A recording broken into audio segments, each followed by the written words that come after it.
case of Elizabeth Smart. On June 5, 2002, 14-year-old Elizabeth Smart was asleep in her bedroom in Federal Heights, Salt Lake City, Utah, sharing the room with her sister Mary Catherine. However, their peaceful night was about to take a terrifying turn. A soft-spoken man, armed with a knife, climbed through their open window. Mary Catherine woke up but pretended to be asleep, hoping to protect her sister. The man ordered Elizabeth to remain quiet, threatening harm if she didn't comply. In fear, Elizabeth put on her shoes and was taken outside. Mary Catherine waited for 2 hours before waking their parents, Ed and Lois Smart. She told them that someone had taken Elizabeth, but they didn't believe her at first, thinking she might have been dreaming. However, after examining the bedroom and noticing a cut window screen, they realized Mary Catherine was telling the truth. They immediately contacted the authorities, who arrived to question Mary Catherine about the kidnapper. Mary Catherine described the man as having dark hair on his head, arms, and hands. Though he spoke quietly, she found his voice familiar but couldn't recall where she had heard it. The police used the Rachel alert system to notify the public about Elizabeth's abduction, asking for assistance in locating her. As part of their investigation, the police looked into individuals who had toured the Smart family's home, which was on the market at the time. They also checked the family's computer to determine if Elizabeth had interacted with anyone suspicious online. The day after the kidnapping, Ed and Lois Smart made a heartfelt plea on national television, asking for their daughter's safe return. The police searched through the night for the suspicious individual but could not find them, leading them to dismiss the tip as unreliable. Another lead came from a milkman who claimed to have seen a man driving a gray Honda or Nissan on Elizabeth Street around the time of her disappearance. He wrote down the license plate number, but when the police checked, they couldn't find any information on it, so they dismissed the tip. The police investigation was complicated by the many people who showed up at the Smart residence soon after Elizabeth's abduction, which could have contaminated any potential evidence. Before we dive in, don't forget to subscribe to our new channel, where we uncover captivating and chilling cold cases that will keep you on the edge of your seat. You won't want to miss the twists and turns we have in store. Let's continue. They questioned a man who had contact with Elizabeth before her abduction, but he was released after they determined he wasn't involved. The search for Elizabeth continued with over 20 volunteer pilots searching the Salt Lake area from the air, but they found nothing. Tracking dogs indicated they had smelled something in Red Butte Canyon, but the police search of that area yielded nothing. Elizabeth's father, Ed, was exhausted from the search and was hospitalized briefly, but he was determined to keep looking for his daughter. He and his wife, Lois, were barely holding on, but they believed Elizabeth was alive and would come home to them. Ed took a polygraph test to aid the investigation, and the police ruled out the possibility that Elizabeth had staged her disappearance or run away. Mark Claus, whose daughter was kidnapped and murdered, reached out to the Smart family to offer support and share his own experiences. He noted that the internet had helped spread the word about Elizabeth's disappearance, which increased the chances of finding her. The police received information about a man named Brett Michael Edmonds, who was seen in the area around the time of Elizabeth's abduction. They searched for him, but he had relocated to New Mexico and Texas. After a chase, they arrested a man they thought was Brett, but it turned out to be the wrong person. The police investigated a man who resembled a suspect in Elizabeth's case, but they determined he was not involved. Meanwhile, they found Brett Michael Edmonds in West Virginia, where he was hospitalized due to an overdose and liver failure. Despite his critical condition, Brett was conscious and able to speak, allowing the police to question him about Elizabeth's abduction. After interviewing him, the police cleared Brett as a suspect. The police then shifted their attention to Richard Albert Ritchie, a 48-year-old man who had worked at Ed Smart's home for 2 months the previous year. Ed Smart had hired Richard and even gave him a 1990 Jeep Cherokee in exchange for his labor, unaware that Richard had a long history of criminal offenses, including burglary, robbery, and attempted murder. Richard Ritchie denied any involvement in Elizabeth's abduction and claimed to have cooperated fully with the police, providing DNA samples and sitting through 26 hours of interviews. Despite an exhaustive search of his home, the police found no evidence linking him to the abduction. As the search for Elizabeth continued, the Smart family received a promising lead when a witness reported seeing a girl matching Elizabeth's description in Nebraska. However, after investigating the report, the police found no connection to Elizabeth's case. The Smart family remained hopeful but cautious, determined to find their daughter while acknowledging the possibility of false leads. They kept an open mind, knowing that every lead, no matter how promising, had to be thoroughly investigated before they could finally be reunited with Elizabeth. Richard Ritchie was accused of burglary, a second-degree felony, and theft, a class A misdemeanor, for stealing items from a house in Federal Heights on April 4, 2001.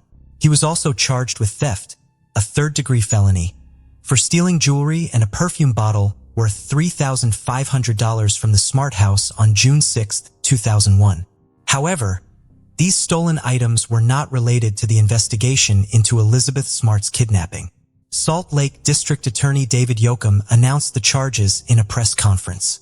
When Ed Smart confronted Richard Ritchie about the Smart house theft, Ritchie denied it and was subsequently fired.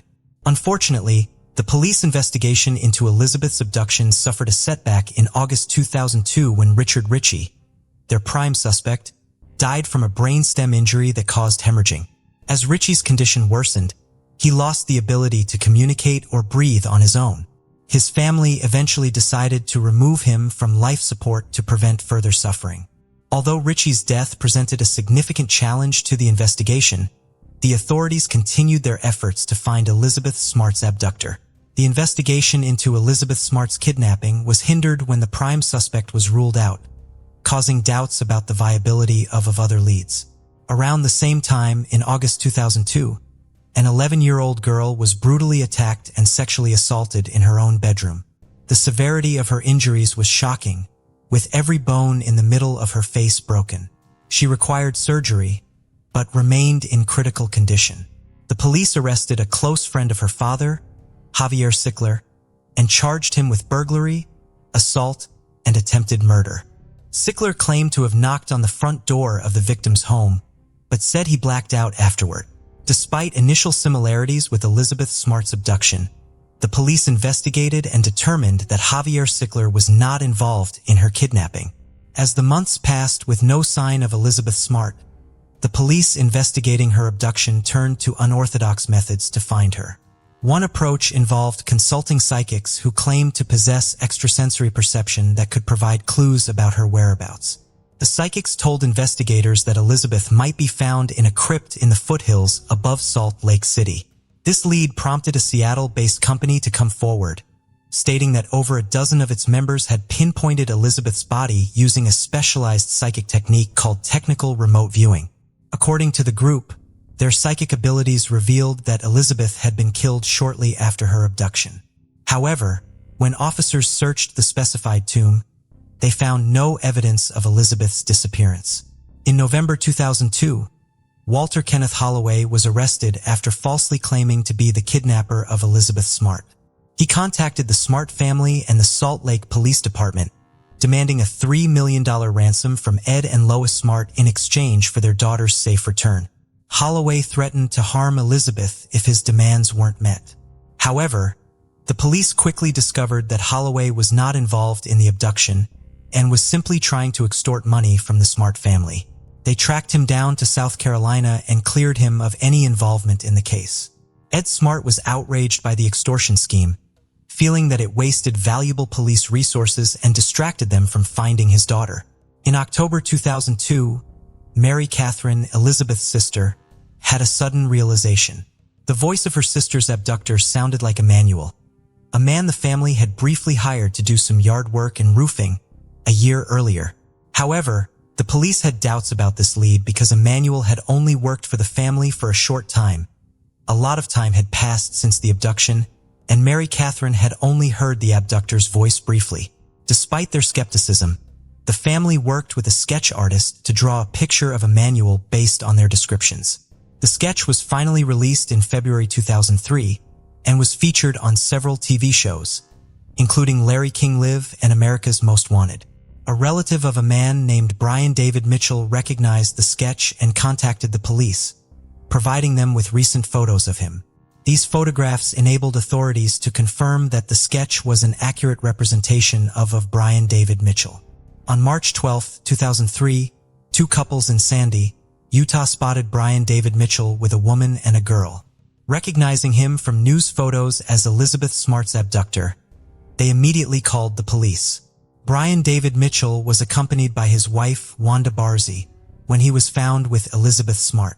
The police were quickly alerted and sent to the scene, where they safely rescued Elizabeth Smart and took Brian David Mitchell and Wanda Barzee into custody. After her rescue, Elizabeth's testimony revealed a disturbing account of her 9-month ordeal.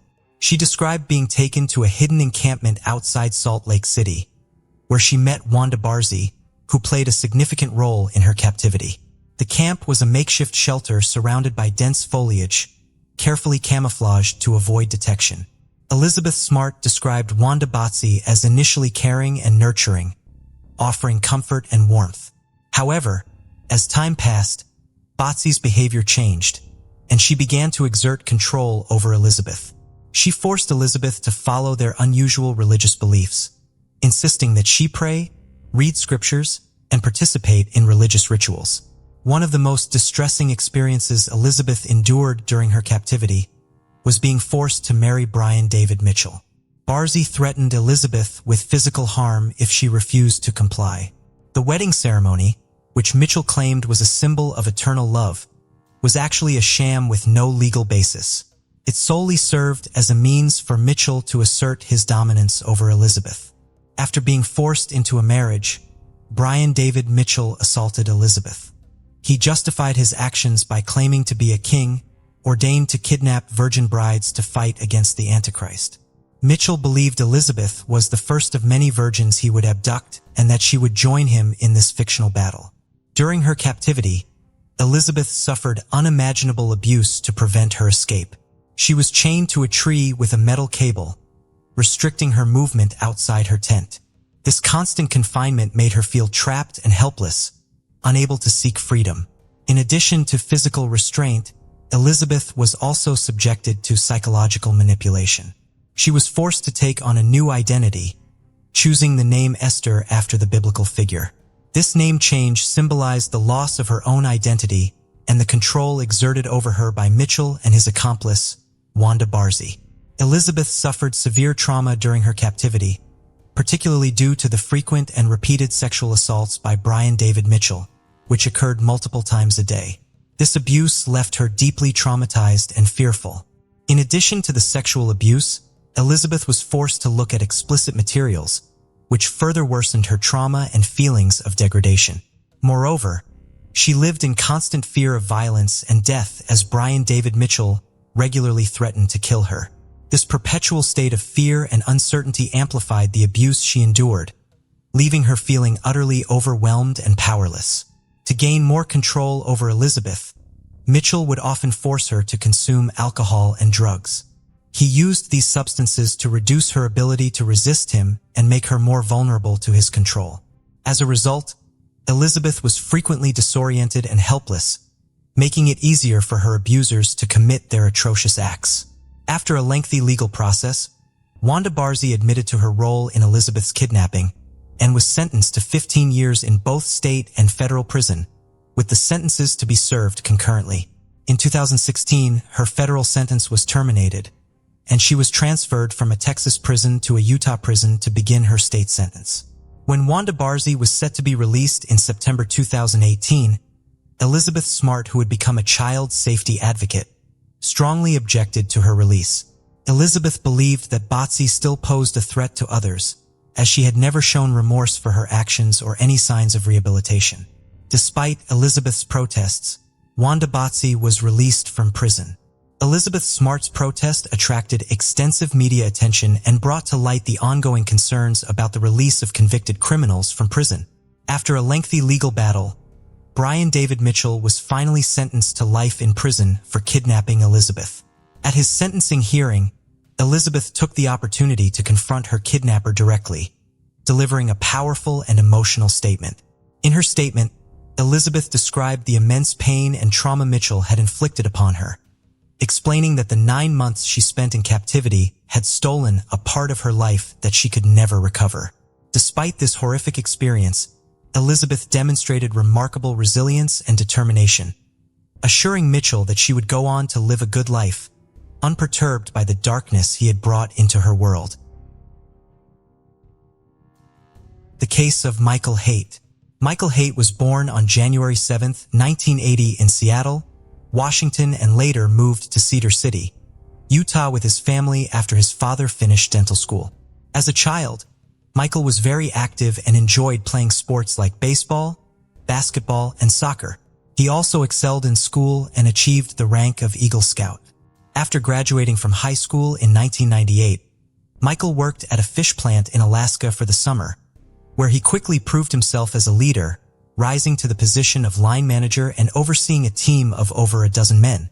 This experience showcased his strong work ethic and dedication. Michael then embarked on a mission trip to South Brazil with the Church of Jesus Christ of Latter-day Saints, which deepened his faith and commitment to his religious community.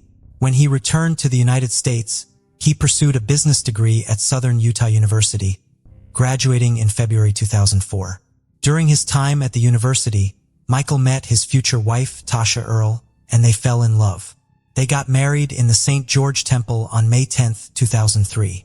Michael appeared to be a devoted husband and father, often spending quality time with his family at sports events, school concerts, and working on projects together in the garage. On January 4, 2023, a shocking discovery was made at the Haight residence in Enoch. 8 bodies were found, leaving investigators and neighbors stunned. The events leading up to this gruesome finding began when Tasha Haight missed an online appointment, and her husband Michael failed to show up for work. Their concerned colleagues contacted the police to perform a welfare check at the Haight residence. When officers arrived, they knocked on the door but received no response. As they surveyed the property, it seemed empty. Considering the Haights had 5 children, the police reached out to the Iron County School District to check if any of the kids were in school that day. However, it was found that none of the children were present. Before entering the home, the police cleared the premises to ensure it was safe to do so. After a thorough search, authorities confirmed that no one required medical attention, and there was no active threat. The Haight's single-story residence with a basement was declared a crime scene, and detectives arrived shortly after. In the main bedroom, detectives found 4-year-old Gavin lying on his stomach. His head turned to the left with one arm under his head on a pillow and a blanket covering part of his body. Tasha, Gavin's mother, was also partially covered by the blanket.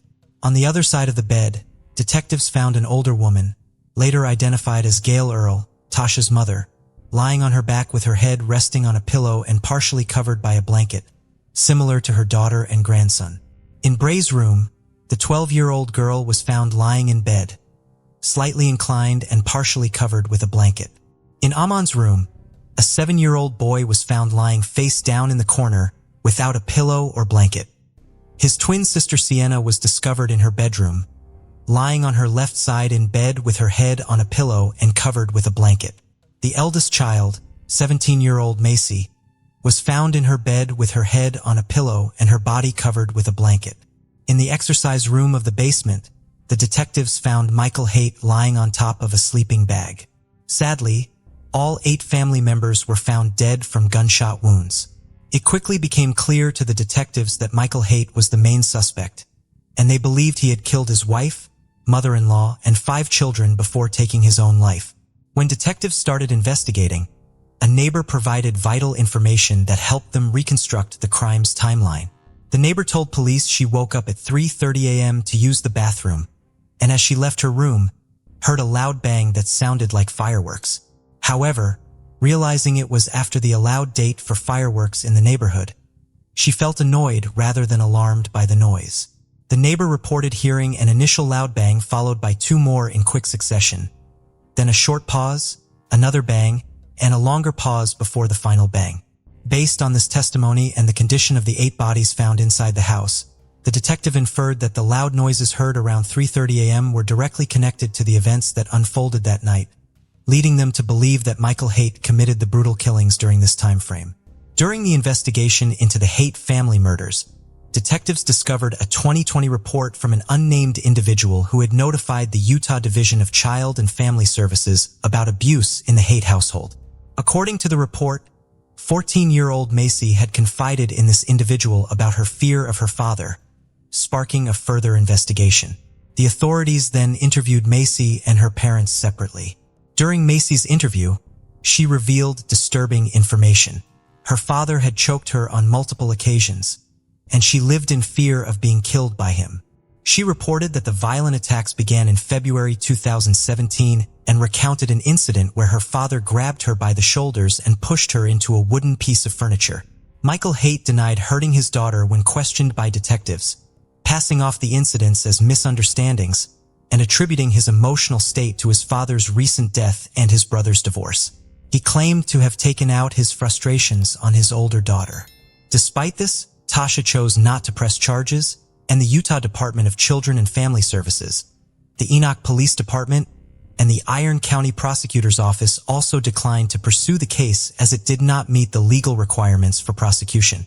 A lethality assessment was conducted with Tasha, which indicated that her relationship with Michael was not life-threatening.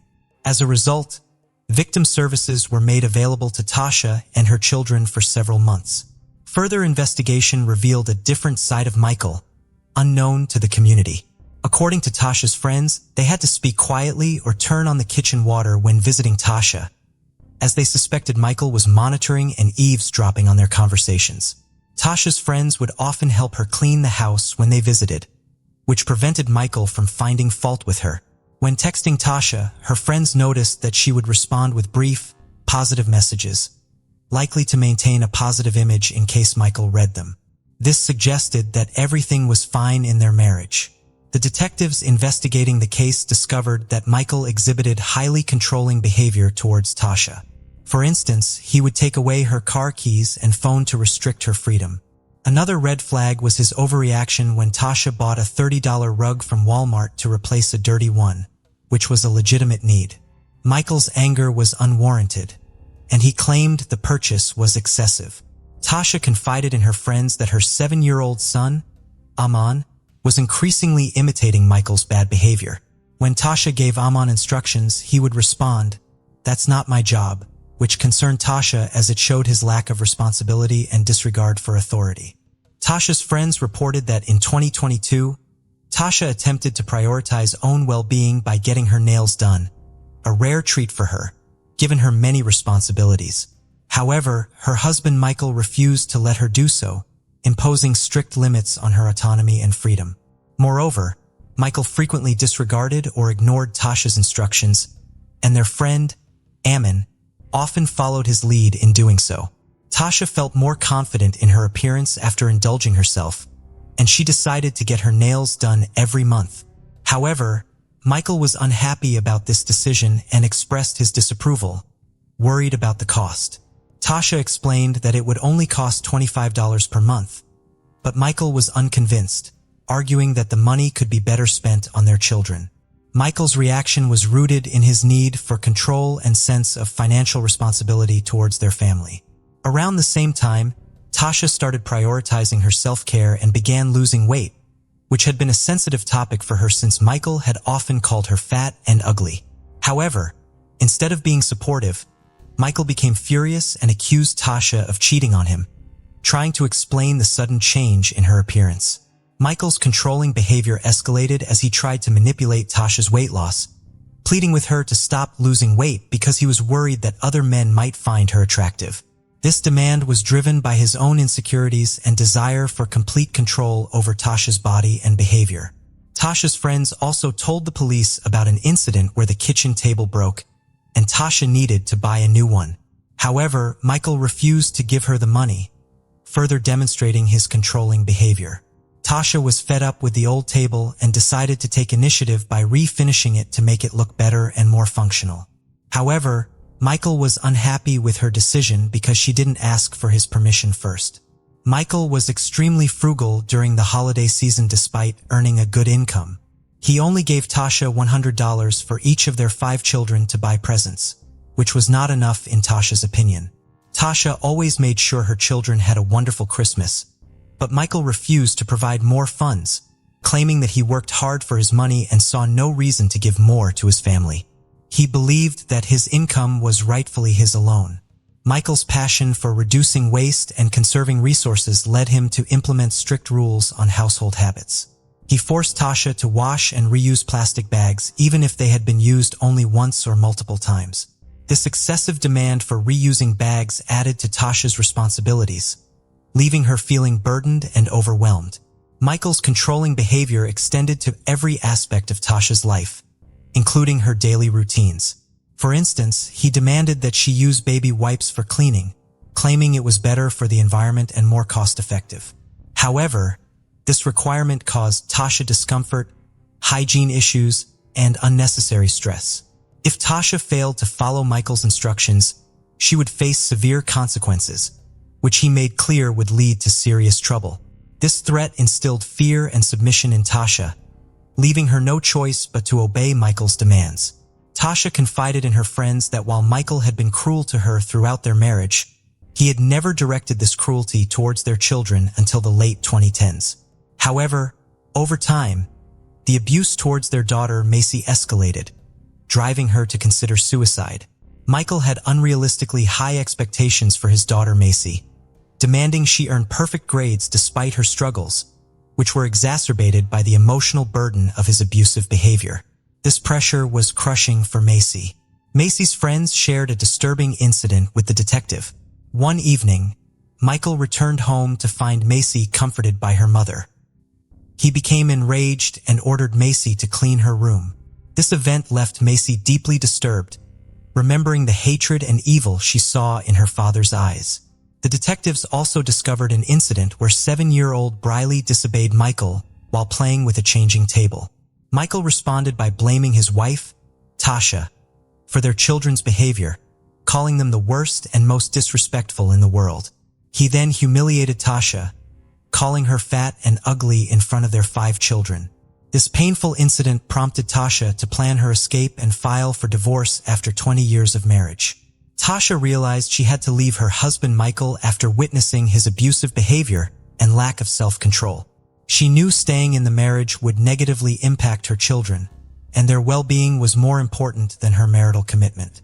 In December 2022, Tasha filed for divorce, but asked for the papers to be delivered after Christmas to give her children one last normal holiday before the separation.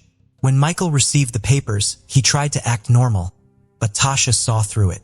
He told her to leave the children behind, but she refused, taking them to her mother's home in Lynn, Utah. Michael showed up at his mother-in-law's house trying to convince Tasha to go for a ride with him, but she refused, sensing danger. After filing for divorce, Tasha's mother moved in to support her and the children. However, Michael's actions worsened the situation. He refused to leave the family home, instead moving into the basement.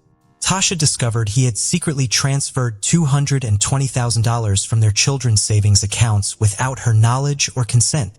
She also found that her inherited firearms were missing, leaving her family vulnerable. The couple's children, Macy and Briley, were affected by the constant drama at home. Macy had a secret phone to record her father's outbursts as evidence for the divorce, while Briley found solace at a neighbor's house. Both girls were relieved about their parents' divorce. On January 3, 2023, Tasha met with her attorney, expressing concerns about her divorce and Michael's volatile behavior. Although she had relocated him to the basement, the attorneys pressed her about feeling safe. Tasha reassured them she never feared for her or her children's well-being. But in hindsight, her optimism was tragically misplaced. A disturbing discovery emerged from the digital evidence found on the family's computers and cell phones. Just days before the tragic shooting, Michael made a series of concerning Google searches on December 30th at 10:41 p.m. These searches focused on firearms and shooting-related topics, revealing his sinister intentions. The search results showed Michael had asked alarming questions, such as the loudness of a 9mm gunshot and what a gunshot sounds like. Before taking his own life, Michael wrote a note expressing his desire to end the controlling behavior he felt he was subjected to by his wife. He stated that he couldn't handle the situation for another day and wanted to escape the manipulation. Michael's note conveyed deep frustration and desperation as he repeatedly asked for help but felt ignored.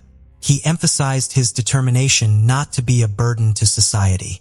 The details of this case have left many in shock, revealing a deeply dysfunctional family plagued by violence.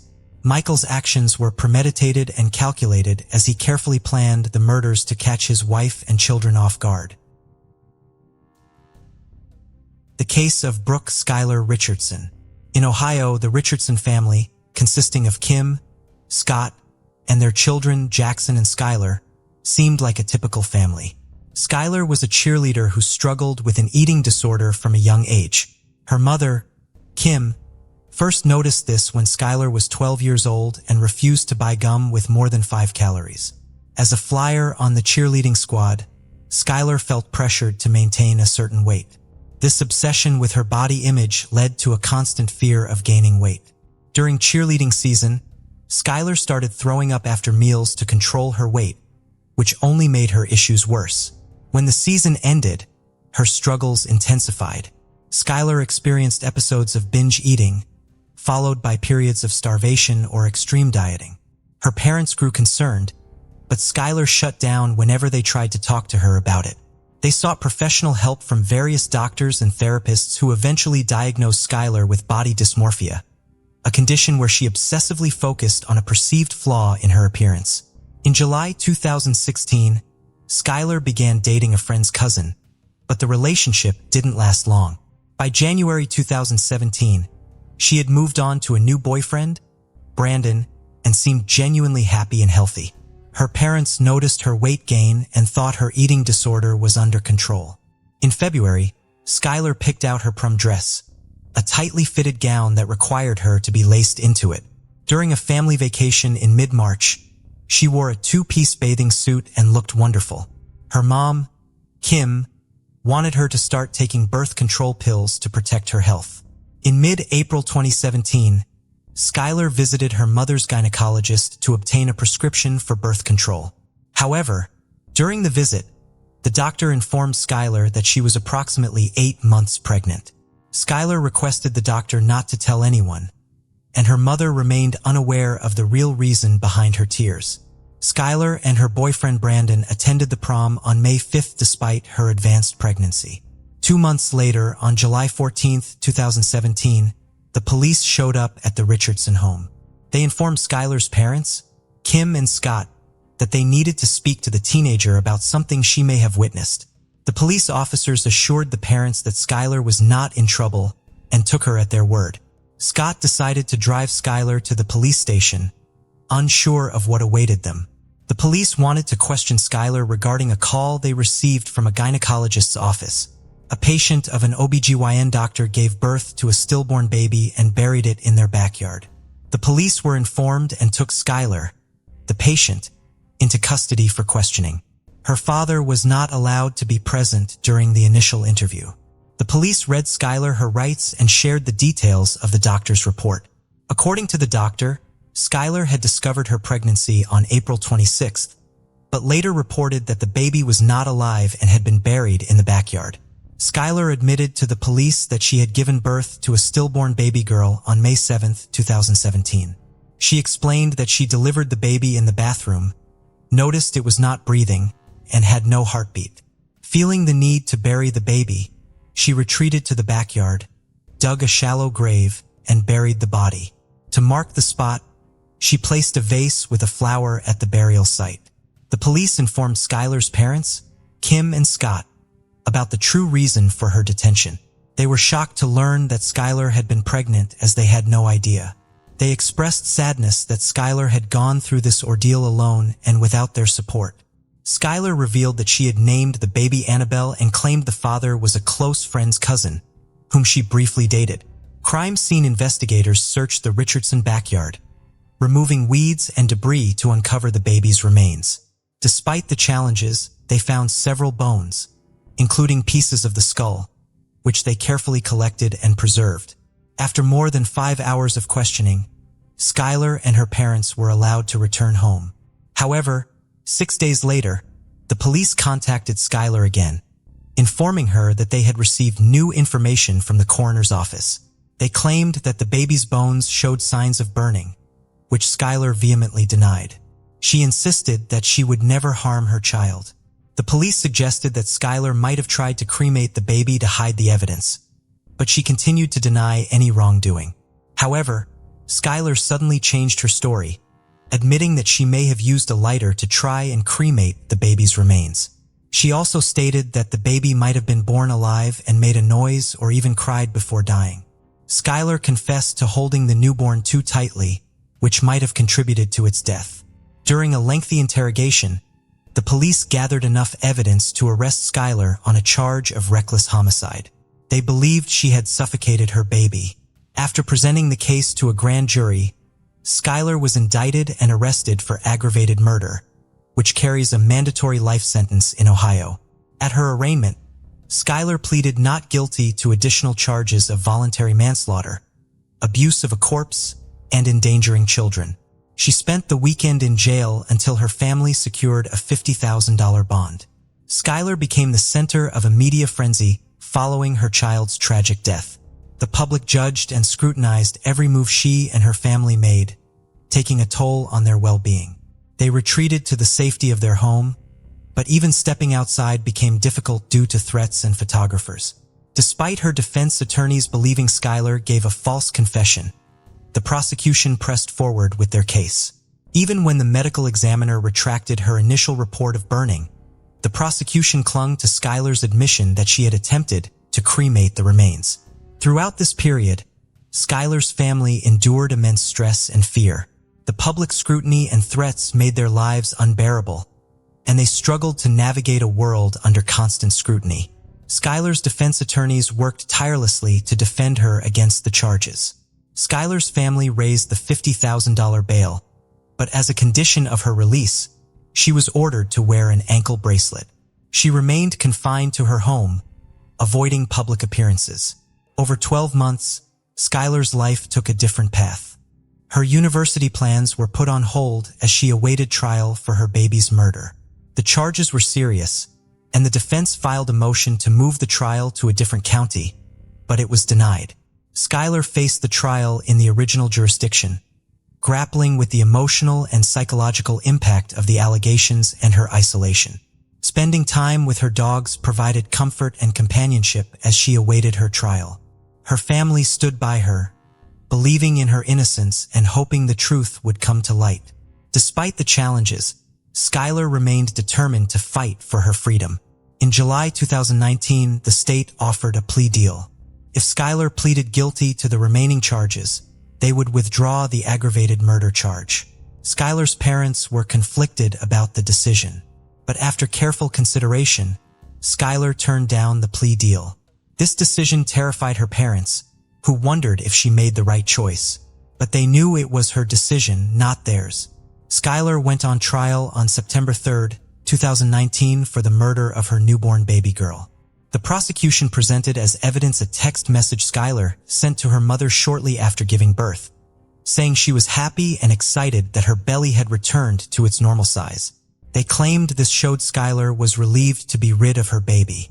The prosecution alleged that Skylar sent more texts to her mother and boyfriend within 24 hours of the baby's death, conveying her excitement and happiness. They pointed to phrases like, "I'm so excited, and I feel so much better this morning," as proof of her guilt. The state believed Skylar was thrilled about the baby's death and attempted to hide her guilt. The prosecution also claimed Skylar had no intention of keeping her baby and presented evidence that she had searched online for ways to get rid of the baby. They alleged that Skylar's mother had threatened that her life would end if she became pregnant, which instilled fear in Skylar. On the third day of the trial, a doctor testified that the baby's death was a violent homicide, but admitted she couldn't determine when the baby's skull fractures occurred. The defense challenged the doctor's findings, suggesting she may have been biased. The defense also questioned the doctor's methods, pointing out that she didn't examine the remains under a microscope or consult with an obstetrician. Another doctor, a fetal medicine specialist, testified that it was unlikely the baby was stillborn, citing Skylar's admission that she felt the baby moving inside her. The prosecution's case included shocking evidence, including images of the deceased baby's remains, which visibly Skylar during the trial. Skylar's reaction to seeing pictures of her baby's remains was to stare straight ahead, avoiding eye contact. This stoic behavior contrasted with her emotional response the previous day when the judge entered the room. Skylar's defense attorneys argued that her life was far from perfect even before the murder accusation. They claimed the prosecution's evidence was incomplete and misleading, and some texts were taken out of context. They emphasized that Skylar's frequent use of certain language did not prove she murdered her daughter. The defense highlighted Skylar's mental health struggles, particularly her long battle with an eating disorder. They presented evidence of her regular visits to a psychologist and nutritionist, along with pictures showing her varying weights and appearances. They argued that despite her physical state, Skylar tried to comfort and care for the lifeless body after giving birth. Skylar's attorney explained that she intended to tell her family about the pregnancy, but never had the chance. According to her doctor, she had 8 to 10 weeks before delivery and planned to attend prom and graduate before telling her mother, whom she knew would be unsupportive. An obstetrician testified that the baby was stillborn, and Skylar's description baby's appearance suggested it was not a healthy newborn. The doctor pointed out that Skylar only gained 15 pounds during pregnancy, possibly restricting the baby's development due to her eating disorder. The defense aimed to cast doubt on Skylar's statements to the police, suggesting she only told them what they wanted to hear. They argued that other factors may have contributed to the baby's death, and Skylar did not harm the baby. Skylar Richardson's trial lasted for 1 week, after which the jury deliberated for just 4 hours before returning a verdict. She was acquitted of aggravated murder, involuntary manslaughter, and child endangerment, but convicted of abuse of a corpse, a felony that carries a sentence of up to 1 year in prison. The judge ordered her to be held in jail until her sentencing hearing, which took place the next day. During the sentencing hearing, Skylar apologized for her actions and acknowledged the harm she had caused. The judge strongly admonished her for her role in the tragic loss of her baby, believing that if she had made better decisions during her pregnancy, her child would still be alive today. The judge sentenced her to 3 years probation for abuse of a corpse, emphasizing that her actions were morally reprehensible and illegal. In November 2020, a judge granted her request to terminate her probation 2 years early, acknowledging her progress and agreeing that she no longer required supervision. Since being acquitted, Skylar has taken advantage of her opportunity to demonstrate her rehabilitation. She has completed 2 semesters of college and has been working part-time at the law firm that represented her. Although she has faced challenges in finding employment due to her probationary status, Skylar remains determined to pursue her career goals, including attending law school and becoming a public defender. The case of Jamie Melgar. Sandra Melgar often lies in her small prison cell, reflecting on the unexpected turns her life has taken. She never imagined she'd become a widow and a suspect in her husband's murder. A year and a half after his tragic death, a grand jury indicted her, and nearly 5 years later, a jury convicted her based solely on circumstantial evidence. There was no clear motive or physical proof linking her to the crime. Since her husband's passing, every day has been a living nightmare for Sandra, now 59. Sometimes, she still expects to go back home and catches herself wanting to share things with him, only to remember he's gone. In a recent interview, Sandra's blue eyes were red and puffy from crying. She said with tears streaming down her pale cheeks that it didn't feel like he was really gone and that it was like he was just away on a trip. She paused, then continued that she tried not to dwell on it and knew she would see him again. For the past 10 months, Sandra had been imprisoned at the William P. Hobby Unit, a women's prison in the Texas countryside. Sandra maintains contact with her friends and family, many of whom still believe she is innocent. Despite the difficulties of communicating in a noisy prison environment and her soft voice, she regularly talks to her daughter, Elizabeth Liz Melgar Rose. Sandra also writes letters to her friends who keep her updated about her Pomeranian, Lola, who was at home on the night of the incident. Thanks to the efforts of one of her closest friends, Sandra gets to spend a couple of hours with a rotating group of friends and family every weekend. Her daughter, Liz, is her biggest supporter, acting as her spokesperson and passionately arguing that her mother's imprisonment is a grave injustice that has deprived her of both parents. Liz mentioned that she had never seen her mother so broken and devastated, and that she had never been able to recover from that. Sandra's husband, Jamie, met a tragic end on December 23, 2012. Sandra has no memory of that night, which has raised suspicions among investigators. However, she maintains her innocence, insisting she did not commit the crime. As Sandra sits in her prison cell, her thoughts often go back to the evening of their 32nd wedding anniversary on December 23, 2012. That night, she and Jamie had celebrated together. Later, she was awoken by their barking dogs to find herself bound and gagged on the closet floor, her head throbbing and her body aching. Sandra tried to stretch her legs and peek through the gap under the closet door, but her bindings and 2 hip replacements as limited her movement. Even if she could free herself, a chair blocked the door handle, preventing her escape. In the same closet, she would later discover her husband Jamie lying lifeless with 31 stab wounds to his hands and chest. The white walls were now stained with blood, and a gray telephone cord was used to bind Jamie's feet. A medical examiner later determined that all of Jamie's injuries were defensive wounds, indicating that he had fought back against his attacker instead of trying to escape.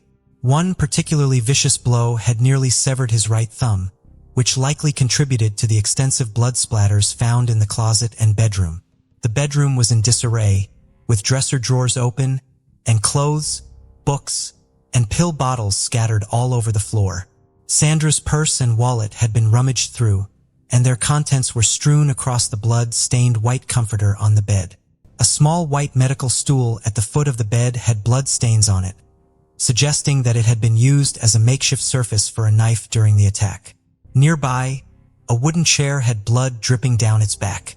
The jacuzzi bathtub, where Sandra and Jamie had celebrated their 32nd wedding anniversary just the night before, told a tragic story. A blood-stained white blouse, a green towel, and a silver chef knife with a 6-inch blade covered in blood droplets in every crevice were found in the bathtub, revealing the chilling details of the events that had unfolded. Police identified a knife as the murder weapon, a stark contrast to the joyful evening that had preceded it. Earlier that night, Sandra and Jamie had celebrated their 32nd wedding anniversary with dinner at their favorite Mexican restaurant, planning to continue the celebration in their jacuzzi with candles, cocktails, strawberries, and whipped cream. After more than 3 decades together, Jamie and Sandra remained deeply in love, as Sandra would later tell the authorities. They had met in their senior year at Lamar High School, where Jamie was immediately smitten with the 17-year-old Sandra, who had blue eyes and blonde hair. Sandra was drawn to his sense of humor, intelligence, and kind nature, while Jamie admired her intelligence, down-to-earth personality, and humility. Before long, they became extremely close, and 2 years after graduating from high school, they got married in a simple ceremony at a courthouse in downtown Houston. On their anniversary, Sandra and Jamie relaxed in their jacuzzi, reflecting on their past and future. They dreamed of traveling, visiting the Grand Canyon, Ireland, and seeing the Northern Lights. With Jamie's retirement from the Houston Independent School District approaching, they envisioned a beachfront property to settle down after their adventures. Sandra and her husband, Jamie, spent a romantic evening together, giving each other massages and relaxing in the jacuzzi. However, their peaceful night was interrupted by their dogs barking. Jamie got out of the bathroom to take care of the dogs, and that was the last time Sandra saw him alive. Meanwhile, Jamie's brother Herman was waiting outside the house, wondering why no one was answering the door. Herman and his family had been invited over for dinner, but Jamie and Sandra weren't responding to calls or the doorbell. Herman found it strange, especially since Jamie's truck was still in the driveway, and Sandra's car was parked in the open garage. Herman told his family to wait by the front door while he went to the backyard to take a look. He noticed a plastic tarp hanging from the pergola on the back porch, which was evidence of Jamie's recent DIY project. Herman then went back to the front yard and decided to check the laundry room door inside the garage. If it was locked, he thought they would leave. But to his surprise, the door was unlocked. He entered the house, finding it dimly lit, gray, and stuffy with all the blinds closed. As he opened the front door, the dog started barking and jumping around, creating an unsettling atmosphere. That was when they heard muffled screams. Herman rushed to the back of the house and found a large chair blocking the closet door in the bathroom.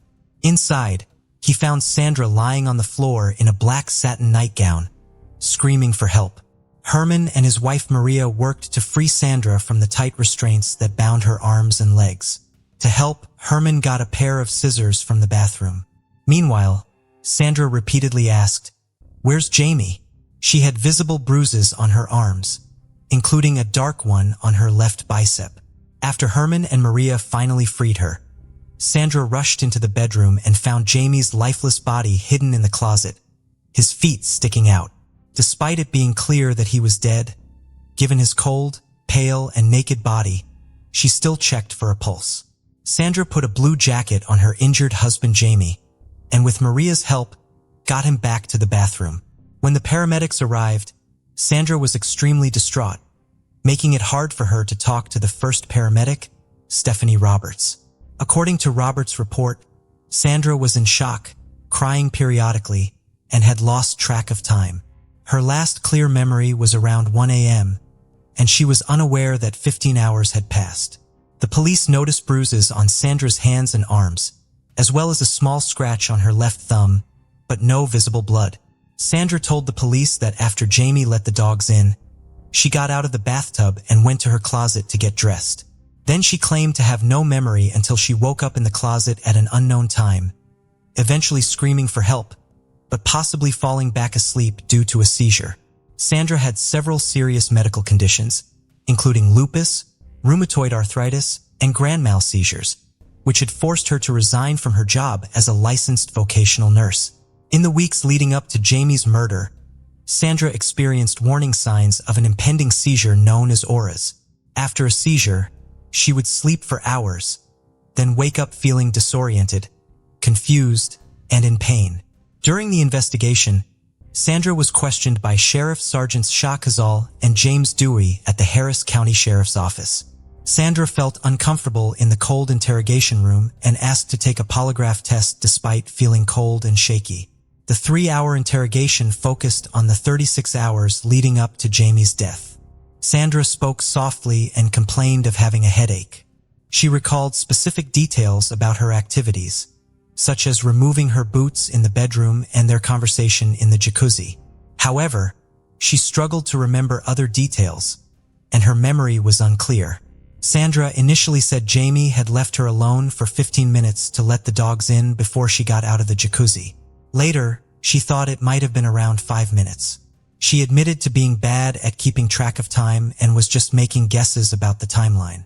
When asked about their future plans, Sandra became overwhelmed and burst into tears. Khazal suggested that Sandra might have been involved in Jamie's death, which prompted Sandra to ask for a lawyer, saying she wasn't going to answer any more questions because she felt confused. Dewey asked Sandra if she would take a polygraph test, but she refused, citing concerns about her nervousness, physical symptoms, and the potential for the results to be used against her. She wanted to consult with a lawyer first. Dewey seemed frustrated by her refusal, implying that it suggested she had something to hide. He warned Sandra that the investigation would be thorough and that they would gather information about her husband, and their relationships with neighbors and family members. Sandra hoped the investigation would focus on someone else, insisting she wasn't involved in Jamie's murder. When asked about her relationship with her husband, she described it as great, even better lately. As the interrogation neared its end, the detectives grew frustrated with Sandra's claims of having no memory of the events. They pressed her, wondering how she could have been unaware of her husband being brutally stabbed in the bedroom just a few feet away, and why she hadn't heard his screams.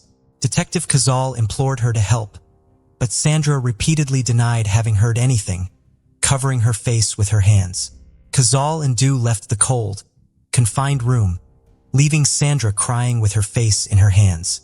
Later, Khazal contacted the Harris County District Attorney's Office to file murder charges against Sandra. However, the DA's office ultimately decided not to pursue those charges due to a lack of evidence. 2 days after the murder, Liz met with Khazal and Dewey, telling them that various items were missing from the house, including a TV and medication. She also shared information about her mother's health issues and seizures. Unfortunately, this meeting didn't lead to any significant breakthroughs in the case. Liz continued to call the authorities, asking about the progress of the investigation, but eventually, they stopped responding to her calls. A year and a half later, Sandra was quietly indicted for Jamie's murder by a grand jury. However, the grand jury proceedings were kept secret, leaving the public unaware of the discussions and evidence presented. Sandra's case moved slowly, passing from one prosecutor to another over the next 3 years. Finally, it landed on Colleen Barnett's desk in May 2017. Barnett was a seasoned prosecutor with a reputation for being diligent and fair. Despite the challenges in the case, including no apparent motive, no confession, and no direct evidence linking Sandra to the crime, Barnett believed in the case. During the 13-day trial, Barnett portrayed Sandra as a calculating murderer who had planned Jamie's death. She claimed that Sandra had tied Jamie's feet with a gray telephone cord and then stabbed him with a knife. Barnett also highlighted the presence of a bag of sex toys found on the bed, which Sandra later claimed was a gag gift from a friend. Although Barnett couldn't pinpoint a motive for Sandra's actions, she presented various theories, including Jamie's life insurance policy and Sandra's supposed desire to end their marriage. Sandra's attorney, George Seacrest, presented a different perspective on the case, arguing that Sandra was a victim of investigators who had prematurely settled on a theory. He claimed that the lack of physical evidence connecting Sandra to the crime, including the absence of her blood at the scene and cuts on her hands, suggested that she was not involved. Instead, Seacrest proposed that Sandra had fallen prey to a home invasion, suffered a head injury, and was bound in her closet while intruders killed her husband. Prosecutor Barnett countered with expert testimony from Celestina Rossi, a blood spatter analyst and crime scene reconstructionist. Rossi testified that the crime scene did not match a home invasion scenario, citing the lack of forced entry, undisturbed dresser drawers, and a lit candle on Jamie's nightstand, indicating no struggle near the closet where Jamie was killed. The majority of the blood was confined to the closet with spatter on a chair, medical stool, and comforter, which Rossi attributed to the injury to Jamie's artery. Rossi concurred with the medical examiner's report that Jamie's wounds were defensive and noted his loaded handgun near his body in the closet, untouched. This evidence, Rossi suggested, pointed to Sandra's guilt.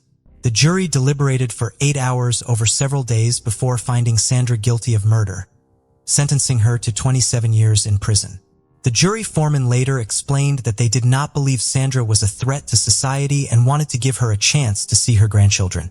When the verdict was read, Sandra let out a shriek and nearly collapsed into her seat.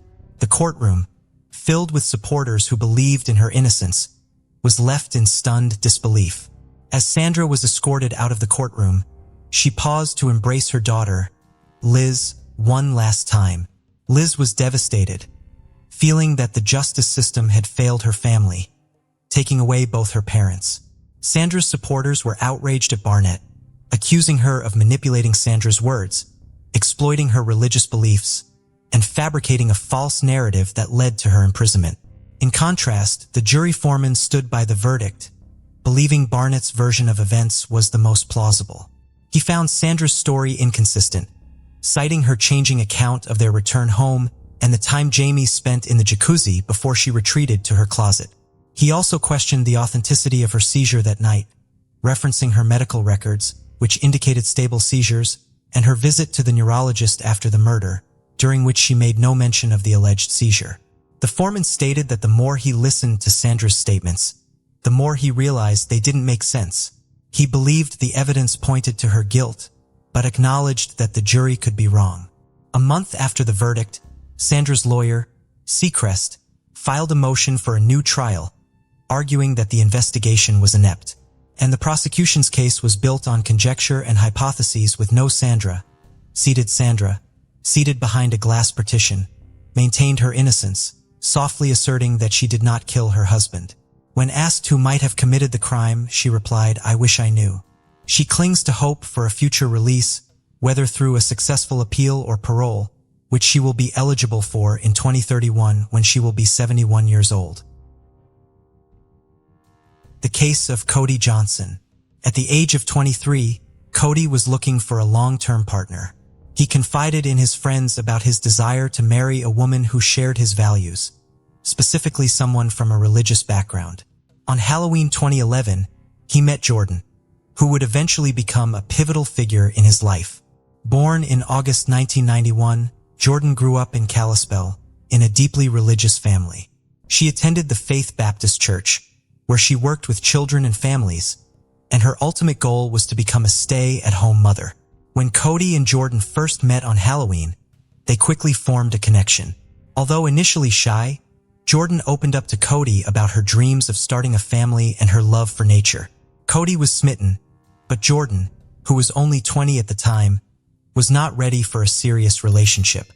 They went on a few casual dates but maintained a platonic relationship.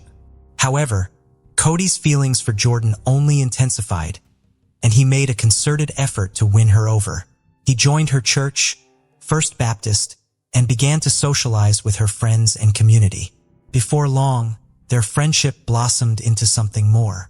Cody and Jordan officially started dating in November 2011, and Cody became completely enamored with her, wanting to spend all his time with her.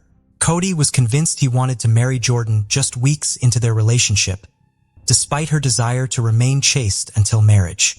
Those close to they noticed Jordan didn't seem as invested in Cody as he was in her. While some attributed this to her shy nature, others were concerned about the imbalance in their relationship. They rarely showed affection in public, didn't hold hands, and didn't flirt. So when Cody proposed in December 2012, many of Jordan's friends were surprised she accepted. They thought she wasn't ready for marriage after just a year of dating, but they were happy for her. Jordan eagerly shared her engagement ring on Instagram, captioning the post. He proposed, "Best early Christmas present ever." The wedding was set for June 29, 2013, and planning began immediately. Cody was heavily involved along with Jordan's best friend and matron of honor, Kimberly Martinez. However, it was Jordan who seemed most enthusiastic about the wedding planning, even going so far as to perform a song with custom-written lyrics by Elizabeth Shee, which would later seem eerily prophetic. When someone, including Kimberly, brought up the idea of being married to Cody, Jordan's mood would quickly deteriorate. She repeatedly questioned Kimberly, her matron of honor, about whether she was making the right decision. On her wedding day, Jordan's true feelings about the marriage were evident. She was anxious and avoided eye contact with Cody, frequently looking down. Despite regaining her composure for the wedding photos and first dance, Jordan's unease persisted. The morning after the wedding, Jordan confided in a friend via text from their honeymoon hotel room. She revealed that she had not consummated the marriage and had rejected Cody's advances, not only on their wedding night, but for the next 6 nights as well. Jordan was anxious about Cody's expectations and didn't want to be intimate. She planned to use the excuse that her period had started, hoping it would work, as she feared being forced into something would cause her to panic. Jordan had an intense fear of sex due to her faith and reservations about Cody, causing her to feel anxious about intimacy with him. This anxiety reached a boiling point on July 7th, 8 days after their wedding, when Cody canceled his golfing trip with friends at the last minute because Jordan had planned a surprise for him. After attending church and spending some time alone on the lake, they had dinner with friends at Dairy Queen. Cody then went home with Jordan, and this was the last time anyone saw him. When Cody failed to show up for work, his coworker Cameron Fredrickson became concerned. As a reliable and punctual employee, Cody's absence was unusual. Cameron decided to visit Cody's new house, which he had purchased with Jordan before their wedding. After knocking with no response, Cameron let himself in and searched the house for any clues about their disappearance. However, he found nothing. Cameron's concern turned to fear when he discovered Cody's phone in the garage. It was unusual for Cody to be without his phone, and this sparked grave concerns. After making several calls, Cameron learned that no one had seen Cody since dinner at Dairy Queen at 8:30. He immediately went to the police station to file a missing persons report, and the authorities took the case seriously from the start. Officer Chaz Zimmerman, one of the first to question Cameron, was struck by his distress. Zimmerman found it odd that Cameron's boss, not his wife Kimberly, reported him missing. Later that day, Kimberly finally reached Jordan, who claimed that Cameron had left with friends in a black car with Washington plates. According to Jordan, Cameron had received a disturbing phone call at the restaurant, so she gave him space. However, that night, Kimberly retrieved her phone charger from their car and discovered a text from Cody. The message stated that Cameron had planned to go for a ride with out-of-town friends who were visiting. Cody was unclear about the friends' identities, but Cameron always took his visiting friends to Glacier Park. Jordan told the police that she didn't recognize the men who were involved in Cody's disappearance and that they hadn't fought that night. She suggested that Cody might have gone joyriding with his friends from out of town as a possible reason for his disappearance. When questioned about why she didn't report Cody missing, Jordan explained that she didn't want to upset him by filing a report if he was planning to return within a few hours. However, as the hours turned into days, Cody's friends and family gathered at the family home, expressing confusion over his sudden disappearance. It didn't seem like something Cody would do, leaving his wife without a word. Jordan maintained her story until Kimberly confronted her about it. As the conversation continued, Jordan became increasingly uncomfortable. Eventually, she became so agitated that she threw her wedding ring across the room. While some thought this was just her unusual way of coping with the situation, Kimberly was convinced that Jordan was hiding something. The next day, she returned home and called her friend. Meanwhile, Jordan was summoned to the police station, where she was confronted by officers about the inconsistencies in her story. One of the officers said, "Jordan, I've gathered information that contradicts what you're telling me. I've spoken to several people, and it's crucial that I know you're being honest." Jordan responded, "I understand, and I think there's more to the story." Around the same time, Sher Johnson met with the police, armed with Cody's phone records from the day he vanished. She was worried about her son and hoped that the mysterious man Cody had called could provide some clues about his disappearance. However, it turned out that the mysterious caller was simply a friend returning a tool to Cody. The police quickly ruled him out as a suspect because he had a solid alibi. His wife was in labor at the time of Cody's disappearance. With all other leads exhausted, the police refocused their attention on Jordan. It was clear that she was hiding something, but her story didn't quite add up. On July 10th, a crucial breakthrough emerged in the case. An unexpected email arrived from Carmen Tony 607, claiming that Cody was dead, and there was no need to continue searching. The message read, "Hello, Jordan. My name is Tony. There is no bother looking for Cody anymore. He is gone."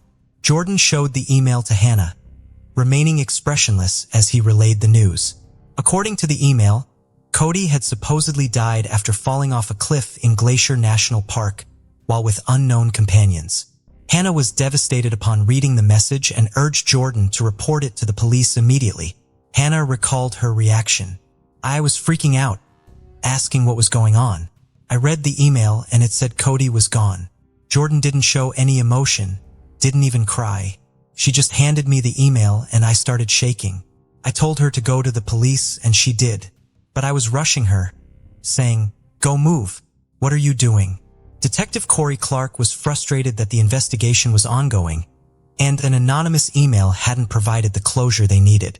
In fact, the email seemed suspiciously convenient at providing the exact information they'd been searching for and advising them to call off the search. What bothered Clark more than the email's content was Jordan's reaction or lack thereof. She seemed completely unfazed by the news, which implied her husband's death. Jordan's behavior became even more peculiar when she organized a trip to Glacier National Park with her friends and family to search for Cody. According to Hannah, Jordan was strangely chipper during the entire drive to the park, waving her hand out the window as they went. Despite finding nothing on the first day, they resumed their search on the second day, and it was then that Jordan suddenly claimed to have found Cody's body. Her announcement was met with skepticism. "I think he's down there," she said, leaving Clark wondering why on earth Cody would be in that location. "It's baffling that someone would do such a thing. This wall serves a purpose, after all." The autopsy revealed that the victim's head and arms suffered the most damage from the fall. Cody's loved ones were heartbroken over his death, But Jordan felt a sense of relief, according to Hannah. Now that a body had been found, the authorities would finally close the case. However, there was still a major issue. The police had no idea who man Tony 607 was. When Jordan was first questioned about the mysterious message, she directed the police to Tony Stallcup, a fellow car enthusiast and acquaintance of Cody's. Although Tony hadn't seen Cody in several months, he was so worried about him that he gave the police full access to his accounts.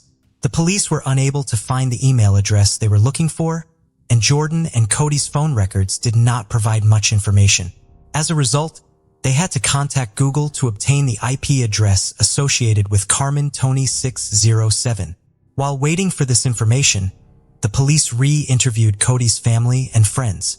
During these interviews, Kimberly finally shared with the police Jordan's fragile mental state leading up to her marriage to Cody. She had expressed doubts and fears about marrying him, asking Kimberly multiple times if she should go through with the wedding. Jordan confided in Kimberly about her horror and fear of having sex with Cody, even regretting that Ed had married him and wishing she could undo everything. When Kimberly advised Jordan to be honest with Cody about her feelings, Jordan responded, "I should be happy, but I'm not. If I tell him, it's going to break his heart." 2 days before Cody's disappearance, Jordan typed a disturbing message. "He held me down the other night, and he was in my face."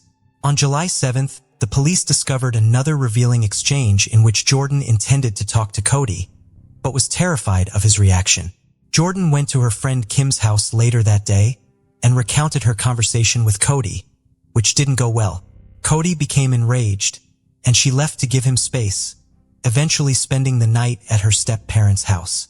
When the police learned about this, they became more suspicious of Jordan. Around the same time, they received information from Google that linked the email address, Carmen Tony 67, to her stepfather's computer. Although a brief interview with each member of the Graham family suggested Jordan was behind the email, it wasn't conclusive evidence. However, cell phone records and security cameras painted a clearer picture. The records showed that Cody and Jordan's phones were in the vicinity of Glacier National Park on the night of Cody's disappearance. Security cameras even captured them entering the park at 9:17 p.m. Despite Jordan's initial denial of being with Cody that night, the evidence suggested otherwise. On July 18, 2013, the police brought Jordan in for questioning and presented her with the evidence. She broke down in tears and finally revealed her version of events from July 8th. According to Jordan, she confessed her marital doubts to Cody, leading to a massive argument. Jordan and her friend decided to take a trip to Glacier National Park and went to the Loop Trail. Jordan explained what happened next in her own words. If her friend hadn't intervened, Cody would have fallen face first down the hill. The detectives asked her, why did she turn around and push him? Jordan believed it was because her emotions were overwhelming at the time. She felt immense pressure, anger, and every other emotion all at once. The detectives were interested in her comment about a blindfold, as they suspected a connection to a stray scarf found near the crime scene. However, Jordan didn't provide any further information, and it was eventually proven to be unrelated. Jordan claimed that Cody's death was an accident and that she didn't plan the assault in any way. Jordan explained that she hadn't planned to kill her husband, Cody. The situation escalated, and in the heat of the moment, she pushed him off the bridge. When asked about the incident, Jordan admitted that Cody had turned his back to her, facing the cliff, and she pushed him with both hands. She also confessed to creating a fake identity, Carmen Tony, and sending messages from her stepfather's house. Despite her confession, the police didn't charge Jordan that day, and she walked out of the station a free woman. However, they later arrested her at Cody's funeral on July 22nd, after she was seen texting on her phone, displaying a lack of respect that eroded any remaining sympathy for her. Rumors circulated that funeral, including texting, seemed to confirm these suspicions, implying that she was more concerned about herself than mourning Cody's death. Jordan's motives were called into question as people wondered if she ever truly loved Cody. She was arrested and charged with first-degree murder and making false statements. After reviewing the evidence, the jury added premeditated first-degree murder to the list of charges. Her trial began on December 9, 2013. From the start, the prosecution aggressively challenged Jordan's story, raising doubts and inconsistencies. They questioned why she lied to Cody's friends and family, and whether she was truly remorseful or innocent. The prosecution's questioning was relentless, and Jordan's situation looked increasingly dire. The testimonies from Cody's loved ones further damaged Jordan's case, portraying her as a heartless wife who murdered her husband to avoid intimacy. Her defense team attempted to argue self-defense, but it seemed unlikely to succeed. Faced with the possibility of a worse outcome, Jordan opted for a plea deal, accepting a 30-year prison sentence without parole in exchange for the prosecution dropping the first-degree murder charge. Before Jordan was sentenced, she tried to withdraw her guilty plea when she learned the prosecution intended to pursue a charge of premeditated first-degree murder, which carried a maximum 50-year sentence.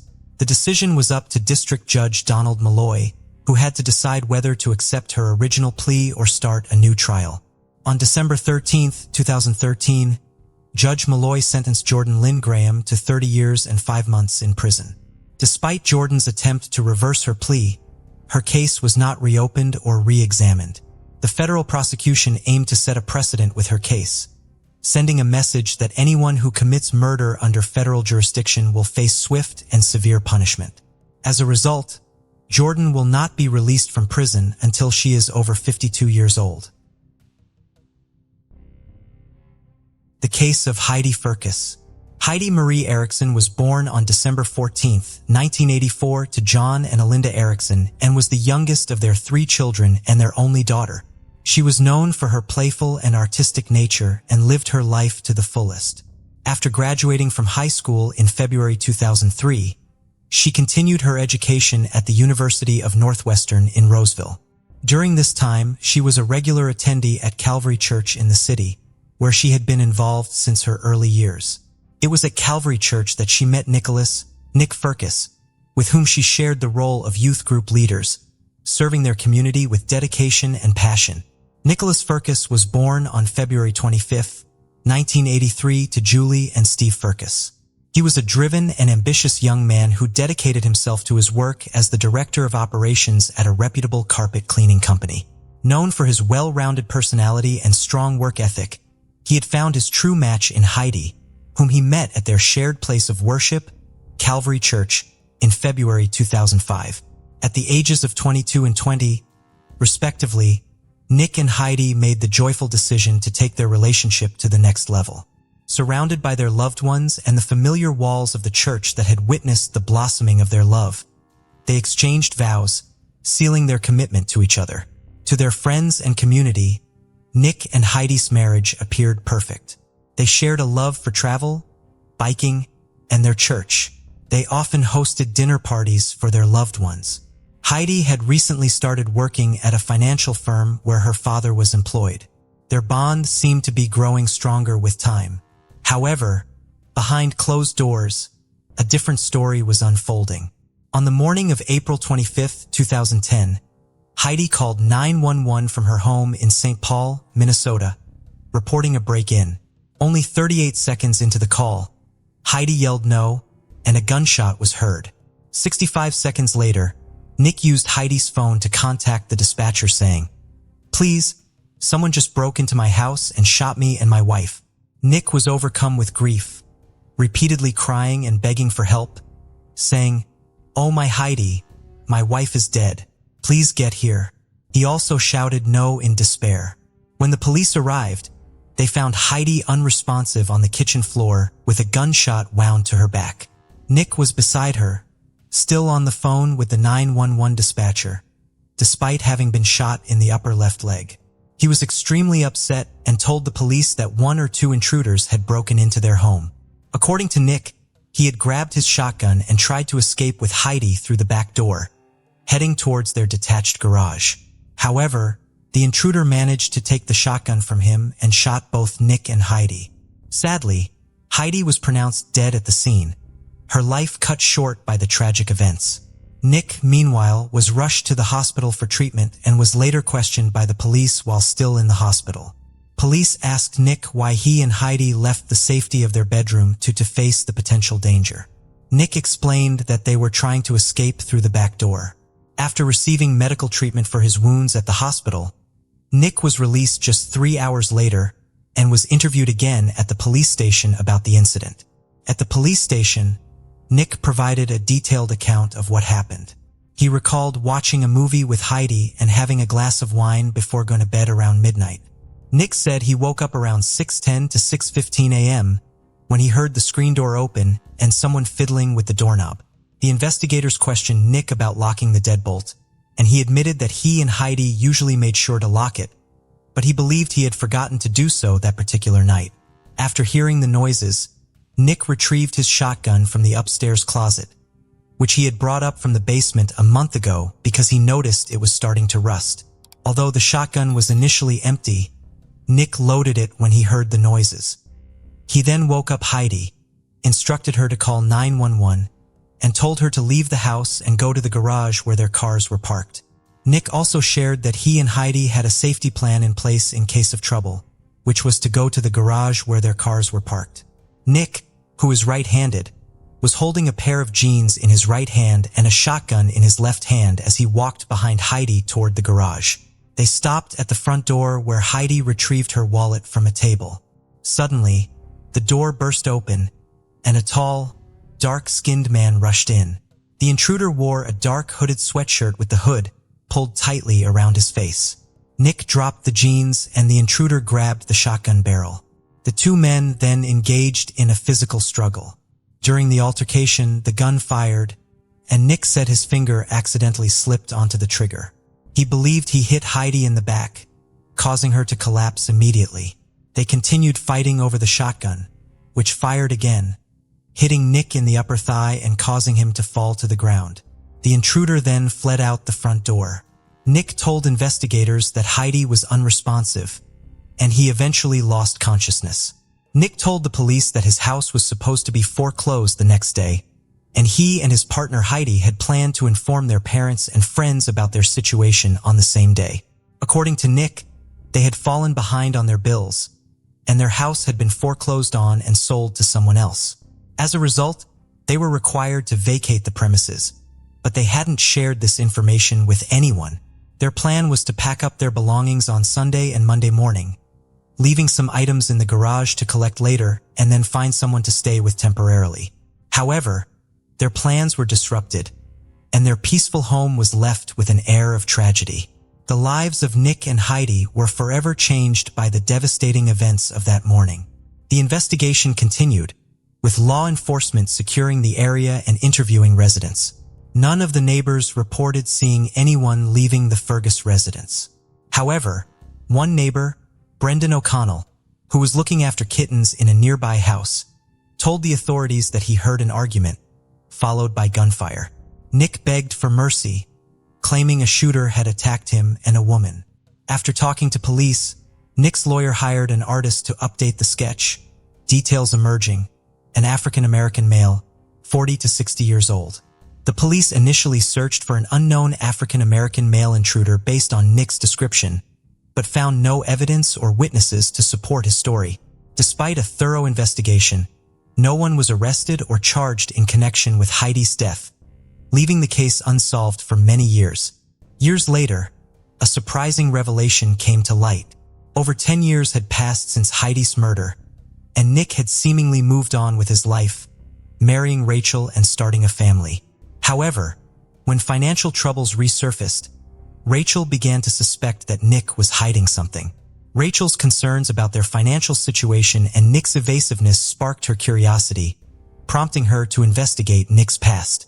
As she dug deeper, she uncovered secrets and inconsistencies that made her question everything she thought she knew about her husband and his possible involvement in Heidi's death. Rachel was unaware of the financial troubles her husband Nick was hiding, similar to those he had faced with his previous wife Heidi years earlier. Her concerns prompted her to contact the authorities, which renewed interest in Heidi's murder case. Investigators began looking into Nick's second marriage to Rachel, whom he married in 2012. However, by the time Rachel spoke with the authorities, she had already divorced Nick due to his growing financial problems. Before their 2019 divorce, Rachel had recorded a conversation where she confronted Nick about his deception. She told investigators that Nick was repeating the same patterns he had with Heidi, including failing to pay property taxes. In fact, she had seen a letter warning that they would be evicted by 2020 if the taxes weren't paid. Rachel's decision to contact the police with her suspicions set off a chain of events that would once again bring the Heidi Fergus murder case into the spotlight. Sergeant Nicole Sykes, assigned to the case, listened carefully to Rachel's concerns and began re-examining the evidence. Sergeant Nicole Sykes of the St. Paul Police Department was determined to solve Heidi's murder. To uncover the truth, she made a bold decision to ask the FBI to analyze the 911 audio recordings. She hoped to find crucial clues that could explain what happened on the night of the murder. The FBI's analysis yielded a surprising result. It found no evidence of a third person being present during the incident. This discovery contradicted the husband's earlier statement to the police, leaving Sergeant Sykes and her team puzzled. If only Heidi and her husband were in the house, what led to her death? The absence of a third person increased suspicion around the husband's involvement in the crime. Sergeant Sykes was more determined than ever to uncover the truth and bring justice to Heidi and her grieving family. The FBI's findings opened up a new avenue of investigation, which Sergeant Sykes was committed to pursuing with increased intensity. The investigators obtained financial documents that disputed Nicholas Fergus's earlier statements, further implicating him in Heidi's murder. Fergus's account of the events surrounding Heidi's death kept changing. Initially, he claimed that an intruder took his gun and shot both him and Heidi. Later, he said that the intruder didn't take the gun, but his own finger accidentally pulled the trigger, hitting Heidi in the back. The crime scene investigation yielded no signs of a struggle, such as overturned furniture or marks on the walls, contradicting Fergus's account. Forensic analysis of the scene also disputed Fergus's version of the shooting, particularly the trajectory of the bullet that struck Heidi. Furthermore, Heidi's 911 call made no mention of an intruder, and there was no evidence warrant was issued for Nick Fergus on May 19, 2021, over a decade after Heidi's death. A SWAT team arrested Fergus at his home in Mounds View.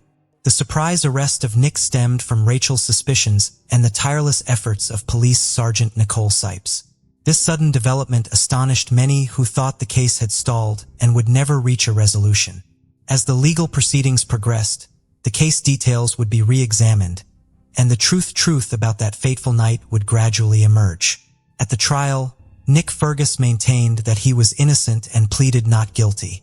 Many of his family members, including his father, claimed to believe in his innocence, stating that Nick's love for Heidi would have prevented him from committing such a violent act. However, the jury disagreed with their assessment.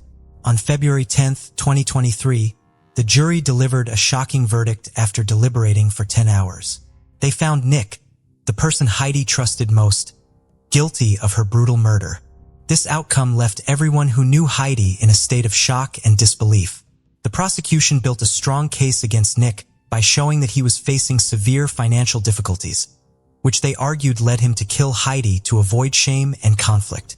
They questioned the truth of Nick's claim that a home invader was responsible, suggesting that he fabricated the story to divert attention from himself. The prosecution presented convincing evidence, including the lack of signs of forced entry and inconsistencies in Nick's account. Notably, there was no DNA or physical evidence to support the presence of an intruder, which raised serious doubts about Nick's story. Prosecutor Rachel Craker argued that Nick's inability to accept the truth of his financial deception led him to commit a shocking crime, sacrificing Heidi's life to preserve his reputation. In contrast, Nick's defense attorney Robert Richmond countered that it didn't make sense for Nick's financial problems to suddenly drive him to murder.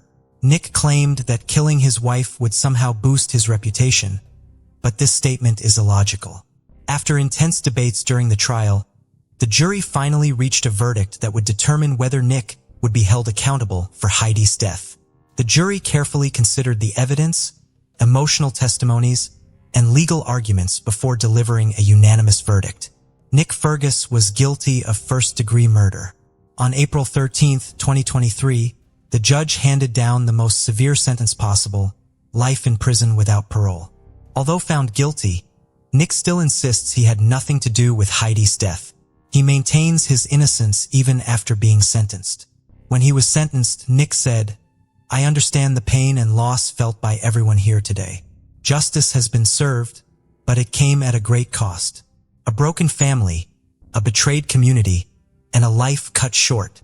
The verdict brought a sense of closure to Heidi's family and friends, but it also left them with the painful realization that the man they thought they knew was capable of such a heinous act. So you must be thinking, where is Nick now? Nick is currently serving his life sentence at the Minnesota Correctional Facility located in St. Cloud, Minnesota. Here's what drove Nick to commit the tragic act. The motive behind the killing remains unclear, but there are clues. In June 2009, Nick received foreclosure papers on their house, which was then sold at a sheriff's auction the same month. 10 months before Heidi's death, eviction proceedings began in February 2010, with a hearing scheduled for March 8, 2010. Nick attended the hearing alone. Initially, the lockout was set for April 9, 2010, but Nick called the attorneys claiming his grandmother was in the hospital and about to die. He requested the lockout be rescheduled for April 26, 2010. However, investigators found no evidence to support this claim. When questioned, Nick said Heidi was aware of their financial troubles, and that they had made plans together to move out of their foreclosed home and start fresh elsewhere. The truth behind a tragic event was finally revealed by prosecutors. A husband, Nick, had been hiding their severe financial struggles from his wife, Heidi. Tragically, before she could discover the truth, he took her life. Instead of being honest with his wife and working together to find a solution, Nick chose a devastating path. According to prosecutors, Nick's motive for killing his wife was his shame and fear of revealing their financial problems, which included $118,000 in credit card debt and 22 months of late mortgage payments. By killing Heidi, Nick avoided confronting the consequences of his own deception. In the end, justice was served, but Heidi's loved ones still suffered immense pain and loss. Unfortunately, no legal punishment could undo the harm or bring back the vibrant life that was cruelly taken. The case of Chris Coleman. Chris Coleman, a former Marine, met his wife Sherry, an Air Force member, while serving in the military. Sherry instantly fell in love with Chris and knew he was the one. They got married before their first child, Garrett, was born, as they were devout Christians. After Garrett's birth, they had their second son, Gavin. Gavin was more energetic and mischievous, unlike his laid-back father and brother. Chris and Sherry were devoted parents who cherished their children. Sherry protected them fiercely, while Chris enjoyed every moment with them. When Chris left the military, the family moved to Waterloo, Illinois, where Chris worked as the head of security for TV evangelist Joyce Meyer. Joyce's luxurious lifestyle sparked controversy, with critics accusing her of exploiting her followers' fears. Chris's job was to protect Joyce from threatening letters and hate mail. He worked as her bodyguard and earned a substantial salary, providing financial security for his family. However, his frequent travels with Joyce put a strain on his family as he was away from home for long periods. His sons deeply missed him, and his wife Sherry felt overwhelmed, underappreciated, and burdened with household responsibilities. In October 2008, Chris went to Florida, where his wife grew up and met with an old friend, Tara Lintz, who gave him a tour of the city.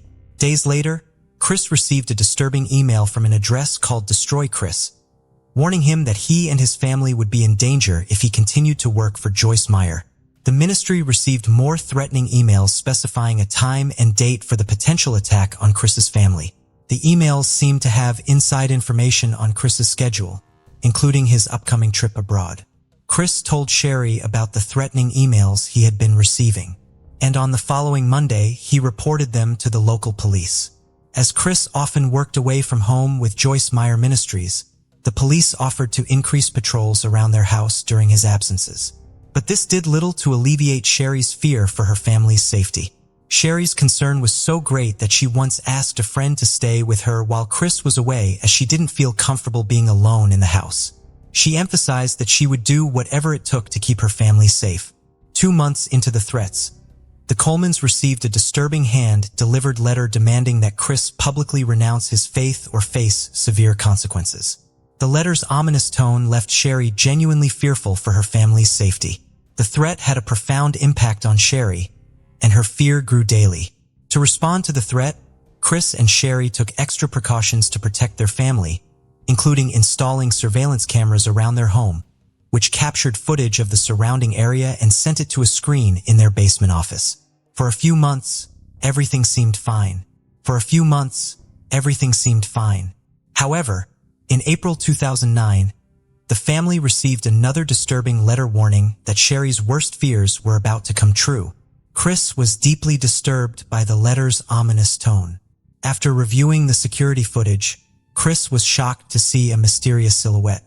Although the figure's identity remained unknown, its presence reignited Chris's concerns for his family's safety. The renewed sense of fear led to increased police efforts to protect the Coleman family. Detective Sergeant Justin Barlow from the Columbia Police Department took a particular interest in the case and offered to help the family. He set up video cameras to monitor the Coleman's driveway. But unfortunately, they did not catch the person behind the threats. On May 5, 2009, Chris went to the gym and then called his home phone to check on Sherry and the boys, making sure they were up and getting ready for school. Chris called for help, but no one responded. Concerned, he phoned his neighbor, Detective Justin Barlow, at 6:45 a.m. Chris told Barlow that he had left for the gym in St. Louis County around 5:30 a.m. and had been trying to reach his wife, Sherry, but she wasn't answering her phone.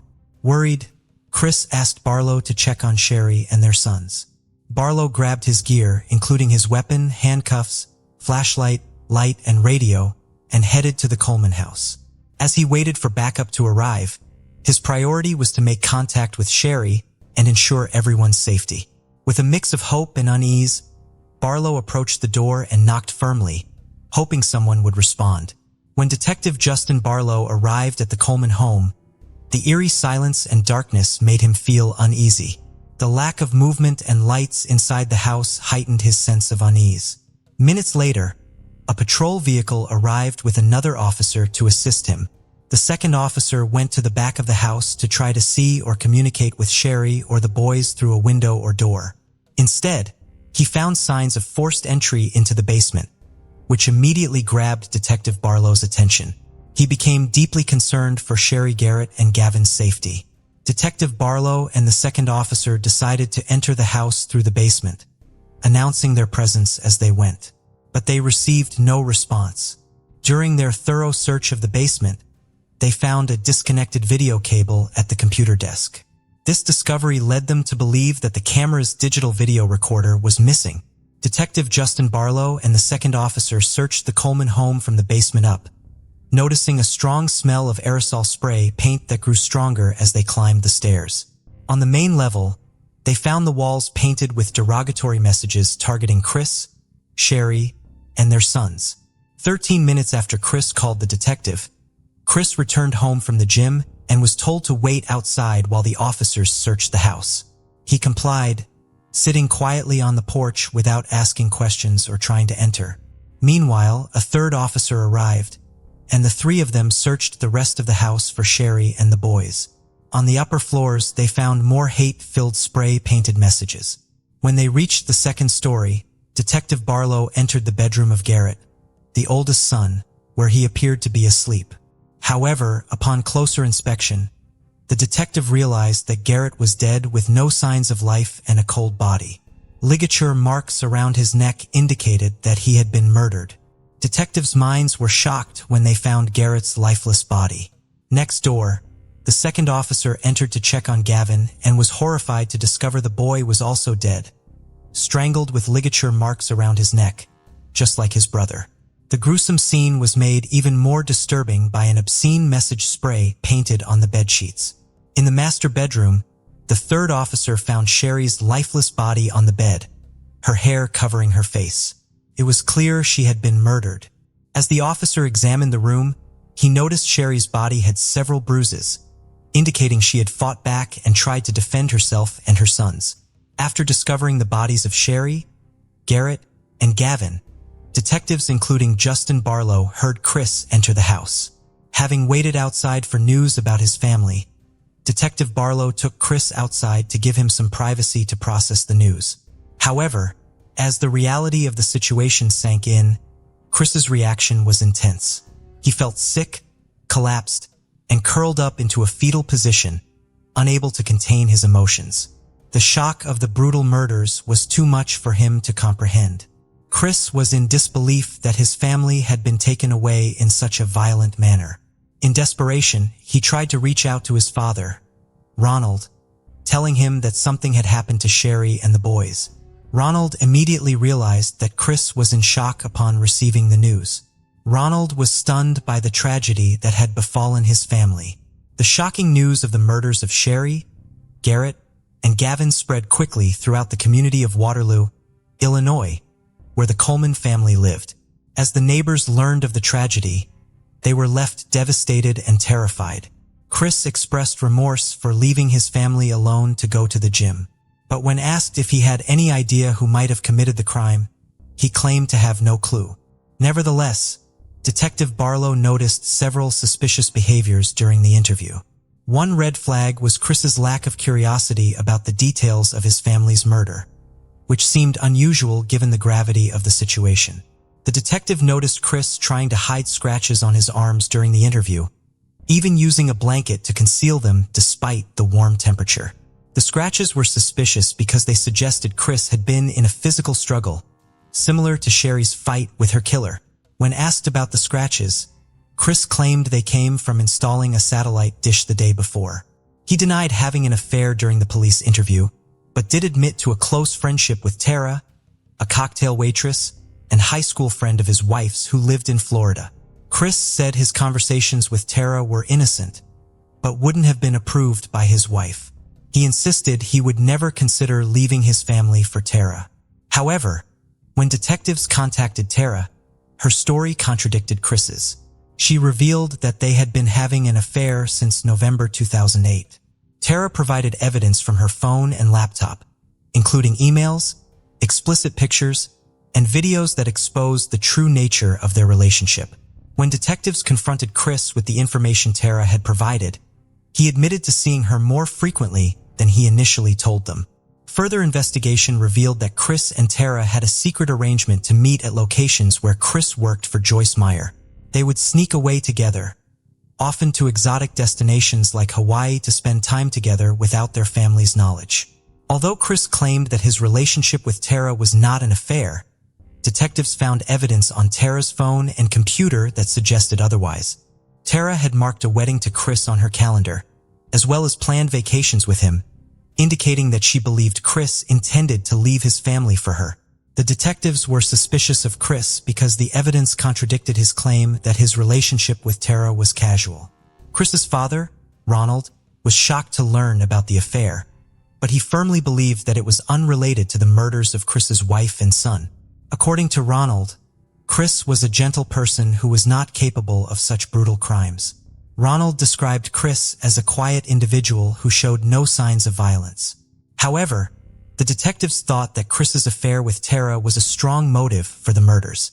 Despite this, their initial investigation did not find enough evidence to charge Chris with the crime. After being questioned for 6 hours, Chris was released without being charged. Tara became a person of interest in the investigation, but she was eventually cleared as a suspect when it was discovered that she was in Florida on the morning of May 5, 2009 when the murders occurred. The Coleman family murders led to one of the largest murder investigations in Illinois history. A special team of 25 detectives was formed to catch the person who killed the Coleman family. They worked extremely long hours, often 20 hours a day for 15 days straight, calling in experts to help with the case. One of their main goals was to find out who sent the hateful emails to Chris Coleman. They carefully looked at every threatening email sent to Joyce Meyer Ministries over the past year, which led them to investigate leads all over the country. The team tracked down and talked to every person who sent threatening emails, but none of them seemed to be responsible for the murder. A team of computer experts was then brought in to help investigate the crime. The detectives hoped they could find some digital evidence related to the murder. The computer experts started by looking at the email account, Diarist. They found that the email address was created on November 14, 2008, just a few days before the first threatening email was sent. One surprising thing they discovered was that the death threats sent to Chris Coleman's family came from Chris's own computer IP address. The detectives thoroughly examined the spray-painted messages at the crime scene and compared them to Christopher Coleman's handwriting to gather evidence. They took photos of the messages and collected handwriting samples from Coleman, which were then sent to a specialist for analysis. The expert's comparison of the two samples revealed a match, indicating that Christopher Coleman had written the messages on his home's walls on the day of the murders. Further analysis identified the specific brand and color of spray paint used: Rust-Oleum Candy Apple Red. After learning that Chris Coleman had bought something from a hardware store just days before his family's murder, a detective contacted the store's manager. The manager confirmed the purchase and revealed that Chris had bought Rust-Oleum Candy Apple Red spray paint, the same type found at the crime scene. This discovery was crucial because it established a link between Chris and the murder. The timeline of the murder was also important. Chris initially claimed to have left his house around 5:45 a.m. on May 5, 2009, but the medical examiner determined that the murders occurred around 3 a.m., which meant Chris was at home when his family was killed. 2 weeks after the bodies were found, Chris Coleman was arrested and charged with 3 counts of first-degree murder. The prosecution argued that Chris's motivations were greed, selfishness, and narcissism, and that he wanted a fresh start, but his family was standing in the way. In April 2011, Chris Coleman stood trial for the murders of his wife, Sherry, and their 2 sons, Garrett and Gavin. The prosecution argued that Chris killed his family to be with another woman, Tara, as he would lose his well-paying job with Joyce Meyer Ministries if he divorced Sherry. Since the organization does not condone divorce, Chris's defense attorney claimed that an intruder entered the Coleman's home on May 5, 2009 and committed the murders. However, 2 years later, on the anniversary of the murders, Chris was found guilty and sentenced to life in prison without parole, despite being eligible for a death sentence. The judge's decision was influenced by the recent repeal of the death penalty in Illinois, which would take effect a few months later. Sherry's loved ones wanted to keep her, Garrett, and Gavin's memory alive and decided to raise funds for victims of domestic violence, a cause close to their hearts. The case of Alex Murdaugh. Alex Murdaugh attempted to follow in his family's footsteps by pursuing a law degree from the University of North Carolina, where he met his future wife, Margaret Maggie Branton. They started dating in 1991 and got married 2 years later on August 14, 1993 at the Second Presbyterian Church in South Carolina. Alex and Maggie had 2 sons, Richard Buster Murdaugh and Paul Murdaugh. Alex joined his family's law firm, PMPD, as a personal injury attorney, aiming to continue his family's legacy. However, unlike his ancestors, Alex misused the power and influence his family's firm provided, covering up financial crimes, theft, and possibly even murder. For over a decade, Alex's dishonest dealings went unnoticed until his youngest son, Paul, was involved in a fatal boating accident. This incident was the latest in a series of suspicious deaths surrounding the Murdaugh family, leading people to speculate that these accidents were not coincidental and were instead part of a larger cover-up, given the family's history and resources. Here's what happened on February 23, 2019. Paul Murdaugh, fresh out of high school, took his family's boat to Pucas Island for a party with friends. The group, including his girlfriend, Morgan Dowie, Anthony Cook, and Miley Allman, wanted an unsupervised night of fun. They planned a house party and oyster roast on the island. To make the night complete, Paul used his older brother's ID to buy beer and hard liquor. They left the Myrtle River house around 7 p.m. and continued partying until midnight. Feeling restless, Paul suggested driving the boat to downtown Beaufort, where he and his friend Connor had 2 rounds of shots at around 1 a.m. As they headed back to the boat, a surveillance camera caught a tender moment between Anthony and Mallory. Paul, who was heavily intoxicated, started acting strangely on a boat ride with friends.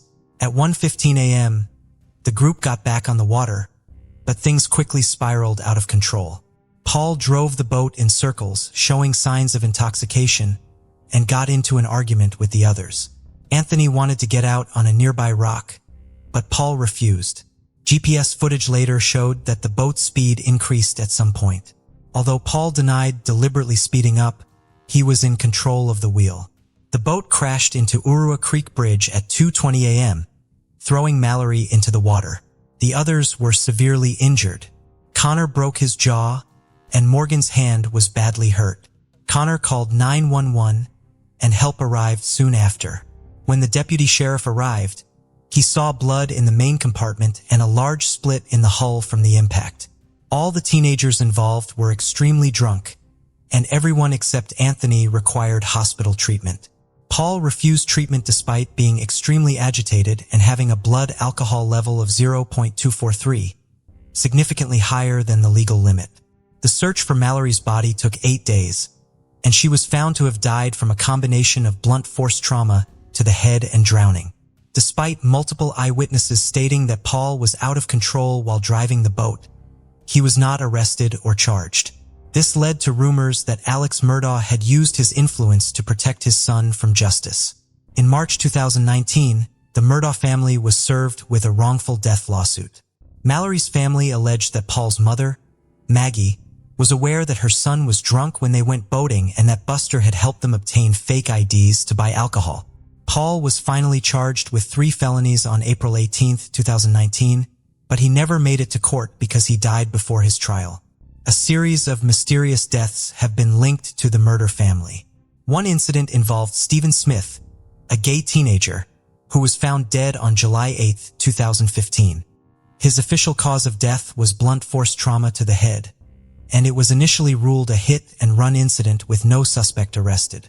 However, Stephen's mother believed he was the victim of a hate crime.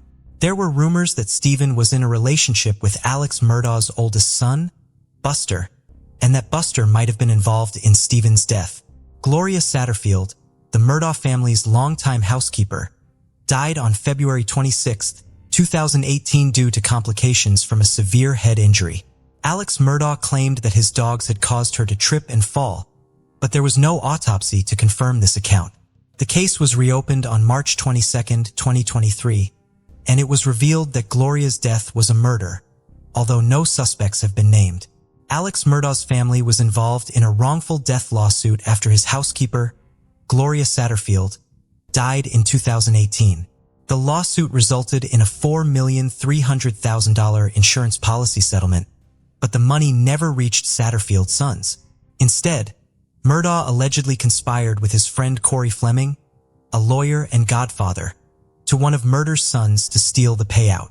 The money was diverted to Murder's bank account, and the Satterfield family was never notified. Satterfield's sons filed a new civil lawsuit against Murdaugh in September 2021.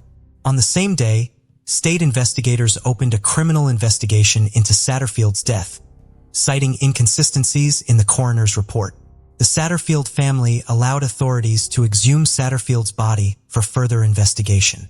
Meanwhile, Murdaugh was facing numerous financial and embezzlement charges. He was allegedly involved in a money laundering and painkiller ring with his distant cousin Curtis Smith, which lasted from 2013 to 2021. On September 4, 2021, Murdaugh orchestrated a scheme in which Smith shot him in an attempt to collect a $10 million life insurance policy. However, the bullet only caused superficial injuries, and Murdaugh was able to call 911 himself.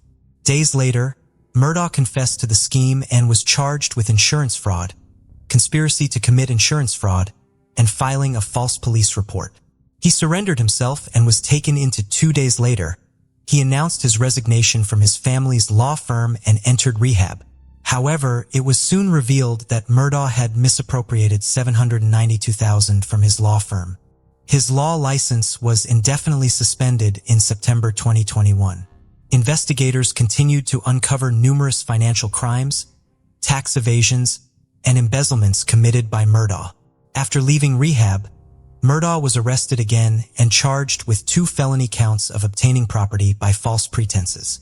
He was denied bond and later indicted on 27 counts of financial misconduct, accused of stealing money from clients, lawyers, and the Satterfield family.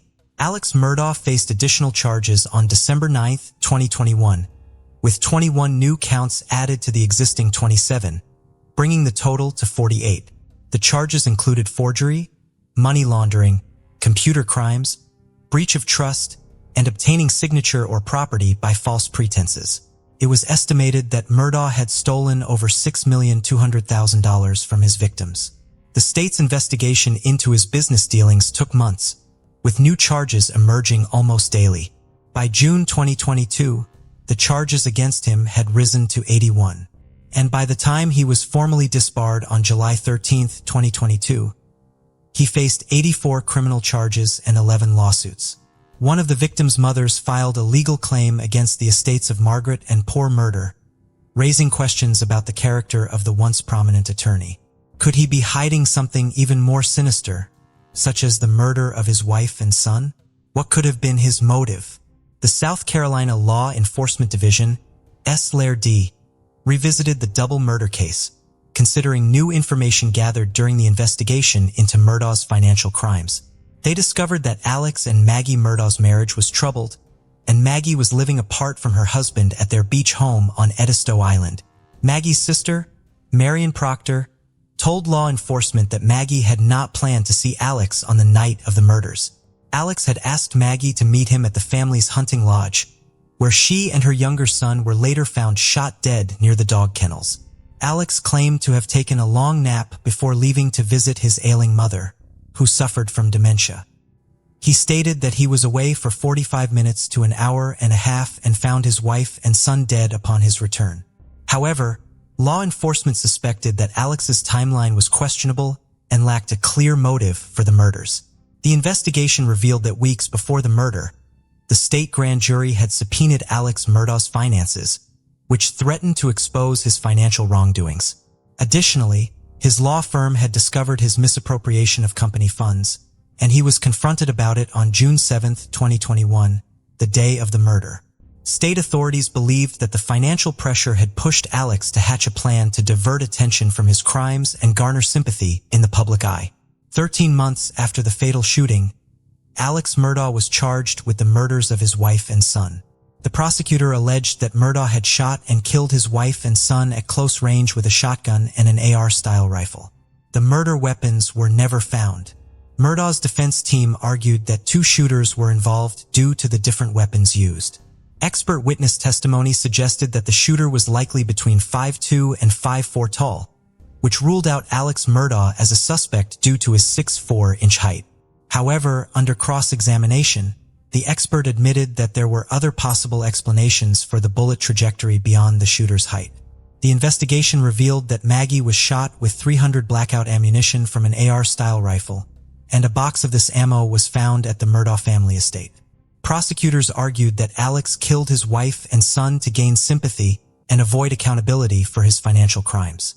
Alex's lawyers countered that this didn't make sense as it would only shift attention to himself and put him in the spotlight of a murder investigation. Alex was a person of interest from the start of the investigation, but his lawyer claimed he had an ironclad alibi for the night of the murders and no motive to kill his family.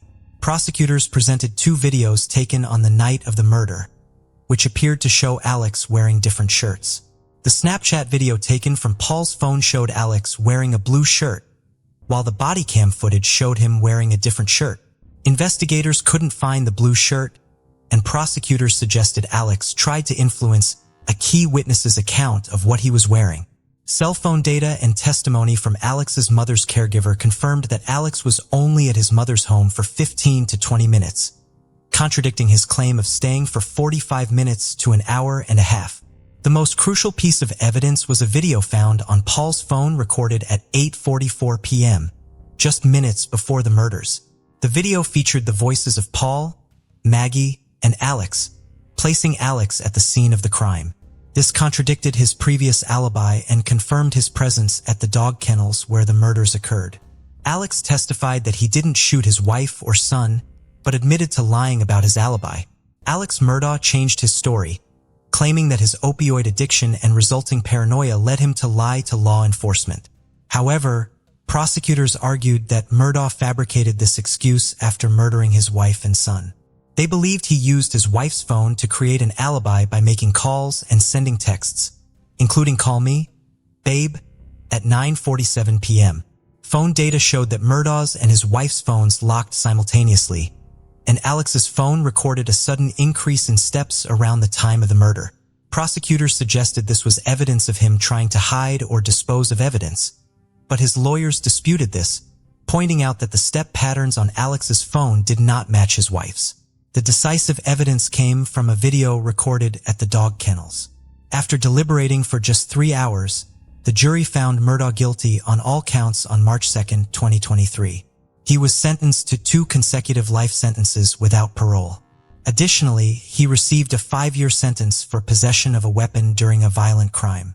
Murdaugh pleaded guilty to 22 financial crimes as part of a deal, but maintains his innocence in the murders. He appealed his conviction on March 9, 2023. In a surprise move, his lawyers filed a motion for a new trial, alleging that Rebecca Hill, a court clerk, had engaged in jury tampering. Hill denies the allegations, which include advising jurors to disregard Murdaugh's testimony and other defense evidence, pressuring them to reach a quick guilty verdict and misrepresenting critical information to the trial judge. A hearing is scheduled for Murdaugh's lawyers to present evidence and witnesses to support their claim. However, a judge has not yet been assigned to preside over the hearing. With over 100 financial and drug crime charges pending, as well as multiple lawsuits, it is clear that the Alex Murdaugh case is far from over. The story of Klondike Bishambihaev begins with his birth on April 11, 1980, in Gil, Kazakh SSR. He grew up alongside his younger sister Arujin, born in 1984. Klondike received 3 higher education degrees, studying at the Kazakh Academy of Management, Taz University, and George Washington University through a presidential scholarship. At the age of 26, he earned his PhD in economic sciences. Klondike launched his career as a bank manager in February. After a short internship at the Ministry of Economy, he held senior roles at major companies before returning to the ministry in 2016. There, he became the young head of the ministry, but was dismissed after 8 months due to a bribery scandal, receiving a 10-year prison sentence. However, he was granted parole after only 1 year. In his personal life, Klondike married twice. His first marriage was in 1999, with whom he had a son in February. They divorced in February 2004. In February 2006, he married again and had 3 children before divorcing in 2020. After a few years, he married Sultanat Niknava. Sultanat, born on May 15, 1992, in Pavlodar, Kazakhstan, was the youngest of 2 children born to a businessman father and economist mother. Her uncle was a well-known politician. As a schoolgirl, Sultanat developed an interest in astrology, studying literature and making precise predictions for her friends and classmates. She later turned her passion into a successful career. Sultanat promoted her astrological services through social media, offering consultations, forecasts, and guidance on achieving goals, career choices, and spiritual matters. She also provided advice on love and relationships, with a client base made up exclusively of women and girls. She quickly achieved financial independence by doing what she loved. Her services were in high demand, with consultations scheduled months in advance. She had gained a large following on social media and was living her dream life.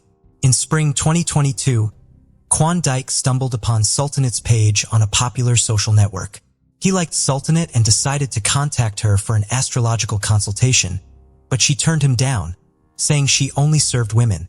This rejection only fueled his interest, and the politician persistently tried to get her attention, showering her with compliments, convinced that only she could help him as a trusted specialist. Sultanat was flattered but refused to meet Klondike, who repeatedly asked her out despite Sultanat offering online consultations. He persisted for months, gathering information about her life, habits, and interests, but she remained uninterested. Sultanat initially refused to meet the man, but eventually agreed to a meeting for face-to-face counseling. Despite his good impression, polite behavior, and courtesy, she told her brother that he was not her type and they wouldn't match. Before we dive in, don't forget to subscribe to our new channel, where we uncover captivating and chilling cold cases that will keep you on the edge of your seat. You won't want to miss the twists and turns we have in store. Let's continue. Initially, Sultanate was not worried about Klondike because she knew she could keep him. However, within a month, the situation changed when Klondike gained influence by a respected older member of the family, Sultanate's grandmother. Klondike asked to speak to Sultanate's grandmother, asking for her support in case Sultanate changed her mind about marrying him. This gesture touched Sultanate, but she still refused to pursue a relationship with him. Sultanate visited her parents in Pavlodar in fall 2022 and mentioned no serious changes in her personal life were expected. She confided in her brother that the 12-year age difference with Klondike confused her and she wasn't attracted to him, also citing astrological incompatibility. Sultanate's brother was shocked to see a post on his social media that his sister had accepted Klondike's marriage proposal, just a month after their visit. This news surprised both her family and friends, as she had recently said that nothing serious would happen. A few months later, in December 2022, they held a luxury wedding at a budget establishment in Astana. The marriage was not officially registered, with they opting for a mosque ceremony instead. Sultanate's attitude towards her partner changed significantly after the wedding. She praised his intelligence, education, and conversation skills to friends, and denied his involvement in a corruption case that led to his brief imprisonment, claiming he was framed. From the outside, they seemed happy. He showered her with gifts, and she called him the perfect husband. Friends envied their relationship, thinking she was lucky. However, this didn't last. After the wedding, they moved into his parents' house, where his mother, Almira, spoiled her with gifts and protected her from household chores, but couldn't shield her from her son's true nature. Sultanate would periodically visit her parents with her husband, but she wouldn't invite them to her home because it would annoy Klondike and cause arguments. At first, none of her relatives were aware of this. However, less than a month after the wedding, on New Year's Eve, Sultanate's brother visited and witnessed a disturbing scene. A large, festive table had been set, but the celebration was only for the immediate family. When Klondike's cousin and his wife arrived with gifts for everyone, Sultanate was embarrassed because she didn't have a gift in return. She quickly found a solution by giving Klondike's cousin's wife a bottle of expensive perfume that her husband had bought her the day before, but she hadn't had a chance to open it yet. Klondike was not just displeased, but enraged by her actions. He yelled at her, claiming she had no right to give away something he had paid for, and began insulting her. The guests quickly left, and when her parents tried to intervene, they were rudely shut down. In a fit of rage, Klondike overturned the table, spilling food and drinks everywhere, and ruining the New Year's Eve celebration. Sultanate's brother was shocked by the scene and didn't know how to react. The next day, Sultanate confided in him over the phone that her husband's behavior had changed dramatically since their wedding, and she was unsure of the reason, but hoped the situation would improve with time. Sultan Atnukhanova's brother advised her to end the relationship and return home, but she flatly refused.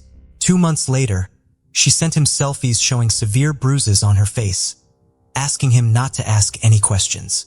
Concerned, her brother tried to contact her, but she didn't answer his calls.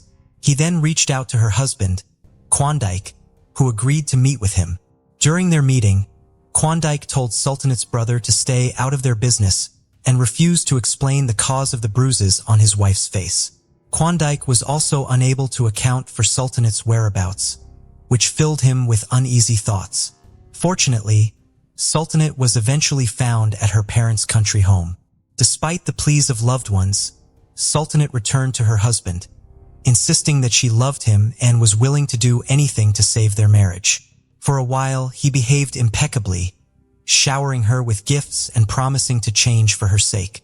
They even took a vacation together to a popular resort in the Maldives, where they appeared to be very happy. Sultanate didn't explicitly complain about her marriage, but her behavior and appearance changed.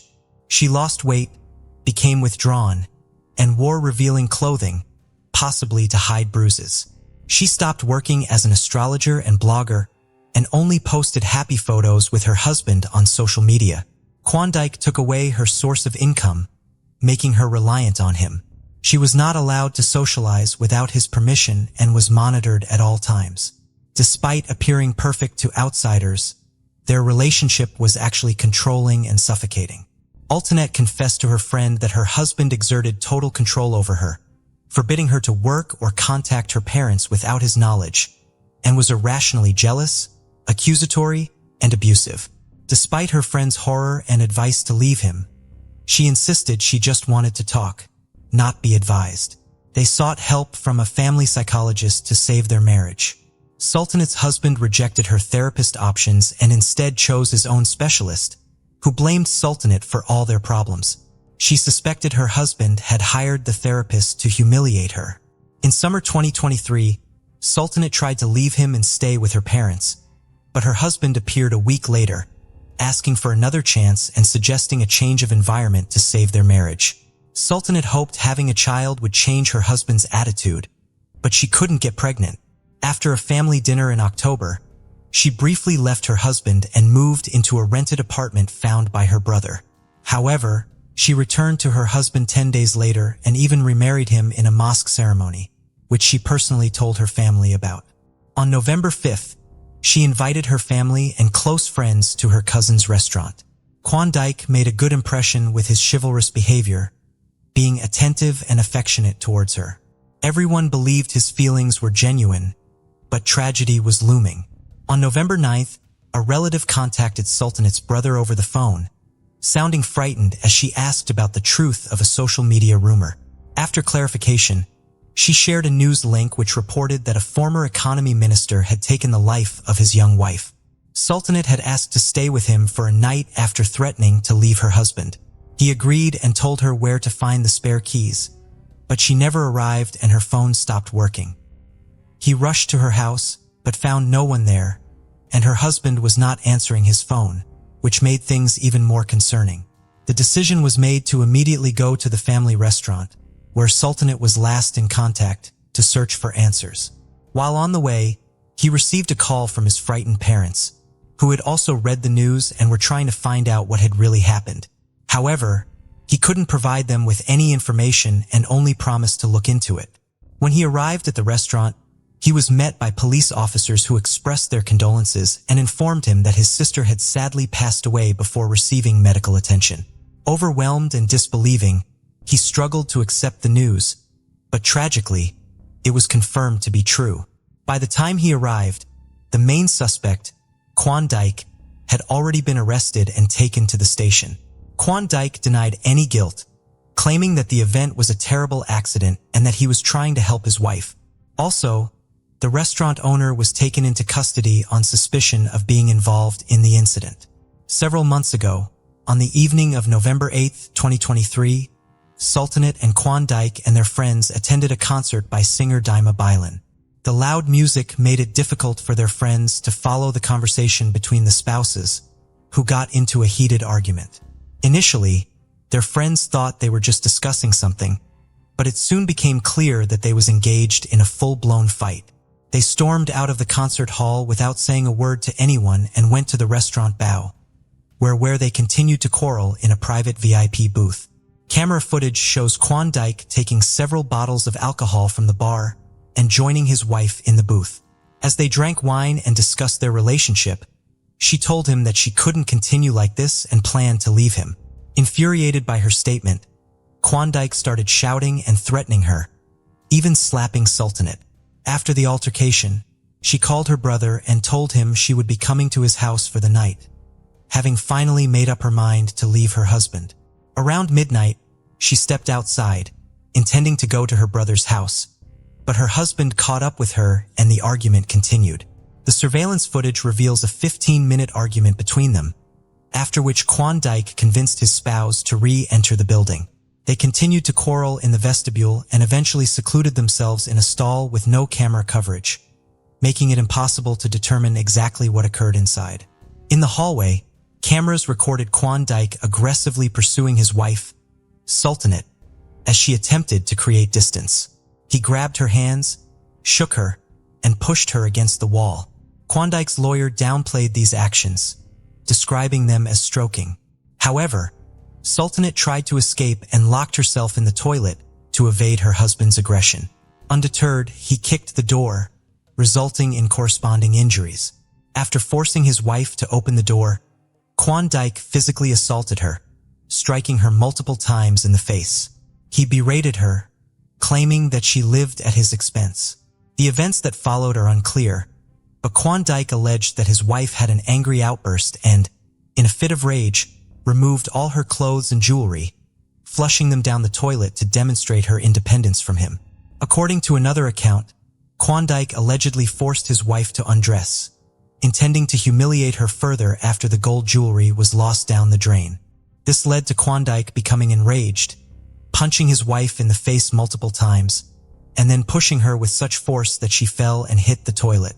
However, during the trial, Klondike claimed that his wife was intoxicated and had fallen several times while undressing, hitting her head on the tiles and plumbing fixtures. Klondike and his wife had planned to go home after leaving the restaurant, but he refused to drive due to his intoxication. He was ashamed of his drunken wife, who was wearing only underwear under her coat, and didn't want to call a cab. They decided to return to their VIP booth instead. However, when Sultanate stopped to look at her reflection in the mirror, her husband forcefully pushed her towards the exit. This quickly escalated into a brutal assault as he mercilessly beat her with his hands and feet and dragged her by the hair. At around 7 o'clock in the morning, he dragged her back to the VIP cabin, where he continued his attack. Klondike ultimately caused severe harm to Sultanate, but during the trial, he claimed he had no involvement in her injuries. According to him, she had fallen and hit the floor and furniture on her own and then fell asleep on the sofa.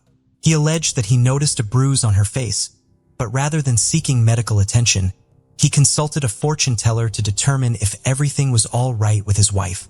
The fortune teller told Klondike his wife was drunk and needed sleep, so he calmed down and didn't touch her. Later, he realized she wasn't breathing and called his brother, Bakan Banov, also the restaurant owner. Together, they deleted CCTV footage, claiming it showed his wife's indecent behavior. Banov called an ambulance in the evening, but she had already died. He claimed to have tried CPR, but it was too late. Both brothers were arrested by law enforcers. Klondike's former wife, Nazim, was also under scrutiny several years ago when her then-husband was arrested on corruption charges. She defended him at the time, but soon after his release, she filed for divorce, citing irreconcilable differences and claiming she had outgrown the marriage. However, after her ex-husband was accused of brutally murdering his new girlfriend, Nazim gave a candid interview, admitting that she believes him to be capable of such a crime. She explained that her 14-year marriage to Klondike changed dramatically in 2011, after the birth of their second child. Klondike became increasingly aggressive, selfish, and narcissistic, thinking that the world should revolve around him. Nazim also revealed that her husband frequently cheated on her, openly flaunting his infidelities. However, it wasn't until his phone data was accessed during his February 2017 arrest that she discovered the full extent of his cheating. He had multiple mistresses, and they constantly changed. After Klondike was released from prison, his behavior became even more violent and aggressive, according to Nazim. A disagreement erupted between they a month later, sparked by a minor issue. However, Klondike's reaction was excessive, as he became enraged and ripped a toilet lid from the wall with his bare hands, throwing it at Nazim. Although she dodged, the incident made her realize that the marriage was unsalvageable in her opinion. Klondike had apparently restrained his true nature for a long time because he knew Nazim wouldn't tolerate his darker impulses. Klondike had a sinister strategy. He initially chose a victim, tested her limits, and pushed her to see how much she would tolerate. Once he was convinced that she wouldn't leave or complain, he revealed his true self as a sophisticated sadist. The trial of Klondike began in March 2024, with relatives of Sultanate pushing for an open trial to prevent him from using his wealth and connections to influence witnesses and judges. Klondike, who had previously been convicted of a serious offense but released on parole, requested a jury trial to avoid a life sentence. A jury of 12 was selected, and in this case, a life sentence would require a unanimous decision from all jurors and the judge, a very unlikely outcome. Klondike denies premeditated murder, claiming the event was an accident. He says his spouse provoked him, but video recordings contradict him. Initially, authorities considered charging him with domestic violence, a crime with lenient punishment in Kazakhstan. However, this sparked outrage, particularly from the victim's mother, who feels her son-in-law may get off too lightly, undermining her faith in justice. A law was approved in April 2024 to toughen penalties for domestic violence in Kazakhstan following public outrage. Klondike tried to pressure his brother into giving false testimony and also attempted to discredit his late wife in court, calling her an inadequate, unbalanced, and alcoholic who provoked him. He claimed he acted in a state of passion, hitting her only a few times, and that her other injuries were self-inflicted from falling under the influence of alcohol. However, Klondike was alleged that he didn't allow called medics for Sultanate and was instead concerned with deleting footage from cameras. Klondike ordered his brother to fake his wife's phone activity, making it seem like she was home. However, the plan didn't work. Klondike was found guilty of murder and sentenced to 24 years. Klondike brother Bakunbanov was given a 4-year sentence for complicity. Sultanate's family expressed dissatisfaction with the court's decision. Her father hoped for a life sentence for his former son-in-law, calling any other verdict unfair. The case of Antonia Barra. Antonia was born in the late 1980s to a loving family that valued closeness and togetherness. Her parents, Alejandro and Marcela, raised 5 children in a spacious home, providing a nurturing environment where care and attention were abundant.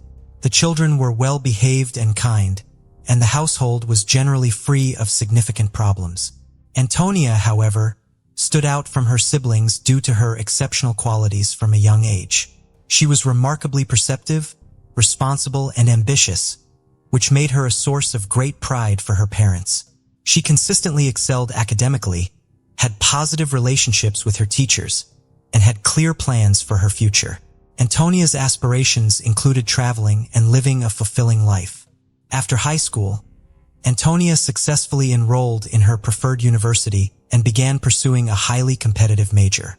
As a freshman, she dedicated herself to mastering the fundamentals of her chosen profession and actively participated in both academic and social activities, forming close bonds with like-minded academic and social activities, forming close bonds with like-minded friends who shared her interests and ambitions.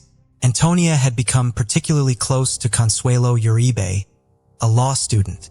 Their friends enjoyed spending time together, going shopping, attending parties, and socializing. Their friendship deepened over time. When Antonia's boyfriend Rodrigo broke up with her, Consuelo suggested a distraction to help her cope with the heartbreak. Antonia, struggling to come to terms with the breakup, welcomed her friend's idea.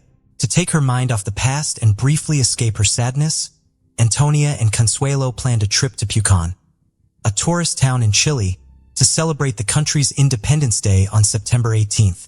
The music festival was scheduled to take place at the Black Room Club on the evening of September 17th. At around 6:30 p.m., Antonia, Consuelo, and 3 other friends, including Consuelo's boyfriend, set off for Pucón. The trip was smooth, and upon arrival, the group stayed in separate accommodations, with they staying in a summer house owned by the Uribe family. After 8 p.m., they got ready to head to a party at Black Room, a well-known spot that promised an unforgettable night. Before leaving, Antonia texted her dad, who reminded her to be careful around people she didn't know. Antonia assured him that being cautious was second nature to her. They had a great time chatting and dancing with friends. As fate would have it, Martin and Antonia unexpectedly ran into each other at the club. They were thrilled to see each other and spent the evening together, chatting and dancing. Throughout the night, Antonia would occasionally leave Martin's side to check in with her friend and greet other male acquaintances she had met while bar hopping. However, she didn't realize how much she had been drinking, likely due to the long drive and her empty stomach. This was unusual for her, as she normally didn't let herself get carried away with alcohol. Consuelo told Antonia it was time to leave the club, but Antonia was having too much fun and refused to go. Consuelo warned her to stop drinking and think about leaving, but Antonia was determined to stay. Despite Consuelo's concerns, Antonia chose to stay at the club, and Consuelo left without her. However, Antonia would soon come to regret her decision. One of their friends stayed at the club and saw what happened next. He later shared what he saw during the investigation and in court. He said that Martin started talking to Antonia and then took her hand, leading her towards the exit. Antonia seemed unsure and confused, likely because she had been drinking too much. Although she was in a daze, Antonia didn't seem to resist or mind being led away. It was unclear if she even knew what was happening. But external surveillance footage told a different story. According to Martin's friends, they left the club in 2 cars, but there was no room for her, so she ended up walking with them. Along the way, they passed a store, and footage showed that the man had forced her to enter. She was visibly intoxicated and unable to resist. Throughout the night, Martin, who was somewhat more sober than the others, attempted to exert control over the situation. The footage captured moments of Martin being overly affectionate towards her and trying to kiss her, despite her clear reluctance and attempts to pull away. After arriving upstairs around 9 a.m., Consuelo checked her messages and found a voice message from her friend Antonia. Initially, Consuelo had trouble making out what Antonia was saying, but after listening more closely, she caught a few words. Antonia was asking to be picked up, but Consuelo didn't know exactly where she was. To find her, Consuelo used her GPS and, accompanied by her boyfriend Jose, headed to the location indicated. Upon entering the house, Consuelo and Jose were shocked to find Martin standing naked, attempting to cover himself with a pillow. When Consuelo asked about her friend Antonia, Martin claimed he didn't know where she was. However, they soon found Antonia upstairs in one of the rooms, lying on a bed in her underwear, crying quietly. Jose carried her to the car, and Consuelo asked what had happened, but Antonia was too distraught to explain.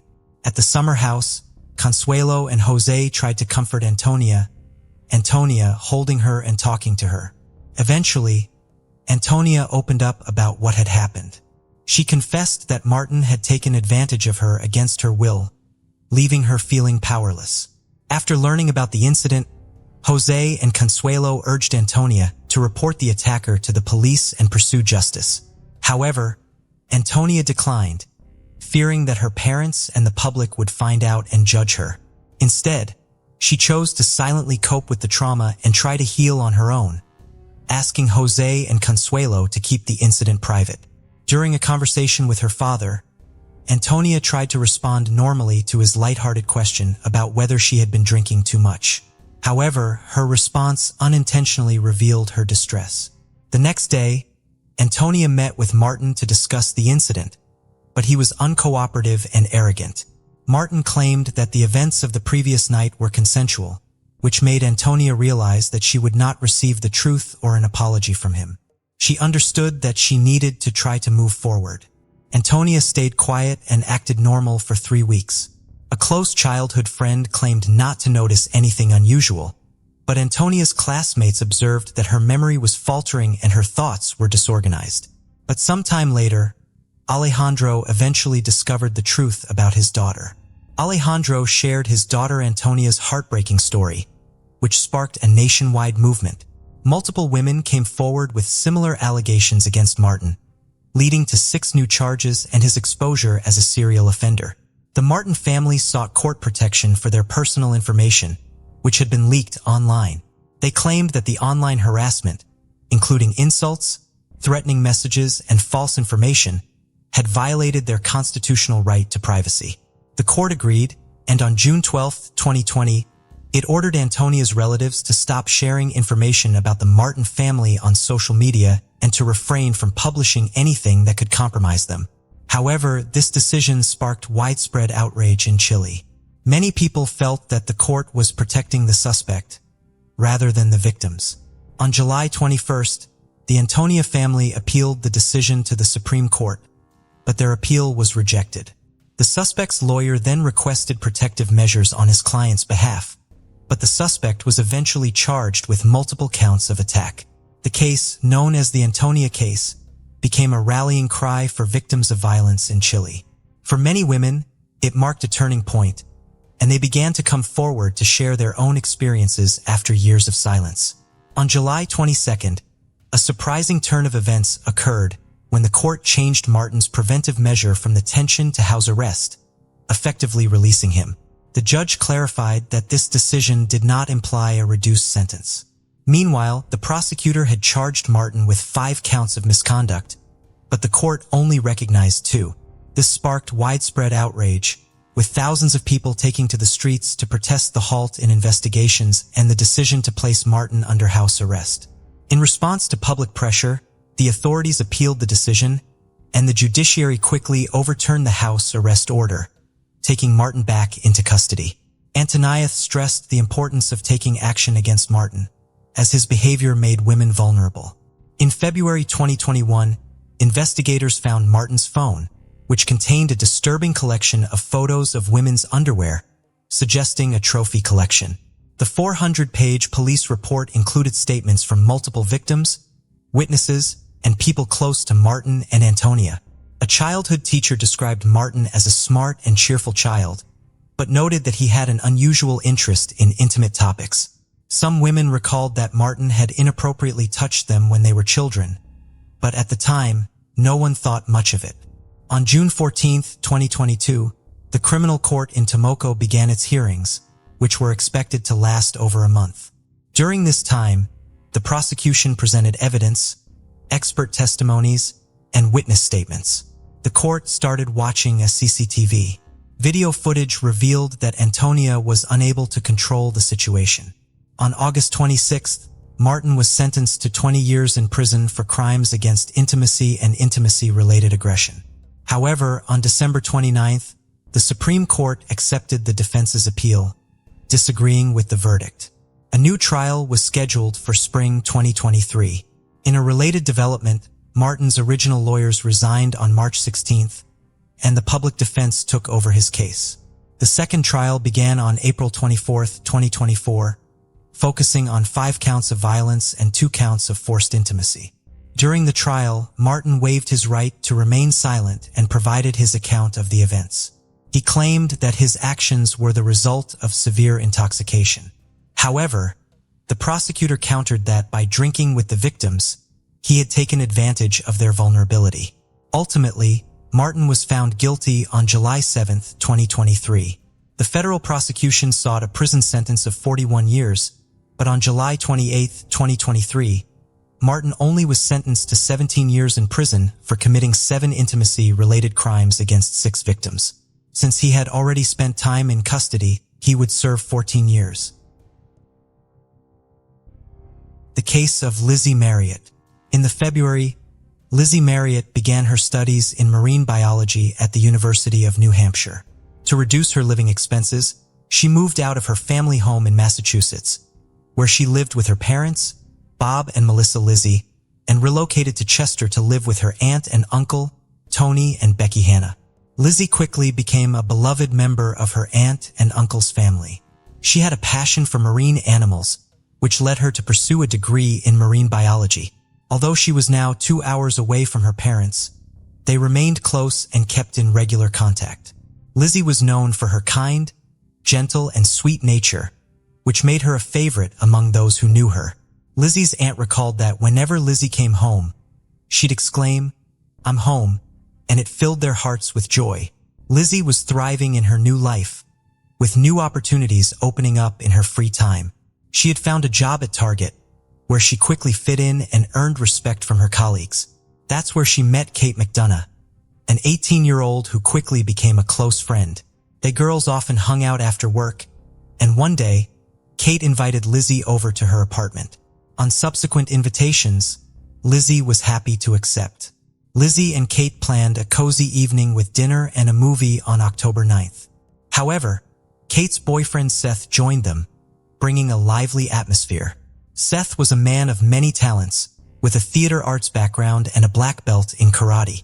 Lizzie's family and friends expected a fun evening together. When she failed to return home at the agreed-upon time, her relatives initially thought she might have stayed overnight at a friend's place and then headed to university. However, when she didn't show up the next day, her aunt and uncle grew concerned and contacted her parents, who were also unaware of her whereabouts.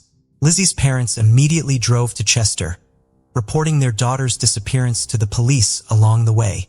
The investigation began, and the police questioned everyone who knew Lizzie, but her relatives had no idea where she had gone. Fortunately, a friend named Nate revealed that he thought Lizzie might be with Kate McDonough. Nate asked Kate if she had seen Lizzie. Kate replied that she hadn't. Detectives began investigating the new information provided by Nate. In the meantime, they discovered that her bank accounts showed no activity, and her phone was dead. This led them to rule out the initial theory that she might have been involved in an accident. Shortly after, her car was located. After interviewing her friends and co-workers, investigators gathered some information about Kate and her boyfriend, Seth. Lizzie and Kate's acquaintances have noticed they spending increasing amounts of time together, despite their vastly different personalities. Outwardly, Lizzie is sociable and compassionate, whereas Kate is known for being rude. The reason behind their close relationship remains unclear. Lizzie was once a cheerful person, but after meeting Seth, she changed. Her co-workers noticed a difference, and she distanced herself from relatives who disapproved of Seth's behavior. They started dating when Lizzie was 17 and moved in together in Dover, New Hampshire, after she turned 18. On October 12th, authorities questioned Kate and Seth separately but at the same time. This tactic helped investigators gather more information.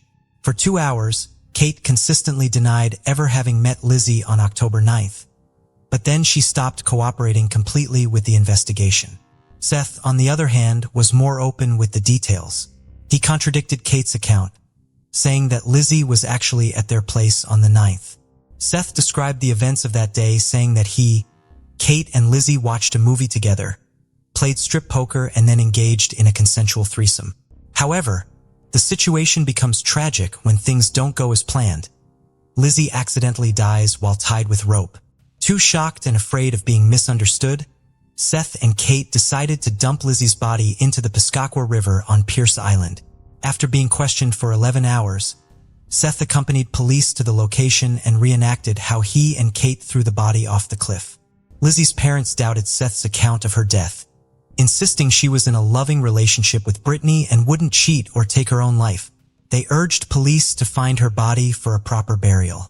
The search continued with volunteers and a detective, but strong river currents made it possible her body was swept to the Atlantic. The investigation into Lizzie's death continued with a search of Seth's apartment. Detectives found the apartment cluttered and disorganized, with evidence of Seth's interest in occultism and black magic. A search of the surrounding area turned up a bag in a trash container containing black leather gloves, a sweatshirt, and men's underwear with DNA from both Seth and Lizzie, confirming their intimate relationship. The sweatshirt was identified as Lizzie's by her family. Later, Kate McDonough confirmed some of his account. According to Kate, she, Seth, and Lizzie spent the evening of October 9th watching a movie and playing strip poker, which eventually led to a consensual intimate encounter involving rope bondage, which Lizzie had agreed to.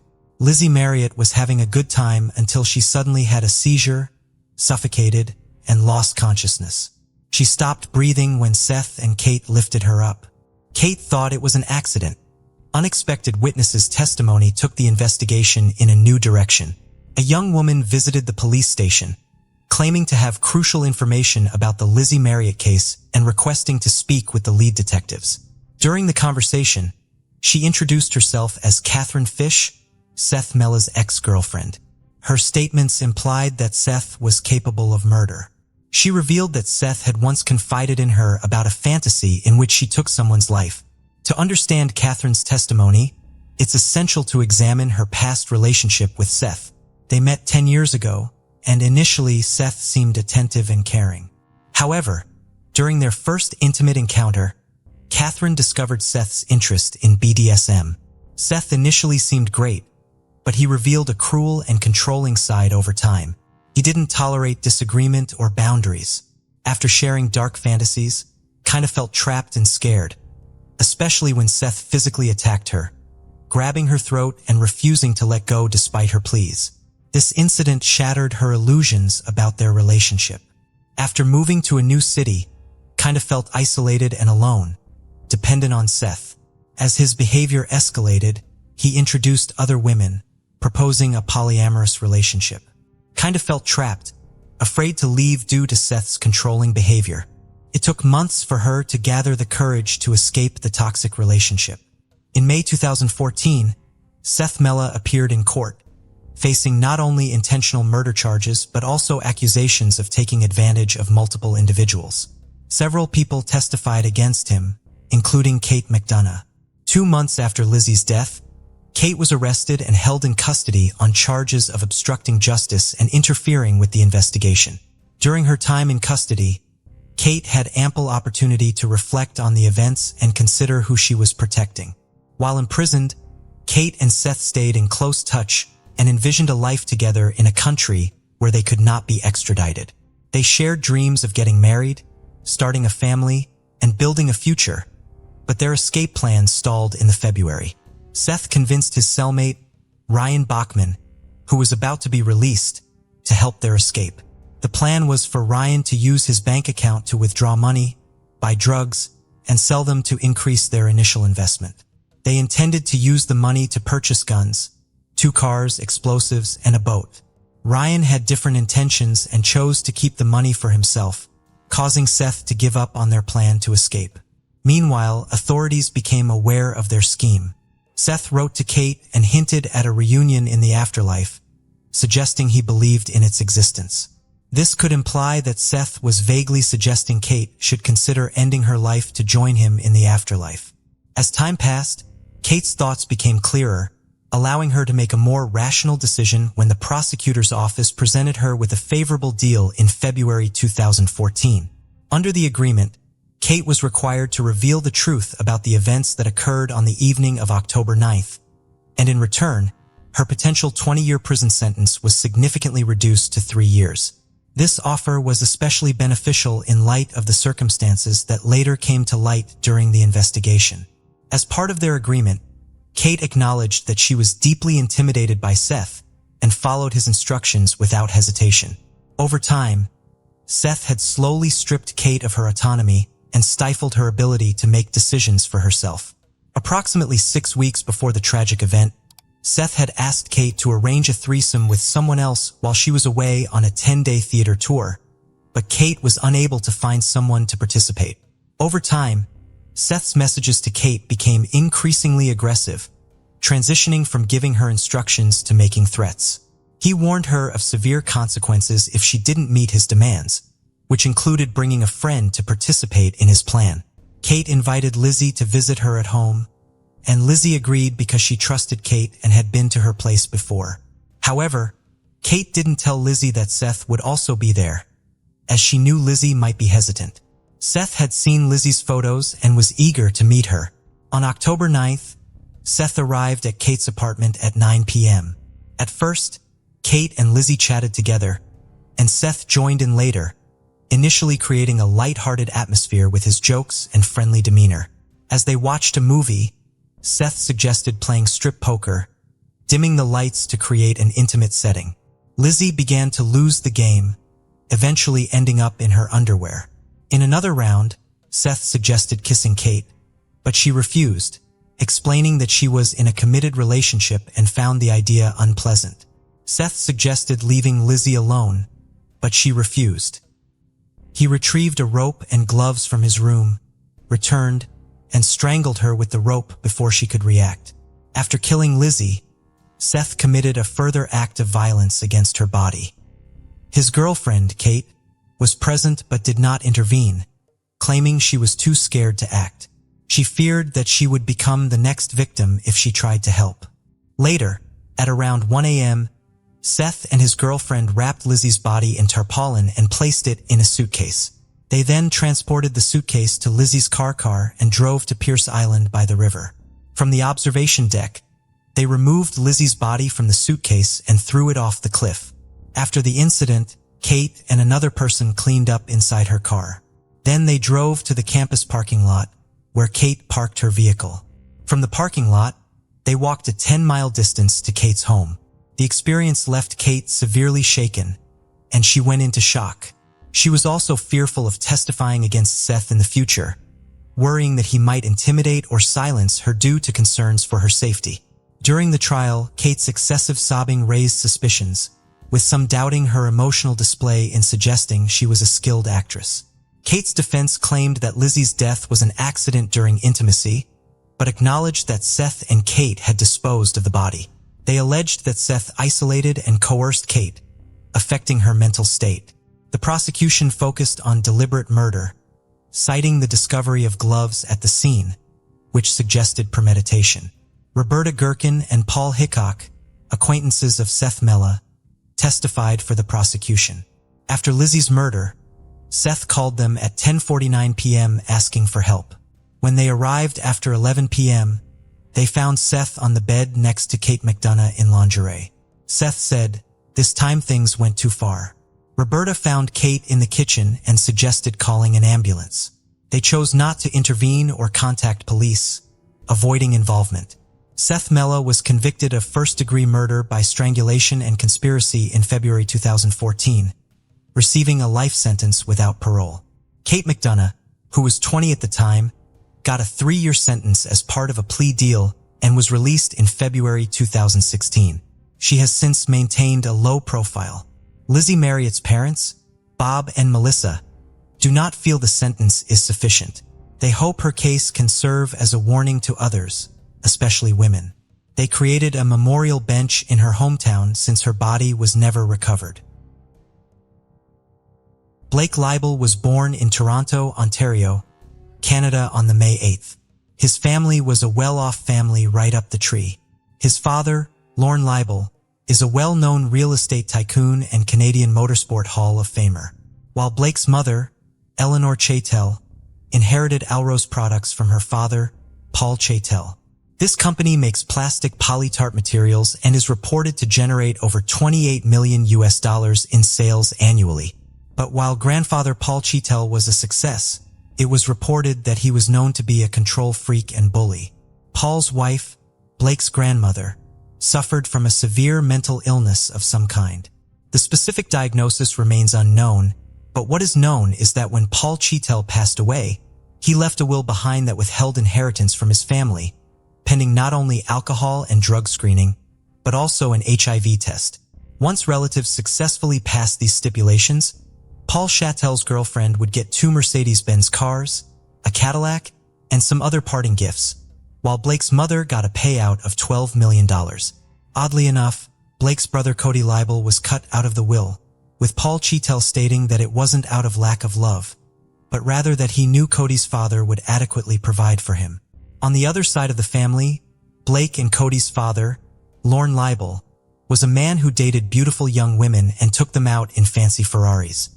He was the envy of any man who set eyes on his fortunes or female companions.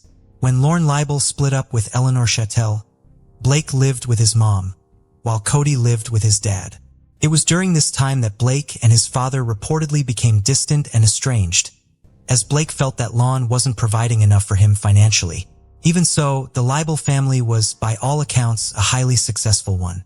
Even Blake's grandfather, Stanley Leibel, was a well-known sailor who competed in the 1968 Summer Olympics and then later developed hundreds of homes across Toronto. Even Blake's aunt, Terry Leibel, is a Canadian journalist who served as a host for CBC's Olympic coverage during the 1996, 2002, 2004, and 2006 games. Blake and his brother Cody Leibel were destined for success right from the very start, or at least they certainly had the financial environment around them to allow them to succeed at whatever they put their minds to. As a matter of fact, when Cody Leibel moved to California, he certainly left his mark of success on the world. He even sold his 5,500 square foot home in Beverly Crest for almost $18 million in 2017. The buyer was reportedly Katy Perry. Then later on the same year, Cody bought Reba McEntire's house for a reported $25 million, crowning him the youngest homeowner in Beverly Park history. This move made him neighbors with big names like Sylvester Stallone, Mark Wahlberg, Denzel Washington, and even Eddie Murphy. As the world's youngest owner of a Ferrari Enzo, Cody not only owned a record label, but he was a regular at a poker club called Molly's Game that reportedly hosted famous faces like Leonardo DiCaprio, Ben Affleck, Matt Damon, and Tobey Maguire. Cody Leibel certainly seemed as successful as the family that raised him. Cody's brother, Blake Leibel, moved to California in February 2004. He reportedly still received an allowance from his mother that totaled close to $2 million in just 8 years. In 2011, Blake's mother, Eleanor, would die of brain cancer, leaving a huge inheritance behind to Blake and Cody. Roughly 2 years later, Blake challenged his mother's will to remove his father as trustee and deny his brother Cody his inheritance. But Blake, who reportedly didn't even attend his mother's funeral, received little sympathy from the courts. But who is Blake Leibel? He wrote and directed a comedy film in February 2009 called Bold. It was very low budget and it didn't hit well at all. The movie was a massive flop with a 2.6-star rating on IMDb, but apparently you can still find it on Plex TV if you're curious. Blake Leibel also directed a 2013 film called Soulmates. He's even listed as a creative consultant and director on a few episodes of Mel Brooks' Spaceballs, the animate. In 2010, Blake published a graphic novel called Syndrome. The novel was about a man named Dr. Chattel, who happens to share the same name as Blake's own mother. In the novel, Dr. Tettle studies serial killers. He also goes as far as to recruit a town full of actors and then set up a fake Truman Show-style scenario. Next, he fakes the execution of a serial killer before wiping his mind and allowing the memoryless man to run free in the fake town so Chattel can monitor his actions. The doctor's goal in the book is to cure serial killers. Chattel's character can be quoted saying that evil is not some mysterious force. Evil is a syndrome. Co-author of the book, Ryan Roberts, stated that Blake told him that he had done a lot of research on serial killers. Ryan also recalled how Leibel jerked his hands upward when showing how a victim could be flipped upside down in order to drain them of fluid. In hindsight, Ryan Roberts said he'll never forget that. While Blake didn't actually write or illustrate the final edition of Syndrome, he was credited as creator of the book, and he wrote an introduction at the start of the novel, asking the question, if you loved hurting things, what would you do? Syndrome, Blake's biggest success, and it ended up with him giving away stacks of the graphic novels for free at Comic-Con in San Diego. A producer said Blake wanted to be a respected comic book artist, and he used his cash to try and buy that image. He tried hard to come across as cool and edgy, but it was clear to everyone that Blake Leibel had some serious mental issues that he needed to address. His mental state had begun to deteriorate, and he was spiraling into a dark abyss. Those close to him had started to recognize the signs, but none could foresee the depths to which Blake would ultimately sink until it was beyond anyone's reach to save him. Blake Leibel had quite the romantic life. In 2006, Blake met a Californian model named Amanda Braun. Amanda was previously in a relationship with Andrew Alczyk, who died in prison following convictions for crimes committed as a crooked hedge fund manager. After 5 years of dating, Blake and Amanda finally tied the knot in 2011. Not long after the wedding, Amanda Braun Leibel gave birth to a son. While the couple appeared to live comfortably in their Beverly Hills mansion, Blake continued to cash in and spend his checks pretty much as quickly as he received them.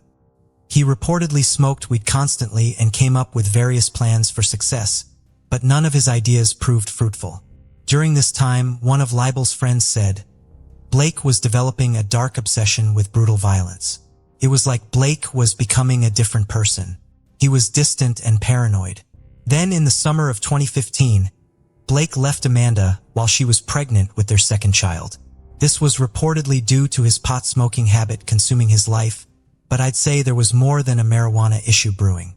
Blake began isolating from almost everyone as he sank deeper into a world filled with gore, violence, and darkness. He even stopped returning his family's calls and began to suspect that his brother Cody was in deep debt to some Russian gang members, and he was worried it could potentially bring harm back his way. But there was never any evidence that Cody Leibel owed any major debt like that, and no one could understand why Blake's sanity was spiraling out of control. But most of his friends claimed it was initially the death of his mother that brought on this dark madness. Eleanor Chattel's $5.5 million home in Toronto, plus the millions of other dollars acquired due to her death, just wasn't enough for Blake. He was broke, and when he failed to have his mother's will overturned in 2013, he turned to his father to help him pay for his mounting credit card debts. Then Blake was sued by his lawyers for non-payment in the unsuccessful case of Eleanor Chattel's will. After Blake split up with Amanda, he began pitching another original script called Psychopomp. It was about a caped vigilante that cuts off the heads of villains and then uploads his antics to YouTube. But reviewers of the script stated that it was terrible in every way possible. There wasn't one thing about Blake Libel's new project that anyone liked. It was likened to a bad rip-off version of Batman, where Batman is violent, psychotic, stupid, sadistic, and highly unlikable. Psychopomp was nothing more than a gratuitously violent film, devoid of any imaginative flair. However, there were whispers that Hilary Shore, a producer involved in Children of Men, had expressed interest in the Psychopomp screenplay, yet this supposed development never materialized. While married to a pregnant Amanda Braun, Blake had started seeing Iana Kashin, a stunning 30-year-old Ukrainian former attorney from Kiev. In no time, Blake got her pregnant too. And for a while, they seemed happy and healthy as Blake pulled Iana into his fantasy world of Hollywood hot pink. All the while, his mental decline was picking up speed at a volatile pace. In May of 2016, Iana gave birth to a baby girl named Diana, and to outside observers, the new family appeared to be doing well. However, the reality was far from idyllic. Blake harbored intense jealousy towards the infant as a storm of anger raged within him. No longer the sole object of Iana's affection, Blake found himself replaced by baby Diana, pushing him to new heights of psychological instability. He incessantly demanded sexual attention from Iana, threatening to abandon her for another woman if she refused his advances. In an attempt to salvage their relationship, Iana sent her newborn daughter to live with her mother in a nearby apartment, which Blake financially supported. Then, on the May 20th, Blake Libel was arrested for sexual assault not far from his condo. The alleged victim was Blake's third girlfriend, Constance. She'd been living in another house he owned that was also a couple of miles away from his West Hollywood apartment where he lived with Iana. Constance claimed Blake forced himself on her in the house. Buka Fury is known for being a storyboard artist on Aquaman and working in the art department for films like Snow White and the Huntsman, P.S. I Love You, and the Emoji Movie. Blake Libel was released from custody around 15 hours after he was arrested following a bail payment of $100,000. Iana had bailed Blake out of jail, but finding out about the affair with Constance was the final straw for her. She moved into her mother, Olga Kasienzma. There was only one door left to check, and it was locked. The cops tried to force the door open to the bedroom, but a mattress was barricading the door from the other side. The cops shouted for whoever was in there to come out. And that's when Blake's voice finally responded, saying he wasn't going to come out because he was scared that the officers were going to beat him up. They assured him that this wouldn't happen, and that they were just there to check on his girlfriend to make sure she was okay. Blake replied back that she was fine. He said she was at the hospital and gave them a room number.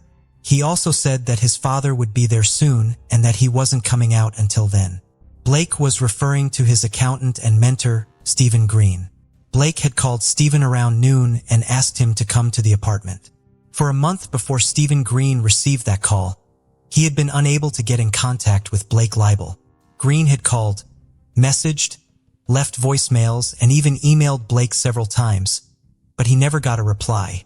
Stephen Green even left a voicemail on Blake's phone stating that he was worried about him and that he loved him. He said, whatever was going on, he wanted to help him get through it. But as you're about to find out, it was way too late for that. When Green arrived at the condo, he spoke to Blake through the partially open bedroom door in the apartment.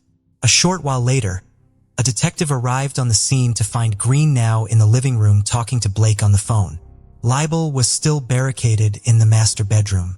When Green hung up the phone, the detective asked him to call Blake back, which he did. After a few minutes of conversation, Blake Libel finally agreed to come out. He was only wearing boxer shorts when he emerged from the room. Stephen Green gave Blake some clothing to put on. Luckily, officers checked the clothing first and found Libel's passport and about $4,000 in cash. It's thought that he was going to try and make a break for it, but that never happened. As the officers entered the bedroom, one of them screamed, "She's on the bed."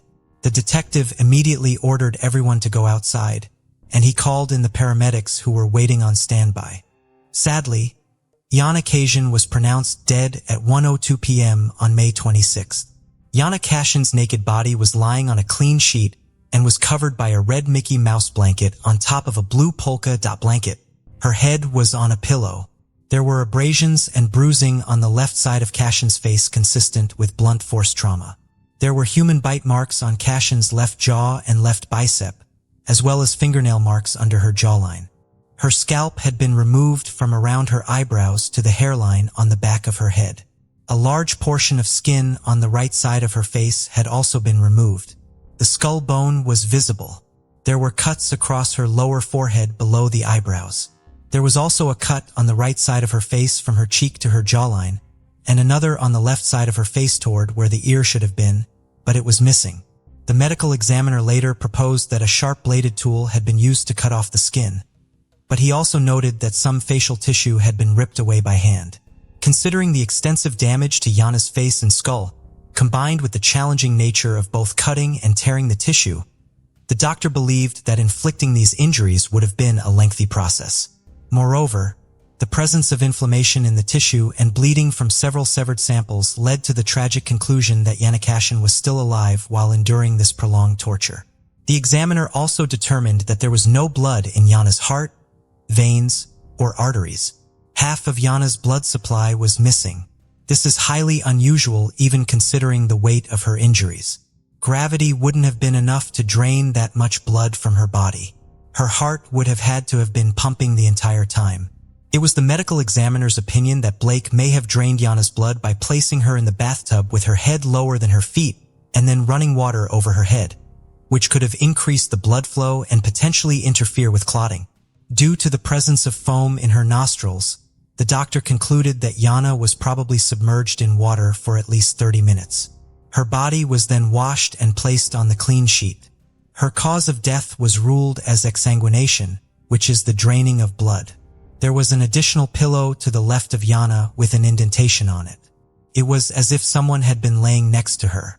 There were dried blood stains on the mattress beneath the sheet she lay upon. The investigation uncovered the extent of the violence that had occurred throughout Blake Libel's condo. According to court documents, blood stains and pieces of human flesh were discovered behind the bed. Blood was also splattered on the wall near Yana's body. A fragment of an eyebrow was found on the floor beside the bed. In addition to the mattress Yana was lying on, blood stains were present on another mattress from a second bed in the room, as well as on a side table and in various other areas of the bedroom. The mattress that had been used to obstruct the door belonged to the second bed. A clump of hair and a blood-stained razor were found in the trash can. When cops entered the bathroom of the master bedroom, warm water was running in the bathtub. Blood stains and hair could be seen in the tub. A green paring knife with blood on it was found in the top drawer in the bathroom. The oval shape of the bloodstains found on the headboard of the bed and the guest bedroom were consistent with having been made via the top of Yana's scalped head. There was blood on 2 towels, a pillowcase, the floor, and the base of the drapes in the guest bedroom.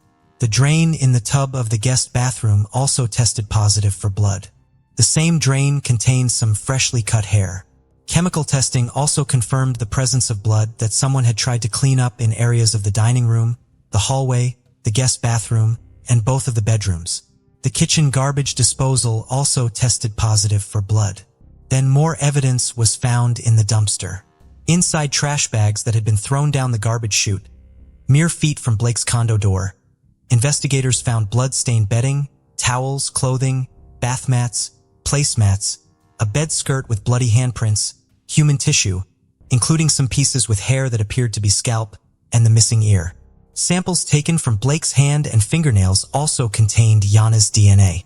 Yana's hands showed signs of injury consistent with self-defense. The marks and bruises seen on Blake's face when arrested were most likely inflicted by Yana fighting for her life.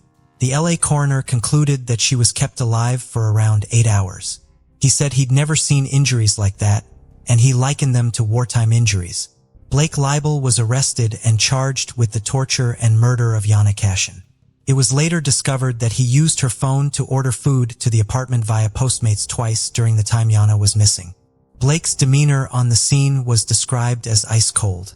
He acted as if he didn't even know Yana was dead.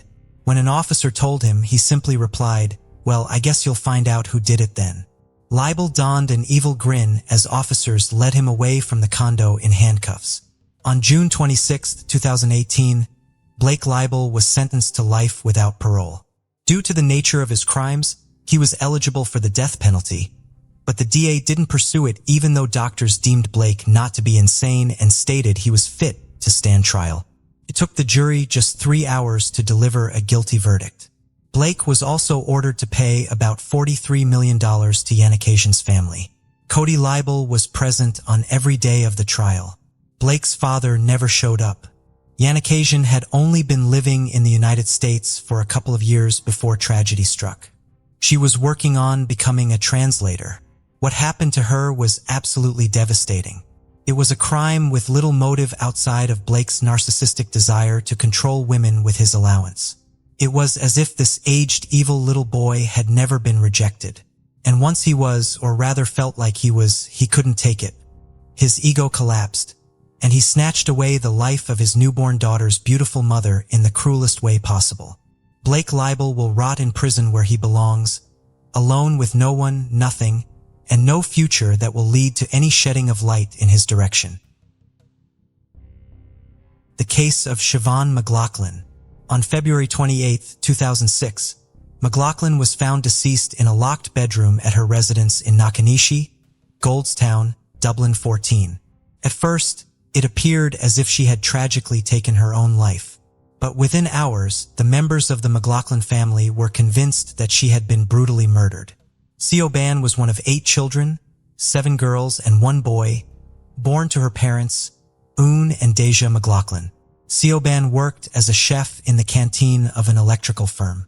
In 1989, at the age of 21, she met a man named Brian Carney who was 31 years old. Brian worked as an electrical engineer for the same firm, which was a very good job. Siobhan lived in an apartment, while Brian lived with his toddler daughter, Aisling, from a previous relationship. Brian's wife and the mother of his child had passed away from natural causes a few years before Seaburn and him met. Brian was raising his daughter alone. Eventually, Seaburn would move in with Brian and his daughter. They renovated this house and then decided to sell it. Zeben decided to set up her own catering business as she had trained at the Shelburne Hotel, and she was ahead of her time when it came to food. She used ingredients that were uncommon in Ireland during the 90s, but would now be considered standard. The era of meat and potatoes had passed. Brian was not only an electrical engineer, but he also owned a music shop called Music City, which he sold in February 2005. In 1995, the couple got engaged but then split up.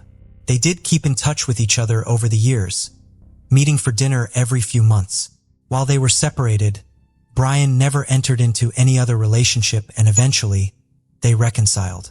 In January 2002, they got married and Shelburne was expecting a baby. Their son, Daniel, was born 6 months later.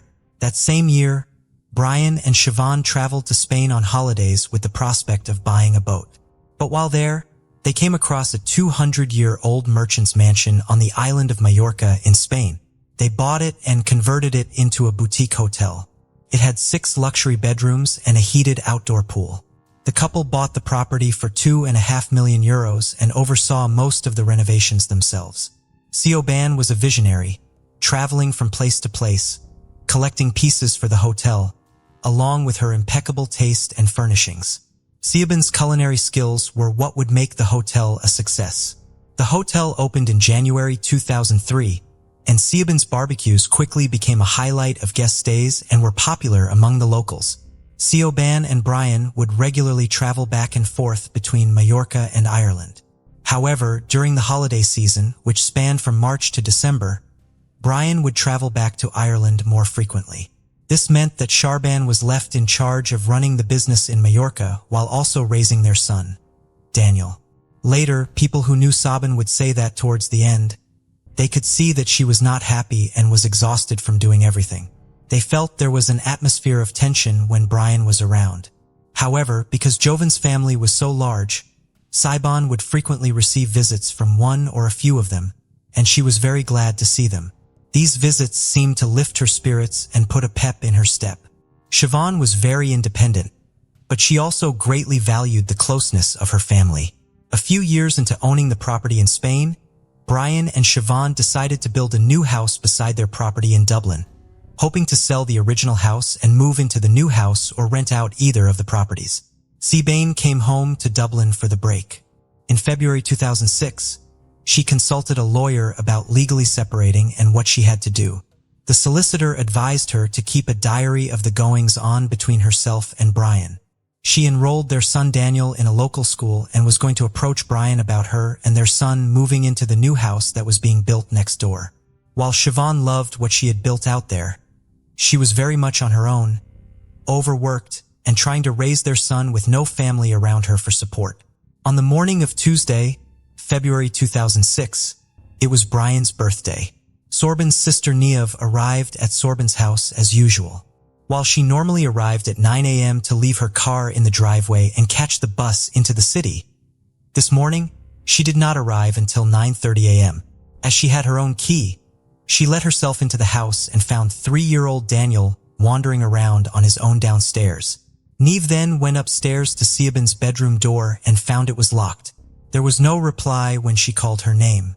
Niev then called her father and mother and informed them of the situation. When the father arrived, he broke down the door and found Siobhan lying in the bedroom near the ensuite door. Owen reached down and touched Siobhan on the head and then the leg and found she was cold. He knew then that his beloved daughter was dead. She was only 38 years old. The key to the bedroom was found on the floor, just inches away from the main bedroom door, and it appeared to have been pushed under. Owen immediately contacted the Garda, Irish police. When they arrived and examined the scene, they felt it was staged. Photos had been placed around Siobhan, almost like a shrine. A cord was partially wrapped around Siobhan, and the cord had been broken. When the forensic team arrived and examined the scene, they found indentations at the top of the ensuite door, and the other part of the vacuum cord was wrapped around the door handle on the inside of the door, making it look like she had tried to hang herself. It later emerged in court that the cord would have snapped within 5 seconds due to Siobhan's weight, and she would have had to have been at least 6 inches off the ground. These two factors combined with other evidence indicated that it was impossible for Siobhan to have taken her own life. It was also determined that Siobhan had been dead for a few hours as rigor mortis had already set in. The Garda imposed a 2-day media blackout on the case and advised the family not to speak to the press. After Siobhan's killing, it was said that the Garda took this step to try and avoid publicity of the case and to prevent a repeat of what had happened in the Rachel O'Reilly case 18 months earlier, where no charges had yet been brought. The blackout was lifted when Brian's mother-in-law informed him of Siobhan's passing. The McLaughlin family gathered united in grief, while Brian received little sympathy, his sister offering consolation. The family referred to Siobhan by her maiden name, evidently privy to information unknown to others. Brian was extensively questioned. Could he leave? Only to be told he had to speak to the detectives first. He also questioned whether they would want the clothes he was wearing, which was strange. Brian was eventually allowed to leave after speaking with the detectives, and he did not hand over the clothes for testing, as he had asked for a specific item of clothing from the back bedroom to change into.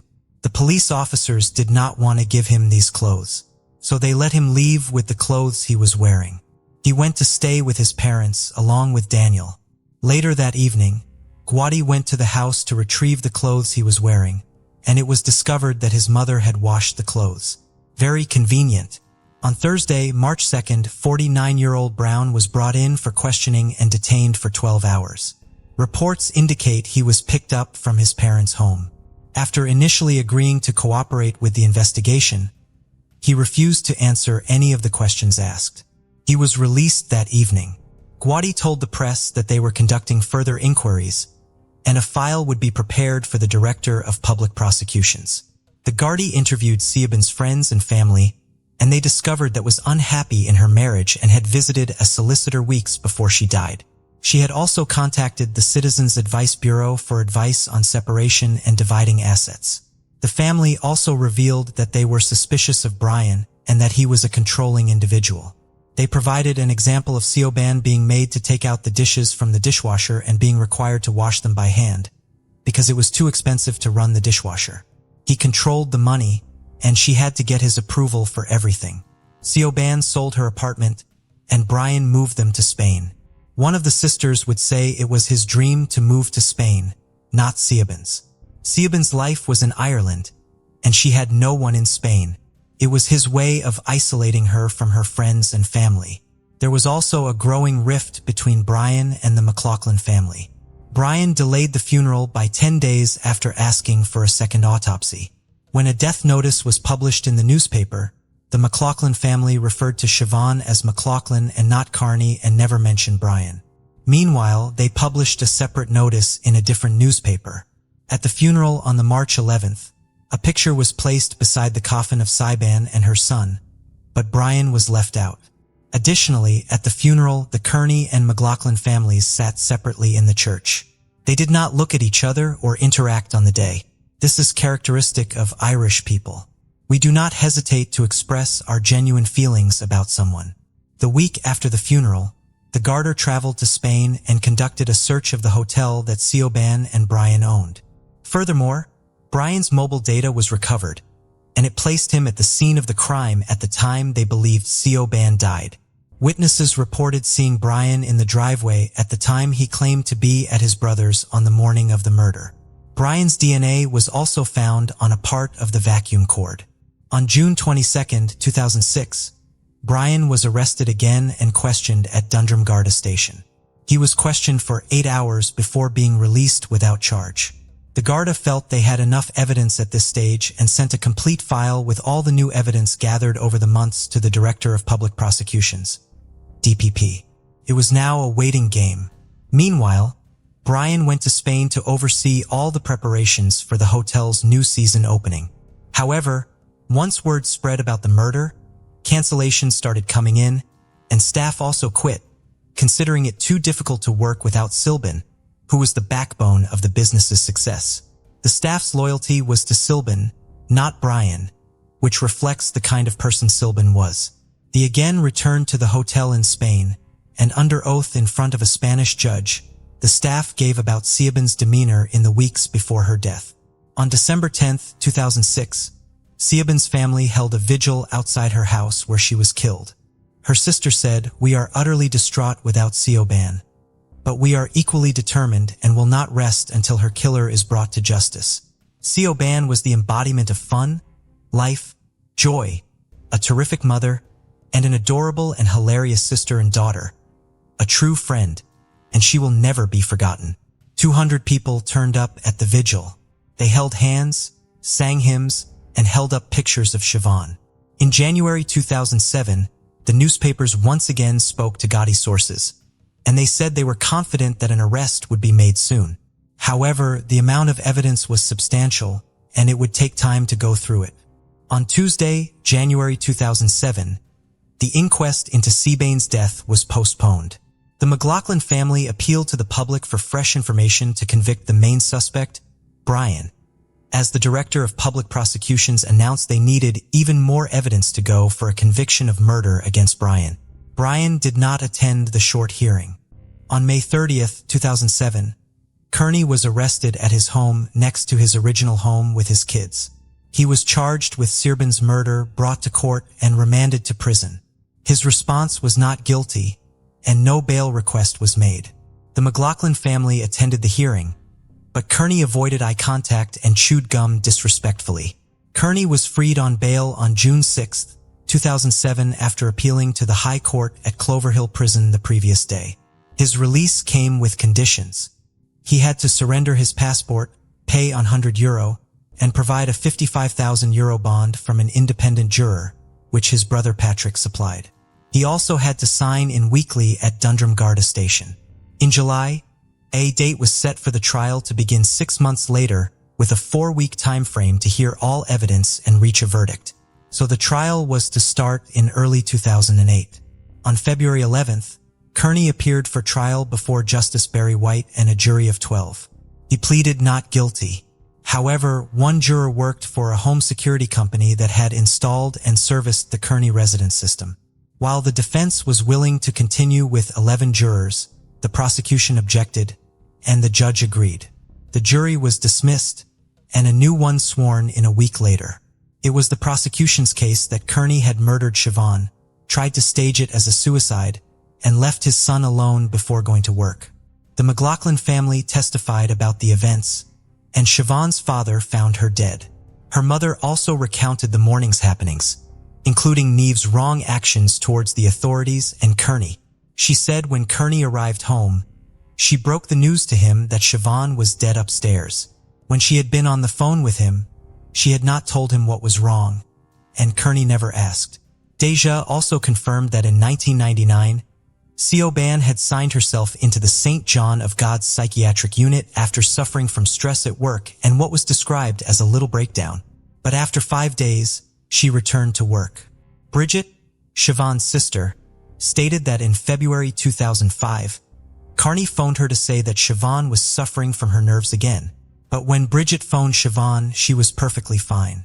Ward, who worked for Colors Electrical with Kearney, said Kearney was in the habit of arriving to work between 8:30 a.m. and 9 a.m. But on the morning of Seaborn's murder, he arrived extra early, between 7:50 a.m. and 8 a.m. A solicitor confirmed that multiple letters regarding the separation had been sent to Kearney, but he never responded to any of the correspondence. Kearney's statement to the guards was then read aloud. Kearney told the securities guards that on the morning of Seaburn's death, he had noticed her door was locked. The previous night, Seaburn and Daniel had returned home from a visit to her friend's house around 8:30 p.m., and Kearney had put Daniel to bed and slept in the same room, while Seaburn slept in the master bedroom. Kearney had said they woke up at 7 a.m. the next morning, had breakfast, and Kearney put on a DVD for Daniel, went upstairs to brush his teeth, and then attempted to enter Seaburn's room, but it was locked. He called out that he was leaving, went downstairs, kissed Daniel goodbye, and left for work. The court adjourned when a juror fell ill, but returned the next day. Evidence showed Seaburn couldn't have hanged herself. The pathologist found marks on her neck and chin, 3 larynx fractures, blood, and chin abrasions. She said the neck marks didn't come from hanging. Significant force was applied, and Siobhan was assaulted in bed, gripped by the neck, and a ligature used to hasten her death. The security guards reported no signs of forced entry as the house's windows and doors were in good working condition. The alarm company confirmed that the system was activated at 10:50 p.m. the previous night and then immediately deactivated, and it was reactivated at 7:37 a.m. the next morning before being turned off again. A thorough search of the Kearney residence uncovered a diary in the airing cupboard, and the writing inside was confirmed to be Sabin's by her sister. Sabin's solicitor had advised her to maintain a diary documenting the events of her marriage to Kearney. Additionally, Sabin's passport was found wrapped in sheets and clothing in another area, and a €500 note was discovered in a drawer among wrapping paper. A financial forensic agent was next to take the stand. Kearney did own properties in Ireland and had a stake in the electrical business plus the hotel. But while he was asset-rich, he was cash-poor. On Monday, March, closing arguments began. The defense were first, and they said the prospect of splitting with Seaburn did not suit Kearney financially. He wanted to sell one of the houses at Knocknashie, but if Seaburn wanted to move into one of them, this would not be an option, and Kearney would have to work out his debt. In some other way, the fact that had started to squirrel away money, hide her passport, keep a diary of her relationship with Kearney, and send solicitor letters showed her seriousness about leaving him. Was looking forward to her future and making plans, which showed that she was not suicidal. The evidence shown by forensics also showed that it was next to impossible that she had taken her own life. Kearney even admitted that he, Seaburn, and their son had been the only ones present that night. The defense recommended caution as the prosecution had shown no hard evidence, and it was all circumstantial evidence. They said the jury needed to pay attention to what was missing in the case. There was no history of violence, no custody dispute, no alcohol abuse or jealousy. The jury was asked to ignore the emotions of the McLaughlin family when they were giving evidence.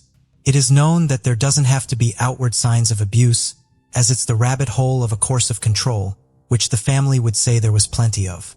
Sebin was strangled, and she had known Carney since a very young age. There were no visible signs of physical violence, but there were extreme levels of control, like Kearney telling her to take the dirty dishes out of the dishwasher and hand wash them because it would cost too much money.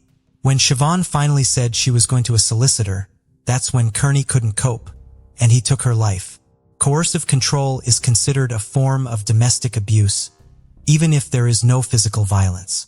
This is a growing issue that we are only now starting to address in the 2020s. On the March 4th, Justice Barry White charged the jury and referred to the victim as Rachel rather than Seaburn in his summing up, which was a terrible mistake. It so happened that, at the same time, he was overseeing the case of Rachel O'Reilly, and he apologized. It wasn't the first or the last time that both women would be mentioned in each other's trial, as they both had died within 18 months of each other, under similar circumstances. The jury was discharged that evening, and the following evening they came back with the verdict of guilty of murder by a majority verdict of 11-1. The McLaughlins wept and hugged each other as the verdict sunk in. Kearney made no reaction, but his daughter who sat next to him wept. And Kearney took his wedding ring off and took his wallet out and handed them to her. Kearney was sentenced to life there and then, and the McLaughlins asked to give a victim impact statement. But this was denied, which I don't understand why. Kearney was escorted to a van and brought to Whitfield Prison to start his sentence. Kearney lodged an appeal straight away, and it was heard in February 2009, and the three-judge panel dismissed the appeal.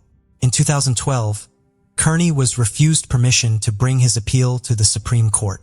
7 years later, in 2019, Kearney's applications for parole were refused on 2 occasions. Kearney's sister told her local radio news network that the parole board had recommended Kearney for 2 outside prison visits with his family, suggesting they were preparing him for release. However, the parole board will only recommend his release if he admits his guilt, which he has never done. As of 2022, although the Minister for Justice has the final say on any release, Kearney remains incarcerated. In prison, Kearney is a trained counselor to help other inmates with their mental health and works for the organization, the Samaritans. He is also trained in first aid. While in prison, he decided to sell the hotel in Spain, but then took it off the market in 2010. The hotel was then run by his brother, Patrick, and his wife, and it is still open, although it may be under new ownership since then. Kearney said he wanted to keep the hotel in order to facilitate his son's education. The McLaughlin family sought to adopt Daniel, but it's unclear whether they did or how he is doing, which is good as he deserves some peace, as does his half-sister Aisling. A family with 3 children lived in the house where Siaban was murdered, but it was up for sale for €1,400,000 back in February 2008. It's presumed that it has been sold since then. Kearney's daughter did live in the new house while he was still a free man, but there have been no updates on her either. If Kearney decided to sell off all his assets and pay off his debts, he will have a significant amount of money when he gets out, and he may even become a millionaire. The family were considering suing him for Saubin's share at least, if not all, but there are no public details on this. Saubin's sister Aisling released a statement after Kearney's conviction, saying that while their lives were utterly destroyed by Siobhan's death, Saubin had now got justice. They are grateful to have known and had someone as special as Shani in their lives, which was their nickname for her. However, they miss her every hour of every day, and the unbearable longing to see her and protect her never leaves them even though they know it's too late. The case of Lindsay Wilson. In the spring of 1999, the community of Southport in the United Kingdom was divided into 2 camps. The media and television were filled with numerous interviews with Mitchell Kay, a man who, though unremarkable at first, had become a true folk hero. His sudden popularity was sparked by a scandal: the mysterious disappearance of his wife, Lindsay Wilson, according to him. One day, she left home without a trace, leaving behind 2 young children. Her distraught husband appeared worried and abandoned, pleading for her to reconsider and return. Along the way, he shared details of their marital life, occasionally speaking unfavorably about his spouse. He believed her behavior was driven by a desire for a free and extravagant lifestyle. Mitchell mentioned seeing his former beloved driving around town in an expensive car, although she just passed by. Most likely, the grief-stricken mother had left her children for a wealthy fiancé. Despite the image portrayed on TV, in reality he was enjoying a bachelor's life. As a result, one segment of the population sympathized with the lonely man, offering him attention and support, while the other doubted him and suspected him of a horrendous crime. While Mitchell enjoyed widespread attention, law enforcement continued to search for the missing woman. His persona did not inspire trust, and there were complications in the case. According to Lindsay's relatives and friends, the couple's relationship was different from what her husband claimed. Everyone who knew her considered her a faithful wife and caring mother. Therefore, they were convinced something terrible must have happened to Lindsay. Otherwise, she would have made contact long ago. Suspicion was fueled by Mitchell's words during a famous talk show. When the host asked if he had ended his wife's life, his guest said he would not respond to such an indecent question, then paused and added, "Wait and find out." What was the exemplary husband and father implying? Perhaps he knew more than he shared, or was he so confident in his innocence that he was just waiting for everything to fall into place? Answers to these and other questions are forthcoming. At 17, Lindsay discovered she was pregnant. Raised in a caring, large family, she hadn't imagined becoming a mother so early. She wasn't unprepared emotionally, but the fact that her boyfriend, with whom she'd been since she was 13, fled as soon as he learned about the impending fatherhood, both upset and scared her. Lindsay knew all too well the physical and financial demands of motherhood. The Wilson family, though loving and close-knit, had often faced financial challenges to provide for their children. Her parents worked tirelessly. Therefore, when Lindsay met Mitchell Kwai 5 months into her pregnancy, she considered it a gift of fate. Mitchell, a 20-year-old, acted like a true gentleman, being attentive and caring. Most importantly, her delicate condition did not deter him. Mitchell assured her he had fallen in love with Lindsay at first sight and wanted to spend his life with her and raise the child as his own. At that time, he was earning well and even started working extra hours so his beloved would want for nothing. The young couple's parents were shocked when they announced their decision to marry. They felt the 5-week-old relationship hadn't withstood the test of time and circumstances, and thus couldn't genuinely celebrate for them. The only thing Lindsay's relatives noted was that her former cheerfulness and good health had returned. At the same time, the new boyfriend seemed overly sweet to them, even cloyingly polite. Ultimately, no one interfered with their marriage, keeping their doubts to themselves. Red flag. The wedding took place in August 1995, within a close family circle. The majority of the guests were from the bride's side. The groom's side was represented by no more than 5 people: his parents, a brother, and 2 friends. During the celebration, Lindsay was ecstatic, believing she had won the lottery in life. However, the uneasy premonitions of Lindsay's relatives grew heavier when, by the end of the evening, the newlyweds had a dispute. The conflict unfolded before everyone's eyes. Something displeased Mitchell, and he started to shout loudly. It was unlikely that the reason was significant or appropriate for such a reaction. During the argument, he grabbed his new wife by the hand and started shaking her, which looked more than odd and threatening. Lindsay tried to calm him down. When the emotions subsided, the man apologized to everyone and later made light of the incident, emphasizing that it was just nerves due to the holiday bustle. At that moment, the girl did not give due attention to the situation and quickly forgot about it. However, in reality, it became one of the red flags in their toxic relationship. On February 5, 1999, a social worker officially reported Lindsay missing, expressing concern over being unable to reach her client. Lindsay had sought psychological support in a short period of their life together due to recurring incidents of domestic violence and had bravely reported the situation at home. After her disclosure, the social worker had been monitoring the young family. She informed the police that she had been unable to contact Lindsay for several weeks. Every time she visited the home, Lindsay's husband would answer the door, and he was also the first to answer any phone calls. The dedicated worker mentioned that she repeatedly asked to speak directly to Lindsay, but received evasive excuses. During her visits, she consistently left her contact details, yet Lindsay never called back. The social worker found this situation unsafe and requested a welfare check. Law enforcement responded to the report and visited the address, but were also unable to speak with Lindsay. Her husband, Mitchell, explained that he had not seen his wife at home for a long time, but did not consider her missing. According to him, on Christmas Eve, Lindsay had gone to a party with a friend and returned home early in the morning, somewhat intoxicated. They had an argument, and afterwards, Lindsay packed her belongings and left without saying goodbye to the children. He claimed she left him for another man and no longer wanted any contact. The search for Lindsay began. During conversations with her relatives, officers learned that she was last seen by her family on December 11th, appearing in high spirits, looking well, and her behavior was normal. Her family had grown accustomed to her troubled marriage. Lindsay's mother also reported that she had tried multiple times to reach her daughter on December 24th, to arrange a visit, to give Christmas gifts to the grandchildren.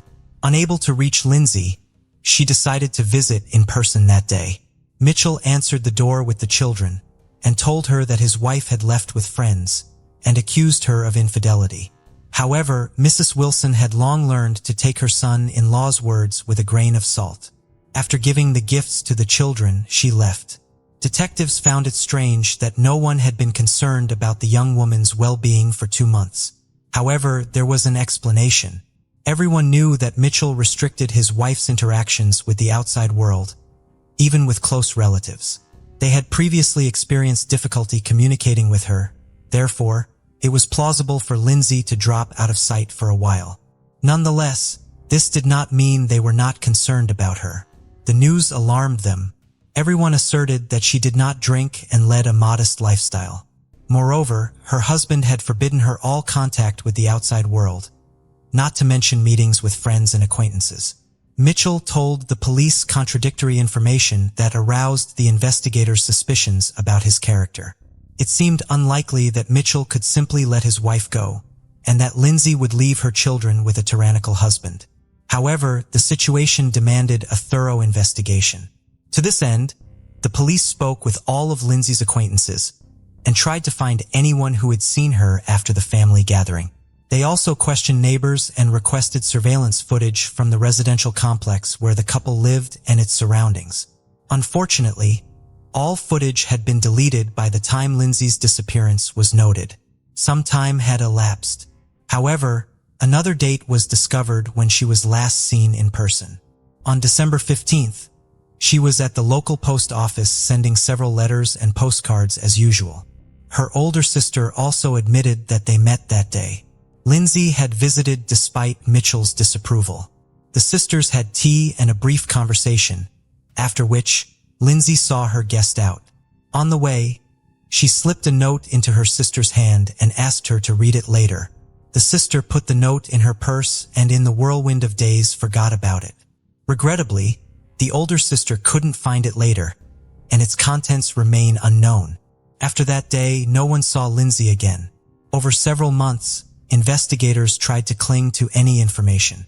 They began to suspect that she was no longer alive, as she had not been in contact for so long. They couldn't charge Mitchell without sufficient grounds and evidence. However, the more they learned about the couple's life history, the stronger their suspicions grew.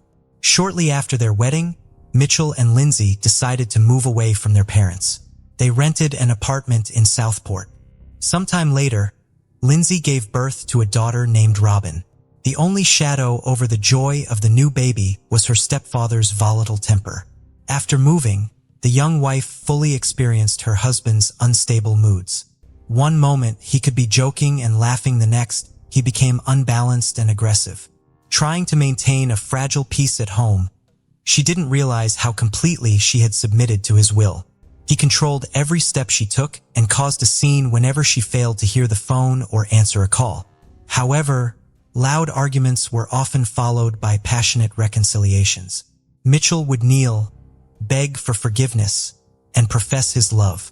It seemed for a while that peace had returned to the family, but then the cycle would start again. Conflict, reconciliation, repetition. Lindsay began to lose recognition of the man she loved. She often told her relatives about what was happening. They advised her to return home and end her suffering. But it was hard for the young woman to admit her mistake. In one interview, the Wilsons mentioned that she always lived with thoughts of the past. Each time, her husband assured her he would change, and everything would be fine. As a loving wife, she wanted to believe him and waited for him to return to his former self, gentle and caring. Meanwhile, Mitchell increasingly tightened his grip and control. He forbade his wife to go out alone in the evenings, and eventually restricted her from being anywhere without him. He was jealous of her every move, yet he himself was seen in dubious liaisons. Once, Lindsay confided to her older sister that she suspected her husband of infidelity. She told her about a woman who came to their home looking for him, and was very surprised to learn he was married. That day, another argument erupted, but this time it escalated to physical violence. Gradually, physical abuse became a part of their life. To prevent his wife from complaining about him and tarnishing his reputation, the man began to limit her interactions, starting with neighbors, friends, and acquaintances, and later with her family. Despite being unhappy, Lindsay still tried to maintain contact secretly, fearing being discovered and punished. At the same time, despite the evident problems, Lindsay continued to stay with Mitchell. Along with her feelings, the comfortable life he provided was a factor. He earned well, supporting her and their child, paying the bills. She truly lacked nothing financially. The era of living in a gilded cage came to an end for Lindsay when she found out she was pregnant again. At that moment, she was certain she no longer wanted more children. It's only fair to note that Mitchell was good to his stepdaughter, even loving her. However, Lindsay deemed the current circumstances unfavorable for bringing another child into the world and decided to terminate the pregnancy. When a husband learned of this, he became enraged, hurling insults and physically intimidating her. That same evening, she packed her things, took her child, and returned to her parents' home. Her family breathed a sigh of relief. There, she proceeded with the pregnancy as she had planned. Over time, however, she began to miss her husband. He wouldn't leave her alone, frequently calling and begging her to come back. Mitchell tried everything to prove he had changed, and eventually he managed to convince Lindsay. Initially, everything went well, and it seemed as if their old feelings had returned. The couple was expecting another child. This peace lasted for 6 months, until Mitchell had a severe anger outburst. Fortunately, he did not direct his rage at his pregnant wife, but took it out on the apartment. He smashed everything he could see, destroyed furniture, ripped doors off their hinges, and even stained the walls with blood and food remnants. He threw the television out of the window and smashed the car parked outside. The landlord demanded not only compensation for the damage and repairs, but also that they vacate the apartment. This situation worsened the family's financial position, requiring additional expenses. As a result, the couple had to take out a large loan and move to a more modest apartment. You can't run from yourself. In October 1997, their son Jack was born. Mitchell adored the boy. However, the relationship between the spouses became increasingly tense. Throughout their married life, Mitchell frequently left home, sometimes for a few days, sometimes for a week, often over trivial or fabricated reasons. Lindsay had grown accustomed to her husband's behavior, yet when he abandoned her again, she filed for divorce and returned to her parents' home. Apparently, she realized she couldn't cope with the separation on her own. Therefore, she reached out to a local charity that assists women in difficult life situations. They helped her find subsidized housing in another city. Lindsay feared that Mitchell would discover her new address or phone number, so she took measures to distance herself from him. After he made several threats, she even obtained a restraining order from law enforcement.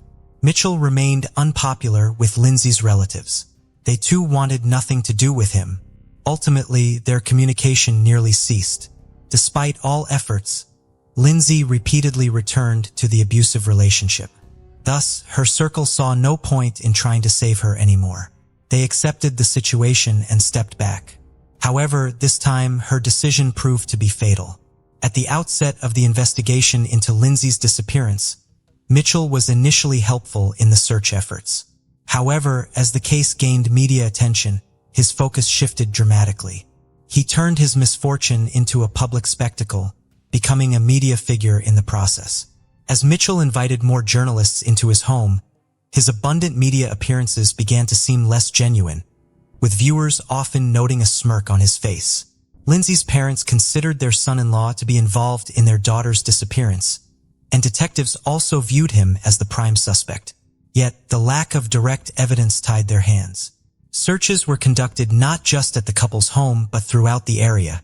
After a provocative question during a televised interview, the antagonist became even more brazen, even declaring that the time would come when his wife's family would have to apologize for their suspicions. On the eve of the holiday season, Mitchell sent a postcard to the lead investigator on the case. Attached to it was a pack of hair dye. Instead of a festive greeting, Mitchell wrote, "I hope this covers your gray and gives you a bit more confidence," mocking the detective and displaying his own arrogance. In February 2000, Mitchell found himself at the center of a scandal with a tarnished reputation. It became known that he had been forging his wife's signature to receive social benefits, serving as another indirect proof of his involvement in Lindsay's disappearance and presumed demise. The investigators wanted to latch on to a financial motive. However, the suspect's popularity worked in his favor. Many supporters emerged, arguing that as a single father, he had every right to financial assistance. These circumstances hindered the detectives' ability to bring the charges they desired. Nevertheless, they managed to charge him with fraud. Mitchell was brought to court for the benefit fraud and was found guilty, sentenced to a month of community service. This time, Mitchell couldn't walk away unscathed. The forgery of his missing wife's signature appeared more than suspicious. The number of angry comments increased. Eventually, the man's patience snapped, and he began lashing out, blaming the media for intruding into his personal life. The case of Lindsay Mitchell's disappearance might have remained unsolved had it not been for a clue discovered by chance. On June 1, 2000, a park goer noticed his dog acting strangely near the roller coaster at a city amusement park. The animal uncovered human remains. Specialists were called to the scene, and the remains were sent for forensic examination, which revealed that they were parts of a female torso. Genetic testing confirmed they belonged to Lindsay, who had been missing for a long time. This breakthrough revitalized the investigation, making it clear that Lindsay had been the victim of a brutal crime. The focus now was to find the perpetrator. On June 7th, Mitchell was brought in for questioning. The detectives were determined, and after more than 36 hours of intermittent interrogation, the suspect broke down under the pressure and confessed to the dismemberment murder. On December 15, 1998, after meeting with her sister, Lindsay informed her husband that she wanted a divorce. This time, she was resolute. According to Mitchell, this news infuriated him, leading him to attack and strangle her. The incident occurred in front of their children. He then hid her lifeless body in their bedroom, stuffing the gap under the door to mask any odors. Realizing he couldn't dispose of the body alone, he enlisted the help of his brother Elliot, a butcher, who he thought could assist. Elliot was initially hesitant but was eventually persuaded by Mitchell. While the children played in the next room, they dismembered Lindsay's body and later dispersed her remains across the city. During his confession, the murderer expressed no remorse or empathy. Instead, he seemed proud of his actions, stating that without his confession, they would never have proven his guilt. The next day, he led them to the other locations where he had hidden her limbs. Sadly, her head and one hand were never recovered. The forensic comparison confirmed that the remains were indeed Lindsay's. There was no doubt about Mitchell's guilt. The final judgment at the trial of the Key brothers took place in January 2001. The court proceedings were swift and straightforward. Mitchell was found guilty of first-degree murder and sentenced to life in prison with the possibility of parole after 17 years. The court-appointed psychiatrist noted that the defendant showed all the signs of being a narcissist with sadistic tendencies. His brother Elliot received a 7-year sentence for his role in concealing the crime. Lindsay's children were taken in by her maternal grandparents, who gave them their surname. Just 3 months after the sentence was handed down, another tragedy struck the Lindsay family. One of Lindsay's older brothers, unable to cope with the shock, took his own life in the attic of their family home. In his farewell note, he wrote that he saw no point in continuing in such a cruel world and wished to reunite with his sister. As of 2017, Mitchell K. has been eligible for parole. However, as of January 2023, his lawyer's requests have been denied 3 times. Lindsay's family, including the children, are concerned that the murderer might eventually be released. Consequently, they have started a petition urging that he remain incarcerated. As long as the voices of the victim's family are considered, the criminal will continue to serve his sentence. Regardless, no punishment can bring Lindsay back. Experience shows that most women with domestic Stockholm syndrome try to adapt to their abusers throughout their lives. Even when their families come to their aid, they continue to act against their own best interests. In such cases, only deep self-reflection in psychotherapy can help. If the victim does not come to realize the recklessness of their actions, the end of the relationship will be dire. The case of Mia Skadwi's Stephen. Herein lies a crime that shocked the nation of Denmark, a country renowned for its peace and low crime rate. On February 5, 2022, it was Saturday night. Mia Skadwi's, 22, and her friends were excited for a night of partying and good times. Mia had just completed her 2nd semester in nursing school and eagerly anticipated socializing with her friends. It was a cold night in Aalborg, with temperatures dipping below freezing, and Mia, just like many other partygoers, dressed for the indoor bars and clubs she planned to visit. She wore a black top and black pants, her long curly blonde hair cascading down her sides. Comfortable white sneakers adorned her feet, and she carried a black purse slung over her shoulders. She appeared no different from many other university students, looking to unwind and enjoy their weekend. Mia danced and drank to her heart's content, enjoying herself before they finally ended up a club vox. The club closed at 6 in the morning. Everyone was tired, but Mia wanted to continue the party. Her friend remembered that she was slightly drunk and dancing with strangers while hugging people she had just met. Nothing unusual for a friendly 22-year-old in Denmark. Outside the club, Mia and her friends briefly talked before deciding to go their separate ways. A friend assumed that she would take the bus home and planned to follow up with her later. 13 hours had passed since Mia bid farewell to her friends. Her family grew increasingly worried as they hadn't seen or heard from her. They first checked with her boyfriend, assuming she might be with him or that he might know her whereabouts. To their surprise, he claimed he hadn't heard from Mia. This greatly worried them because Mia was known to be responsible and always informed them if she had changed plans. Contacting her friends did little to ease their concerns as no one had any contact or knowledge of Mia's whereabouts since 6 a.m. that morning. Her parents became extremely worried, prompting them to file a missing persons report with the North Jutland Police Department. Desperate, Mia's family also took to Facebook, publicly requesting help from anyone who might know her whereabouts. The community rallied behind them, sharing posts and spreading the word. Given the circumstances of her sudden disappearance and knowing her responsible character, the North Jutland police took no chances. Despite Denmark's low crime rate, they treated her case as a worst-case scenario, believing that investigating and locating her as early as possible gave her the best chance of being found.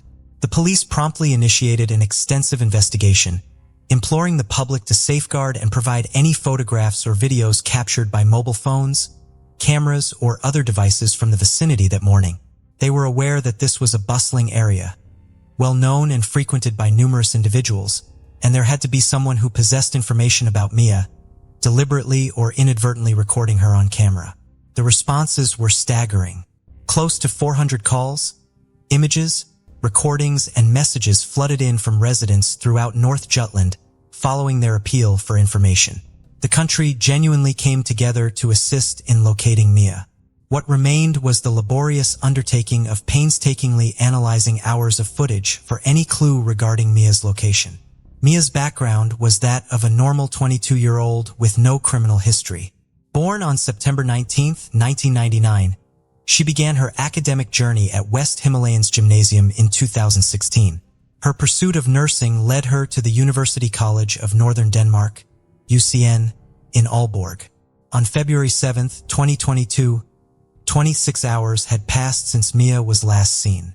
The police once again appealed to the citizens of North Jutland, urging any eyewitnesses to come forward with information on Mia's whereabouts. Meanwhile, they meticulously combed through the footage retrieved from the surrounding area.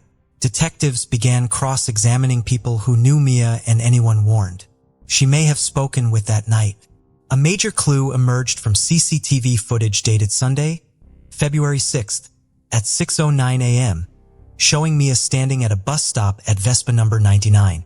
A black car stopped at the nearby Netto store, and after a brief conversation, Mia was seen getting in. The next bus was not due until 7:35 a.m., nearly 90 minutes later. It was a cold morning with temperatures hovering around freezing, and Mia was not dressed for the cold. The footage was alarming. Mia did not hail the car. Instead, the car stopped next to her. Frank Olson, head of the investigation, stated that it appeared the driver contacted her first. Her friends and parents claimed it was out of character for her to get into a stranger's vehicle. The police speculated that the driver might have offered her a ride as an illegal taxi, a common practice in the area to avoid tax and licensing costs. However, this was purely speculation supported by the fact that her bus home was not due for a long time. Due to the limitations in the quality of the footage, the police could not clearly identify the vehicle's license plate and once again appealed to the public for help. On February 8th, the police shared the sequence of events leading up to Mia getting into the vehicle. After saying goodbye to her friends around 6:02 a.m., Mia walked from Jomfru Anegade, took a left on Borgergade, and then another left into the Vespi district. She walked to the bus stop at Vespo number 99, waiting for her bus home. The black Volkswagen stopped moments later, and the driver engaged her in conversation. She got in and had been missing since. That same day, a breakthrough arrived. The police managed to identify the vehicle's license plate with the help of new footage and technology. The vehicle had parrot plates, a Danish term for a license plate with more than one background color. February 9th, 2022, 11:20 a.m. 53 hours have now passed since Mia disappeared. Police successfully traced the license plate to several addresses, specifically in Iramjas, Skorpeng, and a summer house in Sultum. Amongst these locations, they located the vehicle matching the CCTV footage, a 2015 Volkswagen Golf, at one of the addresses. Although Mia had not yet been found, this critical lead led to the arrest of two men. Both were childhood friends, and their connection to the vehicle's license plate brought them to the forefront of the investigation. These two men were known to the authorities for their history of petty crimes, including an incident where they had impersonated police officers at a soccer game. The men denied any involvement, but the vehicle being tied to them built a suspicious case against them, marking a significant turning point in the investigation. Within 24 hours, the police brought the two suspects to a constitutional hearing. In Denmark's legal system, a constitutional hearing is a preliminary court session held soon after an arrest, usually within 24 hours. The arrested individuals must be brought before a judge, along with the evidence that led to their suspicion. During the hearing, the judge examines the evidence and decides whether to keep the suspects in custody or release them. This process, outlined in the Danish constitution, ensures the rights of the accused are protected while maintaining public safety. February 10th, 2022. It had now been 4 days since Mia went missing. Mia's family, friends, and the community continued holding on to hope for her safe return. At the constitutional hearing held in private at the Aalborg District Court, it was determined that one of the two men arrested could be released from detention, though the charges against them could continue to be investigated. The other man, however, a 36-year-old named Thomas Thompson, was to remain in custody. Thompson even voluntarily agreed to be detained for 4 weeks. Thomas Thompson, an electrician, was described as polite, charming, neat, and proper. He was a sergeant in the armed forces and had practiced judo since his youth. The black Volkswagen was registered to Thompson, making him the most likely driver who picked up Mia the morning she disappeared. In fact, the police traced his movements using his vehicle's GPS system. Although the system had been manually turned off for hours before Mia was picked up, the digital forensic team managed to retrieve much of his route. Consequently, the police's massive investigation focused on this route and his residences. They combed through multiple locations, including Thompson's residence in Flensgold, a summer house in Hammarby, and Erland Starkov. Clues began to emerge, painting a grim picture of what happened to Mia.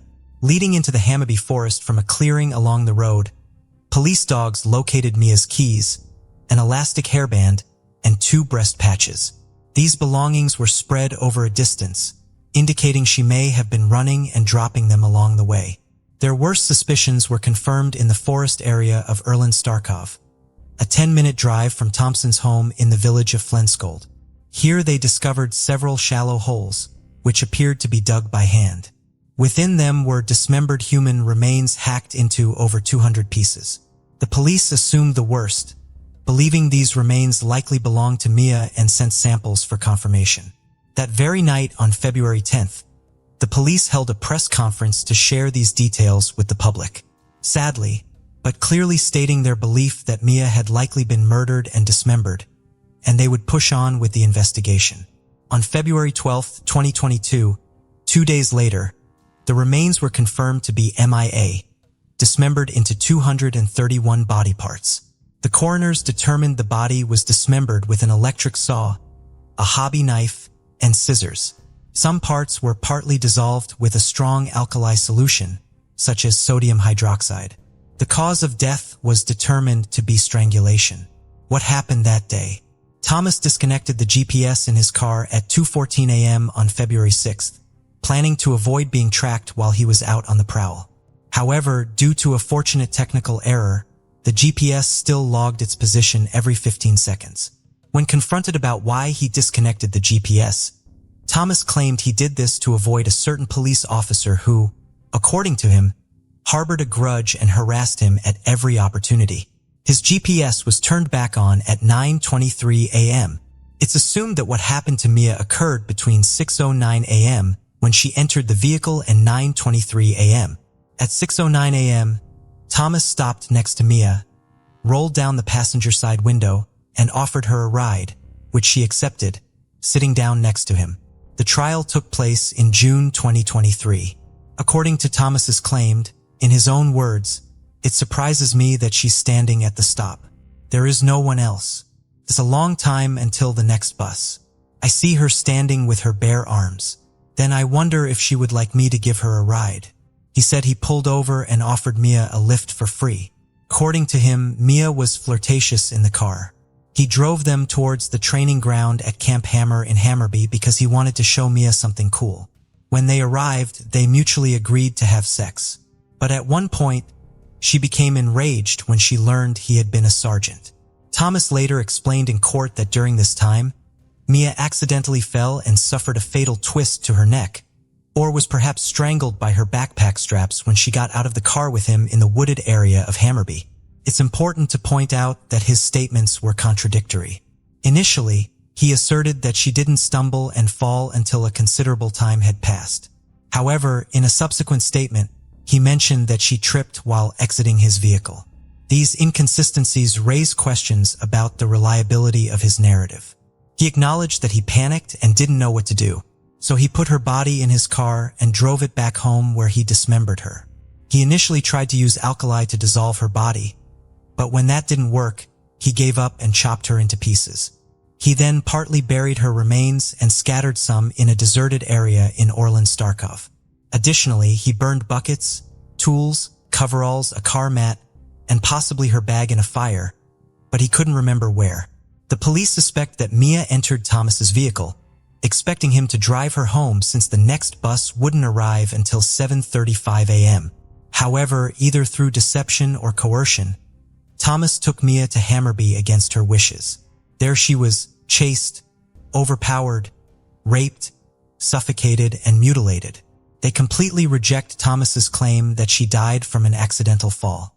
Coroner Asa Heater Thompson from Aarhus University, who performed Mia's autopsy, testified on June 23rd. He cited systematic dismemberment intended to obscure the cause of death, but believed suffocation was likely.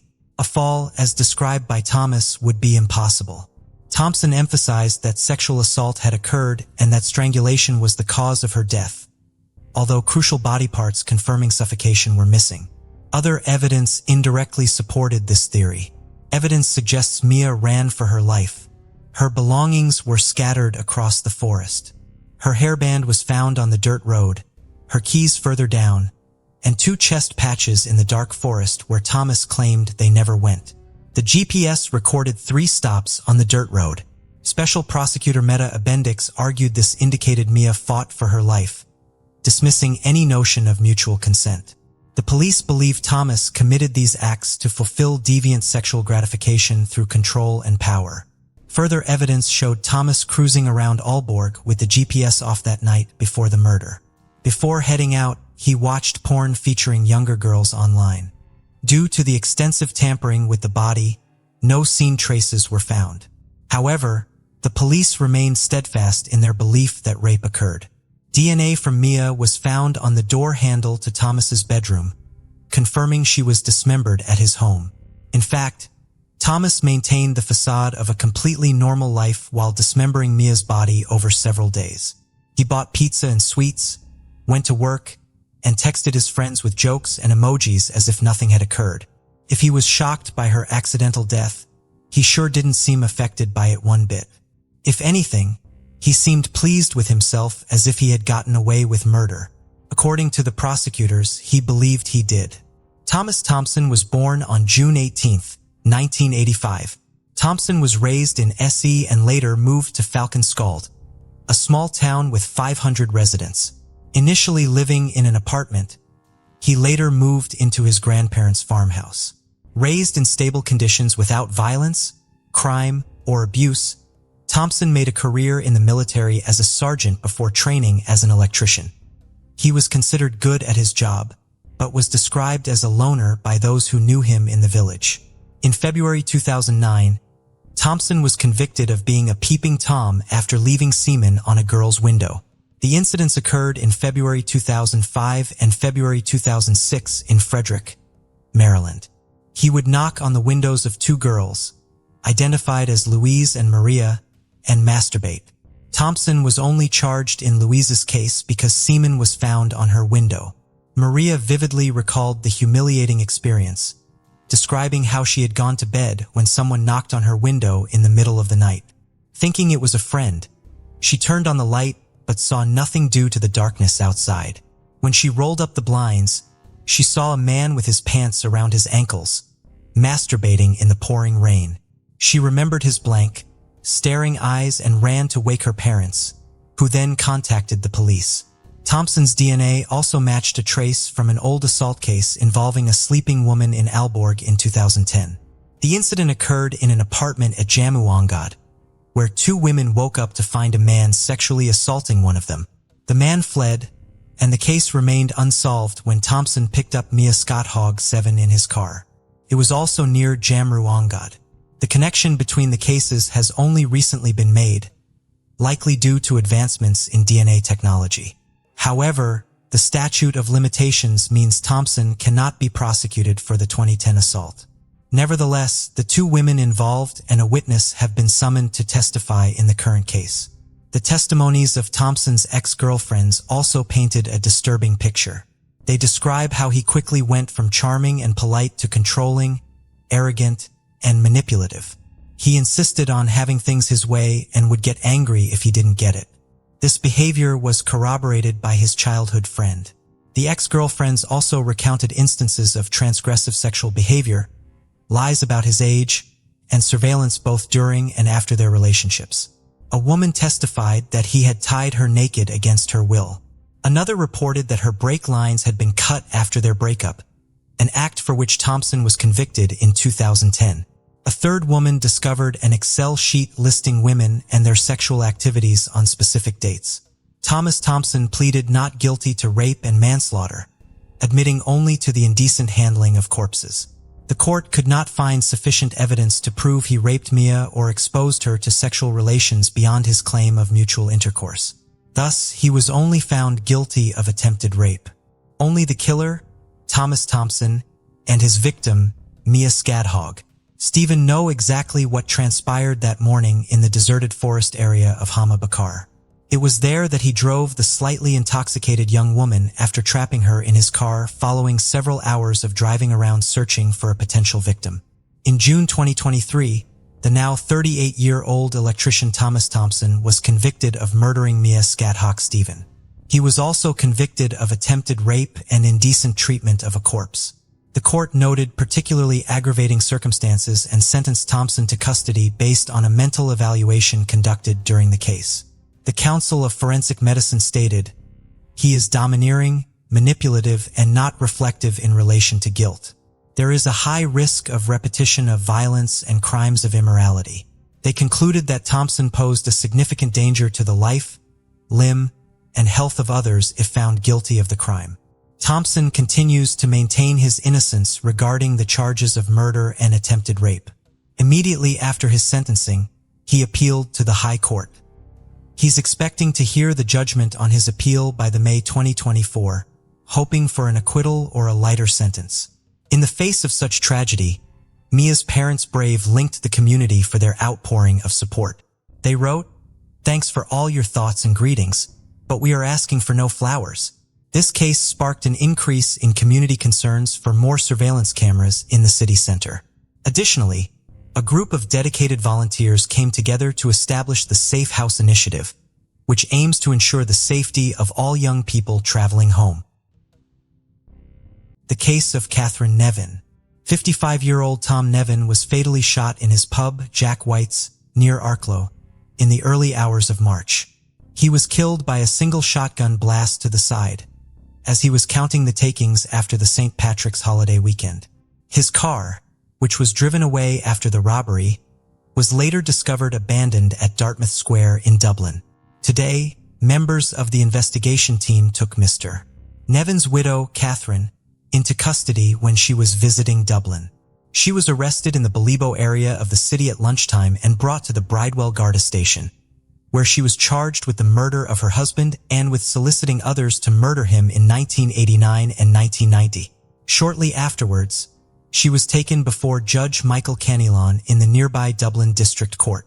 Catherine Nevin, née Lee Scully, was born on October 1, 1950 in the small village of Nerney, County Kildare. Growing up in a modest two-bedroom house with her brother and sister, she attended Presentation College Kildare, an all-girls school run by nuns. Catherine excelled as a student, known for her diligence and deft hands. After leaving school, she invested in sewing machines and traveled the country, providing dressmaking lessons. She then ventured into the world of makeup, completing a beauty course and delivering lectures on makeup and presentation, where she demonstrated her exceptional teaching skills. Catherine's first significant employment was as receptionist at the oldest hotel in Dublin, the Castle Hotel. Her colleagues described her as highly efficient, glamorous, and ambitious, with aspirations to establish her own model agency. At the young age of 21 in 1971, she met Tom Nevin, a regular visitor to the hotel who was 10 years her senior. Their romance blossomed, and they married in Rome in 1976. Tom was a relatively wealthy, shy, and down-to-earth man, originally from the County Galway village called Tina. He was the eldest of 9 children and had a great love for sports, especially hurling. His easygoing charm, combined with Catherine's ambition, was a potent combination. When he married Catherine, he was managing his uncle's pub in Dolphin's Barn, Dublin. Over the years, Tom and Catherine went on to acquire and manage many properties around the city of Dublin, with Catherine being very hands-on in decorating the properties and collecting the rents. In March 1986, Tom and Catherine decided to purchase Jack White's pub in Britis Bay, County Wicklow, which is the setting for our story. Before we dive in, don't forget to subscribe to our new channel, where we uncover captivating and chilling cold cases that will keep you on the edge of your seat. You won't want to miss the twists and turns we have in store. Let's continue. They worked keeping the pub open from 8:30 a.m. until late at night. Britis Bay is a 4-kilometer stretch of beach on the Irish seacoast, and the beach and associated dunes are highly popular with Dubliners, being one of the most frequented beaches by residents of the capital during the summer.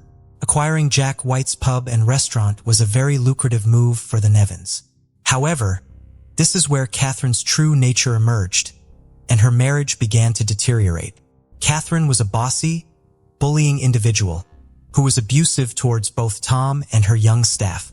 While some may have seen her as a motherly figure, the general consensus was that she was a nightmare to work for. She had no qualms about belittling Tom in front of the staff and berating her young staff members, who would later speak out against her. An example of her pettiness was told by one staff member, where one night after closing, the staff and Tom were sitting around chatting and having a laugh. When Catherine came into the bar, she didn't like what she saw and confiscated the staff's tip jar, which was so petty and spiteful. Tom was affectionately known to the staff as Daddy. He was a gentle giant, standing at 6 feet 3 inches tall, and was caring and quiet. The staff loved him, and he would go out of his way to help any of them. However, Catherine ruled the workplace with an iron fist. One staff member reported that she was so strict and ruthless that her behavior bordered on inhumane. Kathleen, a cleaner on the staff, was told to come in early to redo rooms that she had already cleaned. At one point, Catherine asked the cleaner to work full-time, and when the cleaner refused, Catherine retaliated by contacting the social welfare officers and reporting that Kathleen had refused full-time work, thereby making her ineligible for government assistance. Catherine's actions were petty and vindictive. As early as 1986, Catherine and Tom were no longer a married couple. Tom slept in the staff quarters while Catherine occupied the main bedroom, openly entertaining male friends just doors away from Tom's room. A deeply disrespectful situation. Although Catherine had requested a divorce multiple times, Tom refused, as he had already annulled his first marriage, and his Catholic upbringing made him reluctant to go through another failed marriage. If Tom had granted the divorce, he might still be alive today, spared the years of humiliation before his staff, friends, and patrons. Between 1989 and 1991, Catherine desperately wanted to end the marriage, making no fewer than 18 requests to have her husband killed. She stood to benefit greatly from his death, as she would inherit the pub worth 670,000 Irish pounds, their 2 Dublin properties worth $1 million at the time and a 78,000 payout from an insurance policy, along with 197,000 Irish pounds in cash. Catherine was not only all I've said above, but she was also a bit of a gore, as we would call her here in Ireland. She had men left, right, and center with no shame, and she loved men in high-profile jobs. If someone high-profile visited Jack White's, she would fall over herself, as she was a bit of a sex kitten and used her sexuality to her advantage, with short skirts, low tops, and high heels. On Tuesday, March 1996, Tom and Catherine were to celebrate their 10th anniversary of owning Jack White's pub. It was just after Paddy's weekend, so the pub was extra busy. Tom didn't get the chance to go to the bank, and on the Tuesday evening, he was downstairs in the kitchen of the pub, counting the weekend's takings, while Catherine was asleep upstairs. According to Catherine, she was awoken by someone pressing her face into a pillow, and a man was shouting, "Jewelry, kill you," with a knife in his hand. Catherine was then tied up by her attacker. After a while, she heard 2 vehicles speeding away. She managed to get to a panic button, and the garter arrived around 4:30 a.m. They found Tom slumped on the kitchen floor in a pool of blood with a gunshot to his chest, still wearing his glasses and a pen in his hand. He was surely dead. A sum of 13,000 Irish pounds, equivalent to 16,500 euro today, was stolen, along with Tom's car, which would later be found in Dublin City, abandoned. It looked like a robbery gone wrong. But despite Catherine's story, there were no signs of a 4th entry, and the phone cards had not been pulled out of the walls, but 2 were off the hook. Catherine's bedroom was in a state of disorder, but it did not appear to have been systematically searched, and jewelry had been scattered around, but none was taken. From the time of the shooting, it would take Catherine a total of 2 hours before she pressed the alarm button to alert authorities of the break-in. She would greet the garter scantily clad and tell them she had been tied up with her own black tights, and her underwear had been thrust into her mouth as a gag. A guard of fingerprints expert found drawers discouraged on the floor, which appeared to have been lifted from the sides and placed on the ground. None of the doors and windows in the pub showed signs of forced entry. She had not gone to her husband's separate bedroom for help once she had freed herself. A witness would recall how on the day of the murder, Catherine had told staff they were not welcome to stay there that night in the pub, as they had often done after a night out, especially after a bank holiday weekend. While many of the circumstances seemed suspicious, and the Gardaí were confident they had their killer, there was still a lack of firm evidence, no forensics, no white witnesses, and no admission of guilt. Circumstantial evidence would not be enough to convict her. However, while they built their case, Cat Ram would play the grieving widow to a T, all dressed in black, carrying a single red rose and lapping up the sympathy pool from family, friends, and people who knew them through their businesses. Catherine even installed a huge headstone at Tom's gravesite and writings of poetry inscribed, showing her love for Tom. She even took out an advertisement in a local newspaper that spoke of her devotion to Tom. It would take until April 1997 for Catherine to be arrested, shortly after she had sold the pub for £500,000. When she was later charged with murder and solicitation to murder, she had already become one of the most widely discussed and recognizable individuals in the country. Later, Tom's family would petition the courts to freeze all assets until the conclusion of the trial, including the proceeds from the pub's sale. In February, the first trial collapsed when it became known that the jury's deliberations had been overheard. The second trial was delayed when Catherine was hospitalized, but resumed a few days later. Catherine pleaded not guilty, and as the prosecution had only circumstantial evidence, they heavily relied on the testimony of 3 specific witnesses. Between 1989 and 1991, Catherine had approached these 3 men, who became the key witnesses for the prosecution. The first man was William McLean, a self-admitted smuggler from County Monaghan, who was among the initial barmen employed at Jack White's pub when the Nevins acquired it. He was also Catherine's first known extramarital companion, and he claimed to have been compensated solely through her kindness.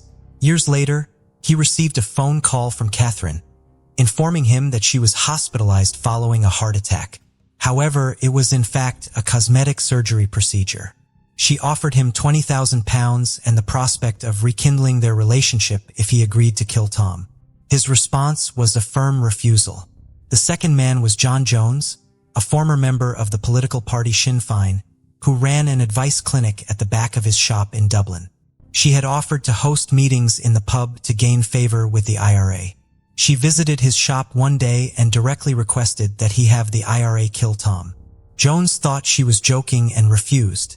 A few weeks later, she would return with the same plan, but Jones would decline again. She even showed up at his business premises, bruised and bandaged, claiming that Tom had assaulted her. In fact, she had undergone cosmetic surgery again. As it seems, our Catherine was fond of such procedures in the past. Eventually, she got the message and stopped asking. The third of these witnesses was Jerry Heaps, a former member of the Provisional Irish Republican Army, and he worked for John Jones in his shop. It was Jones who had originally introduced Jerry to Catherine. She approached him at least 10 times, asking him to help her kill Tom. Then she suggested to him that Tom could be killed during one of his weekly visits to the flats he owned, as it would be an opportune moment, since he would have the pub takings with him. Every time Jerry refused, she would come up with another idea. One of these involved ambushing him after having a meal out with Catherine. He told her he couldn't do that because the bulk of the shot would pass through him and hit her. Catherine's response to this was that it would look great if Tom was to die in her arms. Jerry said no once again.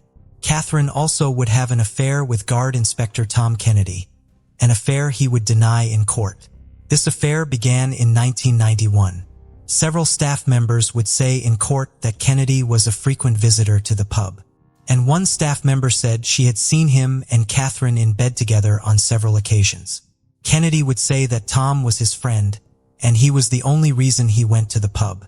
But Tom would say different to one of his staff, the morning after a retirement party that was held at the pub for Kennedy, where Catherine would gift him paid flights to New York to visit his children, a very generous gift on Catherine's part. Kennedy will go on to say to the Gardaí that Catherine was the type of woman who would give you a pain in the head when she started getting on about things. He said he was aware of the rumors of him and Catherine having an affair, but that he was over 60 and that sex would not be a concern of his. Next, we have Judge Danica Buckler, who was introduced to Catherine by Tom Kennedy. Edward said he too had an affair with her, which he also denied, just like Kennedy. It was also stated that he had his own key to the pub and would let himself in and out at all hours of the night. Allegedly, Tom was very upset by this affair, according to staff members, and he would frequently argue with Catherine over it. Catherine would later go on to deny these affairs in court. On the day before Tom's murder, Monday, March, the bar and lounge saw steady customer traffic. The only unusual occurrence that day was a visit by a strange man wearing a long overcoat and carrying a bag. This man then went to make a phone call, and one of the staff said he was muttering into the phone. He spoke to Tom, and the staff presumed Tom knew him, given the nature of their conversation. This man was not seen leaving the pub that day, and it is possible that he did not leave, but instead hid in the pub and later, in fact, shot Tom. Also, after Tom died, and Catherine was under investigation for his murder, there was no objection to oppose her taking on the license of the public house exclusively. The Judge Danica Buckler would be the one to grant her the license in his private chambers. Another theory was that the captain herself was the one who pulled the trigger, as she was the only one in the pub that night. Tom did not appear to act defensively immediately prior to it. He still had his glasses on his nose, and his pen was in his hand when the guards found him. He would not have been unduly surprised by her arrival in the kitchen. While there was no evidence of firearm residue found on her clothing, they only tested the clothes she was wearing on that night. But she could have changed her clothes before she tied herself up. After all, she had 2 hours before she got help.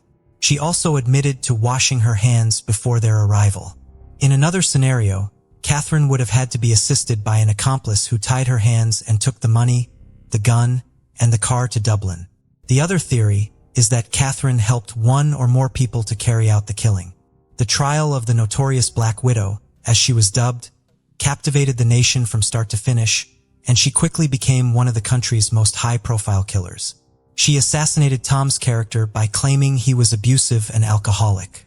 Despite Catherine's continuously glamorous appearance and impeccable grooming, her tight-lipped expression and stubborn chin, along with her apparent determination to appear matronly rather than seductive, could not be concealed. Her appearance was part of the extensive web of lies she had constructed to shield herself.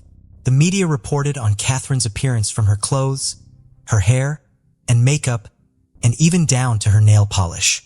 In court, it became such a problem that Judge Carl put a ban on the press reporting on her appearance. After a gripping 42-day trial, the jury of 6 men and 6 women deliberated for a record 5 days before she was found guilty in April 2000 for paying a hitman to murder her husband and for soliciting 3 men to do the same. She received life in prison. 3 years later, Catherine was back in court, trying to get her case overturned. The Court of Criminal Appeal said, however, that it was satisfied there was nothing in the new material that could come to light that could have assisted in Catherine's defense. And so it was dismissed. In 2010, she had another miscarriage of justice appeal dismissed.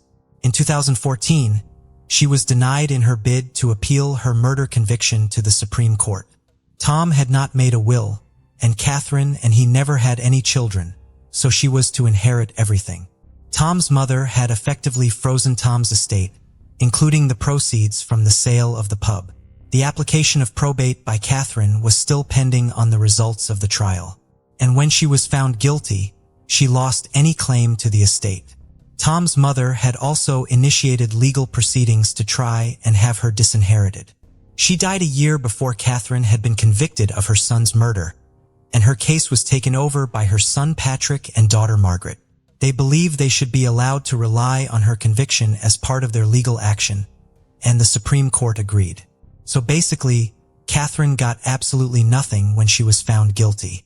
In September 2016, Catherine was admitted to the hospital and was later diagnosed with a terminal brain tumor. She stayed there for 3 days and was granted a reviewable temporary release to receive treatment. On November 7, 2016, she was transferred to an acute post-care unit while undergoing medical treatment. She remained there until August 2017, when she again received an RTR for pre-release and resocialization. She was provided with supportive accommodation and stayed there until she was rehospitalized on November 6, 2017. In December 2017, she was moved to a hospice care facility, where she remained until her death in February 2018. She was 67 years old. Catherine protected her innocence until the end. Despite being convicted of murder by a jury, she insisted that this was not conclusive proof of her guilt. Additionally, she never revealed who had assisted her in killing Tom. The case of Ligas Gramain. India is the only country in the world where cultural and religious traditions have not been interrupted since ancient times, which is probably why it attracts tourists from all over the planet. But in our story, we will look at India like a coin that has a different image on each side.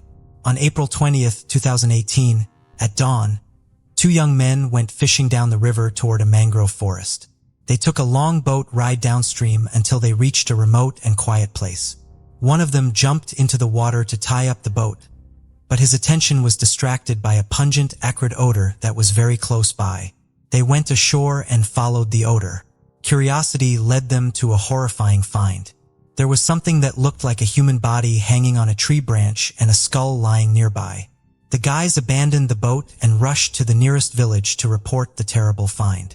A team of investigators, forensic experts, and police officers urgently arrived on the spot.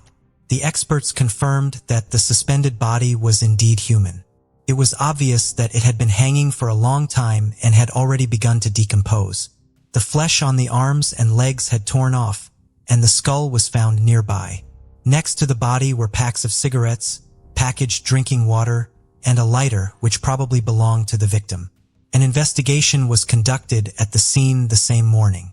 The evidence found was seized, and the remains were sent for examination. The modest remnants of clothing that could be identified on the victim revealed that Ligas Gramain, a 33-year-old hiker, was the victim of an accident. But who is Ligas Gramain, and what happened to her on the riverbank? Ligas Gramain was born in Latvia in 1986. She grew up in a large and friendly family, had an older brother, and a younger sister. The sisters were very friendly and from childhood shared all joys and hardships with each other. Growing up, Ligas moved to Ireland, but always maintained close relations with her family. It was in Ireland that she met Andrew Jordan. It was not love at first sight, as the modest Ligas had difficulty in communicating with new people. But after 5 years, Ligas and Andrew turned into a married couple who made great plans for the future. Despite the fact that Ligas worked in a hotel and led a modest lifestyle, she dreamed of opening her own center of yogic retreats in Portugal. Andrew supported his beloved's idea, and together, they saved money for 4 years to fulfill their dream. But fate had other plans. In early 2018, Ligas was experiencing the effects of an aggravated skin disease that was causing physical and mental discomfort. To help her sister overcome this ailment and restore her emotional state, her sister Ilsa invited Ligas on a trip. So in February 2018, Ligas and ILS traveled to Tiruvananthapuram, the capital of Kerala, so that Ligas could receive Ayurvedic treatment for depression. Kovalam is the premier Ayurvedic resort of Kerala in India. Kovalam, which means grove of coconut palms in Hindi, is a small village offering everything you need for a comfortable and complete rest and treatment. Ayurveda is the oldest system of medical knowledge, which originated more than 5,000 years ago. Ayurveda is based on the universal laws of nature, on the unity of all things in this world. Ayurvedic programs help a person to restore balance and harmony in the body. Panchakarma is the best Ayurvedic program for modern man in Kerala. Panchakarma helps to reboot the body effectively. Most of those who have undergone the Panchakarma course in Kerala repeat it annually, and it is not without reason, as regular Panchakarma not only allows us to get rid of extra pounds, but also adds a couple of decades of healthy life. Since 1985, Ayurveda has been recognized by the World Health Organization as the most effective system of alternative medicine in the world. Let us emphasize that all the promised benefits of Ayurveda are only an alternative, not a panacea for healthy longevity. The 33-year-old Ligas and her sister came to Kerala in search of spiritual enlightenment, hoping to be cured of depression in one of the Ayurveda centers. Their treatment tour was scheduled for 6 weeks and included yoga classes, meditation, therapeutic herbal drinks, and nutritional and massage recommendations. The sisters were treated together at an Ayurvedic clinic at Kovalam in Kerala and have already completed their course. On the morning of March 14th, Liga refused to go to yoga class with her sister, explaining that she had a headache. When Isla returned to her room, Liga was not there. With the help of the hotel staff, Liga was able to find out that her sister left the hotel around 11:30 a.m., wearing leggings and a yoga t-shirt, hired an auto rickshaw, and went to Kovalam Beach for a walk. The beaches around Kovalam are popular destinations for both domestic and international travelers. The sandy beaches of Kovalam are always crowded. However, Liga could not be found there. Liga wandered the beach until late at night, showing her sister's picture, but never heard the long-awaited response that someone had seen her. This was actually strange, as Liga was a tall white girl who definitely stood out, and if she was actually on the beach, someone should have seen her. After searching unsuccessfully, Isla went to the police station to report her sister missing. However, the Indian police officers did not show any sympathy for the missing foreign tourist. On the contrary, they complacently asserted that they would surely find the girl who had strayed, or that she would surely return the next day. They were not even deterred by the fact that Liga, according to her sister, had psychological problems and could be an easy target for criminals. The police registered a case, but the investigation started coldly, or rather, it is more correct to say, did not start at all. Liga had traveled extensively in Kerala, visiting Kollam, Verkala, and finally came to Kovalam. She considered herself a very experienced traveler in India, and this time, she took her sister with her to show her the India she loved so much. But the trip turned tragic. After a few days of inaction by the Indian police, Liga started searching on her own. She enlisted the help of friends and also reported Liga missing to her husband, Andrew, who flew urgently to India. The police investigation intensified after the missing person's husband, Andrew Jordan, and Liga contacted the local press and started an online campaign to find her. Liga also reached out via Twitter to India's Foreign Minister, Sushma Swaraj. Please help. My sister, a Latvian citizen, has been missing for 8 days. We are very worried, she wrote. The desperate sister announced a reward of 100,000 rupees to anyone who could help find Liga or provide any information about her movements that day.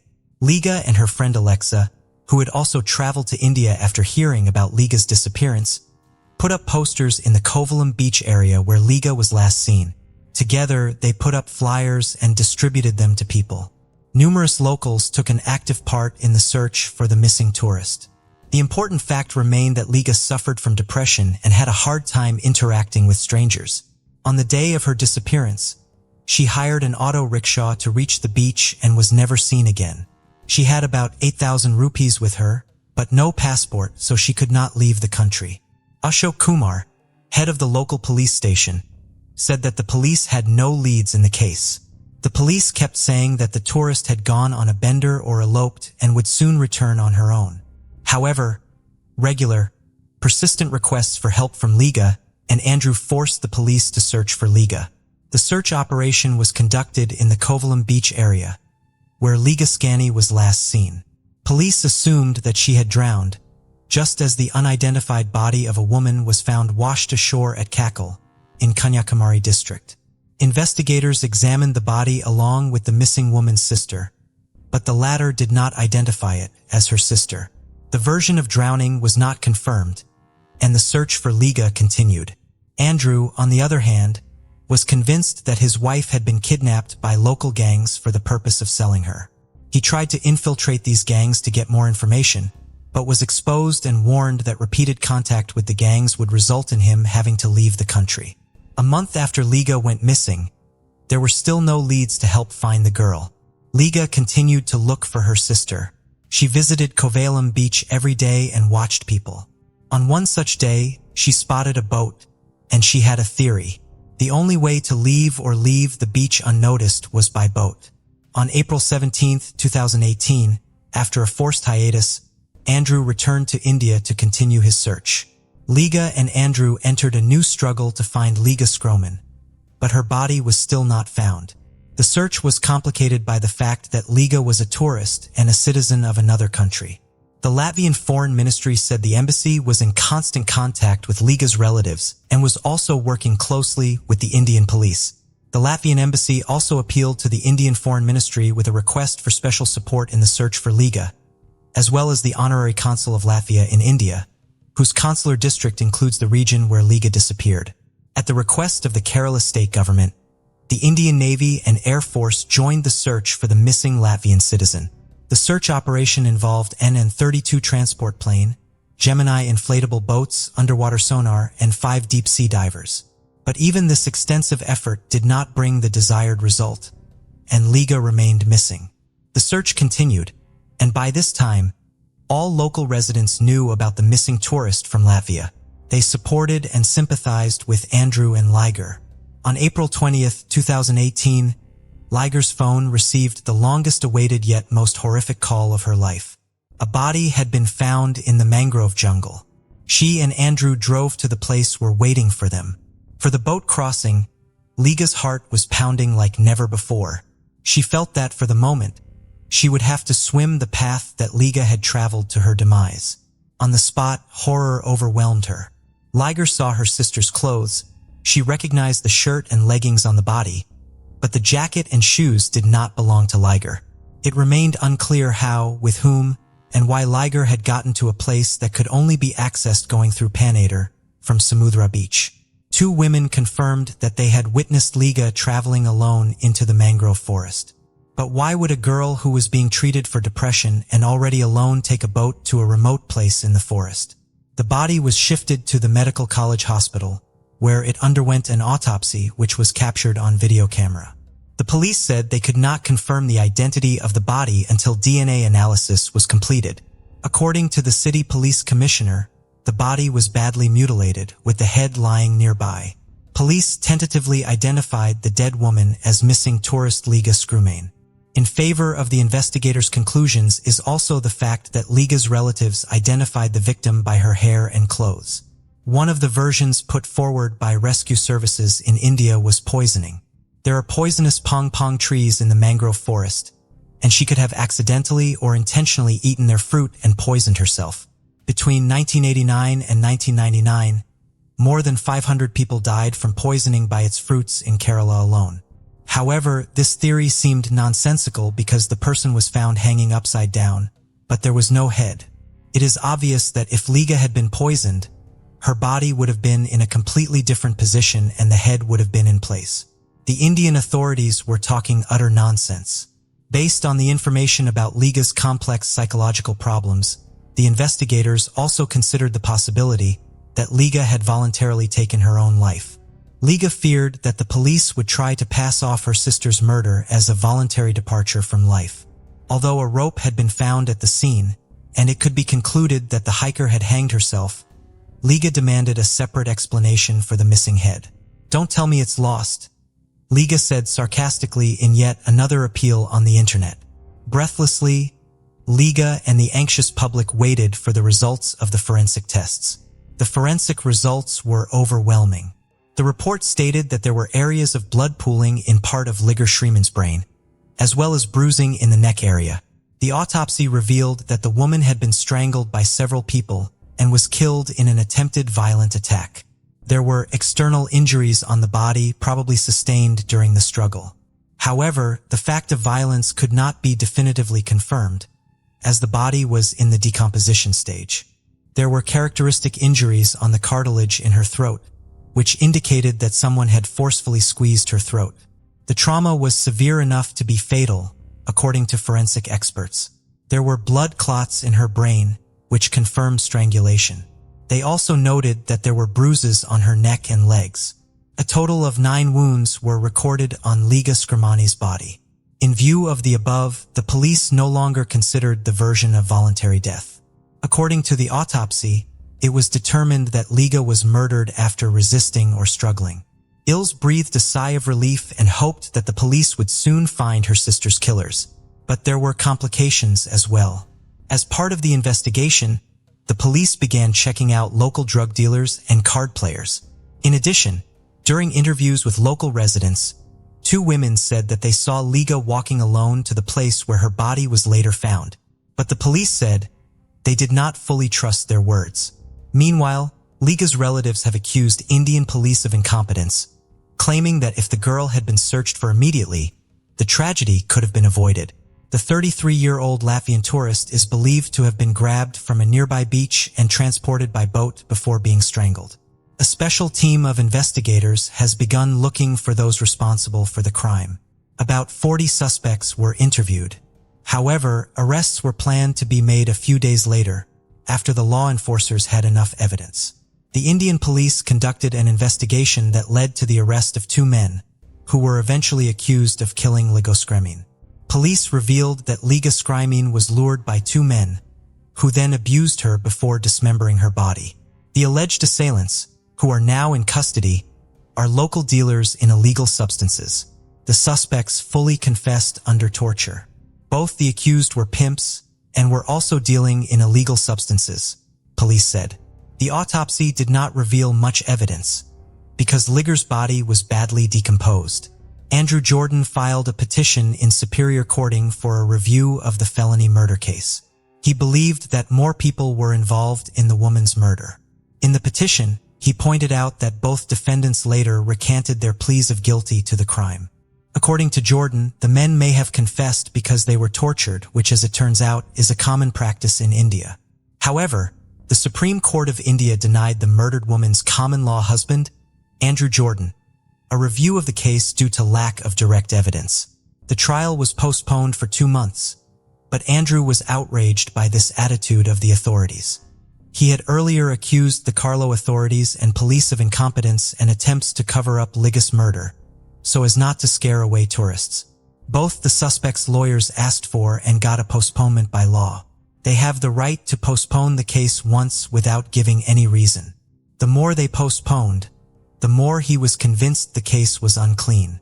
However, both suspects were in custody. Investigation revealed that 32-year-old Umesh and 28-year-old Ajakumar offered Liga Skrymine weed, and when she was drugged, they used it and then strangled and decapitated her. It is noted that the 2 men apprehended for the murder of Liga Skrymine had previously committed similar crimes on numerous occasions. Both of them worked for a food delivery company in the Kerala capital and earned money as illegal tour guides in their spare time. Umesh and Ujjan have been charged with destruction of evidence, murder, poisoning, kidnapping, and rape. The place where Liga's corpse was found had earlier served as a pleasure ground for Umesh. He used to take men there. 13 criminal cases have been filed against him, including 6 for sexual assault and 1 for attempted murder. Several of Umesh's victims have testified against him. Liga Skrymine, along with both men, was seen in the area by several people. They were initially silent but confessed to everything after the body was found. The detainees confessed to police that they committed the murder while attempting violence. They were apprehended, but had previously claimed that they had only seen Liga Skrymine in Kovalam. The men pleaded guilty after repeated interrogations. On December 6, 2022, the court finally sentenced both men to life in prison. The court also recognized that the criminals must pay compensation to Liga Skrymine sister, Ilsa, 65,000 rupees each. We would like to note that there has been a whole series of such crimes in this country recently. Young girls are regularly subjected to violence. The problem of crime in India is very acute. Due to the huge number of sexual acts against minors, the government has introduced the death penalty. It is also worth noting that if the relatives, and primarily Liga's sister, had not been persistent, had they not involved the press by organizing a press conference and an influential MP, it is obvious that the local police would hardly have seriously investigated the case. At first, a theory was put forward that Liga had allegedly passed away voluntarily. And as it now turns out, this is not the first incident in this very place where Liga was found. After this story, I would like to warn once again all women who are frivolous about the dangers of traveling alone in India. Do not seek spiritual enlightenment in distant, dangerous, and uncharted countries. Take care of yourself. The case of Lorena Bobbitt. It's said that a humiliated and insulted woman is capable of anything, with the most terrifying in this list being revenge, cruel, ingenious, and sometimes unpredictable. Much in this regard depends on the lady's level of sanity, but one must not overlook the depth of her hurt. This destructive emotion can be carefully hidden within a woman for years, but if it erupts, it will sweep away everything in its path. The story of the Bobbitt spouses in the early 90s shook the world, and their surname became a byword, spawning the verb to bobbit, which means to cut or to chop. This case drew heightened public attention, not just to the issues of domestic violence, but also to such a delicate subject as marital assault, which many try to sidestep. Lorena Leonor Bobbitt was born on May 15, 1970 in the town of Bucale, located in eastern Ecuador near the province of Chimborazo. She was the youngest child in a simple and very modest family. When she was in elementary school, her family moved to Venezuela and settled in Caracas. Lorena grew up quite clever. She performed well in school, was diligent and goal-oriented. In her teenage years, she lost her father, and her relationship with her mother, Elvia Gallo, was quite strained. As soon as she graduated from school, she decided to move to the United States to live with her cousin, Jana Baisuti. Her relative gladly took her in and helped her with the paperwork for a student visa. However, she was a very conservative woman. So Lorena, living in her house, had to abide by a strict set of rules, just like Jana's own children, and also take on some of the household duties. Despite everything, the young woman decided to stay in the US as she realized that it offered her far more opportunities than Latin America. She had long been attracted to the beauty industry, so Gallo decided to train as a manicurist. Moreover, Baisuti owned her own beauty salon located in the city center, had extensive experience in the field, and was eager to help her niece learn the profession by allowing her to observe the work of the specialists and practice on her own. Later, her aunt arranged for her to work part-time in her salon. About 8 months after she moved to the new country, the young woman had settled in, enrolled in college, and was working as a manicurist in her relative's salon while gradually saving money. In September 1988, Lorena was preparing to go to a party with several of her friends. Her aunt gave her strict instructions on how to behave and what time she needed to be home, and she promised that everything would be fine. The modest young beauty was nervous as it was her first time preparing to go to a nightlife establishment late at night. She chose a relatively modest outfit, unlike her friends, applied makeup, and styled her hair fashionably. Upon arriving at the nightclub, she was struck by the carefree and festive atmosphere. Inside, the venue was filled with young people dancing, having fun, and socializing. And Lorena couldn't help but think that such a place might be where she could meet the man of her dreams. This thought proved to be prophetic. A few minutes later, she noticed a very attractive young man intently looking at her and smiling. He waved at her and she waved back. Then the young man approached her and introduced himself. He was John Bobbitt, and he could not take his eyes off the young beauty with the quite exotic appearance. The guy was handsome, tall, and charismatic. He cracked jokes and skillfully paid compliments, so she couldn't resist his charm. They spent the evening dancing and chatting, and afterwards, the new acquaintance walked Lorena to her aunt's home. As they said goodbye, he asked for her home phone number and promised to call soon. John Wayne Bobbitt was born on March 24, 1967, in Buffalo in the northwestern part of New York State. He was the youngest of 3 children in his family. At the age of 3, the boy lost his father, who tragically died, and his mother, unable to cope with the shock, ended up in a psychiatric clinic after a serious nervous breakdown. All 3 children were taken into the care of their religious aunt and uncle, who wanted to help their relatives in this difficult situation. The boy was still very young at the time, but the events that occurred undoubtedly left a mark on his life. The aunt and uncle raised the children with strictness in accordance with religious canons. They all attended church every Sunday and engaged in charity work, trying to help those around them. John was not an outstanding student, but overall he did fairly well in school. As a teenager, he decided to pursue a future in military service. After undergoing the necessary training and special preparation at a military academy, the young man joined the ranks of the Marines, where he proved himself as a brave, disciplined, and determined young man. However, after a few years, the strict regime and the need to obey in the army began to weigh on him. After leaving the service with some military experience and skills, he was hired as a security guard at one of the city's popular establishments. But he later changed jobs frequently, not staying long at any. The day after they met, John, as promised, called Lorena to ask her out on a date. The young couple simply walked through the park, engaging in easy conversation about various topics. And John made it clear that he wanted to continue their relationship. Lorraine was not opposed to this, but according to the rules set by her aunt, she had to introduce her boyfriend to her before they could start a serious relationship. John accepted all the conditions, and on the appointed day, he came to dinner at the home of his beloved's relative. Bobbitt was very sweet, courteous, and considerate, yet he made an effort to appear serious. He managed to make a good impression on the strict Jana. And after a serious one-on-one conversation with the young man, the woman allowed her niece to continue seeing John. 6 months after the start of their romantic relationship, the suitor proposed to Lorena, and she accepted. She was overjoyed, having always dreamed of a family, children, and a home of her own. The couple began preparing for the most important event of their lives, and in June 1989, shortly after Gallo turned 19, they made their union official.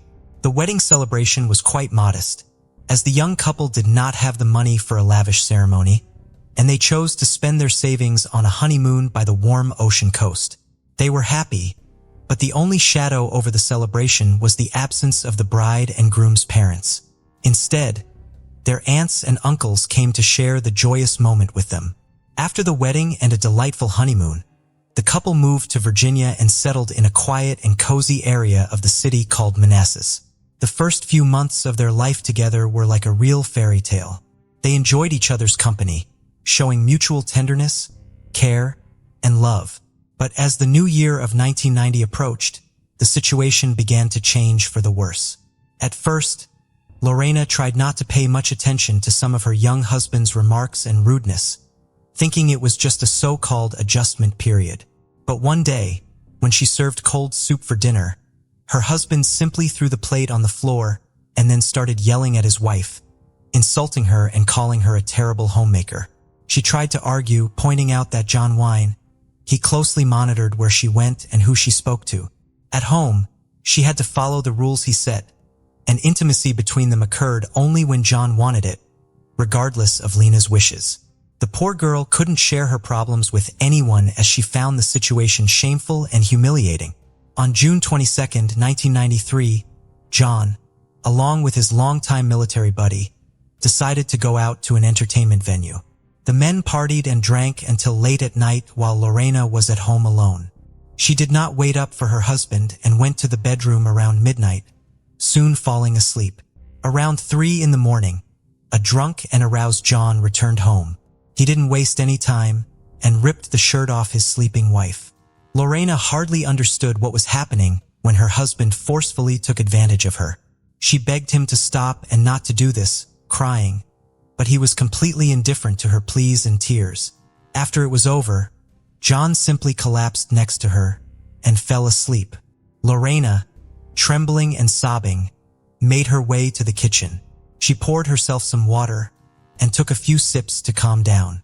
But then her gaze fell on a stand with large, sharp kitchen knives. Her hand reached out on its own and pulled out a carving knife. Out of her mind, she went back to the bedroom, where her husband lay on his back, snoring drunkenly.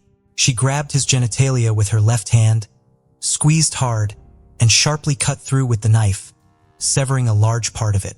John jumped up, screaming in agony, while Lorena simply walked out of the room, went to the garage, and got into her car, speeding away through the deserted nighttime streets of the city. She only came to her senses at an intersection when she saw a red light at the traffic signal. At that moment, she looked at her blood-stained hands and realized that she was still holding the severed part of John's body in her left hand. She rolled down the window and threw the detested piece of flesh out, then continued driving. Lorena headed to the home of a close friend who was stunned by her nighttime visit and the state she was in. After Lorena told her what had happened, her friend, realizing the gravity of the situation, called the police herself and summoned a medical team to the house where the injured Bobbitt was. Precision surgery was required. Throughout this ordeal, John was desperately trying to stop the bleeding by pressing a sheet against his wound. Notably, the groin vein is a major vessel, and its injury nearly always results in death from blood loss. However, John was somewhat fortunate, if one could say that, because a clot had formed, significantly slowing the blood loss. The responding medics arrived in time to transport him to the nearest hospital, where he received immediate medical attention. The question then arose about the whereabouts of the severed part of his genitalia, as it was still possible to reattach it to its original place with restoration of its initial physiological functions. Lorena indicated the approximate area of the road where she had discarded her husband's anatomical fragment, and after an extensive search, the police were able to find it. The amputated organ was cleansed with antiseptic, then placed in a special container with medical ice, and urgently transported to the hospital where the injured party was already being treated. The surgeon who arrived from the state capital was astounded by the complexity of the situation, as he had never encountered such a case before. But he proceeded with the operation anyway. He performed a unique surgery for that time, which lasted more than 9 hours and was more than successful.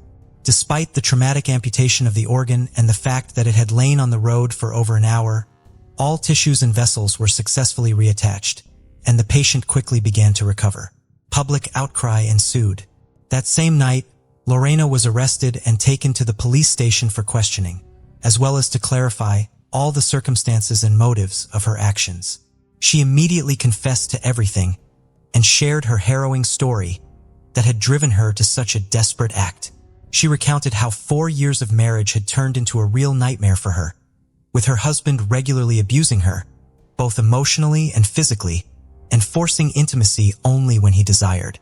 Mrs. Bobbitt also mentioned how, about a year ago, her husband had forced her to terminate a pregnancy despite her deep desire to have a child, and that abortion had been a traumatizing event for her.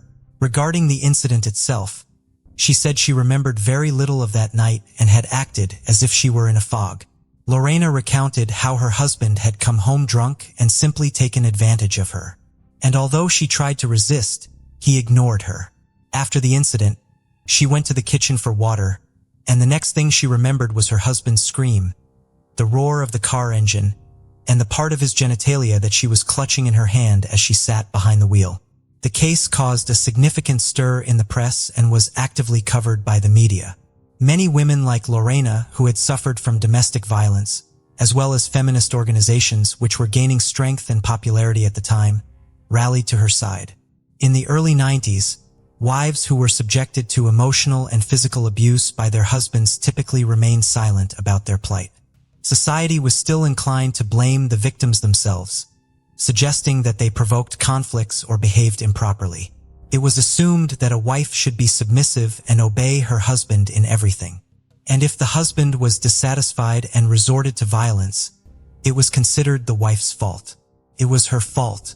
Intimacy in marriage was considered a duty of the wife, not open to discussion. On the other hand, almost all men sided with John. Many feared that Lorena's act might prove contagious, prompting other women suffering from physical and intimate violence in marriage to also take up knives. According to official statistics, there were several million such women in the country at that time.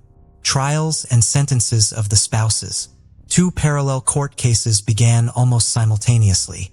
Lorena officially charged her husband only with taking advantage of her on that fateful night. Although in court, she detailed the years of regular abuse and beatings, emotional violence and humiliations she endured, as well as the abortion she was forced to undergo against her will, under her husband's coercion. John's testimony was confused. He denied all allegations against him, but much of what Lorena said was corroborated by facts. For instance, it was confirmed that he did not have steady employment or a stable source of income, yet he loved spending time in entertainment venues, often forcibly or deceitfully taking money from his wife to do so. Additionally, Lorena's friends confirmed that they had repeatedly seen bruises and scrapes on her body, and she had been in a depressed state for a long time, though she tried not to complain. The court concluded that the husband had indeed abused his wife both emotionally and physically throughout their marriage, driving her to desperation. However, regarding the charge of intimate violence that occurred on the night of June 23, 1993, there was not enough evidence, and thus John was acquitted. He presented several versions of what happened that evening, and the jury, composed of 9 women and 3 men, found him not guilty. In the fall of that year, Lorena's trial began in September 1993. She was charged with inflicting severe bodily harm on her spouse. Her lawyers argued that she acted while suffering from PTSD, post-traumatic stress disorder, caused by the ongoing emotional and physical abuse from her husband. A psychiatric evaluation was ordered, which confirmed that she acted in a state of distress, unaware of her actions, and therefore could not be held responsible for what she had done. In early January of the following year, after nearly 8 hours of deliberation, the jury decided that Lorena could not be held criminally responsible for her actions, as she was in a state of insanity at the time of the offense. However, she was required to undergo a 6-week treatment program at a specialized clinic, after which she was able to return to her previous life. The spouses officially divorced only in 1995, after which Lorena reverted to her maiden name. What became of John later? John remained indignant for a long time that his wife faced no punishment for her actions. He decided to fully capitalize on his sudden notoriety, aiming to extract as much money as possible from such scandalous fame. John founded his own music band called Severed Parts, but the group was short-lived as it failed to garner any public interest. When offered a substantial fee to star in adult films in the late 90s, he did not hesitate to accept. Thus, he appeared in explicit films titled Frankenpenis, a play on Frankenstein, and John Wayne Bobbitt Uncut. John acted in several more films of a similar genre, but interest in him and his reattached organ quickly waned. For a long time, John was eager to appear on various talk shows and gave interviews extensively. But over the years, such offers became less frequent, and the story gradually faded from memory. John then found work as a bartender in an entertainment venue in Las Vegas. And by his 50s, he was struggling to make ends meet by taking jobs as a mover, driver, and pizza delivery man. In 1999, he received a suspended sentence for theft. Regarding his personal life, during the high-profile court case that the entire country followed, journalists discovered that Bobbitt had an illegitimate son named Andrew, born in 1992 to one of his lovers, Beatrice Williams. In 1994, John was brought to trial for assaulting his new girlfriend, Christina Elliott, who worked as a dancer in a nightclub. He spent 15 days in jail for this and received probation. In the early 2000s, John was arrested 3 times for assaulting his then-wife, Joanna Farrell. This time, he was imprisoned for a year for violating his probation. They officially divorced in February 2004. What happened to Lorena? Unlike her former husband, Lorena did not take pride in her scandalous notoriety and tried to stay out of the limelight. In 1996, she decided to return to her native Ecuador, where her mother, Elia, was living at the time. However, just 6 months later, Lorena made the news again when her mother accused her of assault. The conflict was resolved without going to court, and the women continued to live together. A year later, Lorena returned to the USA, where she opened her own small beauty salon in Washington. In February 2007, she founded a foundation called Lena's Red Wagon, which focused on helping women who had suffered from domestic violence. Soon after, Lorena agreed to give an interview for the first time in a long time and appeared on CBS News Morning Show, where she discussed her life post-incident. She also appeared on the popular Oprah Winfrey talk show in the mid-2000s. Lorena remarried, and her new husband was a man named Dave Bellinger, with whom she had a daughter in February 2006. She preferred not to recall her marriage to Bob at all and claimed she did not follow his life after their divorce. In February 2009, nearly 15 years after their sensational legal battles had ended, the former spouses met face-to-face for the first time on the show, Insider. John apologized to Lorena for the way he had treated her during their marriage and declared that he still loved her despite everything. Lorena was visibly moved by his words and confirmed that every year on Valentine's Day, her ex-husband still sends her flowers and cards. The case of Roxana Valdez. Roxana Valdez was born in 1957 in a small village in the province of Punta Arenas, Chile. Roxana married a man whose name is not publicly known, and they had a son together. However, the marriage was not successful, and they separated in February 2011. As a single mother, Roxana faced significant challenges in her small village, where job opportunities were limited. The community's main occupation was farming and selling produce, and the local schools focused on teaching agricultural skills. Roxana worked at the Don Gregorio boarding school, which trained students to become agricultural technicians. Her role was a night supervisor, responsible for ensuring the students' behavior and slept at night. She did not have a direct role in raising the children. Roxana's son attended the same boarding school, as she was unable to care for him during the day due to her work in the fields. At the boarding school where Roxana worked, Claudio Munoz Ramirez was the head of grounds maintenance. His nighttime work schedule led to him meeting Roxana. Despite their 14-year age difference, they discovered they had a lot to talk about. Roxana would often spend entire nights discussing school issues and her failed marriage with Claudio. They also shared commonalities in their personal lives. Claudio had 2 daughters he loved, but he felt disconnected from their mother and had considered divorce multiple times. However, he stayed in the marriage because of a promise he made to her late father. Over time, Claudio seemed to forget his promise and began spending more time with Roxana, away from his family. Eventually, he made a decisive move without explaining himself to his wife. He packed his belongings and left their home to be with Roxana, who happily welcomed him into her life. Their relationship moved forward quickly, but Roxana overlooked some important red flags. She welcomed a man she barely knew into her home, despite having children who needed her attention. As they had enjoyable conversations, Roxana failed to notice that Claudio had a temper and could be cruel. The first major incident occurred at the boarding school, where Claudio was in charge of cleanliness. During a scheduled cleanup day, some students refused to participate, which infuriated Claudio. He threatened to beat anyone who didn't help, despite having no teaching experience. Although it's unclear if he would have followed through on this threat, the students eventually started cleaning. Later, they collectively complained to the principal about Claudio's threats of physical violence. The principal, unhappy with Claudio, asked him to resign voluntarily. This was a significant setback, as the Don Gregorio boarding school was one of the few places in the area that offered stable and decent-paying jobs. After searching for work in fields and at fruit bases, Claudio realized it was a futile effort.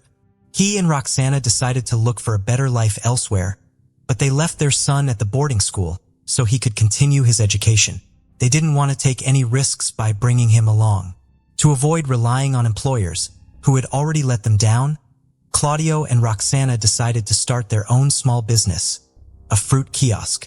They moved to Molina, a commune a couple of hours from the Chilean capital, known for its vineyards and wine exports. Roxana and Claudio bought a kiosk near their new home, found suppliers for vegetables and fruits, and started their small family business. Claudio took care of purchasing and transporting products, while Roxana handled sales throughout the day. They couldn't afford to hire an employee, as it would add to their expenses, and they worried that someone else might not take care of the perishable goods properly. Claudio became visibly upset and angry when he discovered Roxana was pregnant with their first child. This was a moment that required serious thought, but Roxana, caught up in their new relationship and thriving business, agreed with Claudio's suggestion to give the baby to her relatives to raise after birth. However, Roxana suffered a miscarriage afterwards. Following this, Claudio's behavior changed significantly. He frequently yelled at Roxana and occasionally turned violent. Neighbors, tired of the constant noise, often called the Chilean police, the Carabineros, to intervene in their domestic disputes. One time, when the Carabineros responded to a call, they found Roxana in tears and partially undressed, fleeing the house with Claudio chasing after her. Roxana revealed to the officers that she was suffering from ongoing domestic abuse, which had caused her miscarriage. The incident left her needing psychological support. However, as time went by, they seemed to put their issues behind them and continued living together as if nothing had happened. After the incident, Claudio should have faced charges. But Roxana chose to forgive him and give him another chance. She made him promise that it wouldn't happen again. Although Claudio promised to change, his past behavior with his ex-wife suggested that his words might not be reliable. Sadly, the past repeated itself. Claudio stopped physically abusing Roxana, but he started going out to local bars at night, drinking heavily and spending a lot of their family's money on alcohol and encounters with women. Roxana put up with her husband's behavior, hoping that he would settle down once they had a child. In a way, she was correct. After Roxana gave birth to a healthy child in February 2013, Claudio changed his ways. He stopped going out and focused on their business, which was growing and needed more attention. They expanded their business by buying another kiosk and vehicle for transporting products. Roxana also invested in firearms for protection, as they lived and worked in areas that weren't very safe. The family's assets appeared to increase substantially, but this growth was only theoretical. In reality, Claudio resumed his previous habits, wasting money on alcohol and reverting to violent behavior towards Roxana. Roxana's account detailed how the abuse in their relationship escalated. At first, Claudio drank sporadically, but the frequency soon increased. When inebriated, he would return home, accuse Roxana of fictional affairs, and subject her to physical and sexual abuse. His actions seemed intentionally hurtful, even when Roxana was pregnant. This culminated in a miscarriage in August 2012, sending Roxana into a prolonged depression. On one occasion, following his typical routine, Claudio went to a local bar and didn't come back until the next morning. Roxana, accustomed to his behavior, still felt anxious about him. It was later discovered that Claudio had taken 5 million Chilean pesos, equivalent to around $6,000, which Roxana had obtained from selling her mother's house. He spent this money on alcohol and visits to brothels. Roxana was shocked and felt betrayed when she discovered that Claudio had taken the money meant for their shared business, which was hidden in their daughter's room. When Claudio came home late that evening, Roxana confronted him about the missing money. However, Claudio was uninterested in discussing the issue and instead hit Roxana, admitting that he had squandered all the money. This incident was the final straw for Roxana. Without saying a word, she went to their bedroom, retrieved a revolver that was meant for protection against local criminals, and shot Claudio in the chest. Claudio died instantly. Roxana was surprised by her own drastic action and attempted to stop the bleeding from the gunshot wound. But it was too late. The close-range shot from the .38 caliber revolver was fatal. In her testimony, Roxana expressed deep remorse and acknowledged the immorality of her actions. She confessed that when she retrieved the revolver, her intention was not to intimidate Claudio but to kill him. Roxana remembered the numerous times Claudio abused and assaulted her and how she failed to report him to the authorities due to fear. She was afraid of being alone, especially after they had a child together. After shooting Claudio, Roxana's main concern was how it would affect their daughter if she were imprisoned and the child was sent to an institution. That night, Roxana decided to get rid of the body and report Claudio missing. She knew the police were aware of his frequent disappearances during drinking binges. As a delicate woman, disposing of the body was a daunting task. She decided to remove it piece by piece, using kitchen knives to cut the limbs and head. The process required 5 knives, as they kept becoming dull. Roxana then boiled the dismembered parts in large pots, all while playing with her young daughter, who was unaware of what her mother was doing and what had happened to her father. Roxana's calculated approach to disposing of the body while trying to maintain a sense of normalcy for her daughter shows the complexity and desperation of her situation. The day after cooking and cooling the body parts, Roxana packed them into separate plastic containers labeled by body part, hands, legs, head, and torso, and then placed each container into a garbage bag. She loaded the bags into her car and drove to St. Lucia to scatter them on a vacant lot. Before leaving, she cleaned her house thoroughly with bleach. However, upon arriving in St. Lucia, Roxana couldn't bring herself to dispose of the bags, despite finding a suitable location. Roxana was nervous during the drive, constantly feeling like she was being watched and fearing that the police would stop and search her car. This fear escalated into panic, prompting her to devise a backup plan involving her daughter, where she would pretend to rush her to the hospital if stopped by police. She even considered pinching her daughter to make her cry louder and make the situation more believable. Since Roxana couldn't discard the remains, she returned home and hid the bags in the garage. She then cleaned the interior of her car with bleach again and visited Claudio's relatives. She told the police that Claudio had stolen a large sum of money and hadn't been home for days, but they simply shrugged off her claims. Roxana visited her mother and brother, who were alarmed by her condition. She wasn't eating, had a glazed expression, and kept asking the same questions. The only question she answered clearly was about Claudio's absence, claiming he was delayed due to a flat tire while buying goods for their store. Overwhelmed by her thoughts and the hidden evidence, Roxana broke down and asked her brother for help. When he arrived, she revealed everything and showed him the containers. Her brother was shocked. Roxana wanted to unburden herself and share the traumatic experiences she had with Claudio, but she primarily needed her brother's help to dispose of the containers holding the body. However, her brother refused, fearing he would be implicated as an accomplice and face police involvement. He urged Roxana to confess to the Chilean police, the Carabineros, and threatened to do it himself if she didn't.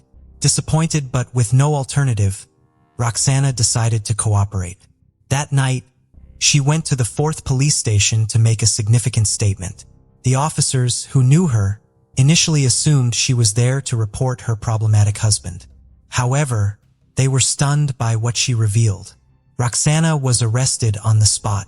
News of her arrest spread quickly, drawing numerous journalists to the station. As the journalists waited, Roxana was eventually brought out, visibly distressed and in handcuffs. Before being escorted into a police car, she exclaimed, "I was afraid he would kill me one day." At first glance, the case seemed straightforward. Roxana had confessed, provided evidence, and surrendered voluntarily. Nevertheless, prosecutor Monica Bisos was skeptical of Roxana's easy confession and wanted a more thorough investigation. Prosecutor Bisos asked to extend Roxana's arrest to allow for further forensic examination.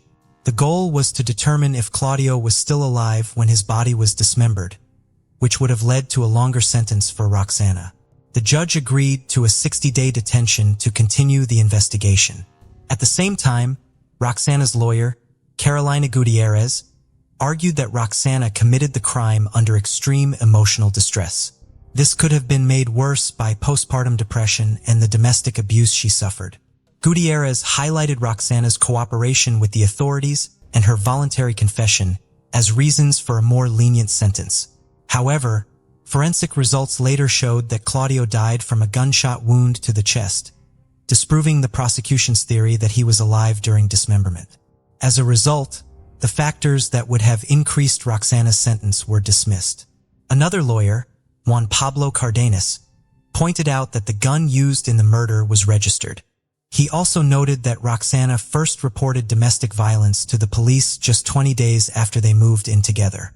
Psychologist Rodrigo Valenzuela conducted a medical examination and presented documents to the court showing that Roxana was severely mentally unstable when the crime occurred. This instability, linked to the loss of 2 children, meant she wasn't fully aware of her actions. Additionally, forensic results revealed that Claudio had a high blood alcohol level at the time of his death on April 1735. Roxana's trial began after a year of investigations and evidence gathering. During the trial, Roxana refused to make statements due to her distress over the media portrayal. Prosecutors emphasized the severity of the crime, but couldn't prove premeditation. The defense argued that Roxana acted in self-defense against a man who had brutally mistreated her for years. The court hearing in Chile lasted several weeks, captivating the entire nation. Prosecutor Monica sought a 15-year prison term for Roxana, the accused. After considering the defense and the jury's input, the judges sentenced Roxana to 6 years in a correctional facility with a relatively lenient regime. Claudio's family, who had hoped for a life sentence or even the death penalty for Roxana, were outraged by the court's decision. They had already been upset when the prosecutor requested a 15-year sentence, which they felt was too lenient. The family attempted to downplay any history of domestic violence and claimed that Claudio, a financially independent businessman, would not have stolen $6,000 from Roxana.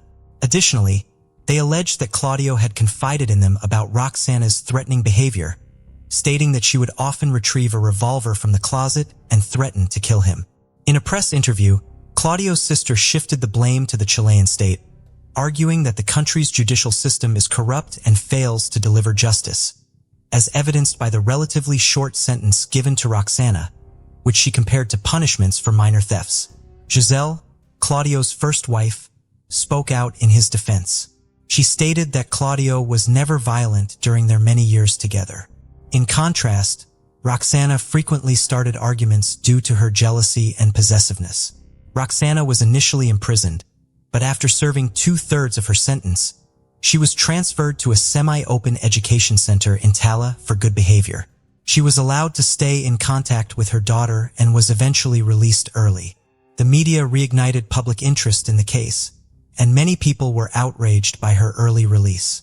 However, some individuals, despite viewing Roxana as a murderer, believed her actions were justified because they saw her as a victim. The debate surrounding this case continues to this day.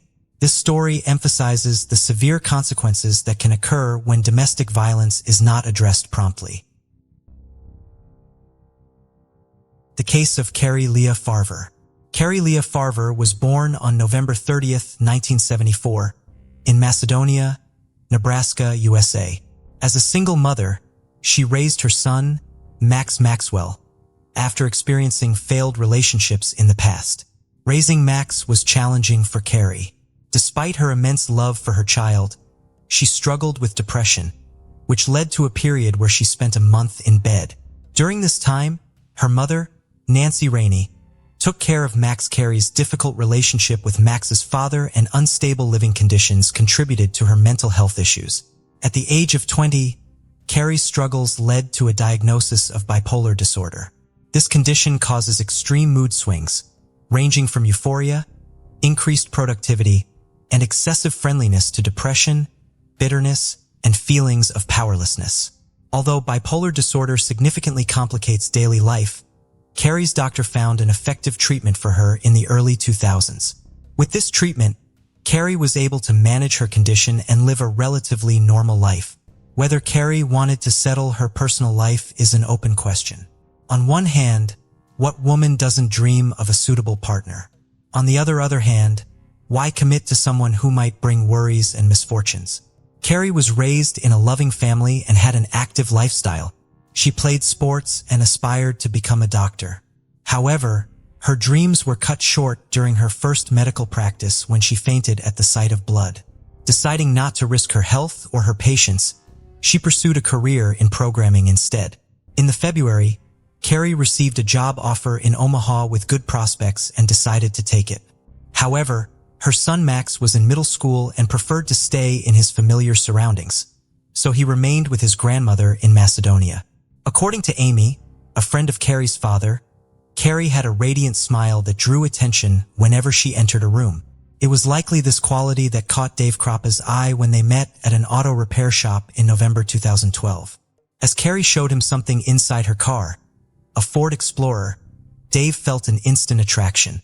Their first date arrived soon after, but their time together was interrupted by numerous calls and messages from a woman named Liz, who eventually stopped by Dave's apartment to collect something she had left there earlier. Dave told Carrie about his past relationship with Liz, whom he met on a dating site 6 months prior. They had been together for a while, but he ended things because she was extremely clingy. Carrie was understanding and wasn't fazed by Liz's presence in Dave's apartment, recognizing that everyone has past relationships that can resurface. 2 weeks after moving in, Carrie started dating Dave. They had discussed their expectations beforehand and agreed to a brief, casual affair. Liz, whose full name is Shaunana Elizabeth Gallier, was the first person Dave met online in February 2012. Dave and Liz had children around the same age. However, Dave felt Liz wasn't a suitable long-term partner due to her limited education and lack of shared interests. Their relationship focused more on physical intimacy than meaningful conversations. Over time, Liz grew increasingly interested in what Dave was doing when she wasn't around, particularly in regards to who he was seeing. However, Dave consistently reminded her that they were in an open relationship, implying that she shouldn't be concerned about his interactions with others. He also reassured her that she had the freedom to date other men if she chose to do so. Despite Dave's openness, Liz couldn't shake off her feelings of dissatisfaction and jealousy, particularly towards Dave's children and their mother, Amy. She struggled to understand the close bond that persisted between Dave and Amy even after their breakup. As a result, Liz's behavior became increasingly possessive, prompting Dave to create distance between them. It was during this period of separation that Carrie entered Dave's life. Carrie was not only beautiful but also stylish, intelligent, and a great conversationalist. Dave found himself lost in conversation with her for hours, feeling an undeniable connection as they shared common interests and perspectives. Liz noticed that Dave was becoming increasingly distant, so she tried to rekindle their connection by sending messages, emails, and making phone calls. However, he had no intention of stopping his interactions with Carrie or anyone else for her sake. Meanwhile, Carrie and Dave were spending more nights together, which was convenient for Carrie's work schedule and enjoyable for Dave. Carrie seemed to be taking things lightly, focusing on having fun and not looking for anything serious. In December 2015, Liz was shot and non-fatally wounded, leading her to suspect who might be responsible and realize she needed to take action. 2 years prior, on November 13, 2012, Carrie had kissed Dave goodbye before he left for work, expecting to see him later. However, that would be the last time they saw each other. At 9:45 a.m. that morning, Dave received a surprising text message from Carrie stating she wanted to move in with him permanently. Dave found this message disconcerting as they had previously discussed and agreed not to rush into a relationship, being happy with their current situation. Dave replied that he wasn't ready for such a change, but Carrie's response was unpleasant and filled with profanity. He was shocked to discover that all of Carrie's belongings were gone from the apartment. This led him to believe she had left him for good. That same day, Carrie also removed him as a friend on Facebook, which seemed like the end of the matter. However, Dave started getting multiple rude texts and emails from Carrie daily, containing curses and threats to ruin his life. Carrie sent a large number of these messages, all of which were aggressive.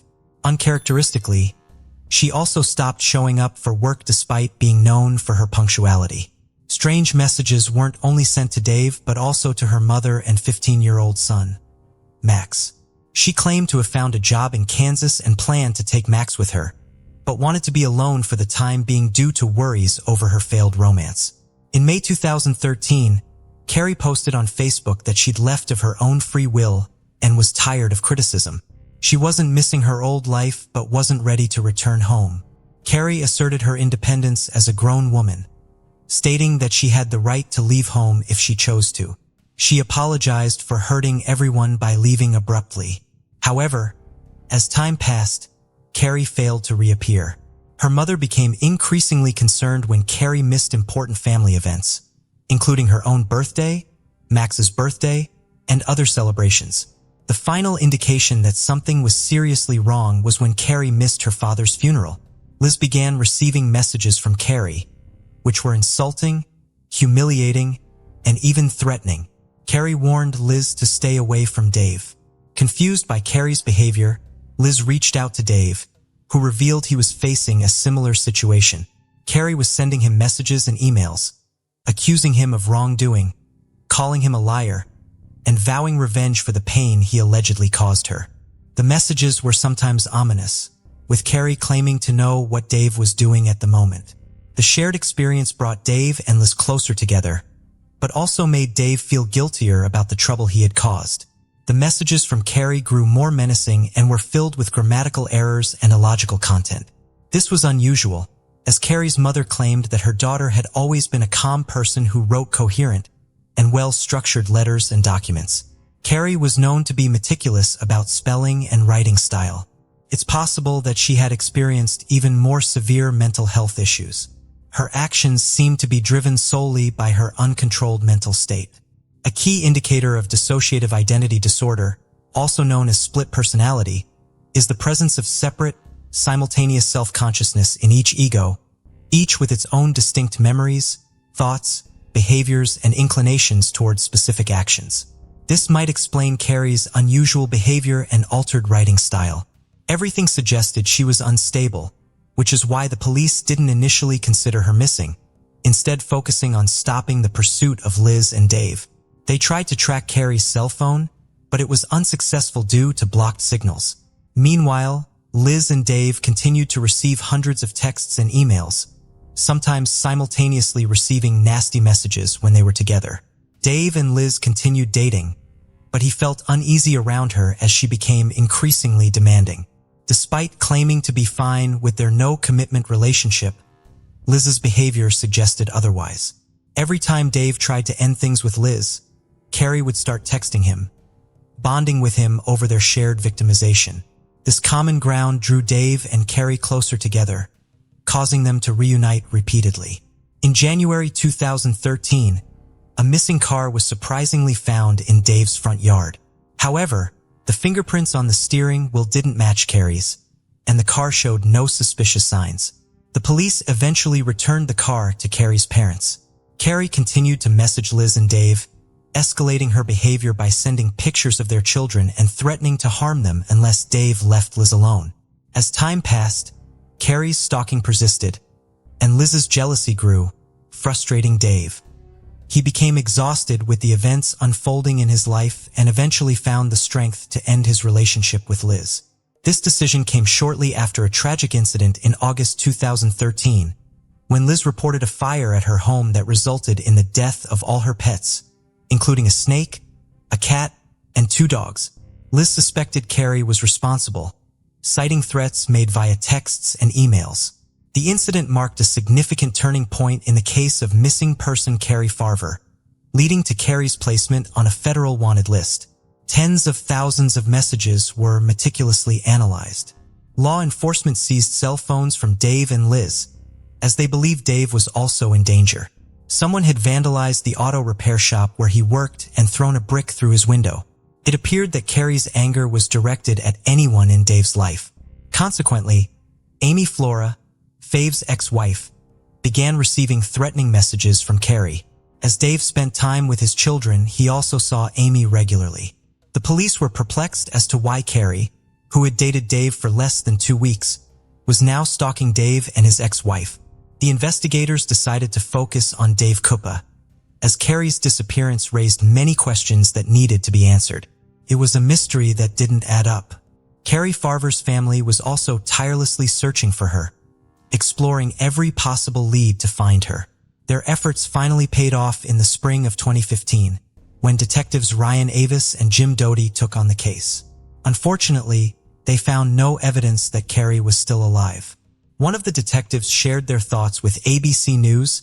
"It's unusual for adults to suddenly leave without using any money. No one saw or heard from her, which doesn't make sense. She had a good income and a nice home. I've come to believe that I have no proof she's alive." With the help of a digital forensics expert, the detectives analyzed data from Croppa and Gore's phones from 2013. Kawa discovered that Carrie had sent over 50,000 texts and 15,000 emails to Dave in just 3 years. Whoever was impersonating Carrie became increasingly sophisticated, trying to hide their IP address and true identity. Somebody with expertise in computer programs seemed to be behind the strange occurrences. In December 2015, Liz Garr contacted the police again, this time reporting that she had been shot in the leg on her own doorstep. She claimed her attacker was Amy Flora, not Carrie. Coincidentally, Dave was missing a gun that Amy may have had access to. This new development raised suspicions that Amy might be involved in Carrie's disappearance. The investigation uncovered a lead that suggested Amy's motive. She may have been seeking revenge against women connected to Dave Krupp. Amy's relationship with Dave had been complicated, and the presence of other women in his life might have prevented them from reuniting. The police promptly questioned Amy, but surprisingly, she had a solid alibi. Multiple witnesses confirmed that she was not at Liz's house when the shooting occurred, so no arrest was made. The investigation became increasingly puzzling. New details emerged from the analysis of Liz's cell phone data. Investigators found fake email addresses using variations of Farver's name and an app used to schedule messages. This discovery shed light on how Liz and Dave received simultaneous messages from Carrie. The investigation led to suspicion of Liz Gallier, which intensified when her fingerprint matched those on Carrie's car steering wheel. It was now clear who the culprit was, and the priority was to prevent further harm. To catch Liz off guard, detectives devised a plan to create a fake narrative, pretending to still consider Amy the prime suspect, aiming to prevent Liz from escaping or destroying evidence. Liz fell for the trap. She was thrilled at the opportunity to eliminate another rival who was threatening her relationship with Dave. Soon after, Liz Goyer gave the police an email supposedly written by Amy. The email included a confession to kidnapping Carrie, along with specific details about the crime.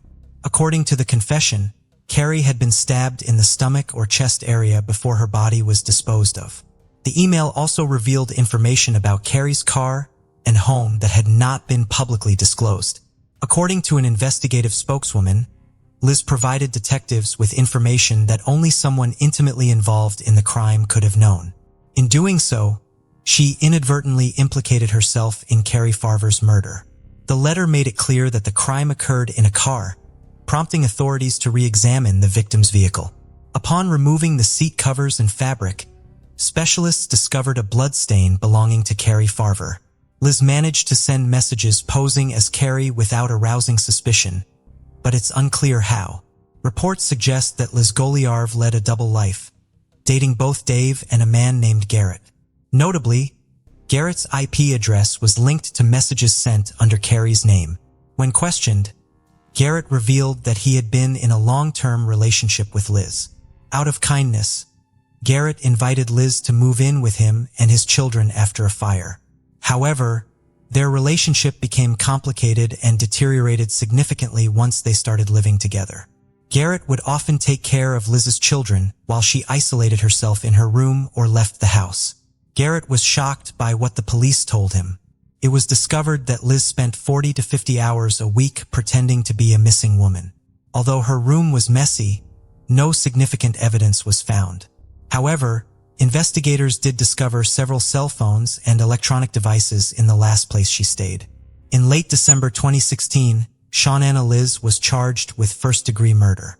The county prosecutor commented on the complexity of the investigation, stating that most murders are dark, but this crime was particularly bizarre. It would take some convincing to make someone believe it actually happened. Liz's actions, including letting her dog die in a fire she set herself and shooting herself in the thigh, were attempts to deflect suspicion from herself. Liz's attorney, James Martin Davis, believed the case against her was weak, since it was largely based on circumstantial evidence. Key pieces of evidence were missing, including Carrie's body and the crime weapon, and Liz had not confessed to the crime. In fact, there was no conclusive proof that Carrie was even dead. The defense team requested a mistrial, which would allow a judge to determine the extent of Shawnanna's guilt. The prosecution presented a substantial amount of complex electronic evidence, as well as physical evidence. They argued that the amount of blood found on the passenger seat of Carrie's car supported the theory that she had been stabbed. Investigators also found a direct link between Shawnanna and Carrie's murder by analyzing a memory card that Shawnanna had used around the time Carrie went missing. The memory card, which was found in a tablet stored at Dave's residence, contained deleted images. It was clear that the foot belonged to a people who had been deceased for several years.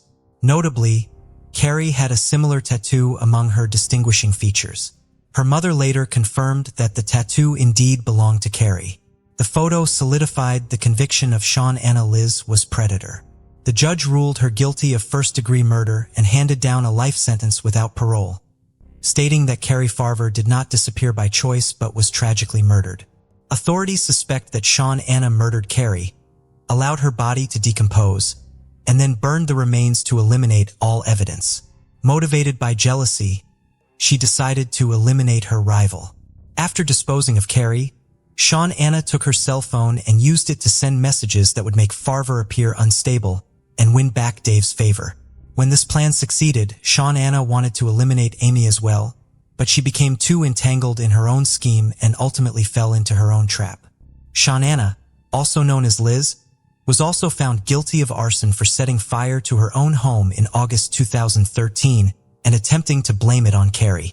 The fire destroyed the house and killed pets, resulting in an additional 20-year prison sentence. She is currently serving her sentence at the Nebraska Correctional Center for women despite maintaining her innocence. Dave revealed that he received thousands of emails and text messages signed by Carey over the years. However, he claimed that he never noticed Carey stalking him during their relationship, which contrasts with his experience with Sean Anna. So what happened to Carey's son, Maxwell Farver?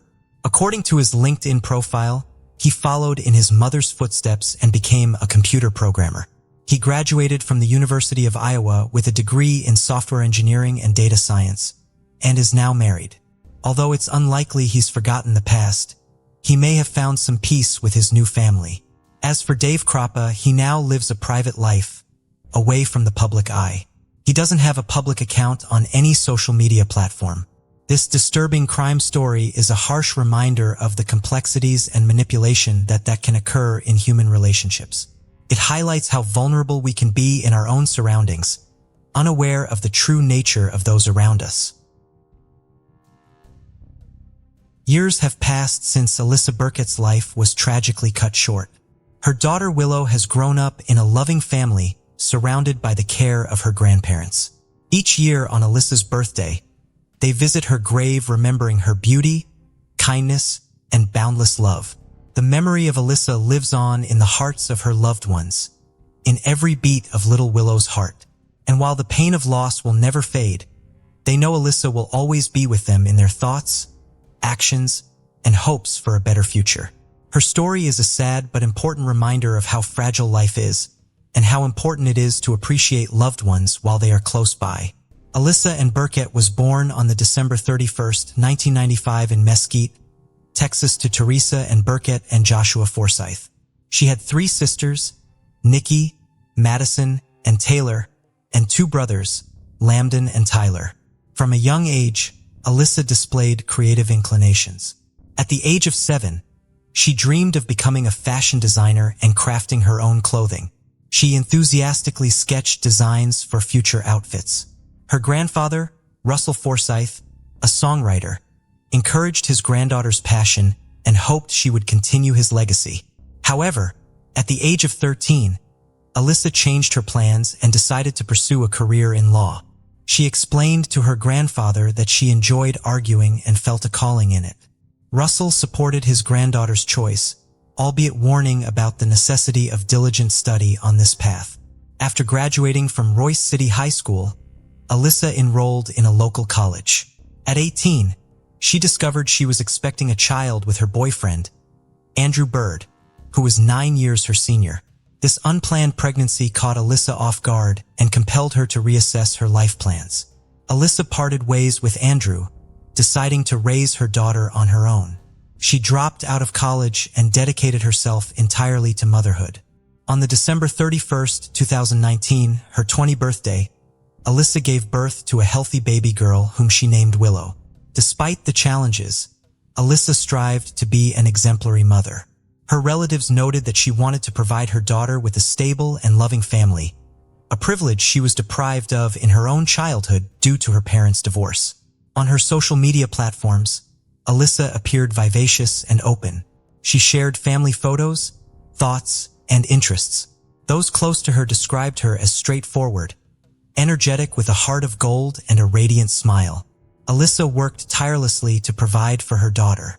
She was an assistant at a real estate firm and an employee at a management company. At the time of her demise, she was working at Greentree, a residential real estate company. She was stubborn, determined, sometimes selfish, but you couldn't stay mad at her for long. She had eternal beauty and charm, reminisced her grandfather Russell. He and the entire family were devastated when Alyssa's life tragically ended at the age of 24. Alyssa Burkett met Andrew Bird in her teenage years. He was 9 years her senior and appeared as a mysterious bad boy. Despite the protests of her relatives, Alyssa began to court him. The relationship was unstable and complex. Bird did not work and relied on Alyssa for support, yet he was possessive, causing scenes and monitoring every move of the young woman. Friends advised her to break up with him multiple times, but she always returned. In January 2019, 23-year-old Alyssa discovered she was pregnant with Bird's child. She decided to keep the baby, although she doubted Andrew as a future father. Eventually, she left him, choosing to raise her daughter on her own. On December 31, 2019, Alyssa gave birth to a girl named Willow. With the help of her family, especially her grandparents, she tried to provide her daughter with a peaceful childhood and kept Barrett away, deeming him unreliable. However, Barrett was unwilling to back down. He initiated a fierce legal battle for custody of Willow, declaring he would achieve his goal at any cost, stating that nothing will stop him. Alyssa feared retaliation from his side. In April 2020, just 4 months after Willow's birth, a new woman entered Andrew's life, 22-year-old Holly Elkins. Elkins quickly moved in with Bird and began making plans for their life together and raising his daughter. The appearance of the young stepmother only intensified the conflict. Elkins saw Elkins as a rival and actively sought to eliminate her from Bird's life. She positioned herself as the perfect mother for Willow. Alyssa felt a growing threat from her ex-boyfriend and his fiancée, GCE. Friends advised her to be cautious and wary of the worst. Little did she know that her life would soon be cut short by their hands. Shortly after Andrew Bird and Holly Elkins started their relationship, they launched a full-scale campaign to persecute Alyssa Burkett. Their aim was to completely destroy her reputation and strip her of parental rights to gain full custody of Bird's daughter, Willow. In her messages, Elkins openly expressed her obsession with removing Alyssa as a mother. She wrote to Bird that Alyssa controls him, puts him first, and that he must show his submission to his ex and deal with this mess. Elkins insulted Alyssa, calling her a liar, stupid, and a bad man. She instigated Bird, claiming that Alyssa stood in the way of their happy family life with Willow and urged him to take radical actions. One instance of slander was not enough for Elkins. Together with Bird, they installed a GPS tracker on Alyssa's car, monitoring her every move. Elkins then anonymously called 911, falsely reporting Alyssa for allegedly driving erratically, trying to discredit her to the police. Another time, Elkins went to the police and falsely accused Alyssa's mother of attacking her. To corroborate her story, she even deliberately scratched her own chest. The couple hired a private detective to find dirt on Alyssa and her new partner. Although the investigator found nothing incriminating, Bird and Elkins persisted. In September 2020, they themselves planted drugs and unregistered weapons in Alyssa's car and anonymously informed the police that Alyssa was allegedly dealing drugs from her trunk. During questioning, Alyssa tearfully insisted she had no involvement with drugs. She immediately suspected Bird's involvement, trying to tarnish her in the eyes of child services and the police. Unfortunately, she couldn't prove it. The persecution took on an increasingly menacing tone. A week before the murder, Elkins wrote to Bird, "I hope you can handle this." She demanded that he go or die for her, clearly hinting of the impending crime. Unbeknownst to herself, Alyssa was in mortal danger. She had only a few days left to live. Following direct instructions from his fiancée, GC Holly Elkins, Andrew Bird began the direct preparation for the murder of Alyssa Burkett. They acted deliberately and methodically, planning every detail of the crime. On September 10, 2020, just 3 weeks before the tragedy, Elkins accompanied Bird to a sporting goods store. There, he purchased a black raincoat in cash, which he would later use in the attack. Elkins clearly assisted him in selecting suitable attire for the crime. On September 14th, they visited a pharmacy where Elkins bought dark foundation and other cosmetics for makeup. Evidently, she planned to disguise Bird to hinder his identification by witnesses. Later, the police would find this makeup in Bird's car, along with wipes containing traces of makeup. On September 19th, the couple visited a hardware store where they bought shotgun shells and a large Camillus knife. It was this shotgun and knife that Bird would soon use to carry out his vengeance on the mother of his daughter. Over the past week of September, Elkins inundated Bird with messages, goading him to put the plan into action. She wrote that they needed to deal with this go or die. Elkins explicitly stated that their relationship would be at risk if he did not follow through to the end. Receiving a clear signal, Bird got down to business. The search history on his phone shows that he began looking for information on how to remove gunpowder residue from his hands after a shot. He clearly did not want to leave any traces. 6 days before the attack, Bird bought a used black Ford Expedition advertised. He planned to use it for surveillance on Alyssa and his transportation to the crime scene. The seller later identified Bird as the buyer. A day before the attack, Bird attached a homemade silencer to his .22 caliber pistol. Although he ultimately did not use it in the attack, the mere fact of making the silencer demonstrates the purposefulness of his actions. Finally, on the morning of October 2nd, Bird disguised himself as an African American, donned a black raincoat, and headed to Alyssa's house in a parked SUV nearby. Thanks to Elkins' messages, he knew the victim's daily routine and could anticipate where to find her. The plan was set. Bird and Elkins had considered all the details. They were prepared to ruthlessly execute the mother of 1.5-year-old Willow in broad daylight. There was no turning back. On the morning of October 2nd, 2020, nothing foreshadowed the tragedy. 24-year-old Alyssa Bouquet, as usual, dropped off her 1.5-year-old daughter, Willow, at her grandmother's and headed to work at the Green Tree Homes Management Company in Carrollton. She parked her car in front of the office around 9 a.m. and was about to enter the building. At that moment, a black SUV sped towards her car at full speed. A man in a black cloak with a hood and a mask covering his face jumped out of it to call for help. A bloody trail followed her. Noticing the movement, Bird swiftly turned around. He pulled out a large hunting knife from under his cloak and lunged towards Alyssa writhing on the ground. Grabbing her by the hair, he viciously began stabbing her in the neck, chest, and abdomen. In total, Bird inflicted no fewer than 13 stab wounds. From the injuries sustained, Alyssa died on the spot. When her colleagues, hearing the screams, rushed out to the parking lot, they found Alyssa in a pool of blood, her throat slashed. They tried to perform CPR, but in vain. By that time, Bird had already fled in his black SUV, leaving the bloodied knife on the parking lot. Random witnesses described the assailant as a tall, muscular man dressed in all black with a mask or hood on his head. Many mistook him for an African American. At the time of the attack, Holly Elkins, according to her own words, was at home with Bird's daughter, Willow. Thus, she had an alibi. Later, she told the police that Bird allegedly was with her all this time, which turned out to be a lie. The brutal daylight murder in a crowded place shocked the residents of Carrollton. They were puzzled about the motives of the criminal.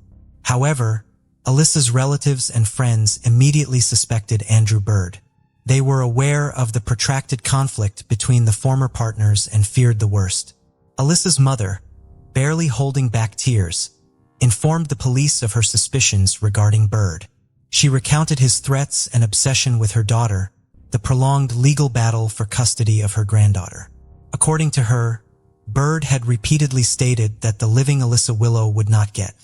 Thus began one of the most shocking and resonant trials in the history of Texas, a trial that made local residents rethink seemingly the familiar issue of domestic violence and stalking. The name of Alyssa Burkett will long be remembered as a symbol of maternal love and resilience in the face of cruelty. The investigation into Alyssa Burkett's murder began with questioning witnesses of the crime scene. Alyssa's colleagues detailed the appearance and actions of the assailant. Although he wore a mask, his tall stature and muscular build stood out. Some mistakenly took him for an African American. The testimonies of Alyssa's relatives about the prolonged conflict with her former partner, Andrew Bird, immediately made him the prime suspect. Friends and colleagues of Alyssa spoke of his obsession, constant surveillance, and threats. Alyssa's new boyfriend recalled that Bird mentioned their full home addresses, although they had not disclosed this information to him. Detectives began surveillance of Bird's house in Rowlett. Soon, they noticed Bird, accompanied by his fiancée, Holly Elkins, and daughter, Willow, carrying suitcases and bags out of the house, clearly preparing to leave for a long time. When Bird got into the car, the police stopped him on the pretext of lacking a license plate. During the search of the car, Men's boots cut into pieces and soaked in bleach were found. Also discovered were remnants of camouflage makeup, napkins with makeup, and burnt parts of a brush for its application. In Baird's house, detectives found even more evidence, primarily batteries for GPS trackers that the criminal attached to the cars of Alyssa and her boyfriend. There was also a homemade silencer for a pistol and a whole arsenal of weapons. But the main discovery was a written script that Baird used when calling the police to report drugs in Alyssa's car. The police seized 3 phones from Baird, including a disposable one. In the search history of one of them, there were inquiries on how to remove gunpowder residue from hands. He was clearly trying to cover his tracks. Meanwhile, on the outskirts of the city, an abandoned black Ford Expedition SUV was discovered. In the cabin, forensic experts found Alyssa's blood and fibers of a fake beard with Andrew's DNA. The car seller identified Baird as the buyer and remembered that he paid in cash and was in a hurry. Forensic examination revealed that the bullet that killed Alyssa was fired from the sawed-off shotgun found in the car. Baird's fingerprints were also found on the handle of a hunting knife. His handwriting was clearly identifiable in the GPS devices and in the calls with false accusations. It seemed that the prosecution had gathered comprehensive evidence of Andrew Baird's guilt. However, the prosecutors also aimed to hold his accomplice, Holly Elkins, accountable. Electronic correspondence between them came to the rescue, showing Elkins' role in planning and inciting the crime. The investigation lasted for several months. During this time, the prosecution meticulously assembled a mosaic of evidence, unequivocally incriminating the ruthless killers of Elisa Burkett. The jurors were shocked by the cynicism and calculated nature of the criminals. They eagerly awaited the start of the trial to deliver a just verdict. The trial for the murder of Elisa Burkett began in June 2022, almost 2 years after the tragedy. Sitting in the dock were 35-year-old Andrew Baird and his 23-year-old fiancée Gutka, Holly Elkins. They were charged with stalking, conspiracy, and first-degree murder. From the outset, the prosecutors made it clear that they intended to seek the maximum punishment for both defendants. In their opening statement, they painted a picture for the jurors of a massive conspiracy to take the life of a young mother. The correspondence between Baird and Elkins left no doubt about the meticulous planning of the crime. A key prosecution witness was Christopher Mayo, Alyssa's boyfriend at the time of her death. He told the jurors about months of harassment and persecution orchestrated by Baird and Elkins against them. According to him, Alyssa had mentioned multiple times that Baird seemed like someone capable of killing her.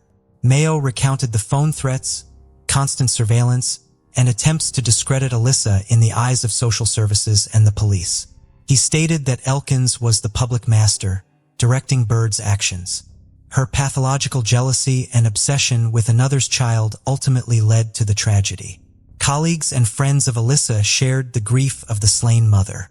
Alyssa had confided in them, expressing fear of her unstable ex, feeling constantly watched.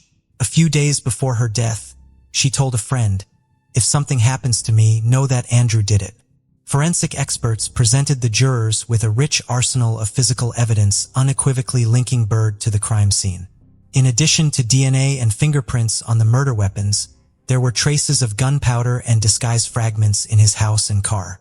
However, the nail in the coffin of the trial was the electronic correspondence between Baird and Elkins, eloquently demonstrating their joint plans. Phrases like, "I hope you can handle this, do it or die for me, this be asterisk, teach must disappear," littered their messages in the days leading up to the murder. Baird's defense attempted to argue for the lack of premeditation in his actions. Supposedly, he only intended to scare his ex, but in a fit of rage, miscalculated his force. The defense emphasized the emotional distress and stress from the prolonged legal battle, but the correspondence in meticulous preparation for the crime completely refuted these speculations. Particularly telling were Baird's internet searches on removing gunpowder traces. Such actions do not align with those of someone who accidentally turned to violence. Elkins outright denied her involvement, citing an alibi.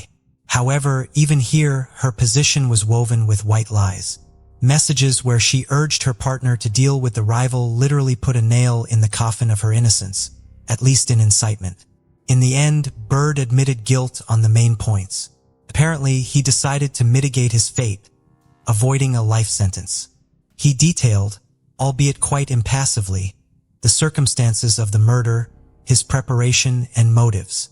His key motive was an obsession with Willow, his daughter. Elkins stood her ground to the end. Even after the guilty verdict, she continued to proclaim her innocence and the injustice of the sentence. However, this did not help her escape a harsh punishment. In May 2023, the judge pronounced the verdict. Andrew Byrd received 43 years in prison, effectively a life sentence. Holly Elkins was sentenced to 20 years for complicity. The courtroom erupted in applause. Justice, albeit delayed, prevailed. The killers of Alyssa Burkett received their due. The loved ones of Alice, with tears in their eyes, expressed gratitude to the prosecutors and jurors. Nothing will bring back our girl, but we are thankful that the guilty have been punished, and no one else will suffer at their hands, said Alice's mother to the journalists. This tragedy will serve as a bitter lesson for all victims of domestic violence for a long time. The untimely and cruel death of Alice Burkett shook the residents of Texas and the entire America. A young mother, beloved daughter and sister, she was killed in the most despicable and inhumane manner by the hands of her former partner and the father of her child. Her story became a tragic symbol of the epidemic of domestic violence, claiming thousands of lives annually. Despite the just verdict for the killers, Alice's family does not hide. Their loss is irreplaceable. She was a ray of light in our lives, recalls her mother Teresa, determined with a huge loving heart. She lived for her daughter and dreamed of giving her the best. Most painful was the fact that Alice sensed the danger and repeatedly reported it to her loved ones and the police. Alas, no one took her words seriously until it was too late. Perhaps more decisive intervention could have prevented the tragedy. She told me, "Mom, he will kill me." I know, but what could I do? The police shrugged, saying, "Until he does something, we are powerless." Alice's Aunt Shelley shares in tears. Particular concern arises for Alice's daughter, 2-year-old Willow. She lost her mother at such a tender age and will surely not fully grasp the extent of her loss for a long time. Custody of the girl was granted to her maternal grandparents. They vowed to do everything to ensure Willow grows up in love and never forgets her mother. Every day, I show her photos of Alice, tell her how wonderful she was. Willow is still young, but she already reaches for the pictures, caressing them with her finger. Despite everything, we will continue to live on for her, says Alice's grandmother, Teresa, and Alice's story raises uncomfortable yet critically important questions. Why do signals of domestic violence victims often go unnoticed? How can we improve the protection and response system to complaints? What prevents us all from being more vigilant about the problems of friends and family? Experts urge early recognition of warning signs of abusive relationships, pathological jealousy, control, isolation from friends and family, outbursts of aggression.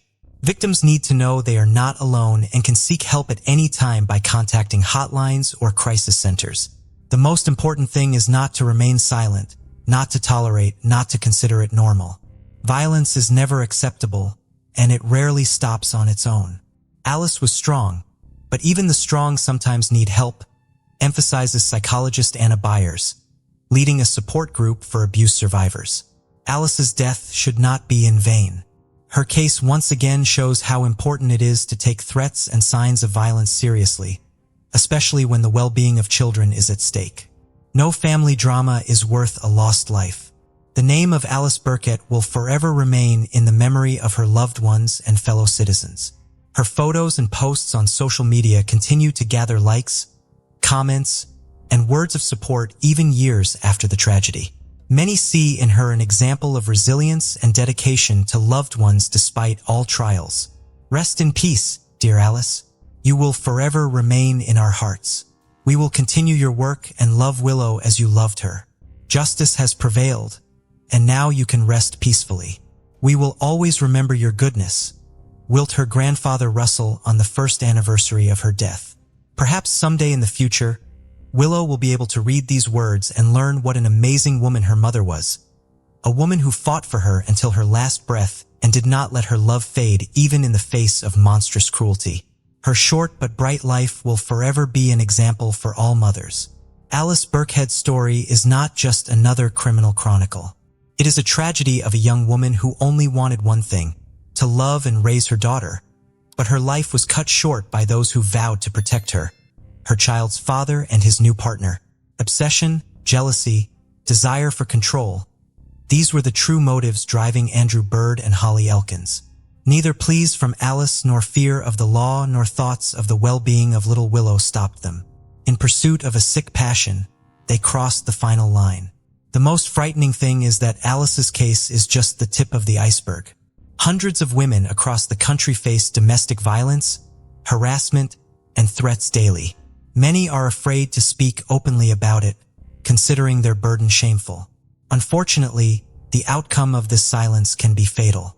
Alice's example reminds us we must not turn a blind eye to signs of abuse in our own lives or the lives of our loved ones. Pathological jealousy is not love. Constant control is not care, and outbursts of aggression are not character. These are warning bells, SOS signals that cannot be ignored. If you have become a victim of domestic violence, know that you are not alone. There are people in organizations ready to lend a helping hand. Do not be afraid to take this step. Do not wait until the situation becomes deadly. Your safety and right to a life without fear are paramount above all other considerations. It is our collective responsibility to raise the younger generation in respect and acceptance, to teach them to resolve conflicts with words, not fists or guns, to explain that love does not tolerate violence. Perhaps then our daughters will no longer perish at the hands of those they once let into their hearts. I don't know if Willow will ever understand why and for what her mother died, but I know for sure Alice loved her more than life. Her last thoughts were surely about her daughter. And there, in the heavens, she continues to watch over her little one, said her brother Landon at her funeral. Someday, Willow will grow up and be able to read this story herself, the story of her mother's life, love, and struggle. May the memory of Alice be a source of strength and faith in a better future for her. And for all of us, a bitter lesson, a reminder, and a call to action. We owe it to her. We owe it to each other. The case of Jennifer Brown. Jennifer Brown was born in 1979, radiated positivity and warmth, impacting those around her. Her numerous pursuits often left friends and family wondering how she managed it all. But her true passion was being a mother. Despite having to care for Noah, her son, this has not negatively affected her life. Instead, make Jennifer stronger, especially after Noah was diagnosed with autism as a child. As she cared for Noah, Jennifer became his rock and closest friend. They spent countless hours together, sharing joyful moments and supporting each other through life's challenges. Their heartwarming bond evoked feelings of tenderness and admiration from those who knew them. The small town adored this family for their genuine kindness and cheerful nature. Tragedy struck unexpectedly on January 3, 2023, when Jennifer vanished without leaving behind any clues. On January 4, 2023, Antonio Blair Watts Richardson contacted the Limerick Township Police Department, deeply concerned about his close friend Jennifer's disappearance. Although it had been less than 24 hours since he last saw or heard from her, Antonio's anxiety was growing by the minute. Despite numerous attempts, he couldn't reach Jennifer, which was unusual since she was always responsive, especially when it came to her son Noah. Jennifer's family and friends knew her as a devoted mother and caring person, making her sudden disappearance alarming. Antonio's call to the police initiated a lengthy and mysterious investigation. A massive search effort began, involving police officers, family, and friends, all hoping to find clues about Jennifer's disappearance. The main question on everyone's mind was what could have caused Jennifer to leave her son without explanation. At 4 p.m., Officer Stephen Crawford from the Limerick Township Police Department visited the Brown family home to check on the situation. He observed Jennifer's vehicle parked near the porch. Upon entering the house, he found her keys, purse, tablet, and work cell phone still inside. However, Jennifer's personal cell phone was nowhere to be found. When police attempted to track the phone, they discovered it had been turned off at 7 a.m. on January 4th, and the signal couldn't be traced after that. The last known location of the phone was near the intersection of Lewis Road and Ridge Pike in Limerick. This discovery marked the first significant lead in the investigation and indicated that something ominous had occurred. As a result, Jennifer was officially reported missing, and the police launched an investigation. Investigators questioned Jennifer's family, friends, and neighbors, but none of them had any information about her disappearance. Her loved ones, including her Aunt Diane Bram and Jennifer's friends Tiffany Barron and Antonio, were adamant that Jennifer would never leave her son behind. As a devoted mother, she would never abandon her child. Despite efforts, no leads were found in Jennifer's disappearance. Her family appealed to the public and a reward was offered for information, but yielded nothing, leaving unanswered questions and growing anxiety. The police investigation started by examining the events of that day, focusing on Jennifer's close friend Antonio, who was the last person to see her alive. On what seemed like an ordinary January day, Jennifer and Antonio spent time in the living room discussing life, future plans, and their children. As their kids often played together, Jennifer asked Antonio to pick up her son Noah from school. Antonio agreed and headed to the school to get Noah. The next day, however, Noah's behavior at school raised concerns among his teachers. They noticed that he had missed 2 doses of his medication, which was unusual given Jennifer's diligent care for her son's condition. She always kept his teachers informed about his health and any issues that arose at school. The school staff became concerned when they couldn't reach Jennifer.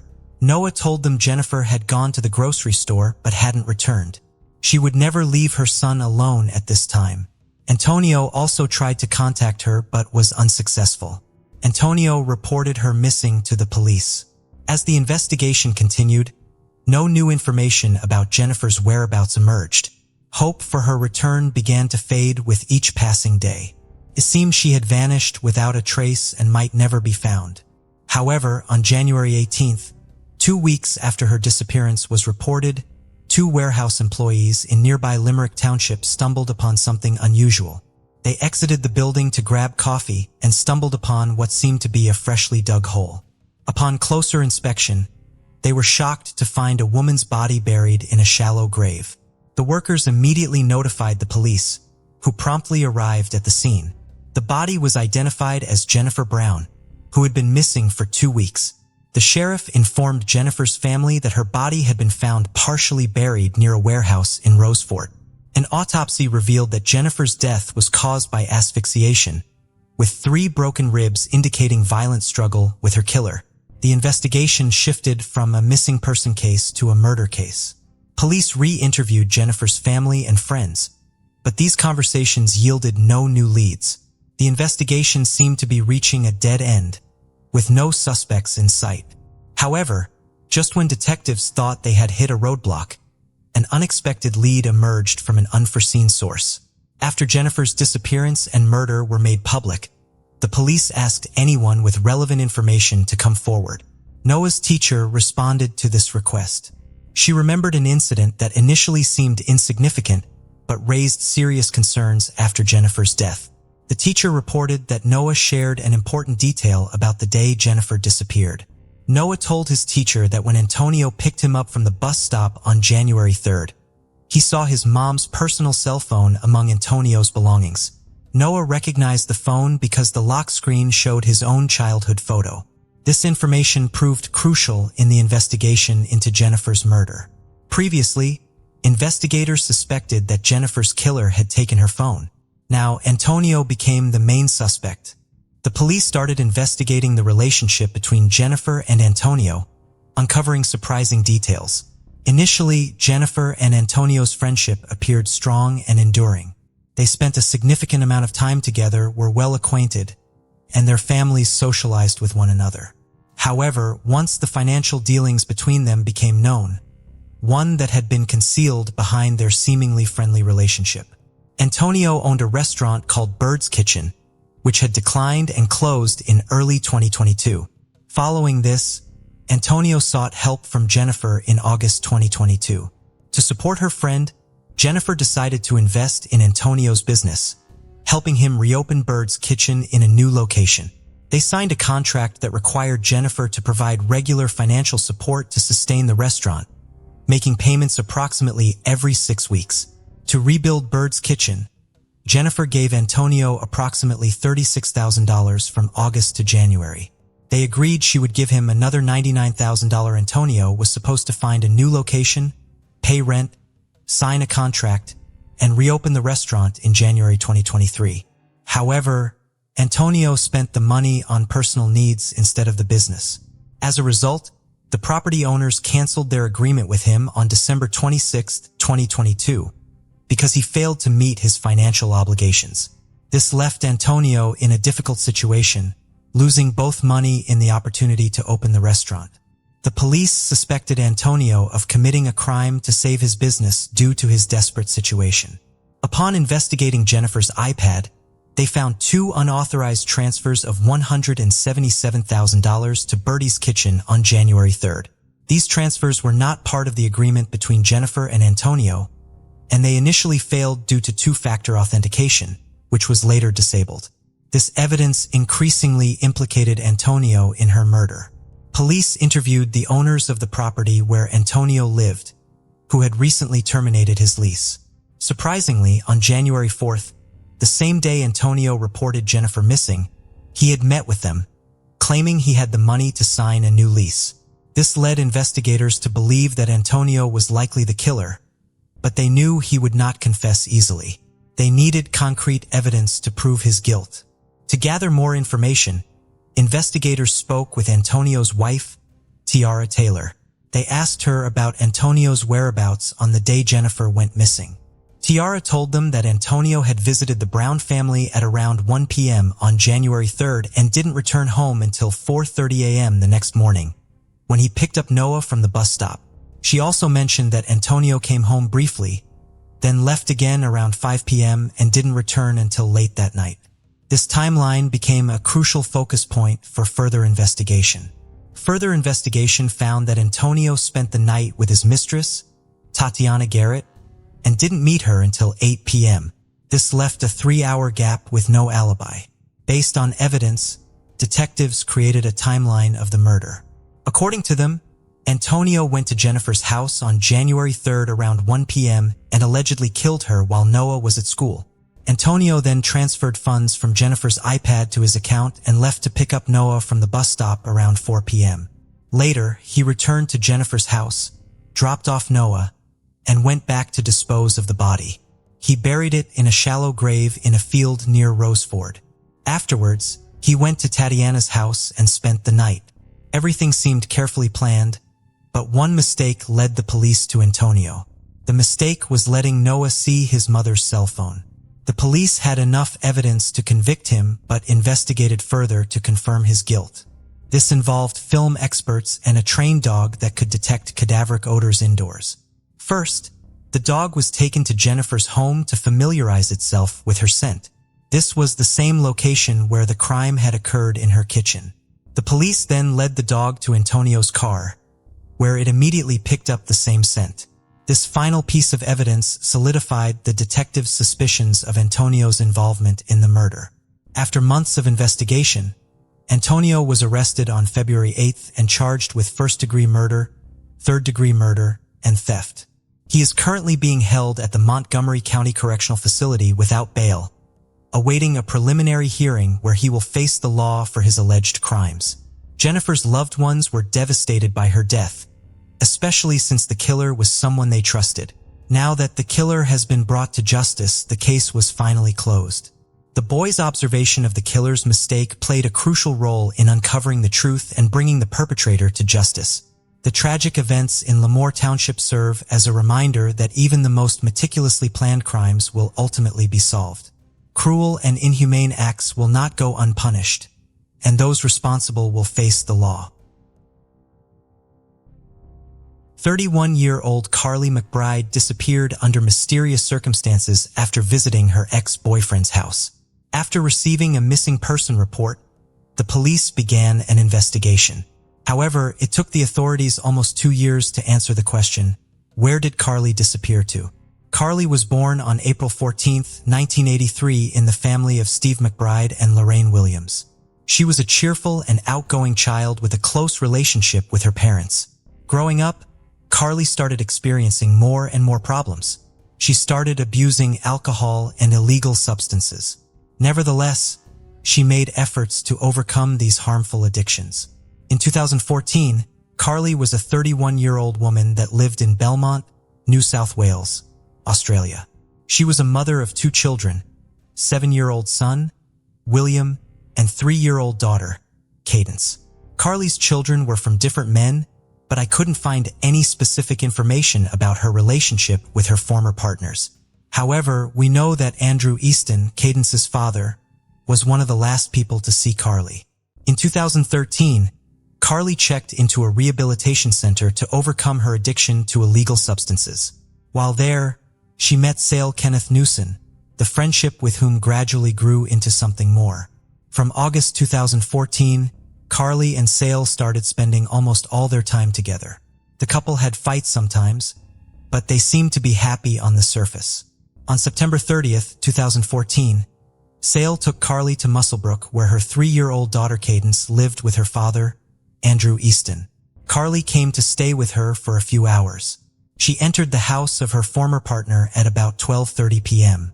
Sale didn't stay with her, but they agreed he would return in a few hours. However, when Sale came to pick up Carly, she was no longer there. Carly's ex-partner, Andrew Easton, said they fought, so Carly left. She planned to go to the nearest McDonald's located about a 20-minute walk from Andrew Easton's house. Puzzled that Carly didn't call to tell him where she would be waiting for him, Sale started calling her himself. Since all attempts were unsuccessful, Sale drove towards McDonald's where she allegedly planned to go. Along the way, he looked around hoping to find Carly sitting somewhere waiting for him. He suggested her phone was dead, but Carly was nowhere to be seen.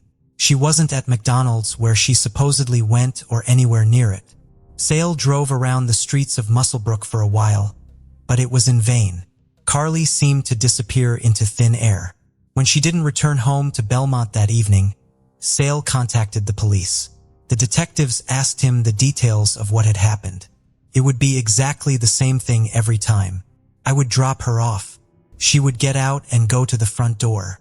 She would have her daughter in her arms and turn around and wave me off, Newson said. She would ring me twice and text me twice every visit to let me know she was okay. But on that day, I dropped her off about 12:30 p.m. and things were just different. And I didn't hear from her again. Not a thing. I texted her. I called her, but the phone just rang out. Newson said he turned up at the house about 4:30 p.m. as usual to pick up Carly, only to be told by her ex that she had left after an argument earlier that afternoon and headed on foot towards a McDonald's restaurant about 1 mile away. Undoubtedly, the following question arose. Did Carly leave her ex-partner's house? Or Andrew Easton was hiding something? His story suggested he was the last person to see her.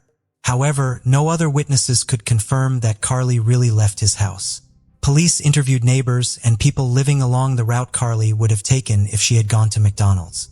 The fact that no one saw her has further increased suspicions about her former partner. Unfortunately, no surveillance cameras near Andrew Easton's house could confirm or deny his words about Carly leaving around 2 p.m. After reviewing the recordings from the surveillance cameras at McDonald's, the investigators found no evidence she was ever there. Police searched fields behind a nearby residential area for clues. However, a chief investigator of this case said nothing particularly remarkable had been found, adding that the investigation would continue. They urged anyone with information about the disappearance of Carly McBride to contact the police department. She was last seen wearing blue jeans, sandals, and a yellow t-shirt, and she was carrying a tan handbag.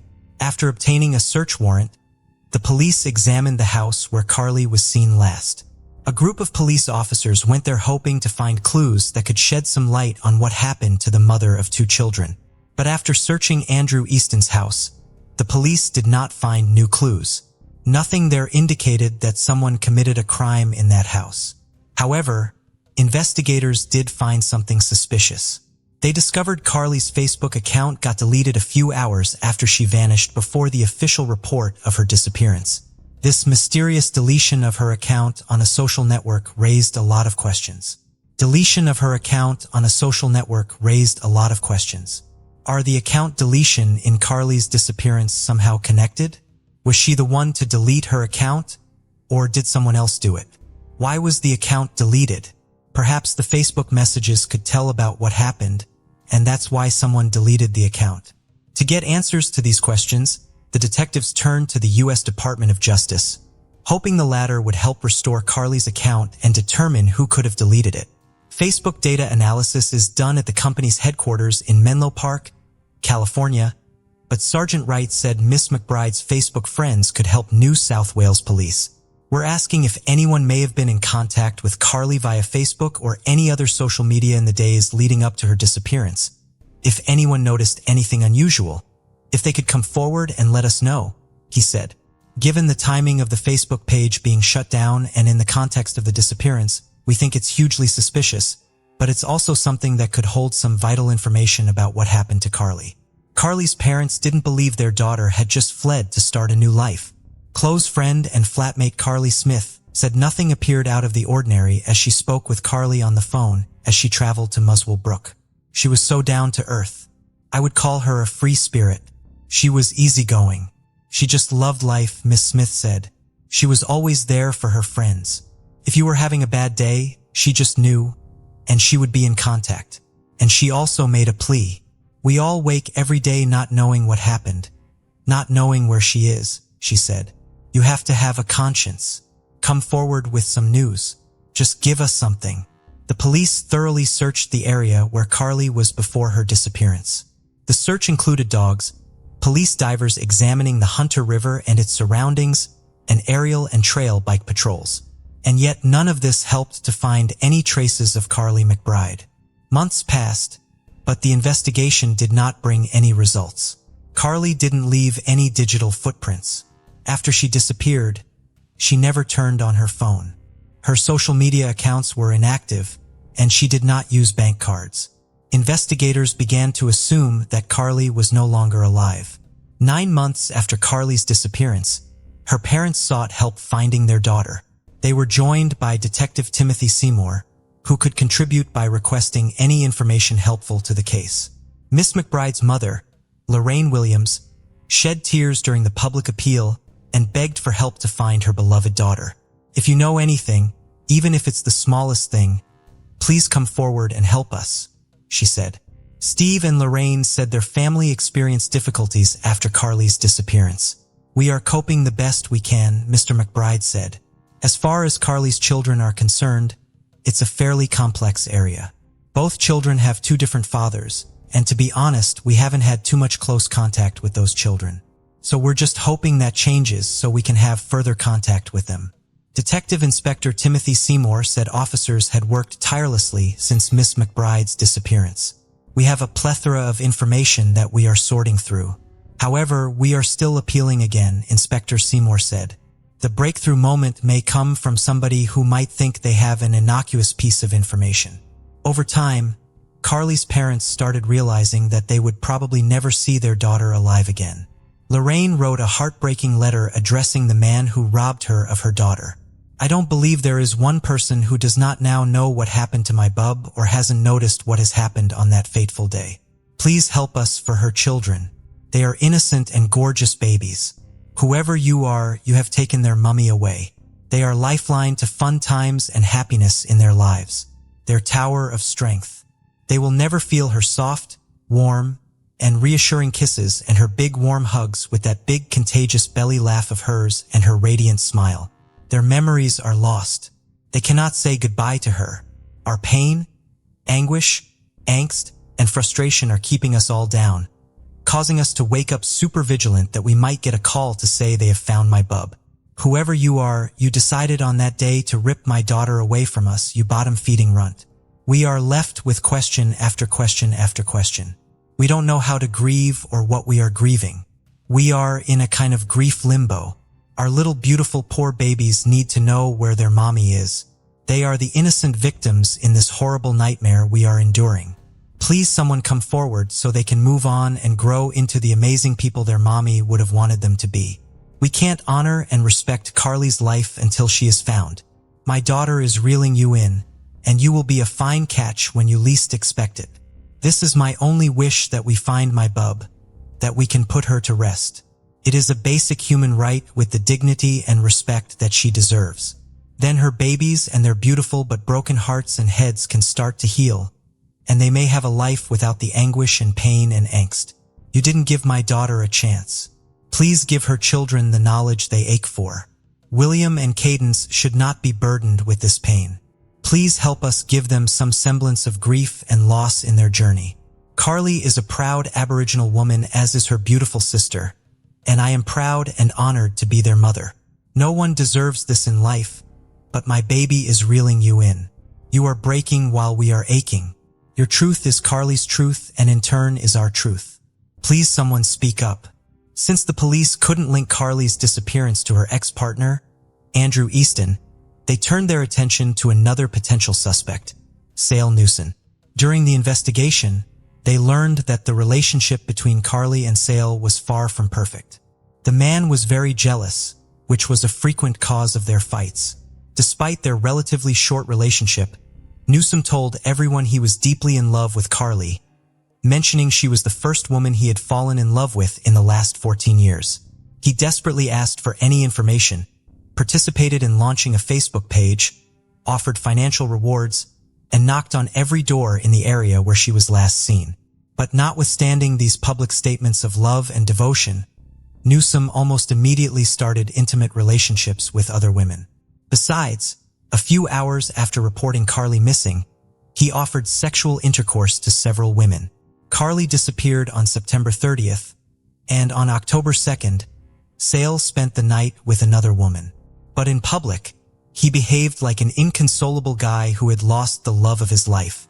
Detectives also discovered that Sale and Carly had an argument 2 days before her disappearance.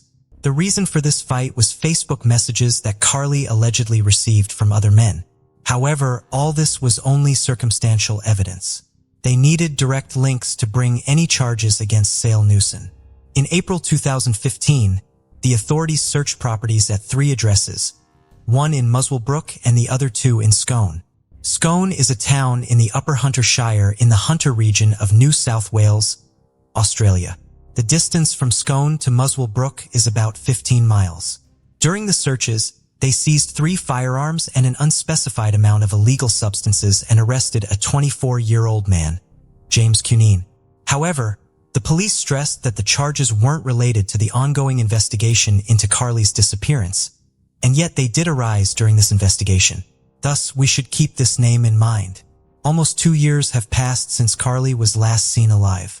The police continued to investigate, but there were no new clues to help solve the case. But then, suddenly, there was a breakthrough. On August 7th, 2016, in a rural area near Scone, 2 local pedestrians found the remains in a shallow grave in a bush just a few feet from the road. Forensic examination confirmed that these were the remains of Carly McBride, a mother of 2 from Belmont, who went missing on September 30th, 2014 in Muswellbrook.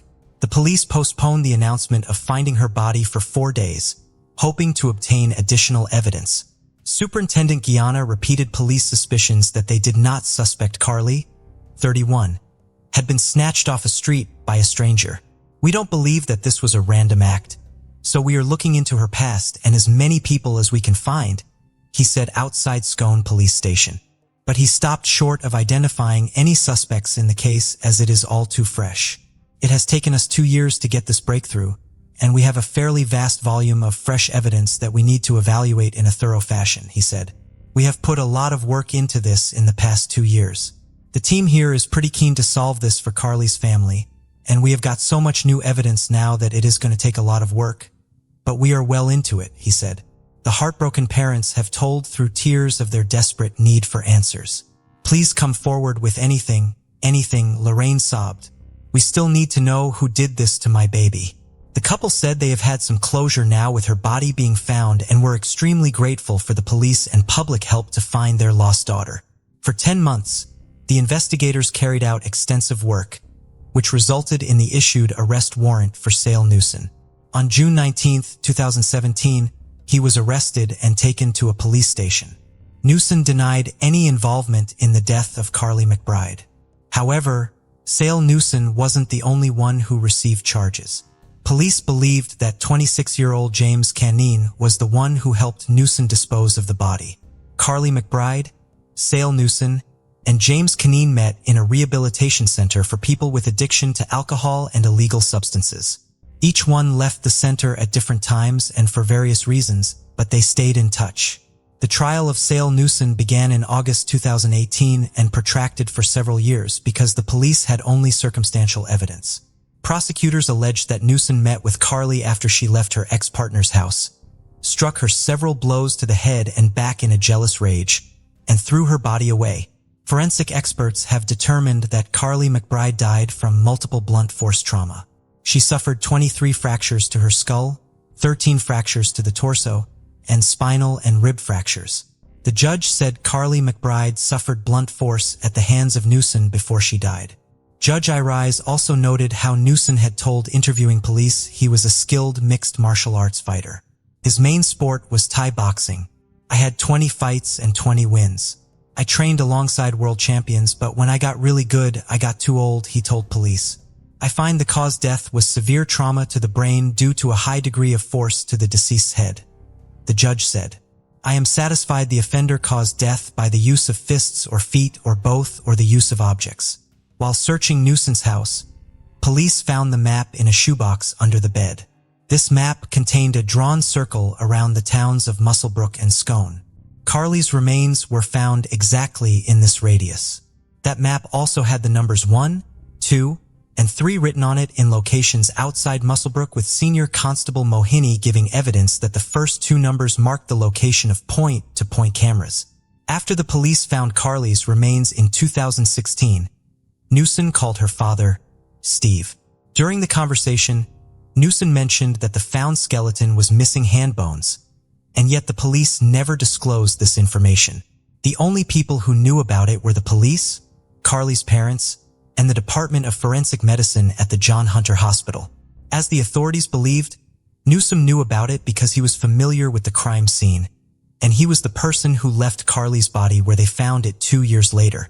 Moreover, the clothes on Carly's remains matched the ones she wore on the day of her disappearance. It suggested she died shortly after leaving her former partner's house. The police couldn't find her purse and phone. When police searched Newson's mobile phone, they discovered he had deleted Google location services between September 18th and October 2nd, 2014.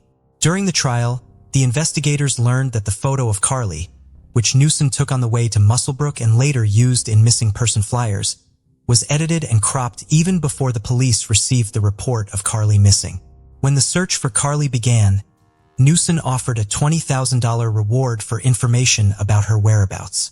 However, his bank account showed he was broke, which meant he offered the reward only because he knew no one would ever find her. Thus, he wouldn't have to pay. Newsom injected himself into the police investigation from the start, trying to deflect suspicion onto others and attempting to get information about where police and other emergency services would be searching. He also conducted a canvass of the neighboring streets searching for CCTV or witnesses, which police said was done not to find information but to suppress it and to determine if anyone had seen him intercepting Miss McBride. And while volunteers and police searched for her around Muswell Brook and handed out missing person flyers, Newson was in Sydney, messaging friends about how he was driving an Audi R8. As well as that, Newson claimed to know the area where Ms. McBride was found, like the back of my hand, and described it to Carly McBride's father, Steve McBride, despite only seeing footage of a fake crime scene set up by police. The images you are seeing now are not a real crime scene, but a staged one that the police used to see Newson's reaction. The more investigators dug into Newson, interviewed him, looked at his Facebook messages, listened to his phone calls, the more he shone the light on himself. After examining his internet search history, investigators discovered that he was looking for information on how to delete a Facebook account. His account remained active, but Carly's account got deleted shortly after. Although all the evidence was circumstantial, the The prosecutor said they did have puzzle pieces that began to reveal a picture when put together.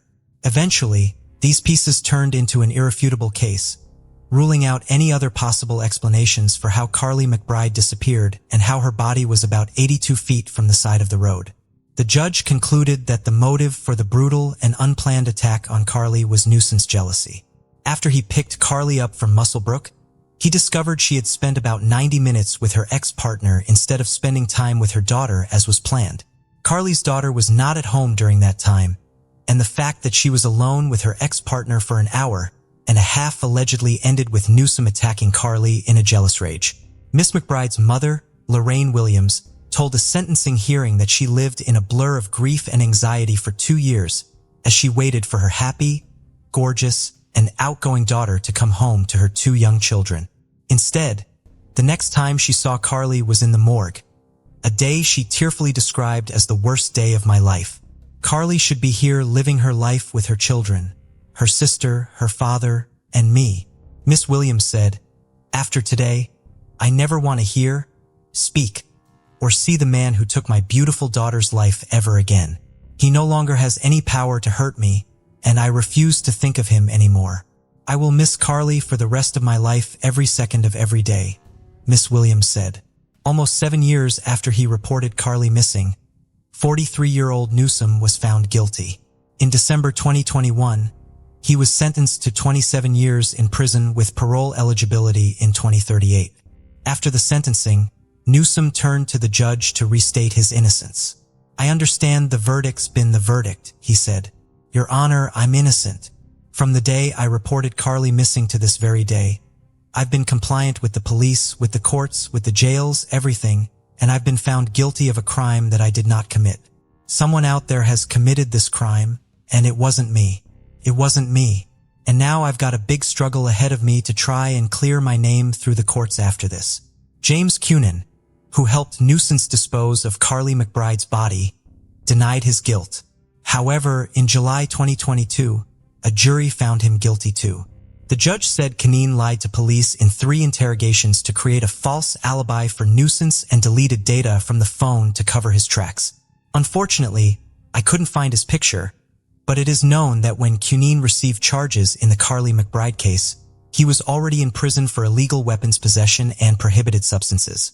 In November 2022, the 31-year-old Cunin showed almost no reaction matter the verdict. Nothing would ever return their daughter. On February 5, 2010 at York Crown Court, Harold Landry's trial began under heavy scrutiny. Harold was accused of taking the life of his wife, Lucy Davis. The final hearing, marking a climactic end to this grim saga, took place in early February 2011 at Wolverhampton Court. The courtroom buzzed with tension as Judge David Fett, known for his uncompromising nature, presided over the proceedings. Harold Landry, a 64-year-old man, the center of this legal battle. The prosecutor, Rachel Brand, presented the evidence against Harold, painting a chilling picture of the events leading up to Lucy's tragic death. Brand's cold and precise now stood condemned as her murderer. Pete, Harold's friend and lawyer, unable to bear the burden of defending him, passed the case to Andy Childs, an experienced attorney. Childs faced a daunting task to convince the court that Harold had not intended to kill Lucy, but was driven to uncontrollable aggression. Throughout the trial, Harold was a figure of misery and regret. He wept openly, professing his love for Lucy and expressing deep remorse. He pleaded guilty to manslaughter, hoping to mitigate his sentence. The defense argued that Harold's actions were a result of an irresistible outburst of aggression, provoked by circumstances beyond his control. However, this argument faced fierce opposition. The prosecution presented the court with shocking photographs of Lucy's injuries. The sheer brutality depicted in these images spoke volumes, overshadowing Harold's claims of unintentional harm. Each piece of evidence painted a grimmer picture of Harold's actions on that fateful day. When the final verdict was announced, Harold Landry was sentenced to life in prison. The decision brought a sense of closure to the legal process, but left an indelible mark on all those involved. This tragic case stands as a somber reminder of the fine line between love and violence. It underscores the unpredictable nature of human relationships and the devastating consequences when that line is crossed. Lucy Davis's death serves as a poignant example of how quickly love can turn into a nightmare, leaving a trail of heartache and loss in its wake. Domestic violence can lead to fatal consequences, as it did in 1971 among the picturesque Welsh landscapes. Born in the small town of Pontypridd, Lucy Davis was a charming girl whose childhood was filled with unconditional love and warmth. Roger and Andrea, Lucy's parents, created an atmosphere of happiness and comfort in their home. Together with her younger sister Anna, Lucy grew up in the beautiful village of Glencoe. Lucy took her first steps among majestic mountains and enchanting forests. Her charming smile and kind heart set her apart from other children. She easily won the sympathy of her teachers and peers. Seeing his daughter's passion, her father gave her and her sister the opportunity to immerse themselves in the magical world of horseback riding. Under the strict guidance of experienced instructors, they learned the basics of this noble art, conquering peaks and overcoming obstacles. Lucy and Anna became professional horse riders. Spending her childhood in Wales was a real paradise for Lucy Davis. She blossomed like a beautiful flower there, absorbing the beauty of nature and the love of her family and loved ones. The hobby of horse riding not only gave Lucy and Anna loyal companions, but also served as a real school of life. Horses taught them discipline, self-control, and responsibility. The sisters' talent and perseverance were recognized at prestigious competitions, where they won multiple awards. However, Lucy's world wasn't limited to the riding arena. Her excellent mind and hunger for knowledge motivated her to make new discoveries. Music became another passion of young Lucy. She enthusiastically took flute and piano lessons, honing her skills. Her efforts were not in vain. A year later, she played both instruments perfectly, charming audiences with her talent. Lucy was delighted to join the Glamorgan Youth Orchestra, where her musical journey continued to flourish. Lucy Davis dedicated herself to refining her musical talents, finding an outlet for her love of music and creativity within the school choir. Music wasn't just a pastime for her. It was a profound means of expression. Growing up, Lucy's days were a blend of carefree play and diligent work, instilling in her a strong foundation of dedication and hunger for knowledge, qualities that would shape her future achievements and endear her to those around her.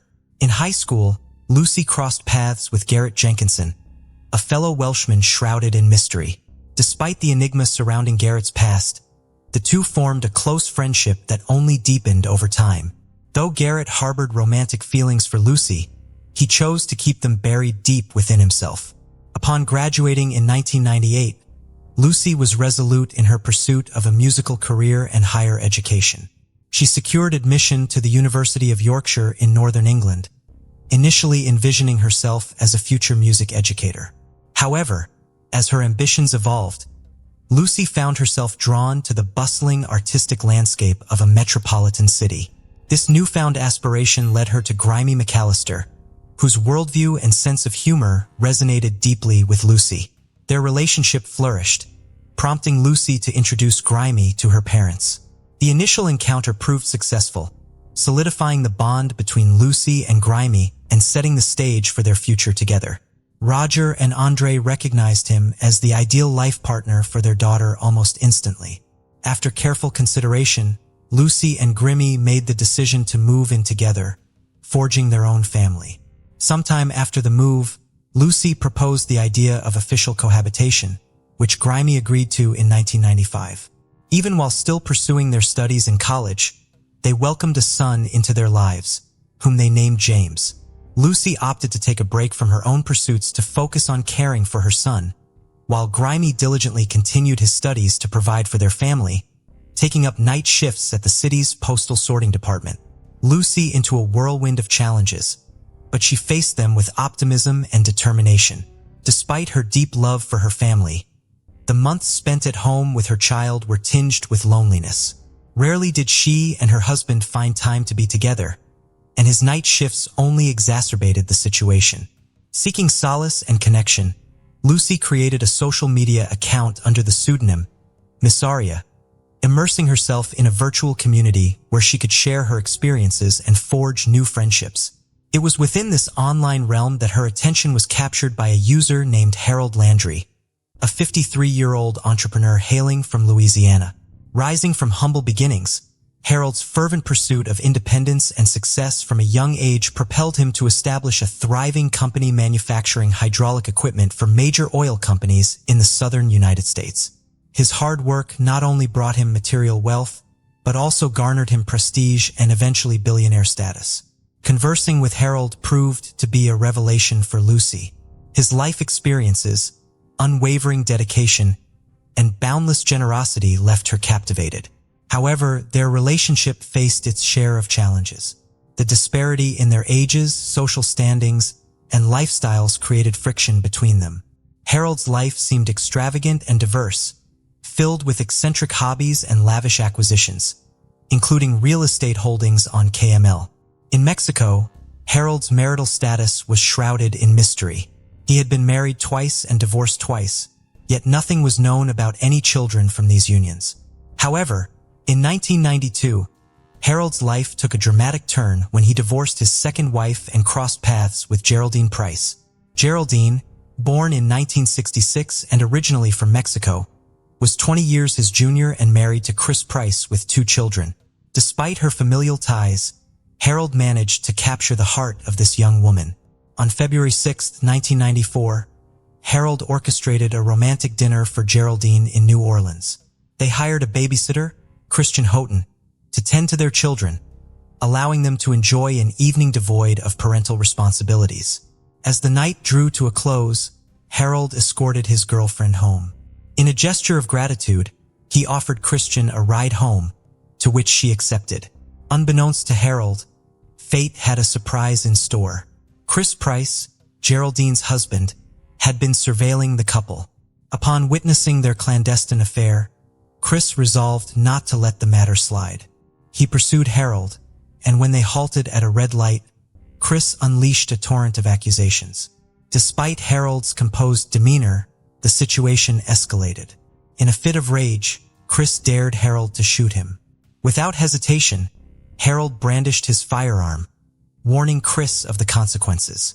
Ignoring the warning, Chris goaded Harold further. In a swift and decisive action, Harold fired, striking Chris in the neck. Miraculously, prompt medical intervention spared Chris's life. In 1997, Harold stood trial in St. Mary Parish Courts, charged with the attempted murder of Chris Price. His attorney, Pete Fannin, argued that Harold had been entrapped. Although the jury found Harold guilty of aggravated assault with a weapon, he was sentenced to 5 years in prison. However, following an appeal, Harold was released on parole, having paid a fine and completed community service. Harold found himself forever indebted to Pete for his legal representation and unwavering advocacy, which ultimately secured his freedom. As their friendship blossomed, Harold and Chris reached a settlement agreement, though the exact compensation remained undisclosed. Settling in Covington as a wealthy man, Harold openly shared his past with Lucy, including failed marriages and a troubling incident. Rather than repelling Lucy, Harold's revelations only seemed to deepen her attraction towards him. His gift of persuasion captivated her, and after parting ways with Grimy, Lucy and Harold decided to embark on a romantic relationship. Eager to shield their love from unnecessary complications, Harold endeavored to avoid any potential troubles.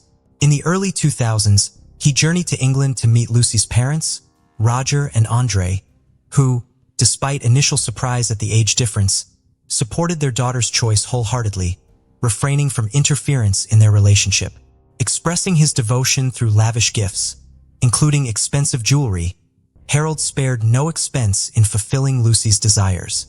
His love for her grew so intense that thoughts of marriage lingered constantly in his mind, yet he insisted on perfection before taking the plunge. Seeking to fortify their bond, Harold extended an invitation to Lucy, her son Jameson, and her ex-husband Grimmy for an unforgettable trip to Mexico. To Harold, Mexico wasn't merely a vacation spot. It represented paradise amplified by the proximity of Pete's apartment, lending an air of comfort to their excursion.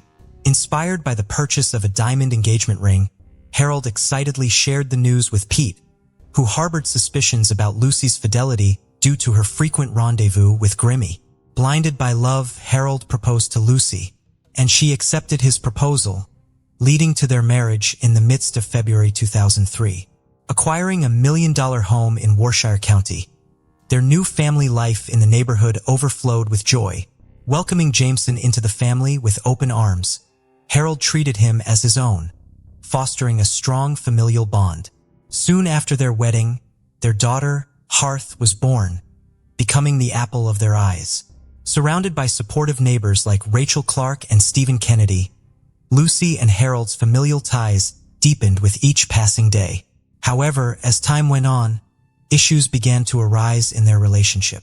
Harold grew increasingly demanding, expecting Lucy's unwavering obedience. Lucy, who had always been an independent woman, was not prepared to acquiesce to Harold's every demand. Arguments and disagreements became more frequent, casting a shadow over their family life. Their son, Jameson, bore witness to this tense atmosphere, and it negatively impacted his childhood. Even their neighbors began to take note of Lucy and Harold's escalating reliance on alcohol, exacerbating their familial problems. However, when the arguments and shouting ceased, neighbors interpreted it as a sign that the family was attempting to reconcile. In February 2009, Lucy found solace in virtual conversations with her old-school friend, Garrett, via social media. Sensing his wife's emotional distance, Harold made the difficult decision to leave for Mexico, allowing Lucy space. In his absence, Lucy invited Garrett to visit, blindsiding Harold upon his return. Lucy swiftly filed for divorce, prompting Harold to begin an affair with their neighbor, Rachel Walbin. The divorce proceedings were marred by disputes over property division. Lucy, adamant about keeping the house for the sake of their children, opposed Harold's insistence on selling it. Their disagreements intensified as Lucy revealed unsettling truths about Harold's past, further fueling the acrimony. Amidst the emotional turmoil, Lucy accepted Garrett's invitation to spend time with him in Wales, making no effort to conceal her phone conversations from Harold upon her return. Despite her efforts to salvage their relationship, the constant arguments persisted, and the tension between them became unbearable for Jameson and their daughter, Hart. On the evening of February 1, 2010, as the day drew to a close, Harold, intoxicated from several glasses of wine, was taken aback by the delivery of a package addressed to their neighbor, Stephen Kennedy. It was closer to 9 p.m. when Harold returned from work. Stephen noticed a notification that his parcel had been delivered to Harold. Seeing Harold at home, he approached him to retrieve his package. Harold greeted him warmly and offered him a drink. Stephen, not refusing a glass of wine, agreed, and Harold poured him one. As Stephen entered and greeted Lucy, he observed Harold was already inebriated. After a single glass of wine, Stephen took his parcel and left. Shortly after, a heated argument erupted between the couple regarding furniture for their new house. Jameson, hearing the commotion, rushed into the kitchen to witness Harold striking his mother with a kitchen utensil. Reacting promptly, he dialed the police and comforted his sister Lucy, who was then fleeing the house with the children. Lucy sought refuge at Stephen's house, hoping for assistance. However, en route, Harold caught up with her and viciously attacked her with a knife, stabbing her in the chest. Callously, he dragged her body under a bush and disappeared. Hearing Lucy's screams, Stephen rushed outside and discovered her body. Initially thinking she had fainted, he quickly realized the severity of the situation. Officer Steve Seafox, arriving at the scene, promptly called for an ambulance and commenced a search for Harold. Despite efforts, Harold evaded capture, leaving behind terrified children who sought shelter until the police arrived. This tragic incident marked the onset of their family's downfall and the start of a grueling journey towards justice. An ambulance promptly arrived and transported Lucy to Yorkshire Hospital, but it was too late. Lucy succumbed to her injuries upon arrival. Meanwhile, consumed by fear and remorse, Harold sought solace at the doorstep of his friend Rachel. With trembling voice, he confessed to committing a heinous act, but withheld the details. In an attempt to atone, he transferred a substantial sum of $40,000 to Rachel, relinquished all his assets, including cash, car keys, and paychecks. After Harold headed home, the police began their search for him. They scoured the streets, interviewed witnesses, but Harold seemed to vanish into thin air. Finally, fortune smiled upon the detectives when Harold was arrested on his way from Rachel's house. His face, distorted by fear and remorse, spoke volumes. Lucy's family, Roger and Andrea, were overwhelmed with grief. In an official press release, they expressed immense sorrow for the loss of their daughter and declined to comment further. The forensic medical examination confirmed Lucy died from multiple stab wounds to the chest. Evidence found at the crime scene and the testimony of Jameson, Lucy's son, who witnessed the tragedy, became pivotal in solving the case. The tale of Harold and Lucy is a love story turned nightmare. Although the trial concluded, the echo of the tragedy will resonate for years to come. Harold Landry, found guilty of Lucy's death, was sentenced to life in prison, with a minimum of 16 years before parole eligibility. He would be 82 years old upon release, but no sentence could bring Lucy back. Roger and Andrea found solace in the fair verdict, though their hearts remained heavy with grief. Harold Landry maintained his innocence, vowing to appeal the verdict, claiming he wouldn't change anything, even knowing the future. The Landry family remained resilient, promising to preserve Lucy's memory by embodying her best qualities for their grandchildren. Despite the irreparable loss, Lucy would forever remain a symbol of light and love in their hearts. Looking ahead, the Landry family embraced hope. Harold received the punishment he deserved, while Lucy's legacy continued to her loved ones. With Lucy's love and light in their hearts, the Landry family found the strength to move forward, carrying her memory with them into the future. Heather, just 22 years old, had recently embarked on her college journey, settling into her job, and it felt like life was full of promise. Maple's smile and laughter were contagious, and her constant chatter filled the air. She radiated warmth and energy, uplifting everyone around her. Everything changed on January 7, 2015, when Heather Maples didn't show up for work.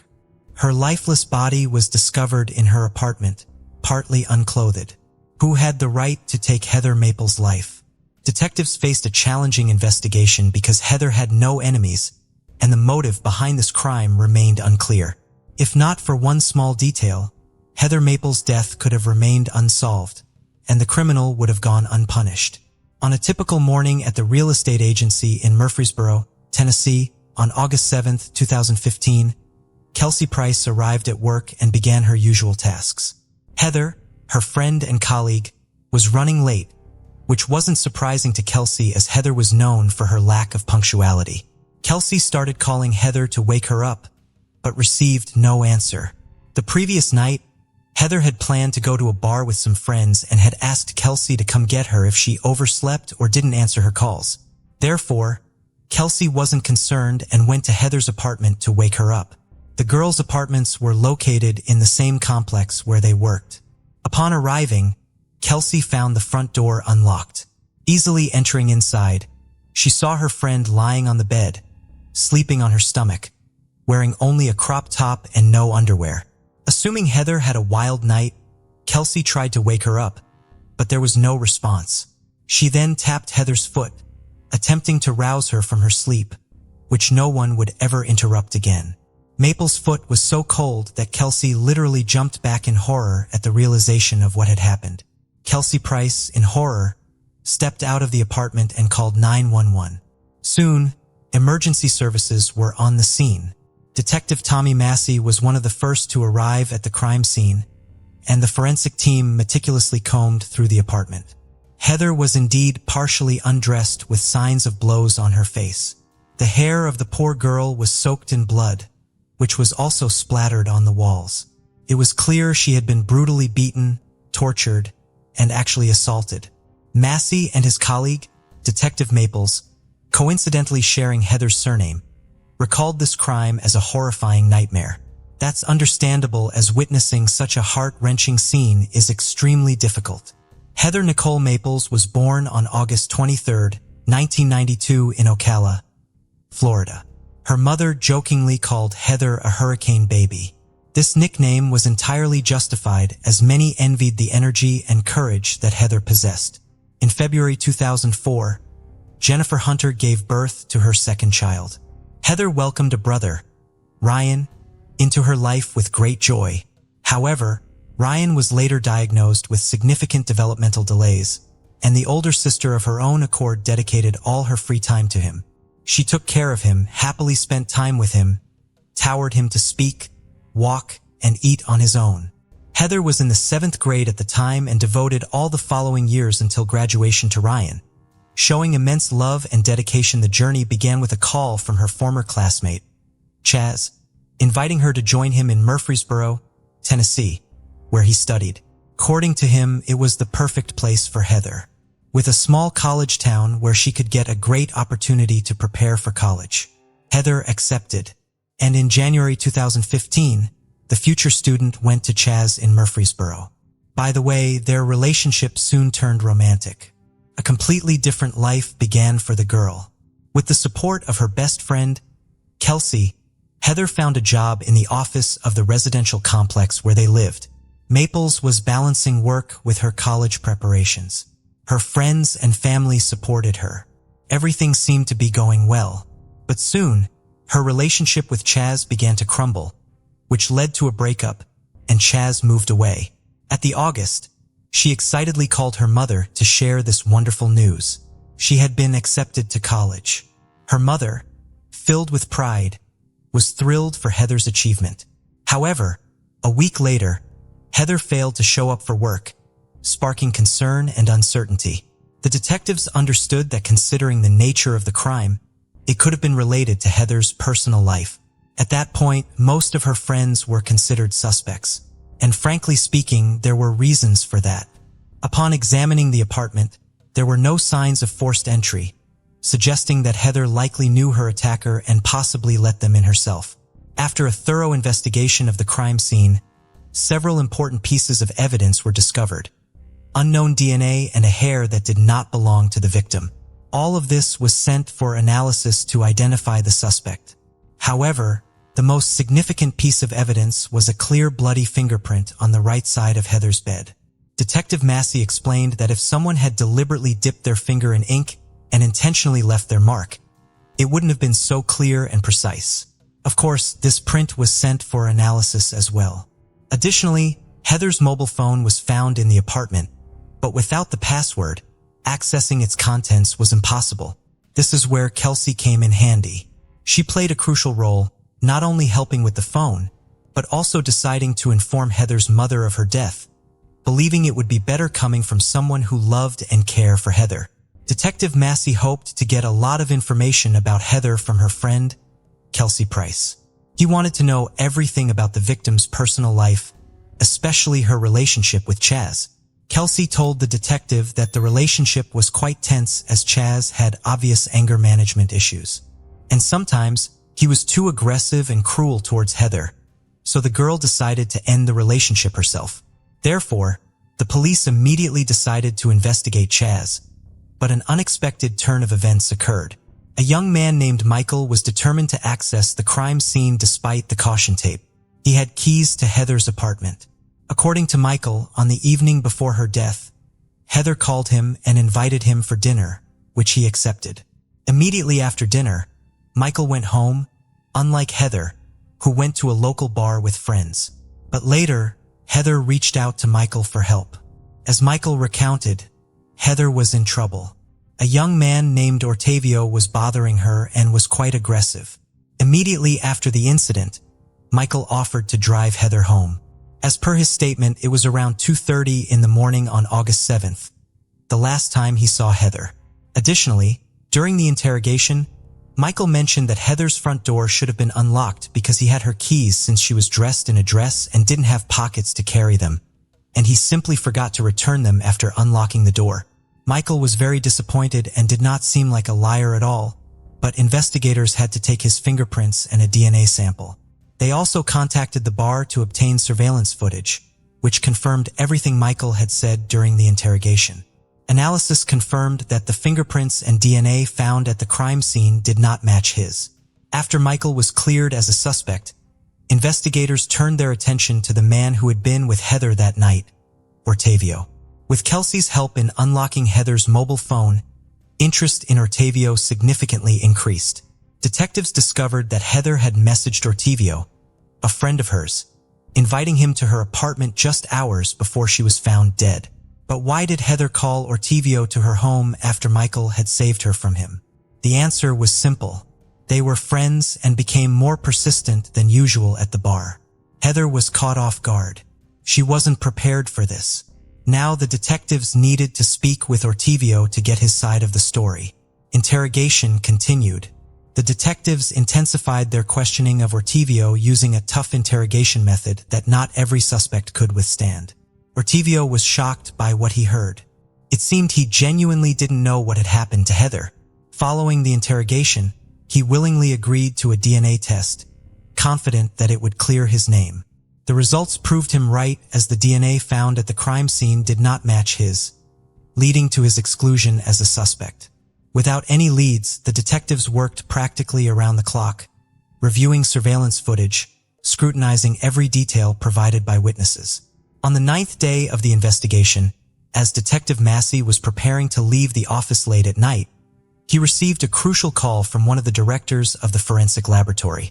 Massey finally got the answer regarding the bloody fingerprint that was lifted from Heather's bed.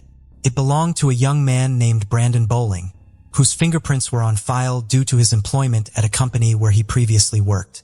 This development prompted Detective Massey to approach the interrogation very gently, wanting to give Brandon a chance to explain what happened that night. The detectives knew he was lying because the fingerprint was fresh. It seemed that Brandon understood he was caught, but he continued to deny any involvement in Heather's death. After questioning, detectives requested a DNA test from Brandon, suggesting that if he was innocent, the test would prove it. Brandon did as he was asked, perhaps hoping to be released from police custody, but that did not happen. The investigators decided not to wait for the test results. The match of the fingerprint provided substantial grounds for the next step. The police immediately sent a request to the court for permission to access Brandon's phone, which could help the investigation confirm his movements, track calls, and texts on the night of the crime. However, they were unprepared for what they found on his phone after the court approval. The video from Brandon Bowling's phone was one of the most shocking even to the most experienced detectives. In this video, the room of the core Heather was captured. Brandon recorded everything from intimate acts to beatings. Heather was still alive at the time of the recording. In February 2018, Brandon Richmond Bowling pleaded guilty to the attack on Heather Maples. He was sentenced to 40 years in prison without the possibility of parole. On the day of the verdict, Heather's mother, Jennifer, made a speech that surprised many. When the trial ended in the corridor, Jennifer approached Bowling's mother. Jennifer simply hugged this woman, saying that they both lost their children that day. Unfortunately, Brandon Bowling never explained his motives. What are your thoughts on this? What do you think Brandon's motive was, if there was one? The case of Sheila Labar, a monster with an angelic appearance. Psychological and physical traumas received at an early age can have a very unpredictable effect on adult life. Of course, far from always, they lead to the fact that a person becomes cruel and seeks to hurt others, but sometimes it is the trauma can give rise to a real monster. Criminal psychologist Adrian Rain believes that there are genetic and psychophysical mechanisms that can turn a person into a cold-blooded killer, about which he wrote in detail in his book, Anatomy of Violence. History knows a lot of serial criminals who had a truly hellish childhood, and perhaps to them can be attributed our heroine today, Sheila Labar. This woman had an angelic appearance, which she skillfully used, seducing her victims and then brutally murdered them. Despite the fact that the court was able to prove only 2 of her crimes, criminologists are sure that there were many more. And now let's look at this difficult story from the beginning and try to understand whether Sheila Labar was a born monster or became him as a result of the cruelty that she faced in childhood. Who is Sheila Labar? Sheila Labar was born in 1958, the July 4th, in the small country town of Fort Payne, Alabama. She was the youngest of 3 children of her parents and was raised with her brother and sister Lynn.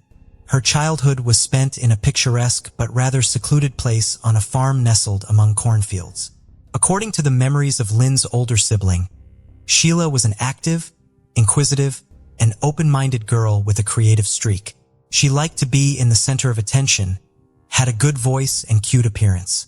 So perhaps, if her life had turned out differently, she would have become a famous actress or singer. But instead of bright posters, her name decorated the pages of criminal chronicles. The unimaginable cruelty of her father. The head of the family, Manuel Bailey, for many years suffered from alcohol addiction, although it would be more accurate to say that his addiction suffered from his entire family. He often went on binges, turning into a real beast who enjoyed abusing his wife and children. He insulted and humiliated them, beat them with anything that came to hand, could throw everyone out in the middle of the night in a downpour or frost, and locked himself in the house, not letting anyone inside. Mothers, daughters, and sons often had to spend the night in a barn or in the open air in the field. One day, when Manuel was once again in a drunken rage, he began throwing dishes and other objects at his family members. The mother tried to cover the children as best she could, but one of the flower pots thrown by her husband hit her youngest daughter, Sheila, in the head. Sheila suffered a serious concussion and a lifelong scar on her temple, which she painstakingly covered with her hair. But not even the insults and beatings were the worst thing that the sisters had to endure in their parents' home. According to the memories of Sheila and Lynn, Manuel from an early age forcibly inclined them to intimacy. The mother may have been aware of what was going on, but the subject was never broached. However, despite the nightmare at home, Sheila did well enough in school. She dreamed of leaving the farm as soon as possible and go to conquer the big city. The girl was quite ambitious and determined. She passionately wanted to realize her childhood dream in life and become an actress or pop singer. And she had everything for this: charisma, bright appearance, and a beautiful voice. Adulthood, first marriage. Barely Sheila was 18 years old. She left her parents' home, but adult life was not so joyful. To enter the university, she was not allowed to average score. And to move to the big city, she simply did not have the money. Then Sheila got a job as a maid in one of the hotels, where by that time her older sister was already working. It should be noted that Sheila had a slender figure and a very attractive appearance. She had big blue eyes, a charming smile, and a mop of thick long hair. She was surrounded by attention from men, and over time, she learned to use it and manipulate her suitors. In the late 70s, LaBar, then Bailey, met a guy named Jonathan Baxter, and a romantic relationship began between them. Jonathan was not yet 20 years old at the time, but he already had a young daughter from a previous relationship. However, the child did not become a hindrance, and soon the couple got married. However, this marriage lasted only a few months and collapsed after Jonathan learned that the young wife abused his daughter while he disappeared at work. Sheila was frankly annoyed with the child, and she would raise her hand or lock her in a closet if she started crying or acting up.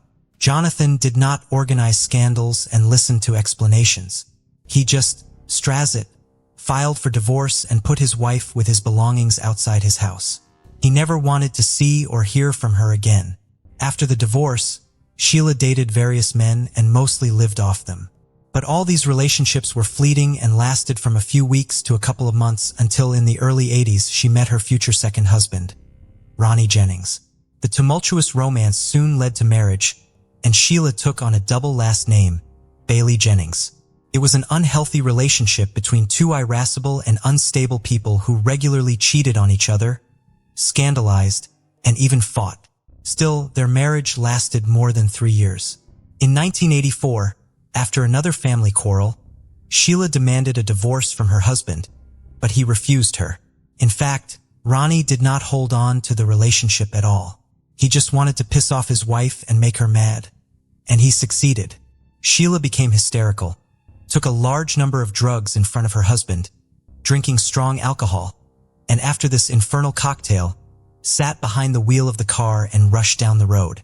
Naturally, soon Sheila, under the influence of pills and alcohol, lost consciousness, flew off the road, and at high speed crashed into a tree. She miraculously survived, but suffered a massive head injury. She spent more than a week in a deep coma, and doctors made no prognosis. When Sheila finally regained consciousness and gradually recovered, she was transferred to a psychiatric hospital where she spent several months. She later complained to her sister that one of the orderlies was constantly harassing her and possibly taking advantage of her helpless state when she was heavily sedated. After all this, Sheila returned to her second husband's home, but began to behave not just aggressively, but threateningly toward him. When during another scandal, she attacked Ronnie and poked him in the chest with nail scissors. Ronnie, fearing for his own life and health, filed for divorce and hurriedly moved out of the mad woman, rich lover. When the second marriage was dissolved, the young woman began looking for lovers through the dating columns of the print media, and she left her ads there as well. But no man did not stay with her for long because Sheila tended to dominate everything, rigidly suppressing their partners both in intimate and everyday life. Soon, the photo of an attractive girl in the dating section drew the attention of 60-year-old Wilfred Bill Labar. The man had previously been married twice and had adult children and grandchildren from previous marriages.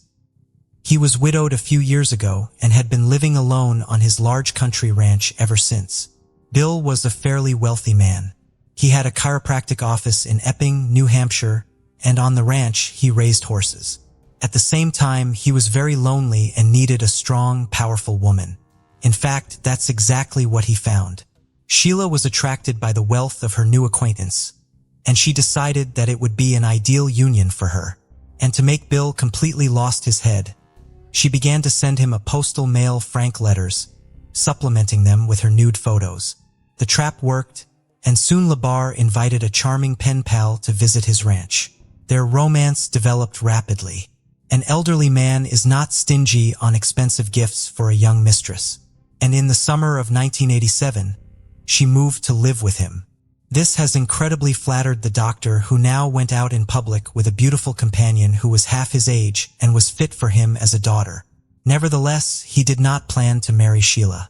However, Sheila, not waiting for a marriage proposal, changed her name, calling herself Labar. Bill was surprised by this turn of events, but he did not object. Sheila began to interfere in all the affairs of her elderly lover, starting to control his business, finances, and disposition of his property. In addition, Bill was getting older and could not satisfy the intimate needs of a young woman. Then, according to Sheila herself, he allowed her to meet other men whom she often brought directly to their home. One of Sheila's regular lovers, closer to the mid-90s, was a Jamaican national named Wayne Ennis. He was much younger than Sheila and was initially hired as an au pair on the ranch. But soon the young man, with Bill's consent, which was probably given under pressure from Sheila, moved to live in the owner's house. In 1995, Sheila and Wayne officially legalized their relationship, and the spouse considered that from now on, he would be her only man. But soon, he realized that he was wrong because his wife continued to meet with different men. Wayne was not satisfied with this, and one day he jumped with fists on Sheila and her next lover, causing them bodily harm. Accustomed to being dominated, Sheila for the first time didn't know how to deal with her third husband, who got into a fight every time a rival appeared on the horizon. Eventually, she filed for divorce and sought a court injunction to stop Wayne from approaching her, accusing him of violence and assault. Another divorce did not affect the turbulent personal life of Sheila, who continued to meet with numerous lovers, changing them like gloves. True, now her relationship increasingly often began to end with lawsuits from men who accused Sheila not just in cruelty, but also in the threat to their lives and health. Thus, one of her boyfriends she deliberately hit by a car and almost ran over. Another almost broke his head, and another scratched his face so that he was forever scarred. Sheila, with age, became more and more dangerous to others. From every man, she demanded obedience, and in cases of disobedience, fell into a rage. In February, at the age of 74, Bill Labar died of heart failure. Although doctors and police officers did not see a criminal trail in the death of an elderly man, his family members were convinced that Sheila had something to do with it. In their opinion, She had been poisoning Bill little by little for years and literally drove him into the light. Despite the fact that Bill and Sheila were never officially married, Sheila, according to the will, became the sole heiress of all his property. The relatives tried to challenge this through the courts, but never got anywhere. They are still convinced that the mistress forced Bill to write the will she wanted, House of Temptation. After Bill's death, as I have already mentioned, all his property came under Sheila's complete control. Now she no longer had to consider anyone's opinion. She could do whatever she wanted with the estate she had inherited. She herself called her home a place of seduction and pleasure where there were no inhibitions. She met men on the streets, in bars, on the internet, lured them to her, and then tried to keep them on the ranch as long as possible. She didn't care about their age, skin color, or any physical appearance. She promised them unearthly pleasure and then sought to suppress and subjugate them to her will. Sheila regularly tried to seduce couriers by meeting them in the nude and offering an alternative method of payment. But she didn't take into account the fact that she herself was not getting any younger and was nowhere near as attractive as she used to be. It got to the point where couriers simply refused to come to her address. Neighbors noticed that on the ranch, La Barre, constantly come different men, but some hurried to leave the place the same day. Others were delayed, but also for a short time. What was going on in the house itself could only be guessed at. Where had Michael Dolores disappeared to? Soon, Sheila decided to look for lovers among men who were in dire need of housing, money, or those men who suffered from addiction. This category was the most vulnerable and proved to be an easy prey for the cunning woman, who everywhere posed as a widowed millionaire and talked about her untold wealth inherited by her. In February 2004, La Barre met on one of the city streets homeless man named Michael Delage. He was in a difficult life situation and lost literally everything because of addiction to illegal drugs. His relatives tried to send him to a rehabilitation clinic, but he ran away from there and has been loitering ever since. Sheila liked Michael, and she invited him to her, promising shelter, food, and the necessary drugs in exchange for intimacy. Moving to the ranch, the guy was completely dependent on his old mistress. He complied with all her demands, afraid to be on the street again. But Sheila quickly got into the taste, and her desires became more and more sophisticated.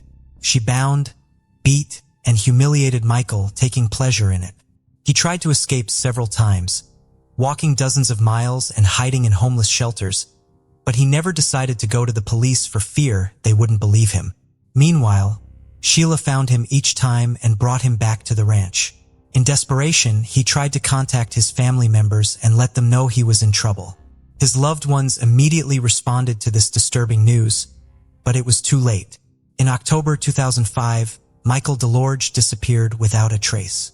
When his family contacted Sheila directly, she stated that she and Michael had broken up. He had left her, and his current whereabouts were unknown to her. Michael did not show up at any of the places he had been to before. No one who knew him had seen him, and there was no way to contact him. Contacting the police was fruitless, and La Barre remained beyond suspicion, trusting Kenny County. Sheila's tales of her exorbitant wealth were greatly exaggerated, and the house and automobile had to be maintained, so she was forced to get a job. Naturally, Sheila chose an occupation to her liking. She became an operator of intimate phone services. Since she had a truly enchanting voice, men fell for the bait and offered to meet her in person. Among such guys was Kenny County, who at the time of their acquaintance was barely 24 years old. The young man was attractive in appearance, very good-natured and open. However, he had a low IQ level due to which he was very gullible. This was exactly the kind of guy La Barre was looking for. Kenny was very close to his mother on whom he actually depended, but Sheila, with the help of clever manipulations, managed to break this connection and literally lure Kenny to herself. She made him an unforgettable night of love and promised that they would be like this all the time. The young man decided that he had met the woman of his dreams, about which he informed his relatives and then moved to live in Sheila's house. But soon, Sheila showed the guy her true face, having arranged for him a real torture room in one of the rooms. Each time, intimacy inevitably turned into a brutal beating or something worse. Kenny's body was covered with bruises, abrasions, scratches, cuts, and burn marks. But he could not leave the house of the mistress who had completely subjugated his will. Sheila did not allow him to see and communicate with his loved ones, and his family could only guess what was happening to Kenny. The first alarm was raised by neighbors who periodically noticed the guy and were horrified by his sickly appearance. A few days before his disappearance, a local store clerk took a picture of the young man on her cell phone camera, and later this picture was attached to the case file in court. In the photo, Kenny's condition could be described as deplorable. He was very thin. There were huge bruises under his eye and on his cheek, and his nose was probably broken. Judging by the degree of healing, all these injuries had been inflicted at different times, which suggested that the guy had been brutally beaten for a long time. The contents of his cart were also alarming. He rolled 2 large canisters of fuel to the cash register, as it later turned out, for his own cremation. The store employees were so puzzled and even frightened by the guy's appearance that they decided to report him to the police for possible domestic violence. But this time, Sheila managed to get away with it, and they could not charge her with anything. Soon Kenny stopped contacting his family altogether. And when his worried mother arrived at Labar's house, the owner behaved aggressively and advised to leave Kenny alone. All subsequent attempts ended similarly, at which point Kenny County's family filed a missing persons report with the police, indicating that he may be being held forcibly at the country ranch, a home crematorium, and gruesome findings. When police arrived at Sheila's home, she claimed that the young man no longer lived with her and claimed that Kenny had run away because his mother, whom he was allegedly terrified of, began visiting them frequently. As evidence, Sheila provided an audio recording in which she asks her lover if his own mother had attacked him, and he quietly gives an affirmative answer. It all seemed more than strange, and the very next day, an officer visiting Sheila secured a search warrant for the estate. Sheila had been on the police's radar many times before, and her name had been linked to another mysterious disappearance of a boyfriend. But over the years, Sheila had never been questioned, and her house and grounds had never been searched. When the police arrived, they did not find Labar at home, but they did see several fires burning near the outbuildings. The fires looked strange and were made of improvised materials, a mattress, fragments of wooden furniture, hay, etc., all doused with a flammable mixture. One of the bonfires had bones in it that clearly looked like human remains. The squad requested reinforcements in the form of forensic experts reporting all the findings, but that turned out to be just the tip of the iceberg compared to what they discovered next. Almost all over the house were found poorly washed traces of blood. It was so much that it seemed as if there had been a real massacre. It turned out that the blood belonged to at least 3 different people. The bones smoldering in the fire belonged to the missing Kenny, and there were 2 empty fuel cans lying nearby, the same ones the boy had bought at the local store the day before. But that wasn't all. Also found on the property were the remains of Michael DeLoss, who had disappeared a few years earlier, and some fingers of some third guy who was never identified. Among other things, a large number of items belonging, judging by the size, to various men were fished out of the sump at the ranch, the fates of which have not been learned. The hostess herself was not at home at the time of the police visit. She had figured it out and gone on the run. Sheila hitchhiked to Boston, where she obviously hoped to get lost.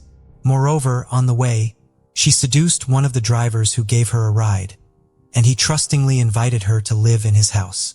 However, the next day, having seen on TV news about the search for a dangerous criminal, the new lover himself called the police and reported that Sheila is now in his bed.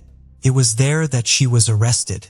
During the search of Sheila's home, another frightening find was made: a box of videotapes. On the tapes, Hanny Michael and several other men confessed to horrific crimes. But judging by the guy's appearance and condition, they made these confessions under torture. Since Labar's arrest, her mental health has raised a lot of questions, so the court ordered the necessary evaluations. Sheila was found to have a delusional disorder as well as signs of schizophrenia. She called herself an angel sent from heaven to protect children from rapists. It was Sheila's failing mental health that became the basis on which her attorney tried to build a defense. He called his client a profoundly sick person and tried to prove that she was not aware of her actions. The reason for this was the mental and physical trauma she had suffered as a child. The defendant herself claimed that many years ago, when she was in that terrible accident and found herself in a coma on the verge of death, she met with God, and the latter told her to cleanse the world of men who infringe on children. Sheila's ex-husbands and some of Sheila's lovers also spoke in court who, in one voice, called her a crazy, unstable, and extremely violent woman. And Wayne Annis, the third husband, said that the ex-wife repeatedly persuaded him to kill Mr. Labar in order to seize his property. But despite the defense's attempts to convince the court that Sheila was insane and in need of treatment, it was proven that she was aware of her actions at the time of her crimes. She was found guilty in July 2008 and sentenced to life imprisonment without the possibility of ever being released. All of her appeals were rejected. Sheila is now serving her sentence in Florida at Homestead Correctional Facility. The incredible case of Michelle Whitaker. Michelle Laurel Whitaker was born on August 16, 1969, as the fourth of 5 children to her parents. According to her mom, Laura Andrews, Michelle was extremely close to her entire family. However, this changed when they moved from Illinois to Gastonia, North Carolina, and Michelle's once happy demeanor began to fade. As she entered her teenage years, part-time as a waitress and was barely getting by. One evening in 1999, Michelle met a man named David after her shift ended, and he offered to give her a ride home. Michelle accepted, but soon regretted her decision. Instead of taking her home, David took her to a secluded area where he assaulted her and forced her into intimate contact. He was arrested a year later, pleaded guilty to assault and battery, and received an 8-year prison sentence. Just before she disappeared, Michelle was arrested for driving under the influence of alcohol. Michelle's parents decided it was time to take drastic measures. They contacted the police and asked them to hold Michelle in custody until a spot in a rehabilitation center became available. Although it was a difficult decision, her parents felt it was the only way to help Michelle in her situation. However, Michelle became extremely upset by this, and from that point on, her relationship with her mother significantly deteriorated.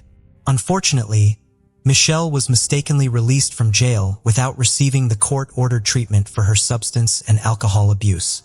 On August 5, 2002, Michelle had an argument with her mother and stormed out of the house in a bad mood. 3 days later, the man she was staying with contacted her mother, Laura Andrews, to inform her that he couldn't find Michelle after they had had an argument. This is how Laura learned of her daughter's disappearance. Laura immediately sought help from a friend who worked at the local police station. But the police, familiar with Michelle's lifestyle, advised her to wait a little longer, assuring her that Michelle would likely show up on her own. However, 2 weeks passed, and Michelle failed to return home. On August 21, 2002, Laura filed an official missing persons report, and local law enforcement began investigating Michelle Whitaker's disappearance. During their investigation, they discovered the last place Michelle was spotted, a truck stop. This information came from a local resident named Doug, who had met Michelle by chance on the street the day before she disappeared. Doug recounted that he had stopped his motorcycle outside a bar where Michelle was sitting and struck up a conversation with her. Michelle told him that she had had a fight with her boyfriend, and he had thrown her out of the house. Later that evening, they visited 2 bars together, playing a few games of billiards at one of them. They then took a ride on Doug's motorcycle until dawn, after which they went to his house. Thus, it was revealed that Michelle Whitaker had spent her last evening visiting local bars, and Doug was the last person to have seen her alive. This made Doug the prime suspect in Michelle's disappearance. According to his testimony, Michelle had planned to go to Myrtle Beach, South Carolina, a resort city on the Atlantic coast, where she hoped to earn good money working in local bars and restaurants. Doug claimed that he dropped Michelle off at a truck stop, but only after giving her some clothes, including a t-shirt and shorts, and some money to buy coffee and newspapers. He said he wished her good luck before leaving. To verify Doug's story, the police gave him a lie detector test, which he passed. They also tested the man Michelle had been staying with before she vanished, but found no evidence to suggest he was involved in her disappearance. The police began to consider the possibility that Michelle had actually gone to Myrtle Beach, which is approximately 250 miles from Spartanburg. A few more weeks went by, but there was still no sign of Michelle. Her family and friends were growing increasingly anxious. Despite her anger and resentment towards her parents, they couldn't bring themselves to believe she would abandon her family and go into hiding. Michelle's prolonged disappearance made the local sheriff question her motives. When people travel for extended periods, they typically take some personal belongings with them, but Michelle had left with almost nothing. Moreover, she had a beloved pet dog to which she was deeply attached. Every detective interviewed agreed that Michelle would never willingly abandon her dog. In the meantime, Michelle's parents began driving around the neighborhood, hoping to find any clue that might lead them to their daughter. After receiving multiple tips that Michelle had been spotted on a beach in North Carolina, they headed there immediately. They spent 3 days searching for her, posting flyers and talking to locals, but their efforts ultimately proved fruitless. After 6 months of unsuccessful searches, Laura Andrews started questioning whether her behavior towards her daughter had been right. She had witnessed her daughter's downward spiral and couldn't just stand by. Laura wanted to protect her in any way possible. Additionally, she suspected that the 1999 brutal attack Michelle suffered might have contributed to her disappearance. Laura couldn't forgive herself for the hurtful words she spoke to Michelle after the attack. Despite the assault being a terrible act by a stranger, Laura initially blamed Michelle for taking a destructive path and causing harm to herself, which only damaged Michelle's self-esteem further with her words. From the sheriff's office, it was assumed Michelle had motives to escape due to her reputation. Detectives thought she'd eventually be arrested, but a year passed with no results. The police were alarmed that Michelle left no digital traces, which wasn't a good sign. Both police and family wondered if Michelle was a crime victim, possibly falling prey to a truck driver, but this theory remained unsubstantiated. 2 more years passed with no leads. On the 3rd anniversary of Michelle's disappearance, after police and Laura Andrews visited the truck stop where Michelle was last seen, local TV stations revisited the story. Just days after Michelle's story aired on TV news, the Spartanburg County Sheriff's Office received a strange letter. The anonymous letter, handwritten on a small sheet of paper, claimed to reveal the location of Michelle Whitaker's body. A crude, homemade map accompanied the letter, pinpointing the exact spot. Despite its amateurish appearance, the letter was well written and proper, lending it an air of credibility. The sheriff, accompanied by search dogs, embarked on a search of a rural area 25 miles from where Michelle was last seen. This development came 3 years after her disappearance, and her family was torn between despair and hope. Some had reluctantly accepted that Michelle might be dead, while others clung to the possibility that she was alive and safe. The search dogs were unable to detect any scent, and the operation was eventually called off. Although relieved that nobody was found, the investigators remained perplexed by the letter. A handwriting analysis and DNA evidence from the envelope suggested that the author was a woman, but her identity remained unknown. In February 2006, Michelle's parents relocated to Rock Hill, South Carolina, which is 65 miles from Spartanburg. A year later, on the 5th anniversary of Michelle's disappearance, the whole family gathered at the church. Michelle's mother, Laura Andrews, did not want to treat the gathering as a memorial service because Michelle's body had not been found, and there was still a faint hope that she might be alive. Another year passed, and Detective William Gary took over the investigation of Michelle's disappearance. At the time, he was handling a dozen unsolved cases, including Michelle's. Since many years had gone by without any evidence that Michelle was still alive, her case was considered a felony. The lack of evidence led the investigators to believe that something tragic had likely occurred. As the 6th anniversary of Michelle's this time, although the news was welcome, a family reunion was not possible at this point. Josephine Depard, called Josie by her friends and family, was going through a transitional period at the beginning of 1984. The 26-year-old had separated from her husband and was preparing to go to family court with him to settle custody of their 6-year-old daughter Lois following the separation. Josie had to move back into her mother's home on North Clinton Street in Olean, New York. While this was a setback for Josie, It was not a completely upsetting turn of events. She and her mother, Lois Catoni, were very close, as evidenced by the fact that Josie had named her daughter in honor of her mother, the oldest of 7 children. Josie was very close with her siblings as well. Josie had also begun taking classes at Jamestown in hopes of starting a career that could provide her daughter with a comfortable life. On the evening of February 7th, Josie left home at approximately 5 p.m. She was with a male acquaintance from the nearby town of Franklinville, whom she knew through the community college. The man, Dale Varican, was never publicly identified by police until February 2018. Josie supposedly was going to Dale's house so that they could swap stereo components. Josie never returned to the home on North Clinton Street.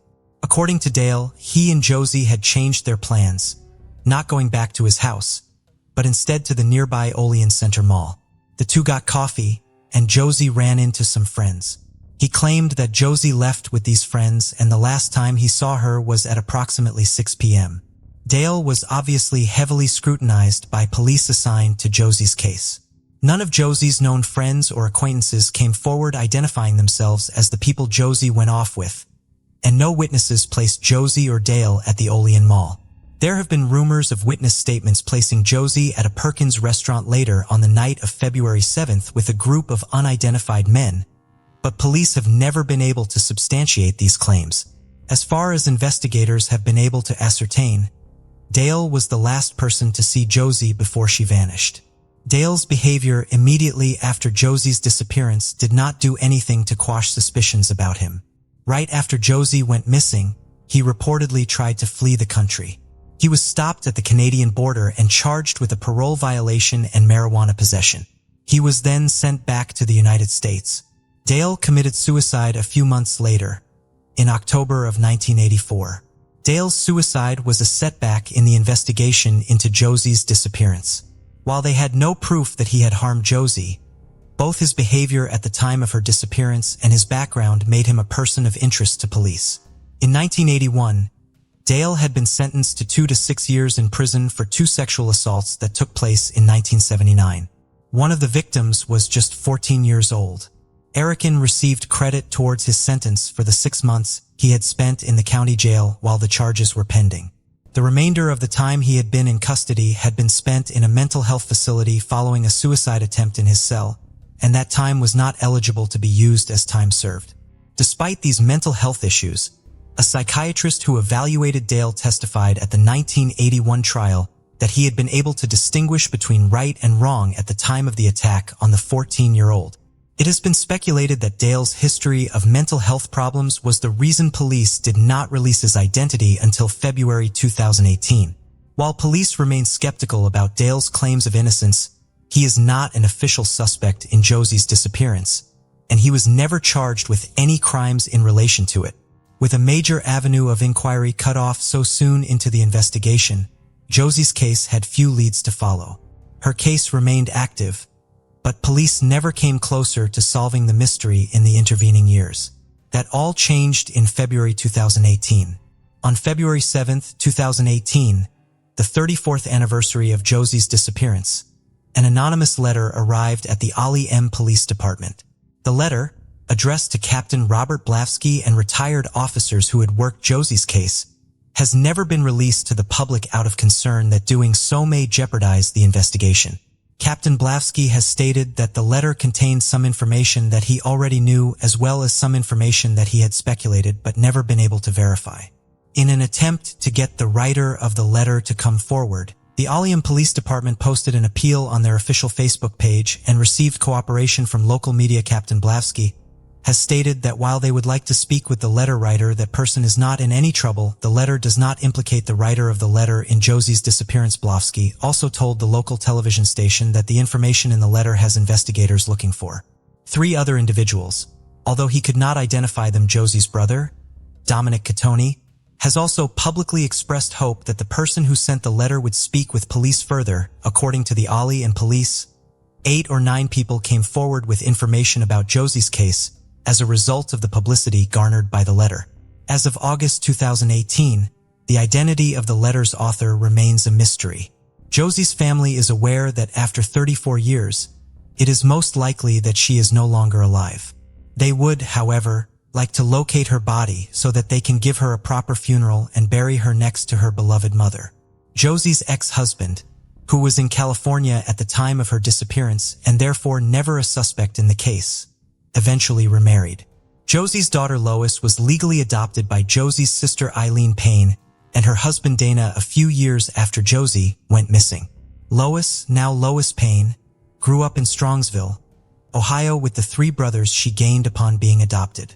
As an adult, she had a daughter of her own. Gladys Stella Kidd was a grandmother living in Moorhead, a small town in Rowan County, Kentucky. Gladys had been married for 49 years, but her husband Stella passed away in 1983. She was an active member of her church. In 1990, Gladys sold the remaining half of her farm. She had sold the first half of it back in 1988. In the August, she went to the People's First Bank to cash a $56,000 check she had received from the sale.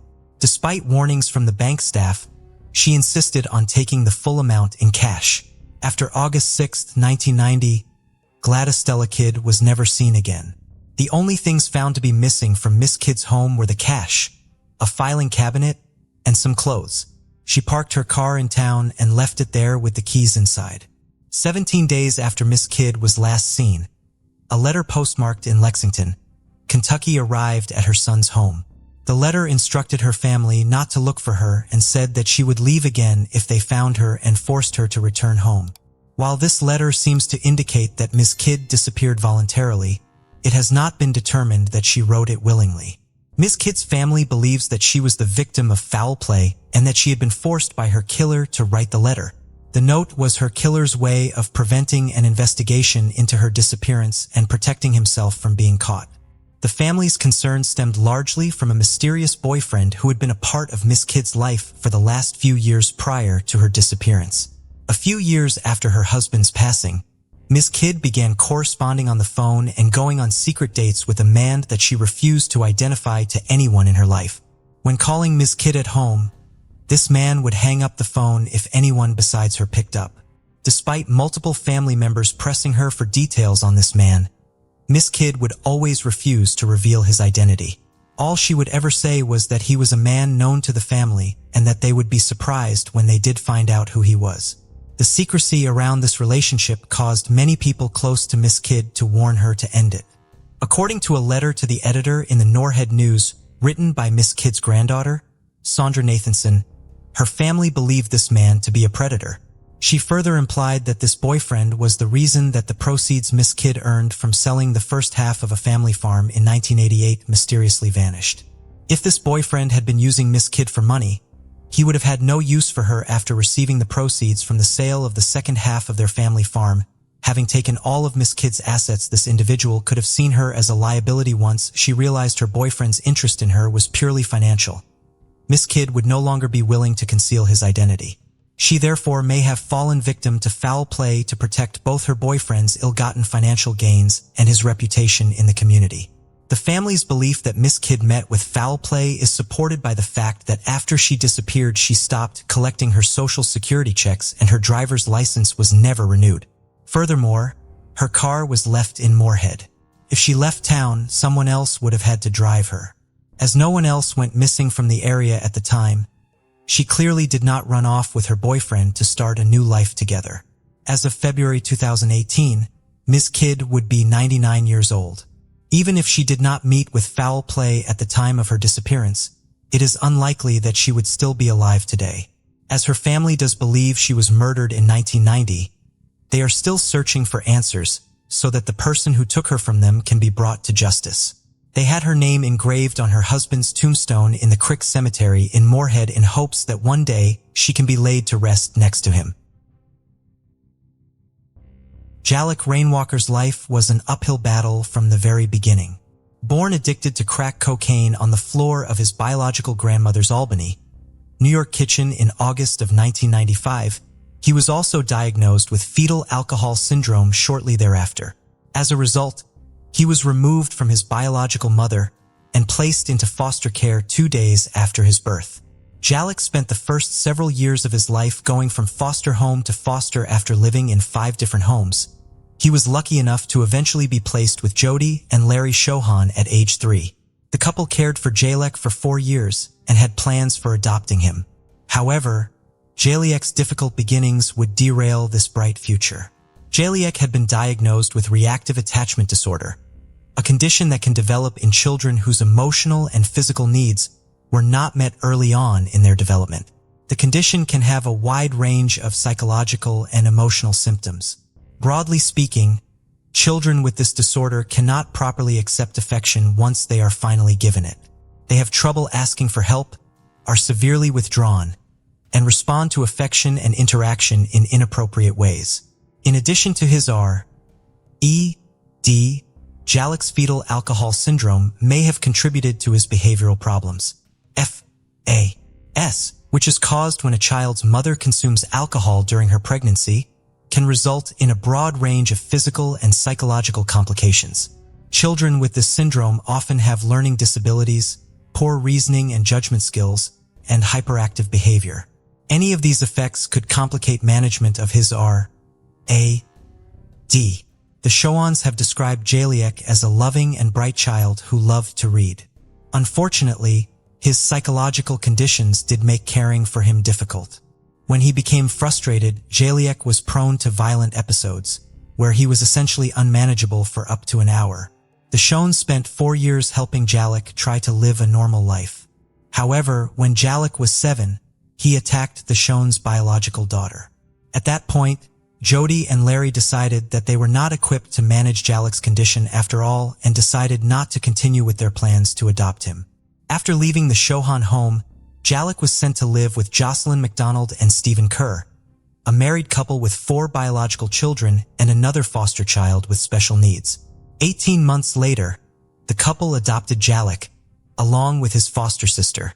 Jalek's life with McDonald and Kerr was somewhat unconventional. Their rural home in Washington County, New York, was a 2-room shack with no electricity, running water, or indoor plumbing. This was reportedly done out of the couple's concerns for the environment. All of the children were also homeschooled rather than sent to traditional school, although they did participate in small homeschooling groups with other families. McDonald and Kerr did not provide any care for Jalek's special psychological needs. During the time he was with them, he was not receiving any sort of counseling or put on any type of medication. This is in spite of the fact that they received roughly $36,000 a year from the state to provide for the care of their 2 adopted children with special needs. McDonald's own mother has publicly stated that while she believes her daughter and son-in-law began fostering children for the right reasons, they eventually were drawn to caring for children with special needs because of the additional income they provided. Jalek's problems again came to a head in February when he reportedly threatened a small child in the homeschooling group he and his young boy had been pestering Jalek, who had not been able to properly express his frustration and had instead lashed out with a threat of physical violence. Following this incident, Jocelyn McDonald no longer wanted Jalek in her home. Therefore, on February, Stephen Kerr called a crisis hotline. He told the caseworker he spoke to that Jalek was unmanageable and that he wanted to reverse the adoption. The caseworker told him that this was not possible. It in fact would have been possible to have Jalek removed from his family, but when Stephen hung up the phone that day, he believed that he had no legal means to remove Jalek from his home. At this point, Kara McDonald decided to take advantage of what is known as respite foster care. In respite foster care, a child is temporarily sent to live with a different licensed foster family during times when they are having difficulty with the family they have been living with. The break allows both the child and their families an opportunity to take a break and evaluate how best to improve their relationship going forward. On this occasion, Stephen Kerr took Jalek to the home of Elaine and Tom Person, who have provided respite care for Jalek since he had been 7. As respite care is only a short-term option, Jalek only stayed with Elaine and Tom for 6 days. When Steve and Kerr picked Jalek up from their home on November 1st, he told them that Jalek would be going to another respite foster home the following day. However, Jalek was going to have to stay with him for the night. Because Jocelyn still did not want Jalek in her home, Stephen took Jalek to his own parents' home on Hill Street in Greenridge, New York. Stephen's parents were out of town at the time, so Stephen and Jalek were alone in the house. The following morning, just before 9 a.m., Stephen Kerr called the police to report his son as a runaway. According to Kerr, he had awoken at 7:30 a.m. on November 2nd and been unable to locate Jalek. He found a note from Jalek that read, "Dear everybody, I'm sorry for everything. I won't be a bother anymore. Goodbye, Jalek." Kerr believed Jalek to have been wearing blue jeans and a bright yellow fleece pullover when he went missing. He also stated that Jalek's duffel bag and his favorite stuffed animal had gone missing as well. Jalek's parents were only cooperative with authorities in the very early days of the investigation. They were interviewed by police on November 4th. On November 6th, Jocelyn McDonald complied with the request for her to take a polygraph examination, which she passed. On the same day, Stephen Kerr took the introductory portion of a polygraph but declined to complete the examination. The couple retained an attorney the following day. Kara McDonald held 2 vigils for Jalek, one on November 9th and one on November 16th. The latter vigil marked the last public showing of support for the search for Jalek by his parents. Stephen Kerr reportedly ripped down many of the missing persons flyers posted by volunteers and described Jalek as evil after he went missing. Concerns about Stephen Kerr's version of events sprung up almost immediately after Jalek went missing. Elaine Person, Jalek's respite foster mother, says that one of the assignments Kerr gave Jalek when he left him with her on that final stay was to write letters of apology to the people he had hurt. This included the students in the homeschool group where he was no longer allowed. While Elaine did not see the letters Jalek wrote, her husband Tom did see Jalek writing them. She believes the note Stephen Kerr gave the police was one of those apology notes. If Kerr knew what this note was, why did he misrepresent it to the police to support the idea that Jalek had run away? In February, Stephen Kerr was named a person of interest in Jolie's disappearance. According to authorities, they had video surveillance footage showing a gold minivan consistent with one Kerr owned driving through Greenwich around midnight when Kerr had claimed he was sleeping. Furthermore, cell phone data showed that Kerr had not taken the route to his father's home that he had detailed in his interview with police.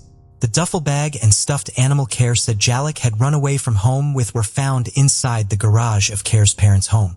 Another contentious layer of the mystery of Jalek's disappearance was added in February when a typed letter was mailed to several media outlets in the area where Jalek went missing. The poorly written letter claimed that Jalek was still alive.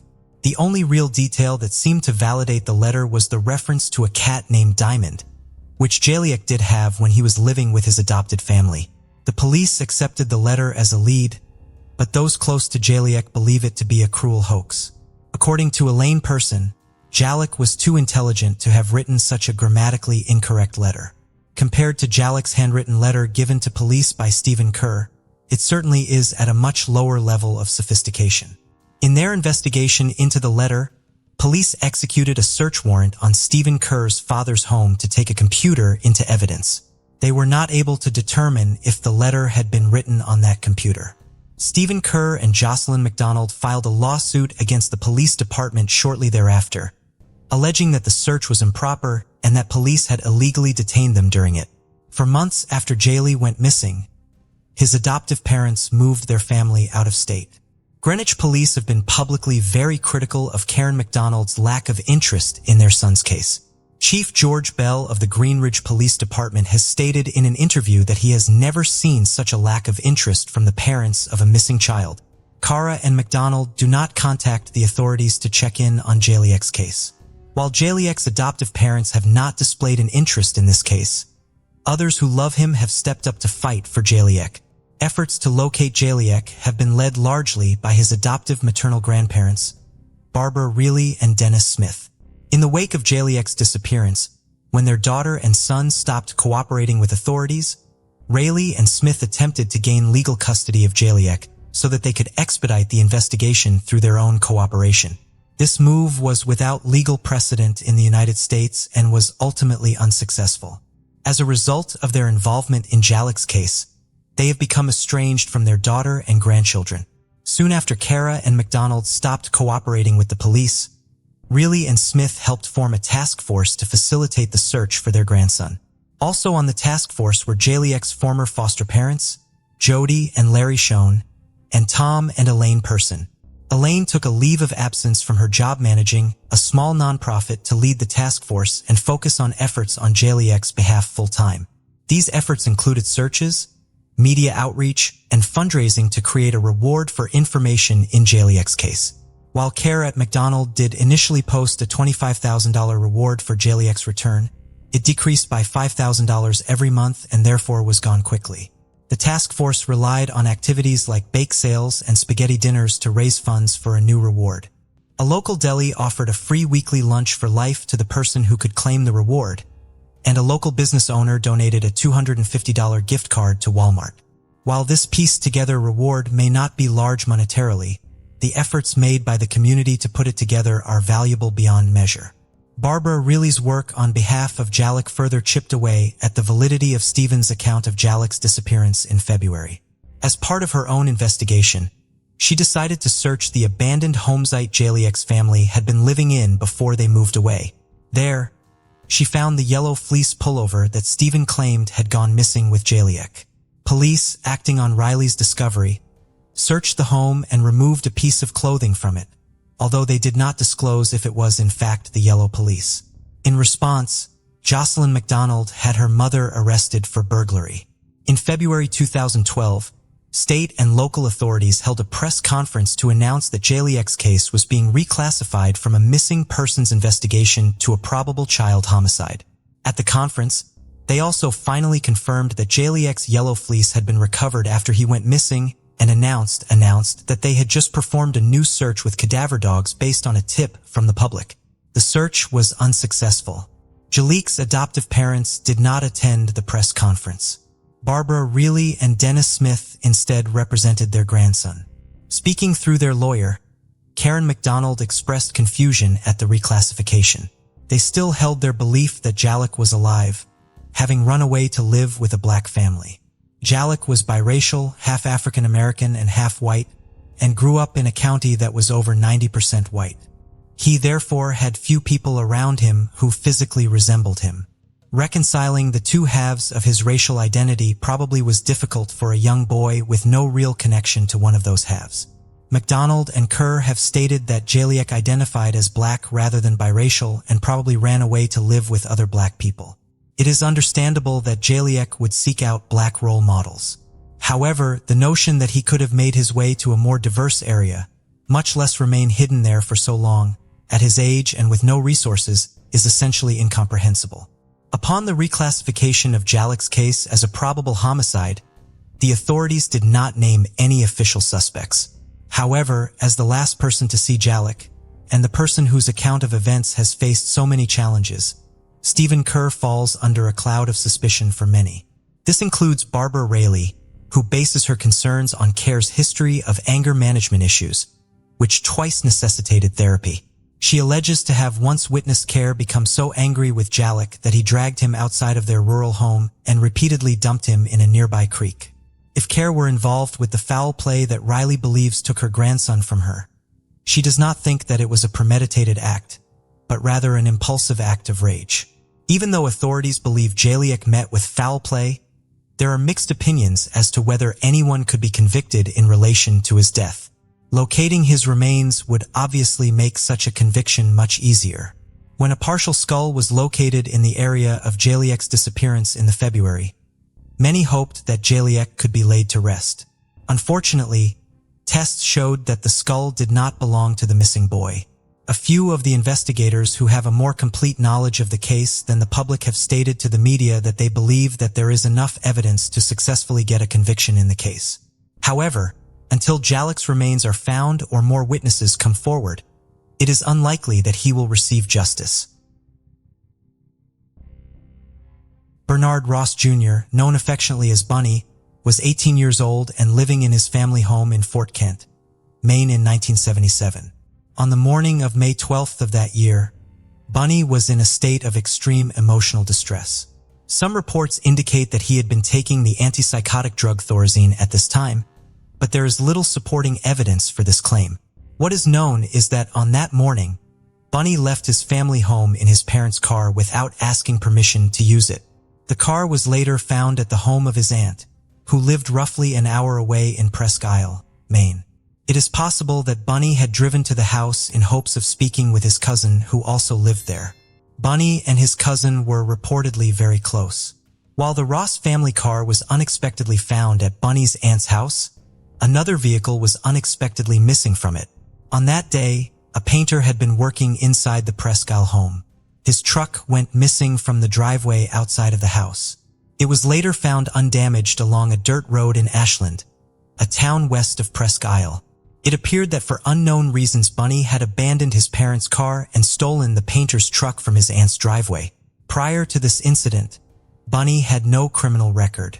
As best as his family and investigators can tell, this was a move purely made out of panic.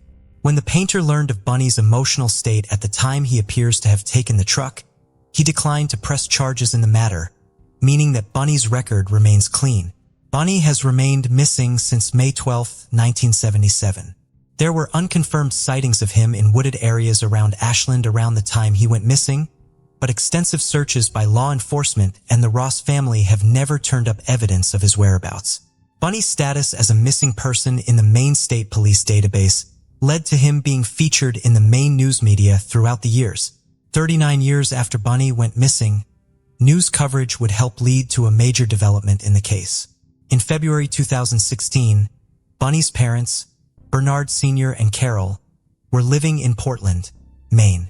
Early in the year, they received an anonymous letter from someone claiming to have information about what happened to Bunny. The letter indicated that the writer had seen a recent article about Bunny in the Kennebec Journal and suggested that the paper run another story about the case. The Rosses took the letter to the Maine State Police. Ultimately, in May 2016, Maine State Police Lieutenant Troy Gardner decided to contact the media about the letter's existence and arrange for Carol and Bernard to be interviewed by the Portland Press-Herald. The exact contents of the letter had not been released to the public, so as to protect the integrity of the investigation. Lieutenant Gardner's desire to increase media coverage in the case had a dual purpose: to both reach out to the letter writer and increase public awareness of the case.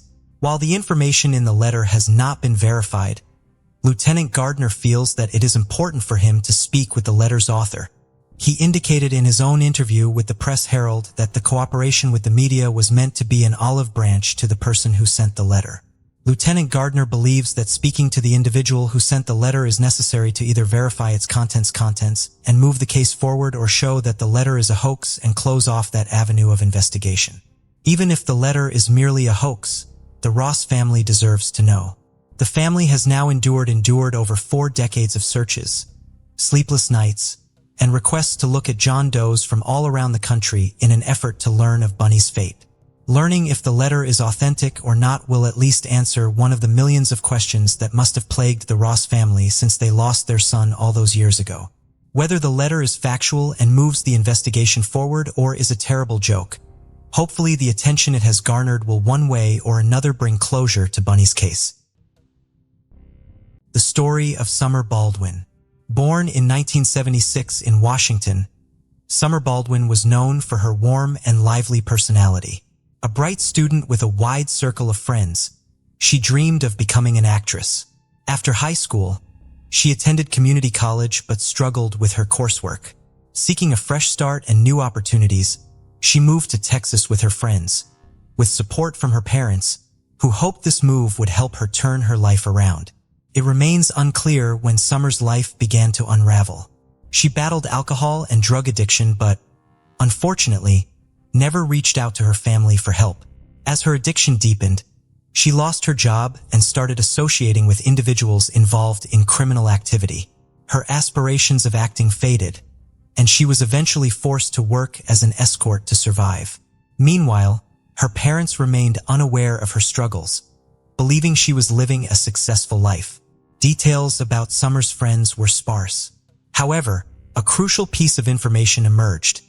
A few months before her death, Summer had been a key witness in a significant federal counterfeiting case. This raised the possibility that her murder might have been a targeted hit by a criminal gang, leading the FBI to get involved and the investigation to intensify. The inquiry soon pointed to the first suspects. Rebecca, Summer's closest friend, was summoned for questioning by the police. She provided insight into Summer's ex-boyfriend. Summer's ex-boyfriend was detained and brought to the station on the same day. However, he vehemently denied any involvement in the case and appeared genuinely surprised and distraught upon learning of Summer's death. Furthermore, he had a solid alibi for the night before the tragedy, having been involved in a drunken brawl at a bar and spending the night in a cell with another individual. As a result, the police were forced to release the first and, at the time, only suspect.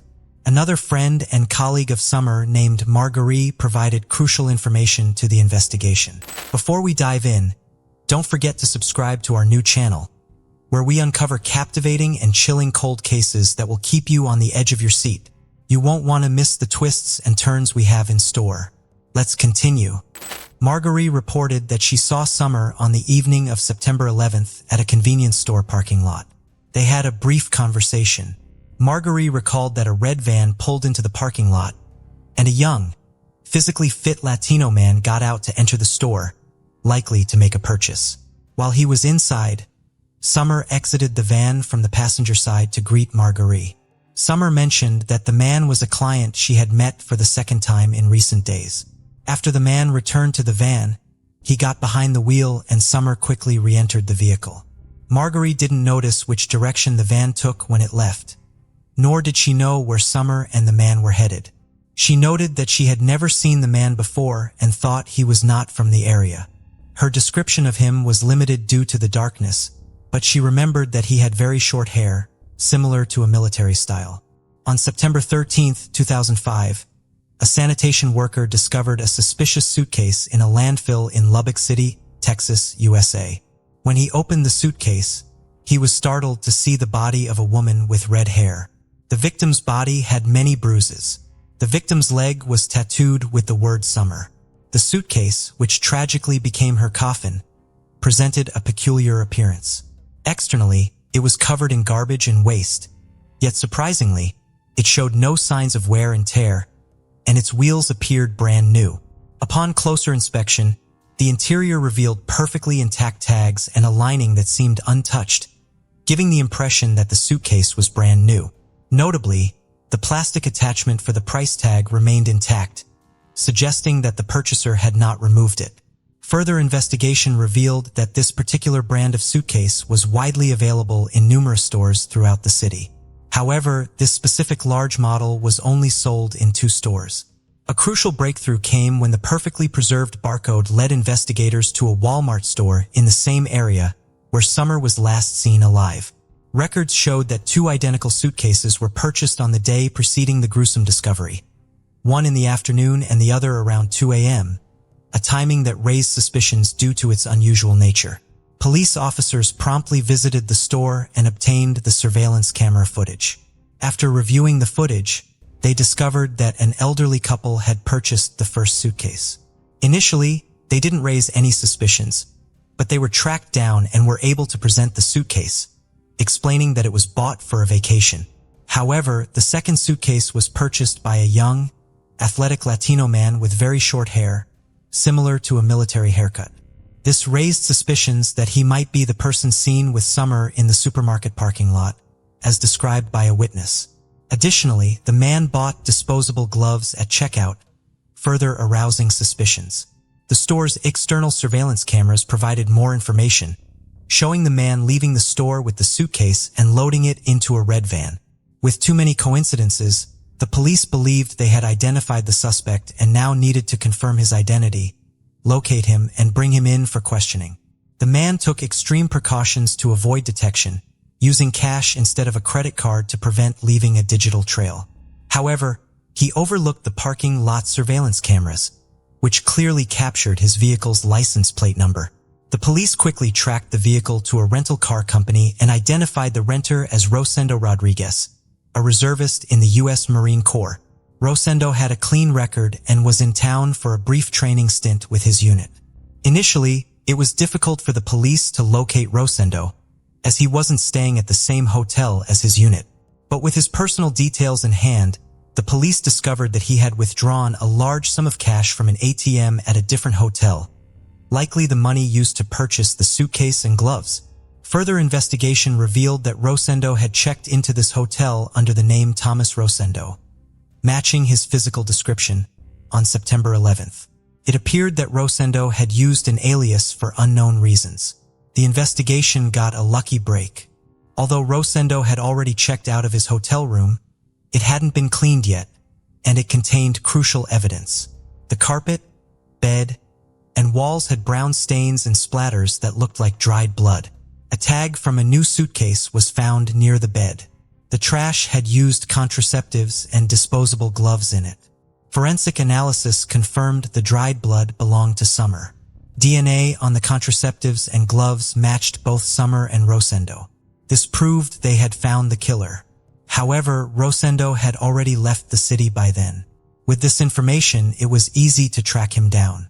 Rosendo Rodriguez was born on March 26, 1980, in Wichita Falls, Texas. He came from a low-income family of Mexican immigrants and had a difficult childhood. His father, who struggled with alcoholism, was abusive to his wife and children. As a result, Rosendo was exposed to violence from an early age. He was aggressive and frequently got into fights at school. However, as he matured, he learned to manage his anger. After finishing high school, Rosendo attended Texas Tech University. He lived on his own and worked various jobs, including at a pizzeria and as an office clerk. Eventually, he decided to join the U.S. Marine Corps. His colleagues in the military described him as calm, disciplined, and reliable. They also saw him as a good friend who was always willing to help. Rosendo was well-educated and physically attractive, making him popular with women.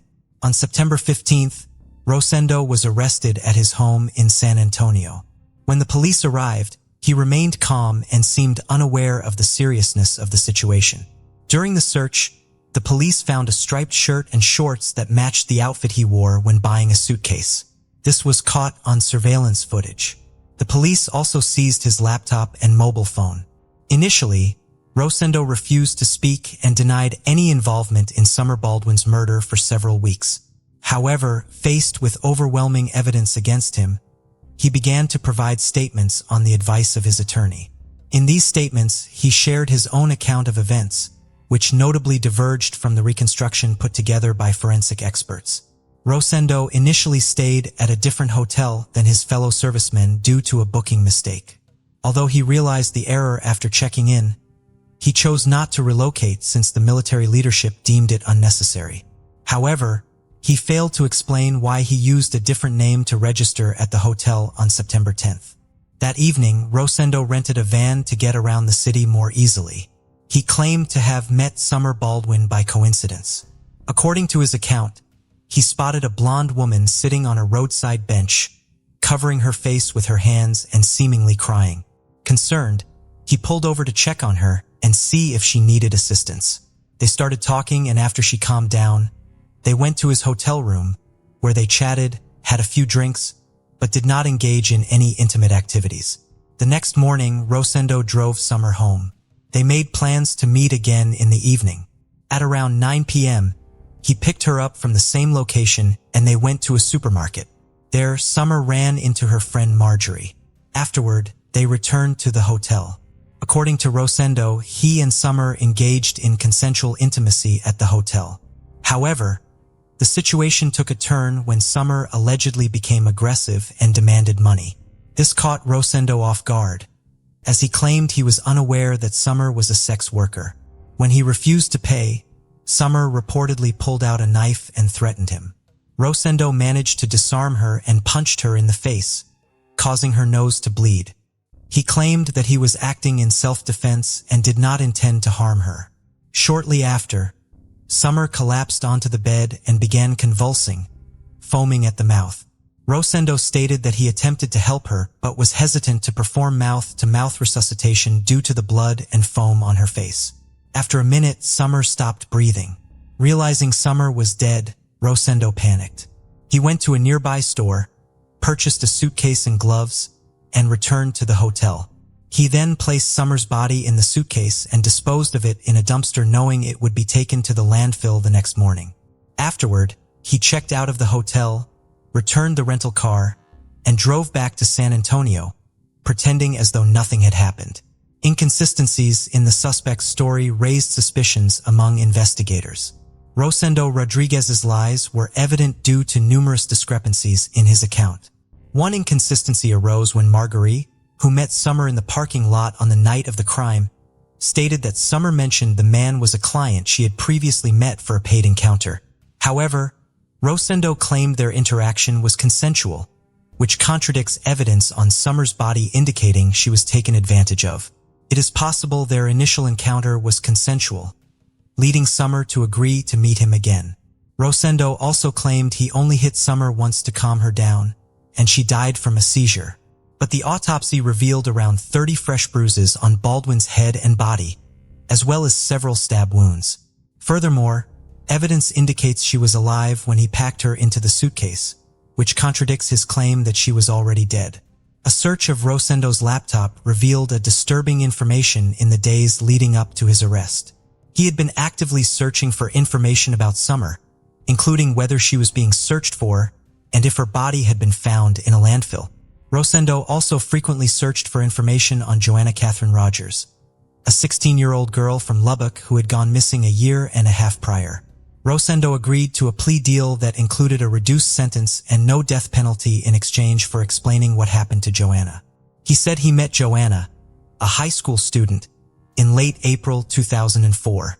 After a few meetings, they went to his hotel room on May 4th, where they got into an argument over money and potential rape allegations. The argument escalated, and Rosendo panicked, covering Joanna's mouth to quiet her, which unintentionally led to her death. In a desperate attempt to dispose of the body, Rosendo put it in his suitcase and threw it into a dumpster. This was the same method he used a year and a half later to dispose of Summer's body. Initially, Rosendo admitted to these events but later claimed his confession was false and that he had been coerced into making it. The police realized they needed to find Joanna's body to build a stronger case, so they launched a massive search of the city dump. Over a year later, they made a miraculous discovery: a suitcase containing Joanna's remains, despite severe decomposition. DNA testing confirmed the identity of the remains. This new evidence allowed authorities to charge Rosendo as a serial offender with a consistent modus operandi, committing similar heinous crimes. During the trial, the verdict was clear. Rosendo was guilty of first-degree murder. The court decided on the death penalty, largely due to the fact that Summer Baldwin was 3 months pregnant when she was murdered.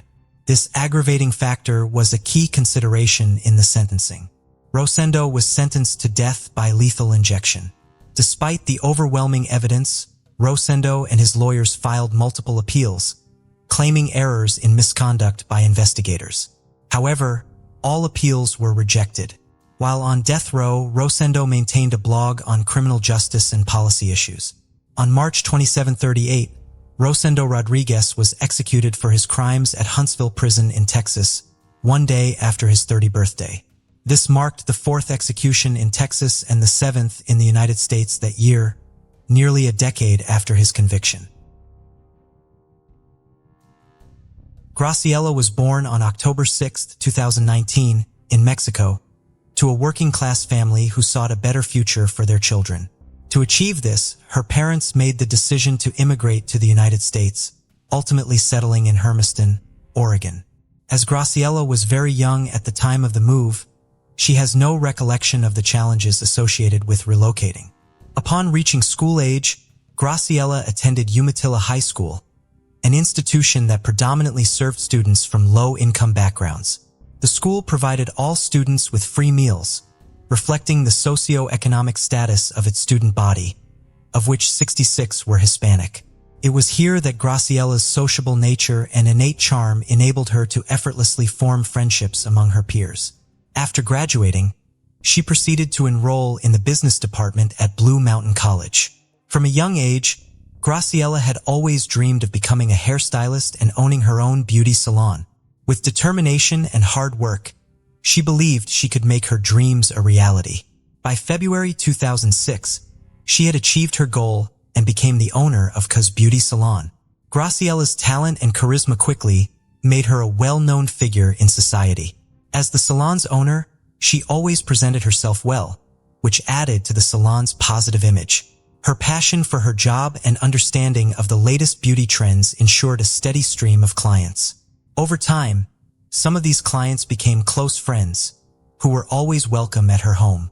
Graciela was highly respected in the town, not only for her professional success but also for her interesting and happy personal life. Her first love, with whom she had 2 daughters, Annabelle and Gabriella, also known as Gabby, was someone she met in her youth. Although the relationship didn't last long, and the father of her children left the family, Graciela didn't let this setback hold her back. Instead, she focused on self-improvement and continued to move forward as a single mother. Graciela later earned a degree in cosmetology. She then met a kind-hearted man of Mexican descent named Romero Sanchez, and they got married. Her children from a previous relationship reported that she never regretted this decision. Her husband was caring not only to her but also to her children, treating them as his own. The family later welcomed 2 more children, Arthur and Jacob.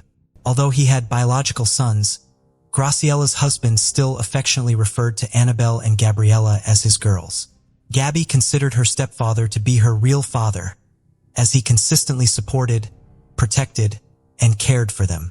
The couple prioritized keeping their family united and happy, raising 4 children together. This did not deter Graciela from pursuing her passion. Instead, she would often take her children with her to professional meetings. The family developed a lovely tradition of traveling together, exploring new cities, local attractions, and cultural features. They also prioritized staying connected to their roots, frequently visiting Mexico and enjoying quality time together. Everyone made a genuine effort to make each other happy. However, after 17 years of marriage, the couple decided to separate. Graciela and her ex-husband chose not to burden each other with their dwindling feelings, opting to preserve the respectful relationship they had built over the years.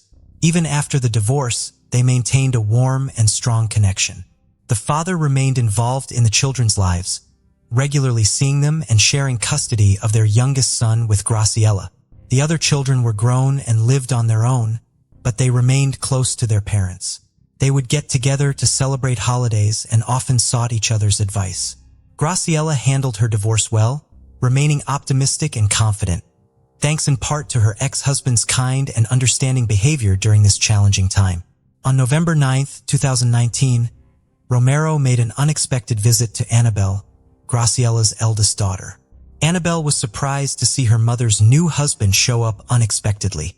Romero told Annabelle that Graciela had disappeared. According to Romero, he and Graciela had met with Jacob the previous night.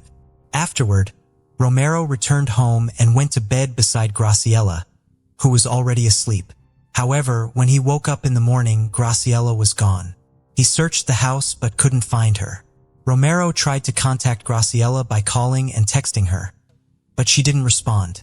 He went to Annabelle's place hoping she might have some information about Graciela's disappearance. Annabelle, however, had no idea where her mother was. She was shocked not only by the news of her mother's disappearance but also by Romero's reaction. He was in tears and seemed genuinely upset. Annabelle found this odd because Romero had never shown any strong emotions around them before, only indifference. Romero mentioned that Graciela had been acting strangely and might have found someone else.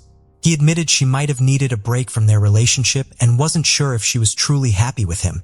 However, Annabelle found his words insincere and his tears overly dramatic. She started to worry about her mother and found Romero's behavior suspicious. Romero had previously avoided talking to Graciela's children, but suddenly reached out to them. After he left, Annabelle told the rest of the family what happened. They gathered at Graciela's house to figure out what was going on. Her car was still parked in the driveway, which was unusual since she would have likely taken it if she were leaving Romero. The house was also spotlessly tidy, which was out of character for Graciela, who preferred a more creative and chaotic space. If she were planning to leave, her belongings would have been scattered around the room. Graciela spent a considerable amount of time in front of the mirror, carefully selecting an outfit for the day.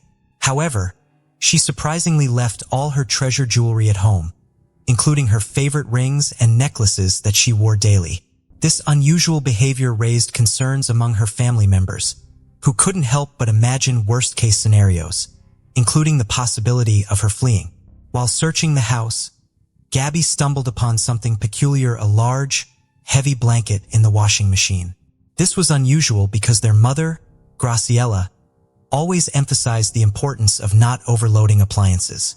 It was likely that Romero, who normally didn't participate in household chores, had washed the blanket.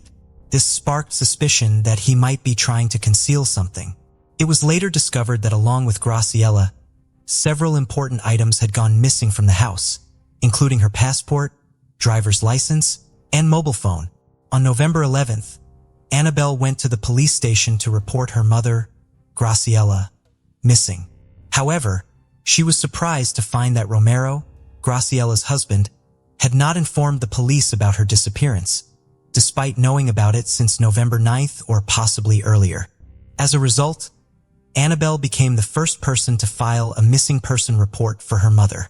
Romero's distant personality had been a concern for Graciela's family since they met him. Graciela had met Romero at her beauty salon, where he was a client, after her divorce. Their initial friendship eventually developed into a romantic relationship.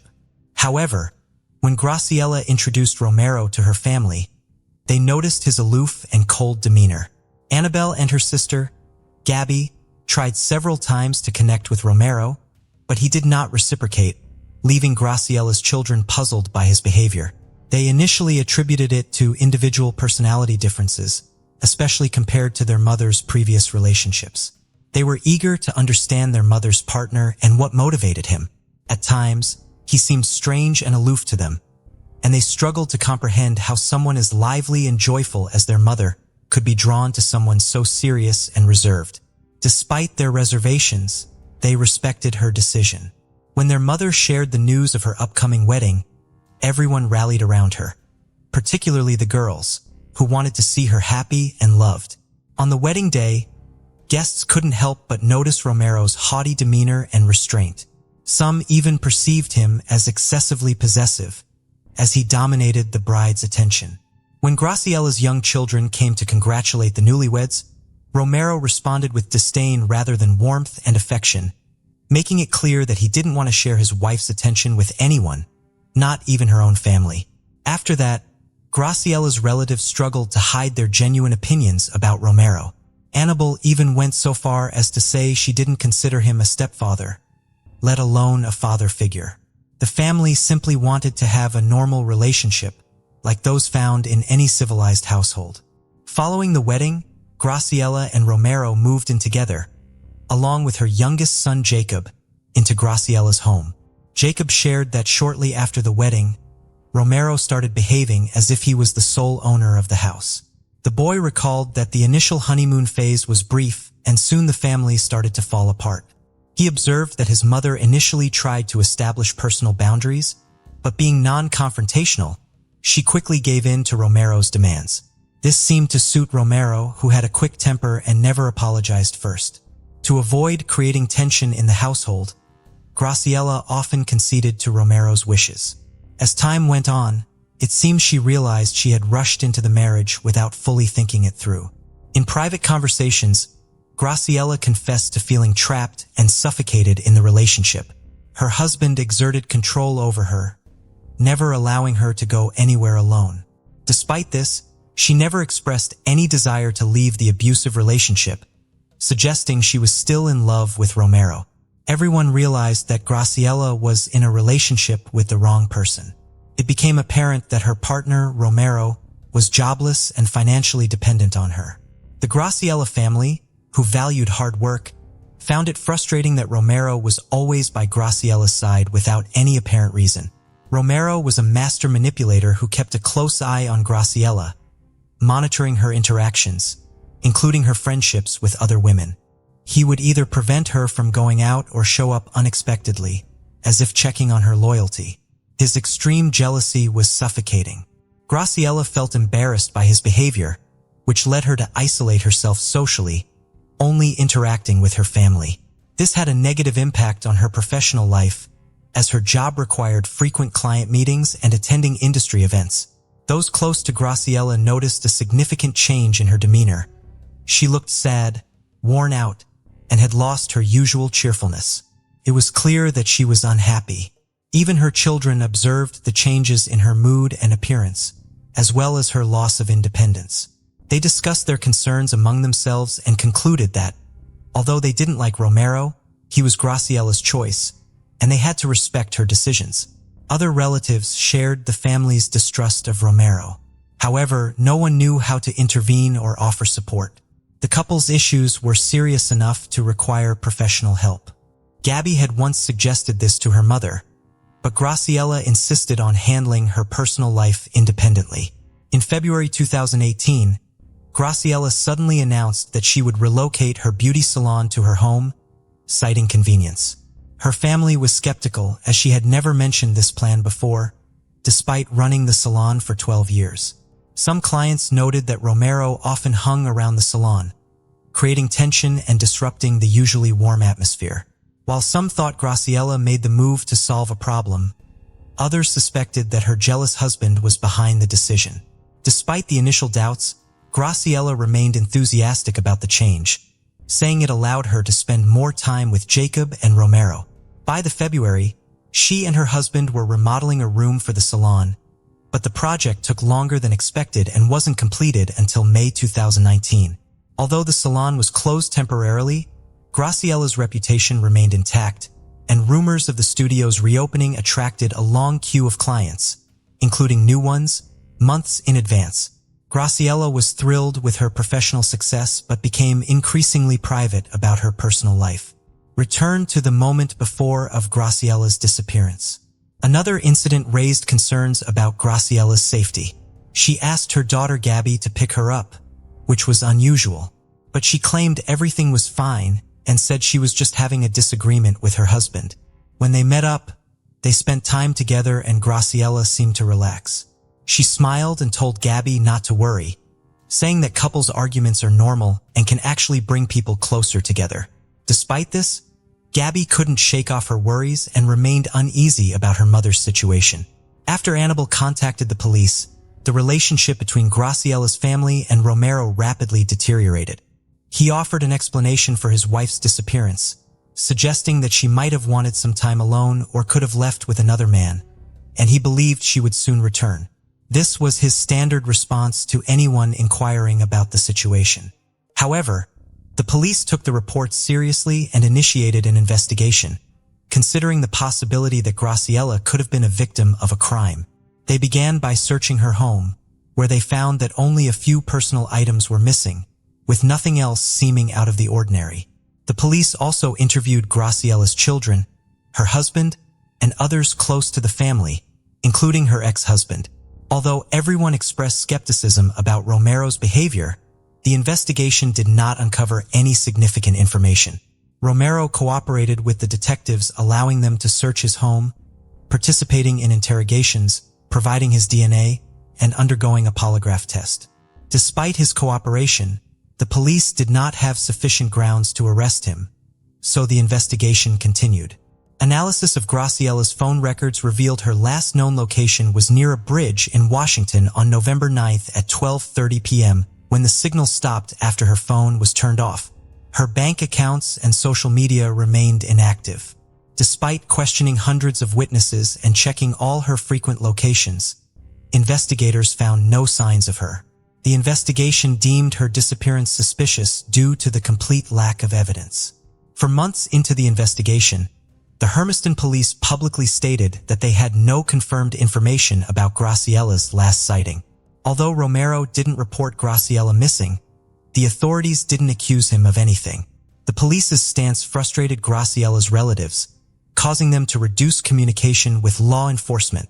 The family eventually stopped receiving weekly updates, forcing Graciela's children to contact the police station directly for information. As of March 2020, there were no new developments in Graciela's case. In an effort to revive the investigation, Graciela's family reached out to the media, hoping to raise public awareness and gather information. They believed even small details could be crucial. Gabby, a family member, expressed the family's frustration and disappointment with the police's lack of progress in the case. The Graciela family urged investigators to focus on finding Graciela, as they suspected foul play due to the state of her belongings and the unusual circumstances at home. It was unclear who would harm her, as she had no known enemies.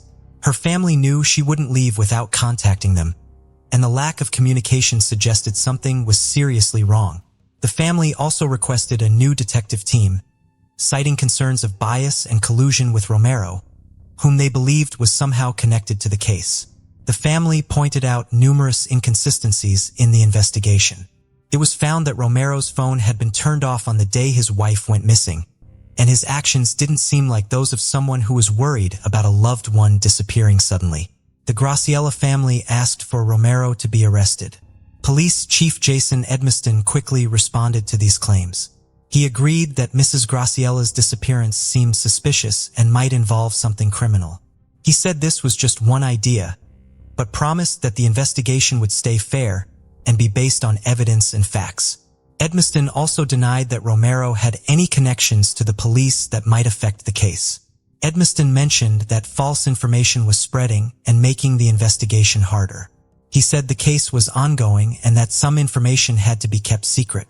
The police also asked the FBI for help.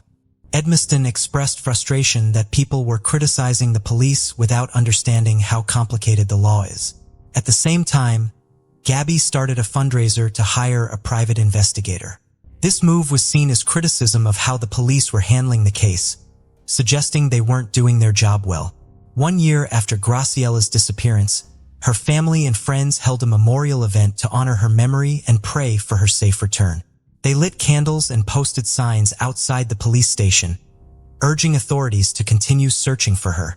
In September 2023, a significant development in the case occurred when Romero Sanchez, Graciela's husband, was severely injured in an attack. There was speculation that Mason Graciela, Graciela's brother, was involved in the incident, but details and any potential consequences for Mason were not disclosed. It appeared that Graciela's family had become frustrated with the police's lack of progress in investigating Romero, leading to a potentially frightening outcome. Graciela's disappearance remains an unsolved mystery, leaving her family in unbearable uncertainty that's taking a devastating toll on their health. Her children are left with only prayers, hoping for clarity and justice, unsure if she's alive. The case of Kimberly Antonakis. Kimberly Antonakis was born in 1974 in New York, USA. She was the only child in the family. Despite the fact that she grew up in love and affluence, she was not pampered. Her parents came from simple families. Nevertheless, her father Thomas managed to achieve considerable heights. He created his own company, which was engaged in computers, earned funds. The man was happy to spend on his favorite daughter and her desires. When Kimberly was a little girl, her parents divorced. The child was left to live with her mother. However, this did not weaken the connection between the little girl and her father. He took her on weekends and spent all his free time with her. When Kimberly's mother found a new man, decided to move to Florida, she faced a choice to stay with her mother or with her father.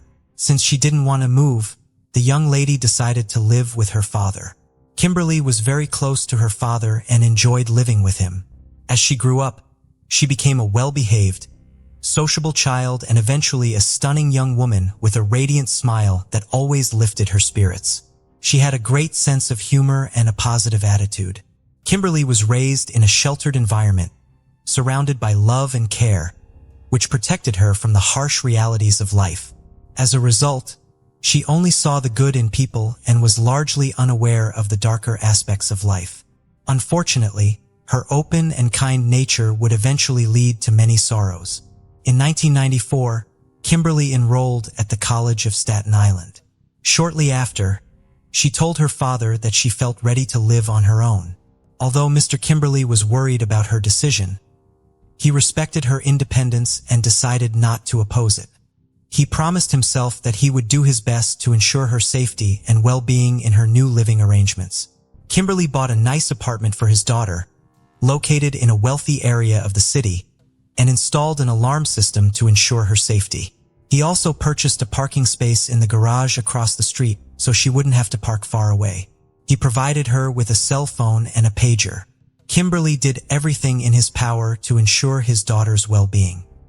His concerns for her safety were well-founded, given his wealth and her limited life experience.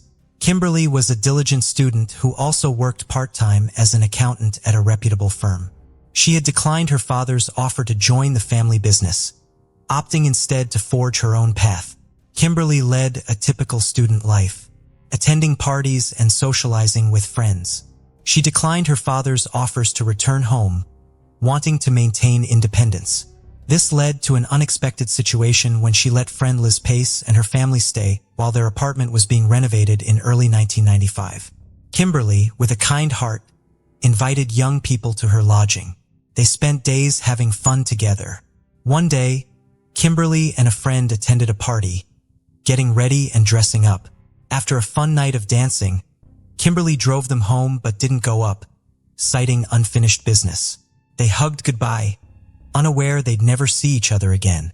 After visiting the police, Mr. Kimberly's father, went to the parking lot next to her house only to find that her car was missing from the garage. He spotted a shiny object on the floor near the wall, a small gold earring. He recalled giving his daughter similar earrings and, just in case, picked it up. However, Kimberly was nowhere to be found in the apartment. Instead, he met her guests, including a friend, her boyfriend Joshua Torres, and their 2-year-old child. Although Kimberly was aware of Kimberly's decision, he didn't agree with it. The tenants were worried about the hostess' absence and Joshua offered to help find her. He said he was looking for Kimberly and would assist later. Kimberly returned to the police station, explaining that his daughter had been in an accident, but the officers remained unconvinced. Kimberly decided to speak with Liz Pace, the last person to see Kimberly, and showed her the jewelry he had found. Liz Pace confirmed that she had seen Kimberly wearing those earrings on the night she disappeared. Kimberly then visited the places his daughter frequently went to, talking to many people, but didn't gather any significant information. Joshua suggested searching not only for Kimberly but also for her distinctive car. Kimberly went to the police station for the 3rd time, insisting that he wouldn't leave until they began a search. A detective eventually responded to his appeal, agreeing to take on the investigation despite the usual protocol. To better understand the events surrounding Kimberly Antinoco's disappearance, investigators started by reconstructing her activities on February 28th. Kimberly began the day by attending college, followed by a few hours of work. After work, she returned home and had dinner with friends before heading out to a party with a friend named Liz Pace. The evening concluded with their return home around 4 a.m. Following her return, Kimberly went to the parking lot for reasons that remain unclear. Both her apartment and garage were thoroughly searched, but no signs of struggle or foreign fingerprints were found. This lack of evidence suggested either a meticulous cleanup or that any potential intruder may have worn gloves. The most puzzling aspect was the disappearance of Kimberly and her car without any trace, except for a single earring that was found. An analysis of Kimberly's bank account revealed that her last transaction occurred the evening before she vanished, ruling out the possibility that she had run away from home. Based on the evidence, detectives hypothesized that Kimberly was likely kidnapped. The investigation expanded to include additional police officers. Due to the lack of concrete leads, law enforcement considered information from a psychic. Witness interviews began with Liz Pace and Joshua. They revealed 65 calls were made from Kimberly's landline on March 1st. Joshua explained he made these calls to locate Kimberly, who was like a little sister to him. Liz Pace's testimony helped determine Kimberly's clothing in a portrait was created, highlighting her distinctive tattoos, including a scorpion and infinity sign. Meanwhile, a search for the missing car was underway, with checks at scrap metal collection points and other locations where the vehicle might be found. Unfortunately, no positive results were obtained. A check of Kimberly's cell phone was also unsuccessful. Police advised Kimberly to pay attention to any letters or phone calls he received, as they might be from Kimberly's kidnappers demanding a ransom. The Kimberly family remained in a state of uncertainty until March 4th. At approximately 2 a.m., emergency services responded to a reported fire at a large, abandoned house located at 86 Woodhaven Avenue in Queens. Multiple fire crews battled the blaze until it was finally extinguished. A charred body was discovered in the basement of the building. Further analysis by forensic experts revealed the deceased was a woman between 20 to 25 years old, with remnants of long, black hair still intact. There were also signs of tape and evidence that her legs had been bound, with her hands tied behind her back. The most disturbing aspect, however, was that she was alive at the time of the fire, and as indicated by the presence of smoke in her lungs. Detectives initially suspected that the body might belong to Kimberly, a missing person. To confirm the identity, dental records were required. Meanwhile, an inspection of the ashes and the air revealed the scent of gasoline, strongly suggesting that the fire had been intentionally set to destroy evidence of a serious crime. And upon closer examination, specialists found tattoos matching the description of the missing woman. The records from the dental clinic supported the investigation suspicions, leading to the discovery of Kimberly Antoniakis' body. As more details emerged, an eyewitness came forward who often walked his dog in the area.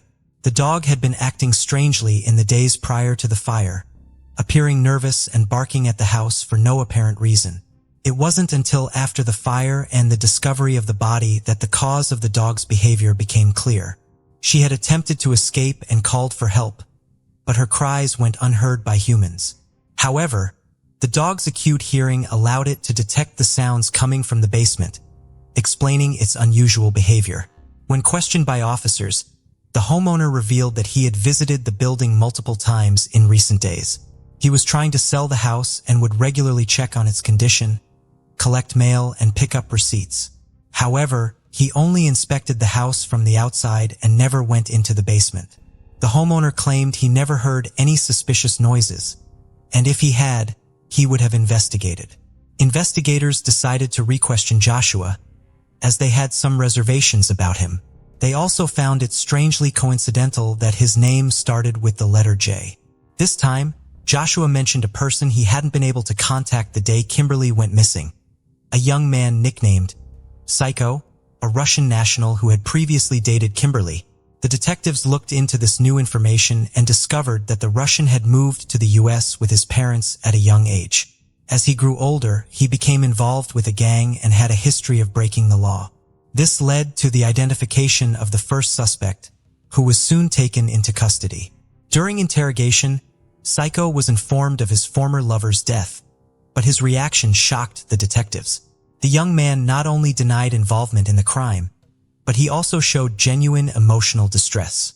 Investigators took him to the crime scene to observe his behavior, and it became clear to everyone that they had the wrong person in custody. His alibi was confirmed, leaving the investigation at a standstill once again. The victim's family sought the psychic's help again. This time, she claimed to have seen 4 people involved in the crime. According to her, the kidnappers had initially intended to establish communication but failed. The kidnapping didn't seem to have been planned with a tragic outcome. The psychic concluded that new information would emerge soon. A couple of days later, Mr. Kimberly, hoping to gather some leads, announced a $10,000 reward for information that could help catch the perpetrator. Mr. Kimberly couldn't shake off the psychic's words. He pondered the psychic's statement about the kidnappers wanting to make contact. What could that mean, and what had prevented them from doing so?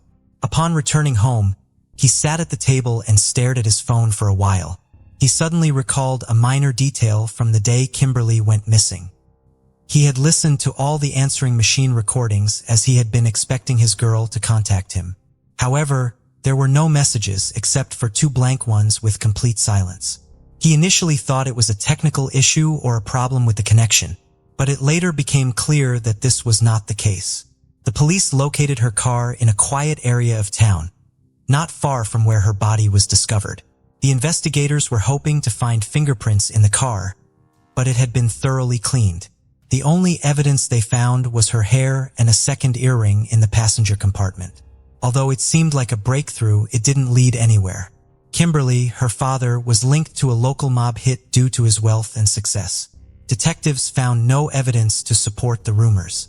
Kimberly, grieving the loss of his daughter, denied any involvement and was found to conduct his business openly and honestly. In July 1995, a burglary suspect was arrested at a New York City residence. Surprisingly, he shared information about the Kimberly case. The suspect claimed an acquaintance told him that his friends had kidnapped and killed she by burning her. Upon hearing the unidentified man's name, the officers pieced together the crime. The man in question was Joshua Torres, Kimberly's roommate who had participated in the search for her. Detectives took a closer look at the young man, calling him in for further questioning. Although he denied any involvement in the crime, a lengthy conversation revealed a potentially incriminating statement. He mentioned that if he were the kidnapper, he would have fed the victim Kimberly. This statement raised suspicions since there had been no public mention of the victim's hunger, thirst, or cold, and not even her father was aware of these details. To strengthen their case, investigators examined the suspect's past, finding a criminal record and a pattern of obsessive behavior. He was jobless and financially dependent on his roommate, caring for her child, which gave him unmonitored time to plan the crime. Knowing Kimberly's daily routine allowed him to abduct her and hide her in a vacant house. It was unclear why no ransom demands were made. Analyzing the suspect's calls revealed he lied about contacting Kimberly's acquaintances. The dialed numbers belonged to random individuals with no connection to Kimberly. Suspicious messages on his pager further implicated the suspect, Joshua. He had long been a suspect in the eyes of detectives, and they finally gathered enough evidence to arrest him. During the interrogation, they informed him that Kimberly's ex-boyfriend was no longer considered a suspect. Pressed for more information, Torres revealed that he suspected his friends of being responsible for her murder. Torres claimed that he thought his friends only intended to kidnap Kimberly for ransom and then release her unharmed. He admitted to being an accessory to the kidnapping but maintained that he did not think his friends would resort to violence. According to Torres, the plan was to demand a ransom and then let Kimberly go. But things did not go as planned. The kidnappers became frustrated when their ransom demands were met with silence from Mr. Kimberly. Unbeknownst to them, their calls had been answered by Kimberly's father, and a ransom message had even been recorded. However, due to a technical issue, the recording was not saved on the answering machine. The kidnappers, feeling ignored and angered by the lack of response, decided to wait and see how events would unfold. It turns out the group feared public attention and the psychics claimed that the suspect's name began with the letter J. This information was published and broadcast on TV, creating a cycle of events. Joshua was released on bail after speaking with the police but then disappeared. Around the same time, Jose was shot while walking with his wife. Jose's wife later told investigators that her husband didn't trust Joshua and had been gathering evidence against him. She claimed Jose felt guilty about kidnapping Kimberly but not about the house fire. He wanted to confess to the police, just as he had to her. The pager messages and suspect statements helped investigators piece together the kidnapping and crime details. 4 men were involved: Joshua, Julio Negrin, Jose Negrin, and Nicholas Brett, also known as Jay. Notably, Julio had previously dated Kimberly and proposed, but she rejected him. The group was united by friendship and a shared criminal past. Their actions were far surpassed by the horrific treatment of she at the hands of the guys. Nicholas had recently been released on bail, thanks to his mother's intervention, and had received a lenient fine for a crime that could have resulted in a prison sentence of over a year. Joshua had a history of serious offenses, including child abduction, violence against a minor, and illegal possession of weapons, despite his young age. He too had received an inappropriately light sentence for his crimes. It was evident that Joshua was the ringleader responsible for coordinating the group's actions. After Kimberly left the party, the men seized her in the parking lot, having apparently been stalking her and waiting for the ideal moment to strike when she was alone. A gun was used to intimidate Kimberly. When she resisted, the perpetrators tied her hands and covered her mouth, eyes, and ears with duct tape. They then put her in the trunk of a car and drove her to an abandoned house, where she was taken to the basement and tied to a chair. To prevent her from making noise, they removed her shoes. The kidnappers told Kimberly that her father owed them money and that she would be released once he paid the debt. Julio was tasked with caring for Kimberly, bringing her food and water twice a day and keeping her warm. However, fearing the consequences, Julio abandoned the house, leaving Kimberly without food, water, or warmth for 3 days. Once Julio left, the kidnappers informed Joshua, who made an audio recording demanding a ransom of $775,000. Then, the kidnapper called Kimberly's father, leaving 2 empty messages. The kidnappers waited for a response, genuinely confused as to why Kimberly's father didn't contact them. Meanwhile, Kimberly, left unattended, suffered from dehydration, passing out multiple times, yet continued to fight for her life. The kidnappers grew angry and fearful of being caught due to the lack of ransom payment, so they decided to release Kimberly. Upon entering the basement, they found her unconscious and assumed she was dead. To eliminate evidence in the hostage, they planned to get rid of her. During the investigation, officers learned from Liz Pace that Joshua used his roommate as an alibi, directing his accomplices while staying at home with his child. Liz Pace initially claimed she was unaware of Joshua's involvement in Kimberly's kidnapping. However, at the trial, she testified against him. She stated that after being interrogated, Joshua approached her and confessed to all his crimes. However, he then turned violent, physically assaulting her, silencing her, and issuing death threats before fleeing. Some time later, Joshua was apprehended by law enforcement. In an effort to further the investigation, the authorities decided to bring the former friends together, informing them that Joshua had denied any involvement in the massacre.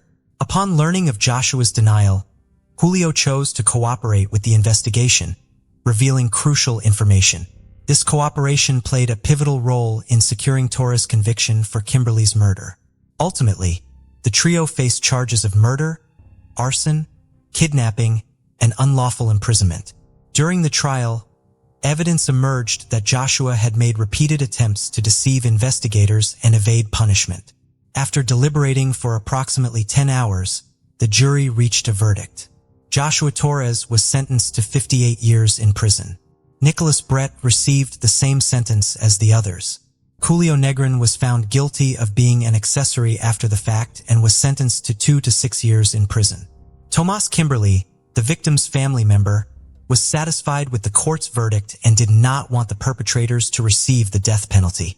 In his opinion, the death penalty would have been too lenient a punishment. Nicholas Brett was repeatedly abused and assaulted in prison and died of AIDS after serving 2 years. Julio Negrin was released after serving his 2-year sentence. Joshua will not be eligible for release until 2053 at the earliest. Tragically, sadly, Kimberly's father, Kimberly, passed away from cancer in 2005. His family believes that the stress and grief caused by his daughter's death contributed to his illness. The life of Kimberly Antonakis, a beautiful young girl, was cut short in a shocking and devastating manner.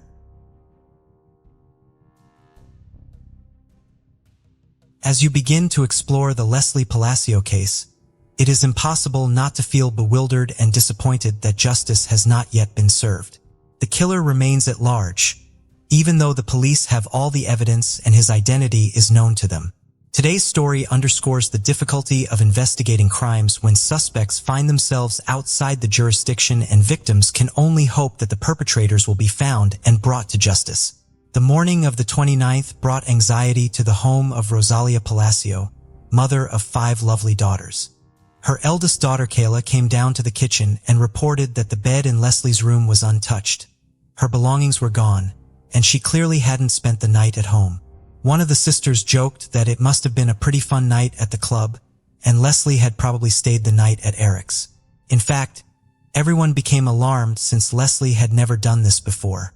Over breakfast, Kayla kept glancing at her phone, expecting a waking Leslie to be about to text.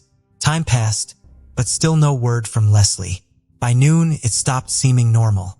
By late afternoon, Rosalia decided to go to Eric's house on her own and find out where her daughter had disappeared to. When the Palacio family members drove up to the house, they saw Eric's mother and his sister actively removing pieces of furniture and miscellaneous items from the house. Obviously, taking furniture out of the house is quite normal, but the situation itself and Mrs. Ibarra's crying face caused a very strange feeling for Rosalia. Something was not right here. When asked where Leslie was and why Eric's phone was unavailable, Eric's mother and sister pretended that they didn't even know that the couple had spent the evening together. Rosalia once again clarified whether Leslie had slept over at their house that night, because she knew from her daughter's messages that she was going to Eric's house. After receiving a negative response, Leslie's family realized the seriousness of what was happening. Fears became reality, and the family immediately took action. The older sister, realizing that Leslie could not have disappeared so easily, began calling local hospitals and searching the internet for reports of accidents in the last 24 hours. However, the search was unsuccessful, as were attempts to contact Eric. He had either turned off his phone or the phone with Deed, as Kayla couldn't even hear the voicemail. Rosalia had no choice but to call the police. The next day, August 30th, Leslie was officially reported missing. The move was the first in an intense fight for justice. Leslie Palacio was born on May 5, 1998 in Las Vegas, Nevada, USA. Her short but full life was full of love and caring for her family. Always open and friendly girl became a source of joy in any company, as she valued everyone she met in her life and was reciprocated. Leslie dreamed of connecting her life with medicine. After graduating from high school, she entered the Las Vegas Medical College. In 2020, she was already confidently moving towards her dream of becoming a phlebotomist and worked part-time as a lab technician, combining theoretical knowledge with practical skills. Leslie proved herself to be a talented student. Her academic achievements were admirable. She was able to easily assimilate new material and always strive to deepen her knowledge. That is why the girl decided to work part-time as a laboratory assistant. Unexpectedly, Leslie realized that she had found her calling and soon became an integral part of the team. Colleagues considered the student not only a responsible and professional lab technician, but also a warm, responsive person. The girl's duties included conducting various analyses and tests. But for Leslie, this work was much more than just a fulfillment of duties. She saw her calling in the ability to make the process of taking tests as comfortable as possible for patients. Her caring and patience created an atmosphere of trust, and even those who were apprehensive about the procedure felt at ease in her presence. When the youngest of the nurses asked if Leslie was afraid of getting her hands pierced all the time, she laughingly replied that she now had a super ability to poke people. The young optimist's vitality was evident in her every action. By all accounts, Leslie had the unique potential to become a sought-after and valuable specialist in the field of medical laboratory diagnostics, and she would have, if not for a dramatic turn of events. Leslie has been used to helping and caring for everyone since childhood. As the second of 5 daughters, she took on the role of mother when Rosalia Palacio worked as a hotel cleaner. Rosalia recalled her daughter kicking her out of the kitchen when she tried to cook dinner after cleaning more than 15 hotel rooms in a shift. "Get some rest," Leslie gently urged her. Wanting to relieve her mother's burden after work, her daughter took it upon herself to prepare dinners and, in her characteristic easygoing manner, found cooking to be a source of inspiration. From then on, she always made sure her family members were very well fed. And even if she was away and couldn't make the family dinner herself, she always called home to make sure everyone had eaten. For Leslie, family came first, and she easily inspired her sisters with her energy and ideas. For example, even during the pandemic, Leslie didn't let sports disappear by organizing workouts in the backyard of the house. She touted her mother various exercises, and with her sisters, she danced daily in front of the mirror to music. Her love of experimenting with hair color and image turned it into a joint business plan with her older sister to open a boutique. The sisters began designing and sewing dresses at home in their own unique style. When the coronavirus pandemic happened, then Rosalia was laid off due to downsizing. Leslie suggested her mother start her own small cleaning company and assured her that she would definitely help her with the cleanings in her free time from work and school. "Mom will be fine soon. You'll see," she assured Rosalia. At a family council, they came up with a name for the company, the Palacio Cleaning Service. At the time Leslie disappeared, her dreams were just beginning to be realized. Their family firm had landed its first contract. But on August 29, 2020, all of the Palacio family's plans and dreams came crashing down. At the end of August 2020, Leslie completed the lab assistant program, and the family firm also received a large order. The girl decided it was time to take a break from the stresses and worries and enjoy an evening of dancing and fun. Especially the restrictions due to the pandemic were gradually being lifted and Las Vegas began to come alive. Unfortunately, none of the friends wanted to keep Leslie company. Although people were beginning to let go of their fears and return to their normal lives, they still felt nervous and anxious at the prospect of being in a closed space with lots of people. Leslie didn't give up hope of convincing someone to have fun, and posted a post on Instagram expressing her desire to spend the evening somewhere. Unexpectedly, she received a message from Eric Rangel Ibarra. Leslie and Eric's parents had been attending the same church for 14 years and occasionally socialized, so the children had known each other since childhood, but had never interacted closely. Leslie knew what Eric liked. The guy texted her, showed her attention, but Leslie never reciprocated. She was polite to him, however. On any other day, Leslie would have declined Eric's desire to keep her company, but not this time. She was eager to dilute her ordinary life with a fun evening. The whole day passed in anticipation and anticipation. And when none of Leslie's friends wanted to keep her company, she accepted Eric's polite and warm offer to reminisce about Las Vegas nightlife. Sharing a night out with Eric seemed like a better choice than going nowhere at all.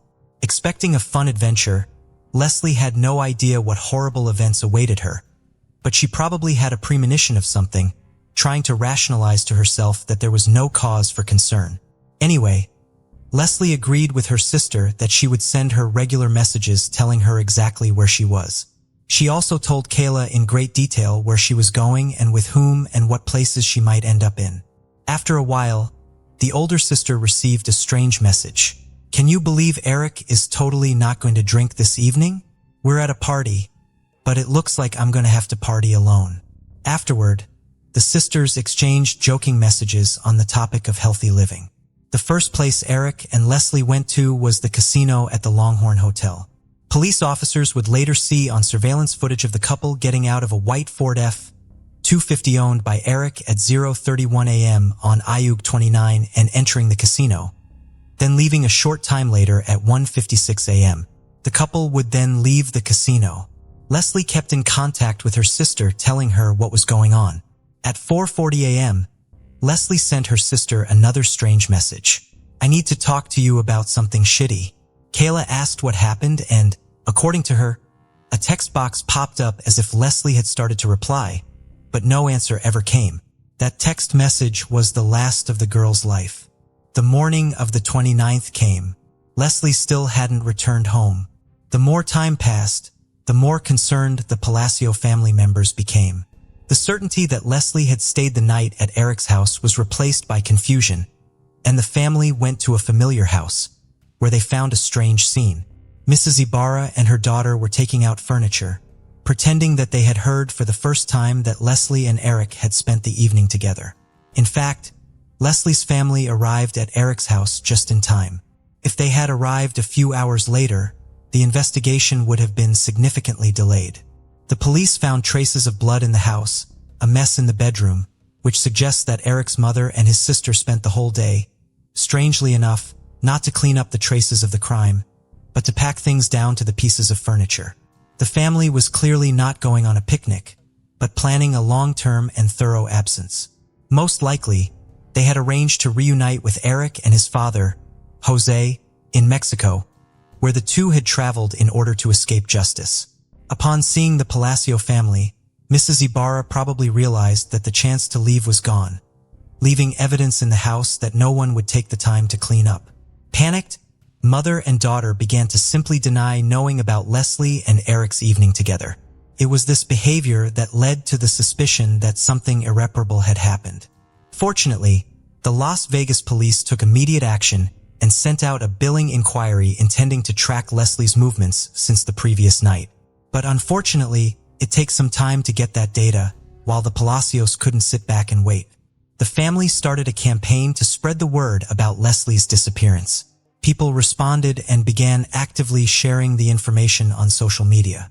No one expected that there would be so many people who cared. Eric's mom especially didn't expect it. Detectives kept asking more and more questions, and on August 31st, Mrs. Ibarra went to the police station and filed a missing persons report for her husband and son. Mrs. Ibarra told police that her son, Eric, left home late in the evening on August 28th, and when he returned the next morning, he was acting strangely. She saw him walk out the door and never returned. The police noticed a strange circumstance. Not only was Leslie missing, but Eric was also missing, as well as his father. Based on this, an investigation into the triple disappearance began. With the Las Vegas police involved, detectives turned to the residents of the neighborhood with the hope of finding surveillance cameras that recorded something important. Luck smiled. It was discovered that just across the street from Jose Ibarra's home, there were surveillance cameras. In addition to the CCTV footage, police obtained billing data that allowed them to track Leslie's movements. In the early morning, detectives found that the couple went to the casino and afterward to a grill bar, which they reached around 2:15 a.m. accidentally or not.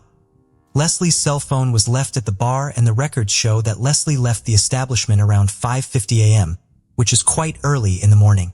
At 6:05 a.m., neighborhood cameras captured Eric's car pulling up to the family home. The nature of his assistance to Leslie in getting out of the car and on the way to the clearly indicated that the girl was heavily intoxicated. At 7:25 a.m., Eric and his father, Jose, are seen carrying Leslie's body out of the house, wrapped in a sheet and placing it in the trunk of the car. Eric then drives away while Jose hoses down the driveway to their house. These actions clearly indicated that Eric and Jose were not missing, but were fugitives from justice. After police saw the footage, a search warrant was obtained for Ibarra's home. As a result, detectives uncovered a lot of additional evidence showing that Leslie had not left the house voluntarily. The house had been cleaned with cleaning products in an unsuccessful attempt. Latex gloves and trash bags were also found. But the most important piece of evidence was the discovery in Eric's room. Traces of blood were found on the floor and on Eric's bed, an obvious sign of assault. And without DNA testing, it was clear to investigators that the blood belonged to Leslie. From that point on, Leslie Palacio was no longer missing, and investigators focused their efforts on finding her body. Eric and Jose were reported missing. As investigators searched diligently for suspects, the shaken Palacio family made efforts as well. Rosalia asked members of the church community to help search for her daughter's body as search volunteers. Flyers and posters with Leslie's photo and images of Eric and Jose appeared on social media, newspapers, and street poles. The Palacio family is asking the public to intervene and help them find these two men involved in the girl's death, was the message on each flyer. The first major breakthrough in the investigation came when a license plate reader spotted Eric's car just 6 miles from his home around 10 a.m. Agater 29. He was heading back to his home just 4 hours after Leslie's alleged murder. The information uncovered made investigators realize that the location where Eric may have hidden the body was within a 4-hour drive of his home on the Nevada-Arizona border, or the Charleston. So detectives were desperate for any additional information that could help them determine a more precise location. Once again, luck smiled on them when footage was recorded at a gas station 40 miles north of Las Vegas, showing Eric's car pulling off the highway toward the Valley of Fire National Park.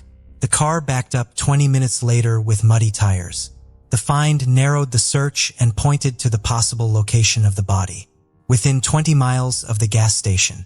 The mud on the tires suggested that Eric had driven off the road at some point. Detectives began searching the area. Police and volunteers combed through hundreds of acres of land.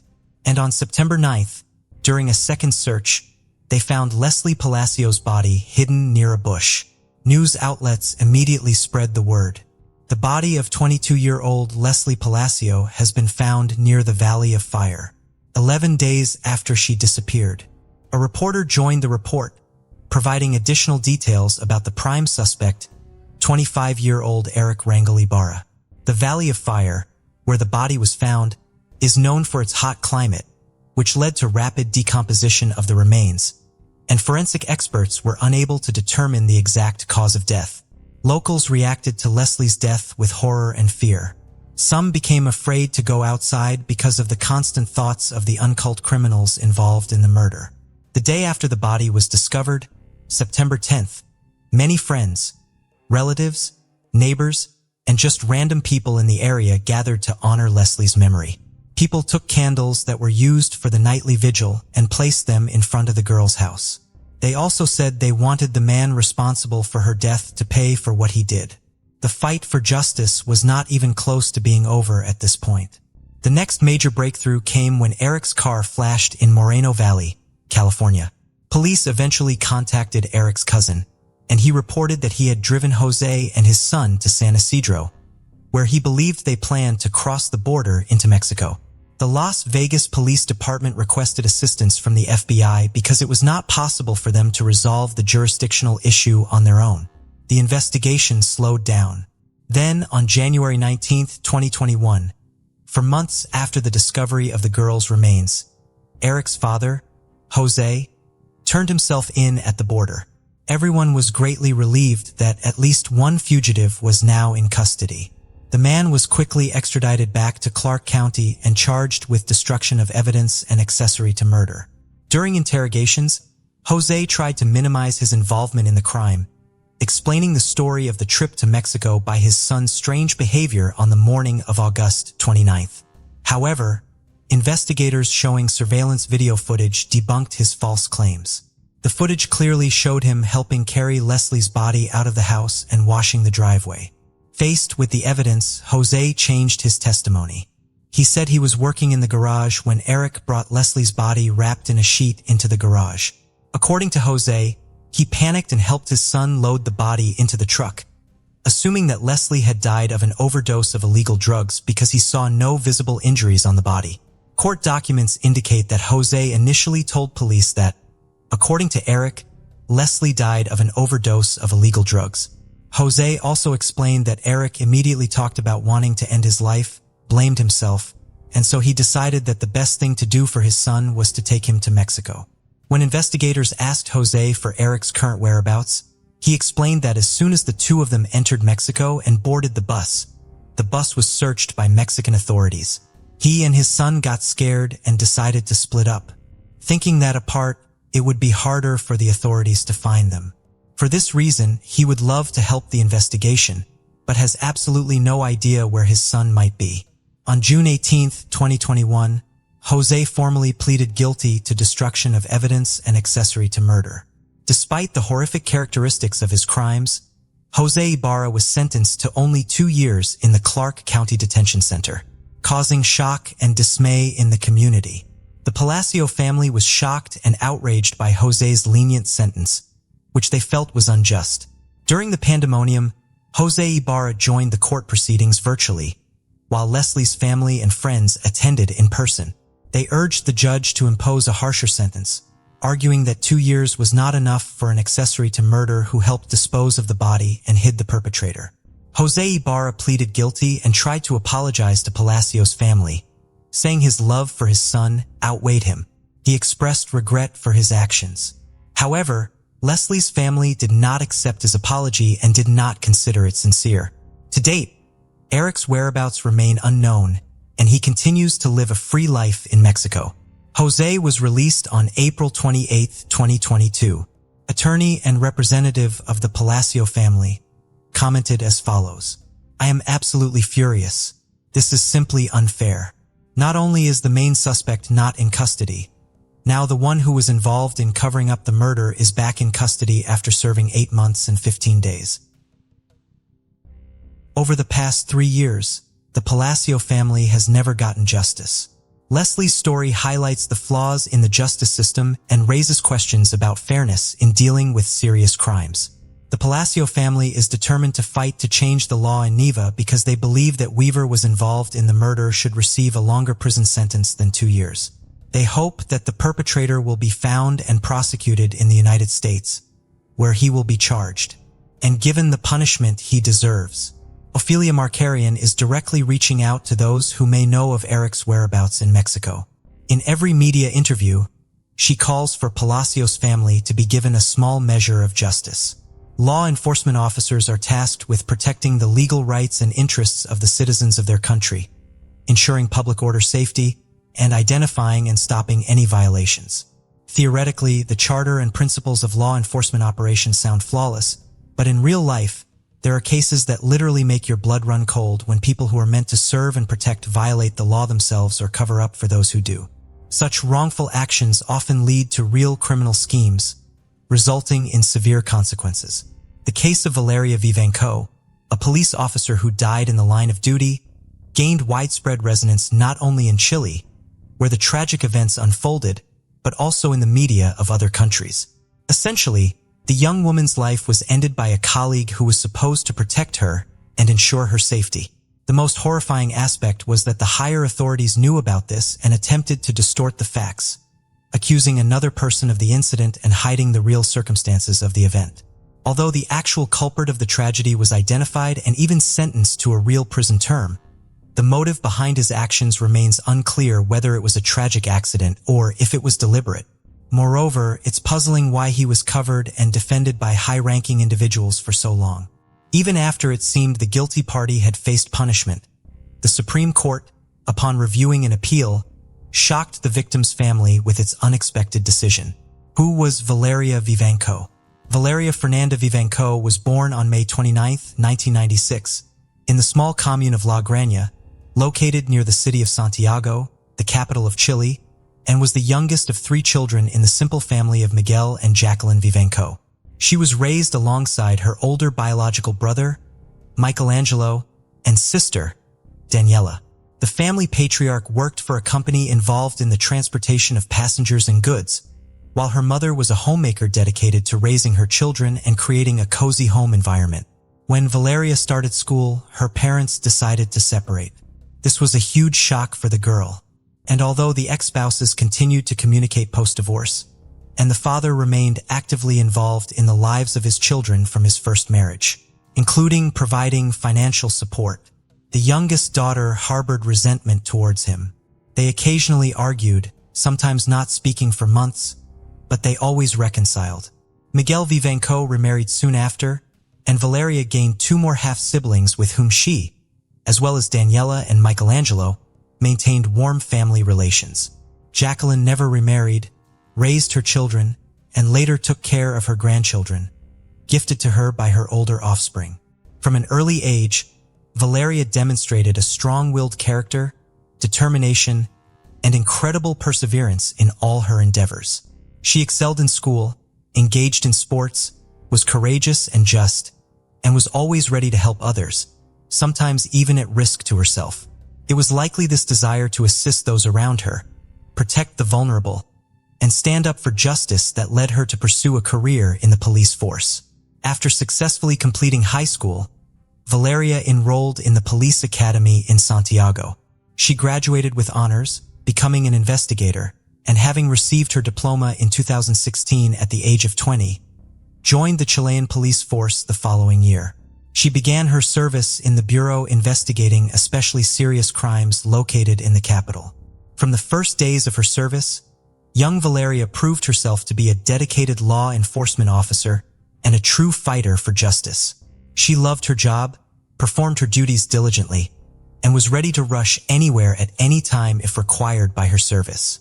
She could leave in the middle of the night to respond to a crime scene, chased after criminals, risking herself, and sometimes had to act as a psychologist when interacting with people who had lost loved ones.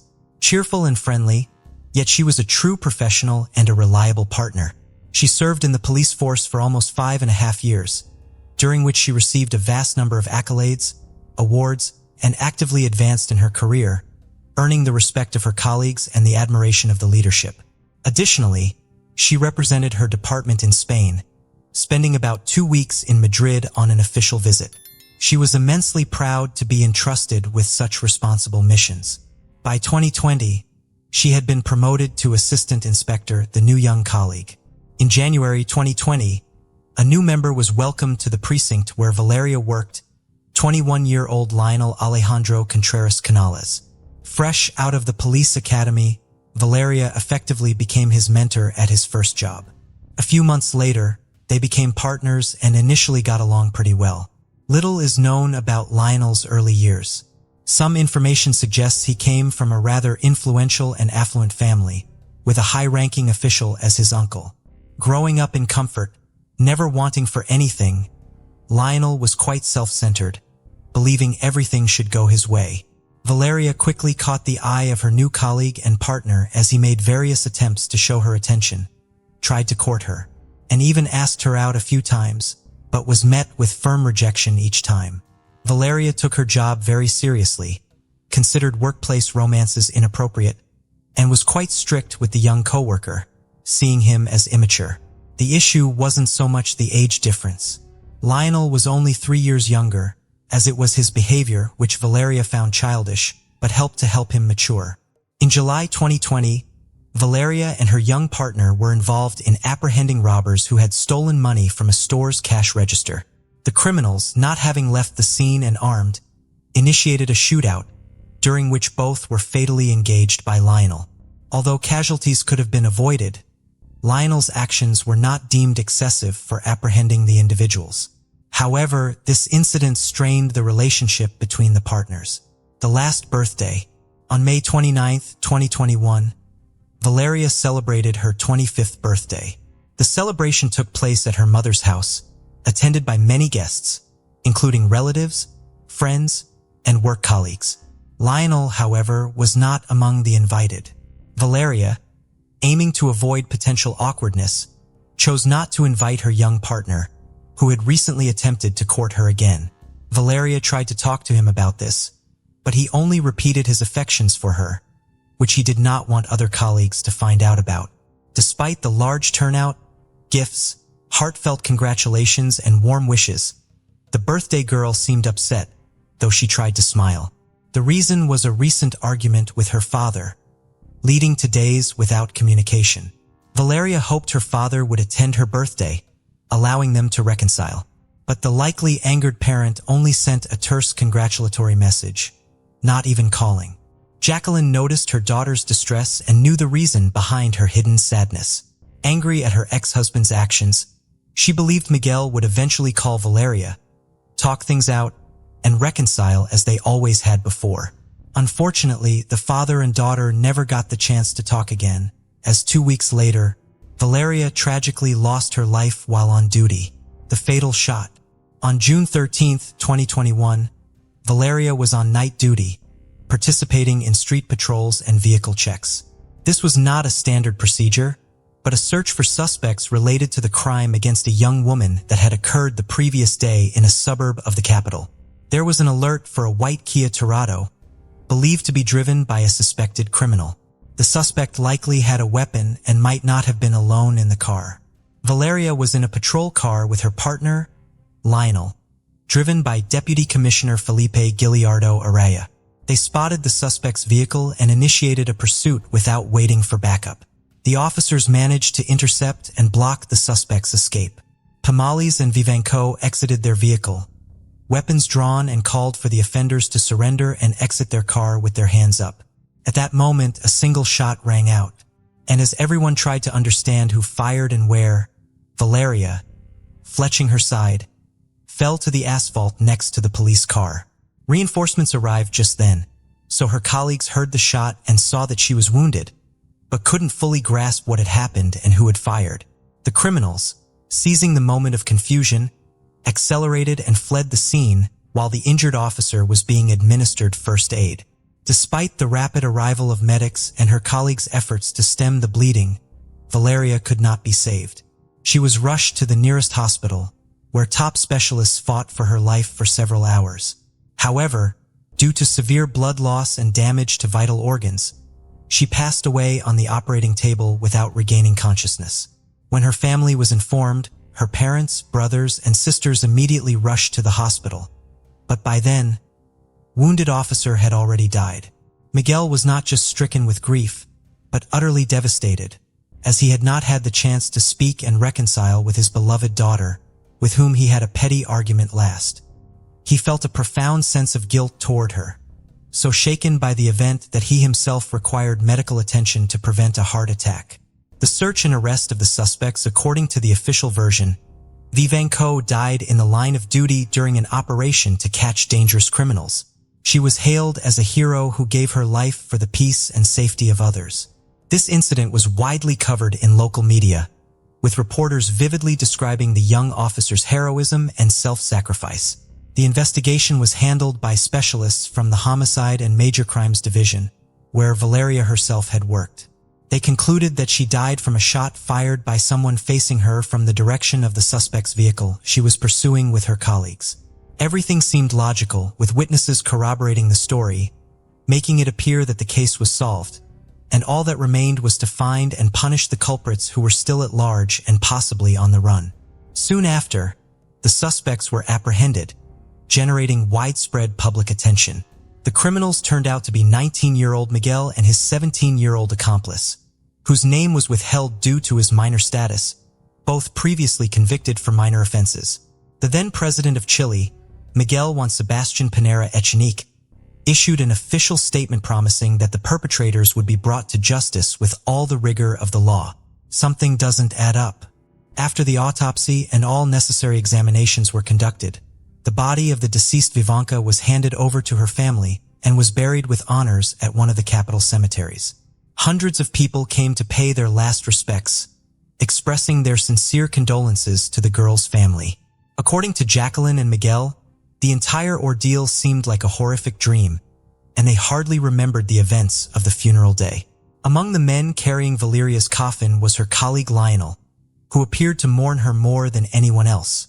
However, according to other colleagues, there had been some tension between the partners lately, to the extent that the girl didn't even invite the young man to her birthday celebration. Almost immediately after the funeral, court proceedings began regarding the suspects who were apprehended the day after the incident and were in custody. At that moment, everyone was confident that the culprits were caught, and proving their guilt seemed straightforward, especially since they began to give confessional testimonies. However, it soon became clear that the investigation had been flawed from the start. With critical details overlooked and key findings from forensic experts downplayed, the process was mishandled, and high-ranking officials tried to conceal the identity of the true culprit behind the girl's demise. Thus, about a month and a half after the officer's death, the case took an unexpected turn. By the end of July, 2 employees were suspended from their duties, allegedly involved in the incident leading to Valeria's death. On August 1st, the deceased girl's parents were called to the capital's prosecutor's office for a meeting on an important matter. The parents thought that new evidence had emerged in their daughter's case, and that the detainees, awaiting their final sentence, would finally receive deserved punishment. However, the grief-stricken Jacqueline and Miguel were shocked to learn that their daughter died from a bullet fired by her colleague. This was personally communicated to them by prosecutor Juan Carlos Carrasco, who also conveyed his condolences and apologies on behalf of the entire investigative department. Valeria's parents were bewildered. They couldn't believe their ears and couldn't understand how such a thing could happen. They relived their grief anew and wanted clarification on the situation and why this information only became known so much later. As it turned out, that single fatal shot came from the service weapon in the hands of one of the girl's colleagues. This was confirmed by a ballistics examination conducted that same day, but its results were somehow distorted and the bullet extracted from the body was sent to the evidence locker with entirely different characteristics, shape, caliber, weight, etc. Furthermore, the bullet had exited through and through, and it was not extracted from the body. The entry and exit wounds in the forensic reports were accidentally or intentionally confused. That is, the bullet did not enter through the abdomen and exit through the back, but quite the opposite. The shot was fired at her back. Some pages from the autopsy report were missing, while others were clearly altered and replaced. Additionally, the detainees over whom the trial was proceeding and who supposedly confessed to their guilt and were about to be imprisoned started filing complaints. They claimed that their confessions were coerced through torture and threats, and the pistol they had on them that evening wasn't even loaded. Moreover, their involvement in the earlier crime, which prompted the interception plan that fateful night, was also unconfirmed. In a twist, Vivanco went from being seen as a tragic hero who died in the line of duty to a victim of betrayal, killed by her own colleagues. Given the new circumstances, the primary suspects became Felipe Gilardo Araya, who was driving the police car, and Valeria's partner, Lionel Alejandro Contreras Canales, who was seated in the back. Both suspects were immediately suspended from duty. Thus, on August 5th, it became known that the bullet that killed Valeria was fired from a service weapon. Subsequently, a document emerged with the results of the examination, indicating that only Kamal's had gunshot residue on his hands, making him the prime suspect. Notably, this finding had not been mentioned anywhere before, as if it never existed.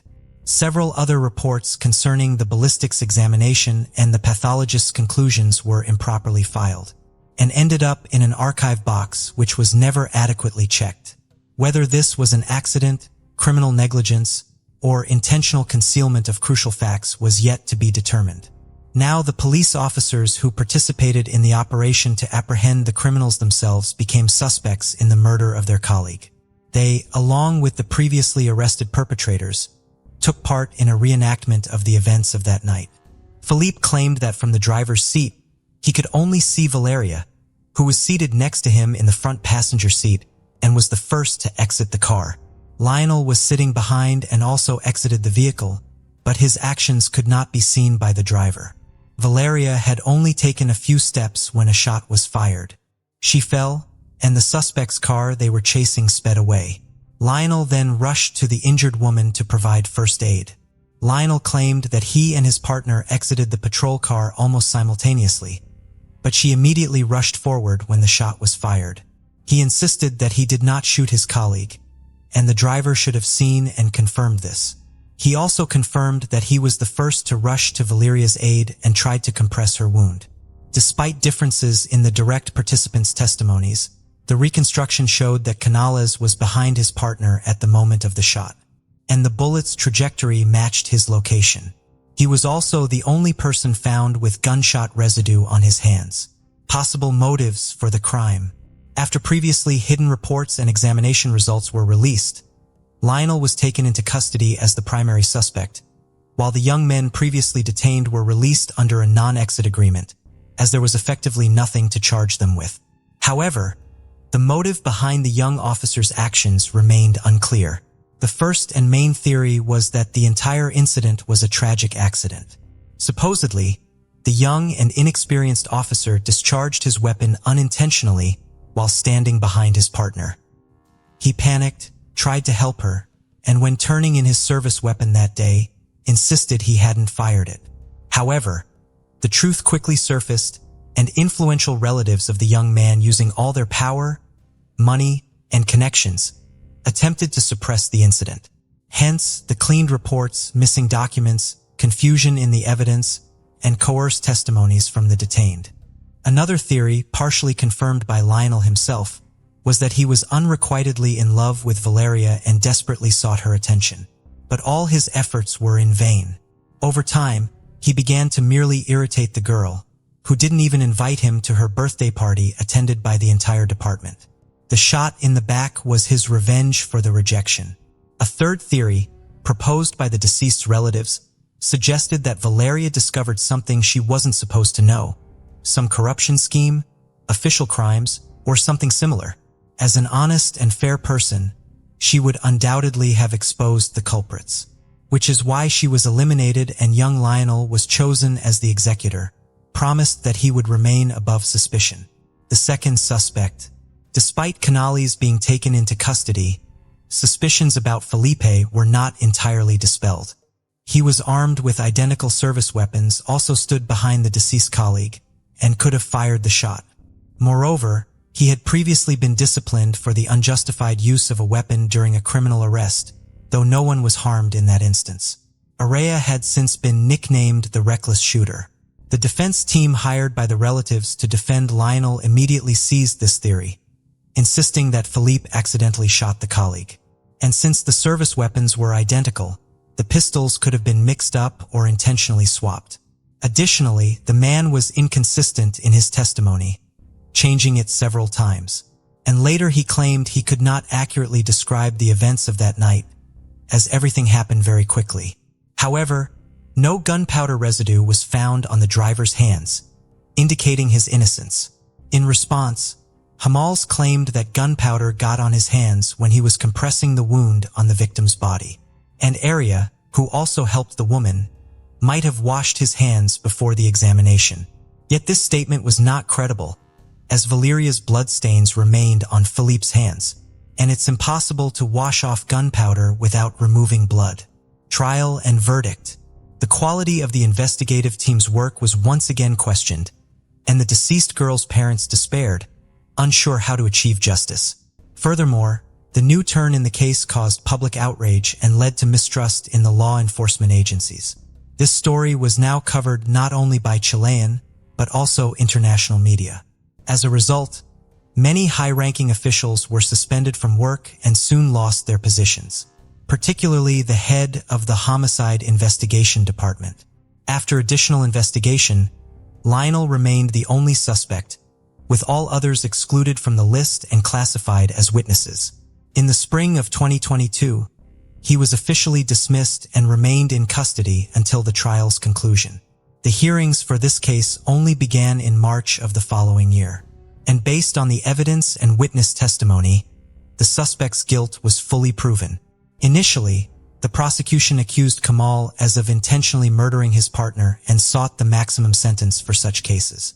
However, the accused insisted he would never harm Valeria as he loved her.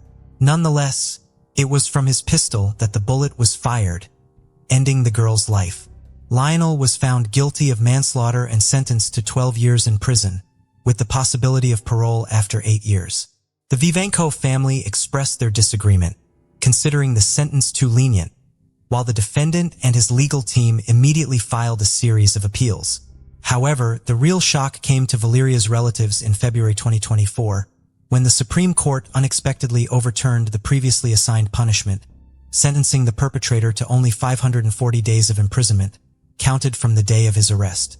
Effectively, he walked free from the courtroom. The detective Valeria Vivanco's family, in light of this event, plans to sue the Chilean state, accusing the judges of corruption. In an official statement, the deceased girl's mother said, "The 12-year sentence already seemed too lenient to us, but this is just mockery. I feel as if my daughter has died all over again. I no longer believe in justice. Our family plans to sue the negligent Chilean state." The deaths of Diane and Alan Johnson shocked the peaceful community to its core. On September 2, 2003, the Blaine County Sheriff's Office received a distressing 911 call from King Richards. According to Kim, her neighbor's 16-year-old daughter, Sarah Johnson, had come running to her door screaming that her parents, 52-year-old Diane and 46-year-old Alan Scott Johnson, had been murdered. Officers and first responders were dispatched to the scene immediately. When law enforcement officials arrived, they entered the house and found a gruesome scene before them. In the bed, they found Diane with a gunshot to her head. She appeared to have been killed while she slept. The walls and the ceiling near the headboard were splattered with blood, and a fragment of skull was on the floor. On the floor next to Diane's side of the bed was the body of her husband, Alan. He was clad only in a towel, and blood was pooling beneath him. At first glance, investigators believed it was an opening shut case. It appeared to have been a case of murder-suicide. But as they looked closer at the crime scene, their opinion quickly changed. Investigators could hear the sound of water running and followed the blood trail back to the ensuite bathroom. The shower was left on. When officers turned the water faucet off, they saw blood splatter and a distinct bullet hole on the shower wall. Investigators began searching the house for more clues. On the bedroom floor was what investigators believed was the murder weapon, a .264 caliber Winston rifle. At the foot of the bed in which Diane lay dead were 2 kitchen knives. Another knife was found on their son Matt's bed. The clues at the scene puzzled investigators. There was no sign of forced entry, as it was noted that the Johnsons didn't lock the doors, a fact that only those close to the family would know. The house hadn't been ransacked as one would expect from a possible robbery gone wrong. Officers at the scene questioned Sarah as to what she remembered before she ran to her neighbor's house for help. She explained to investigators that she'd been asleep when she heard a gunshot. She ran to her parents' bedroom and called out for her mother, and that was when she heard a second gunshot. Without hesitation, Sarah ran to her neighbor's house for help. She didn't see the intruder, Kim Richards. On the property was a guest house which had been rented out to a close friend of Alan's, 45-year-old Mel Spiegel. Investigators entered the house and found a rather incriminating piece of evidence on the bed, the scope belonging to the same rifle found at the crime scene. However, Mel was nowhere to be found. His convenient disappearance had made him a possible person of interest for investigators. The entire property was sealed off on the orders of lead investigator Sergeant Walt Femling. He also told officers to stop the waste disposal truck from removing any trash cans from the property. The theory was that Mel may have had an altercation with Alan and Diane and killed them in the heat of the moment. As they worked through this theory, Renchick's team searched through the trash cans and discovered even more evidence. Inside, they found a pink bathrobe that had been bundled up. Once crime scene technicians opened the bathrobe, they found a latex glove, a single brown leather glove that matched the one found in the Johnsons' bedroom, and ammunition for a .25 caliber gun. All the evidence was tied and sent off for DNA testing while investigators developed their own scenario.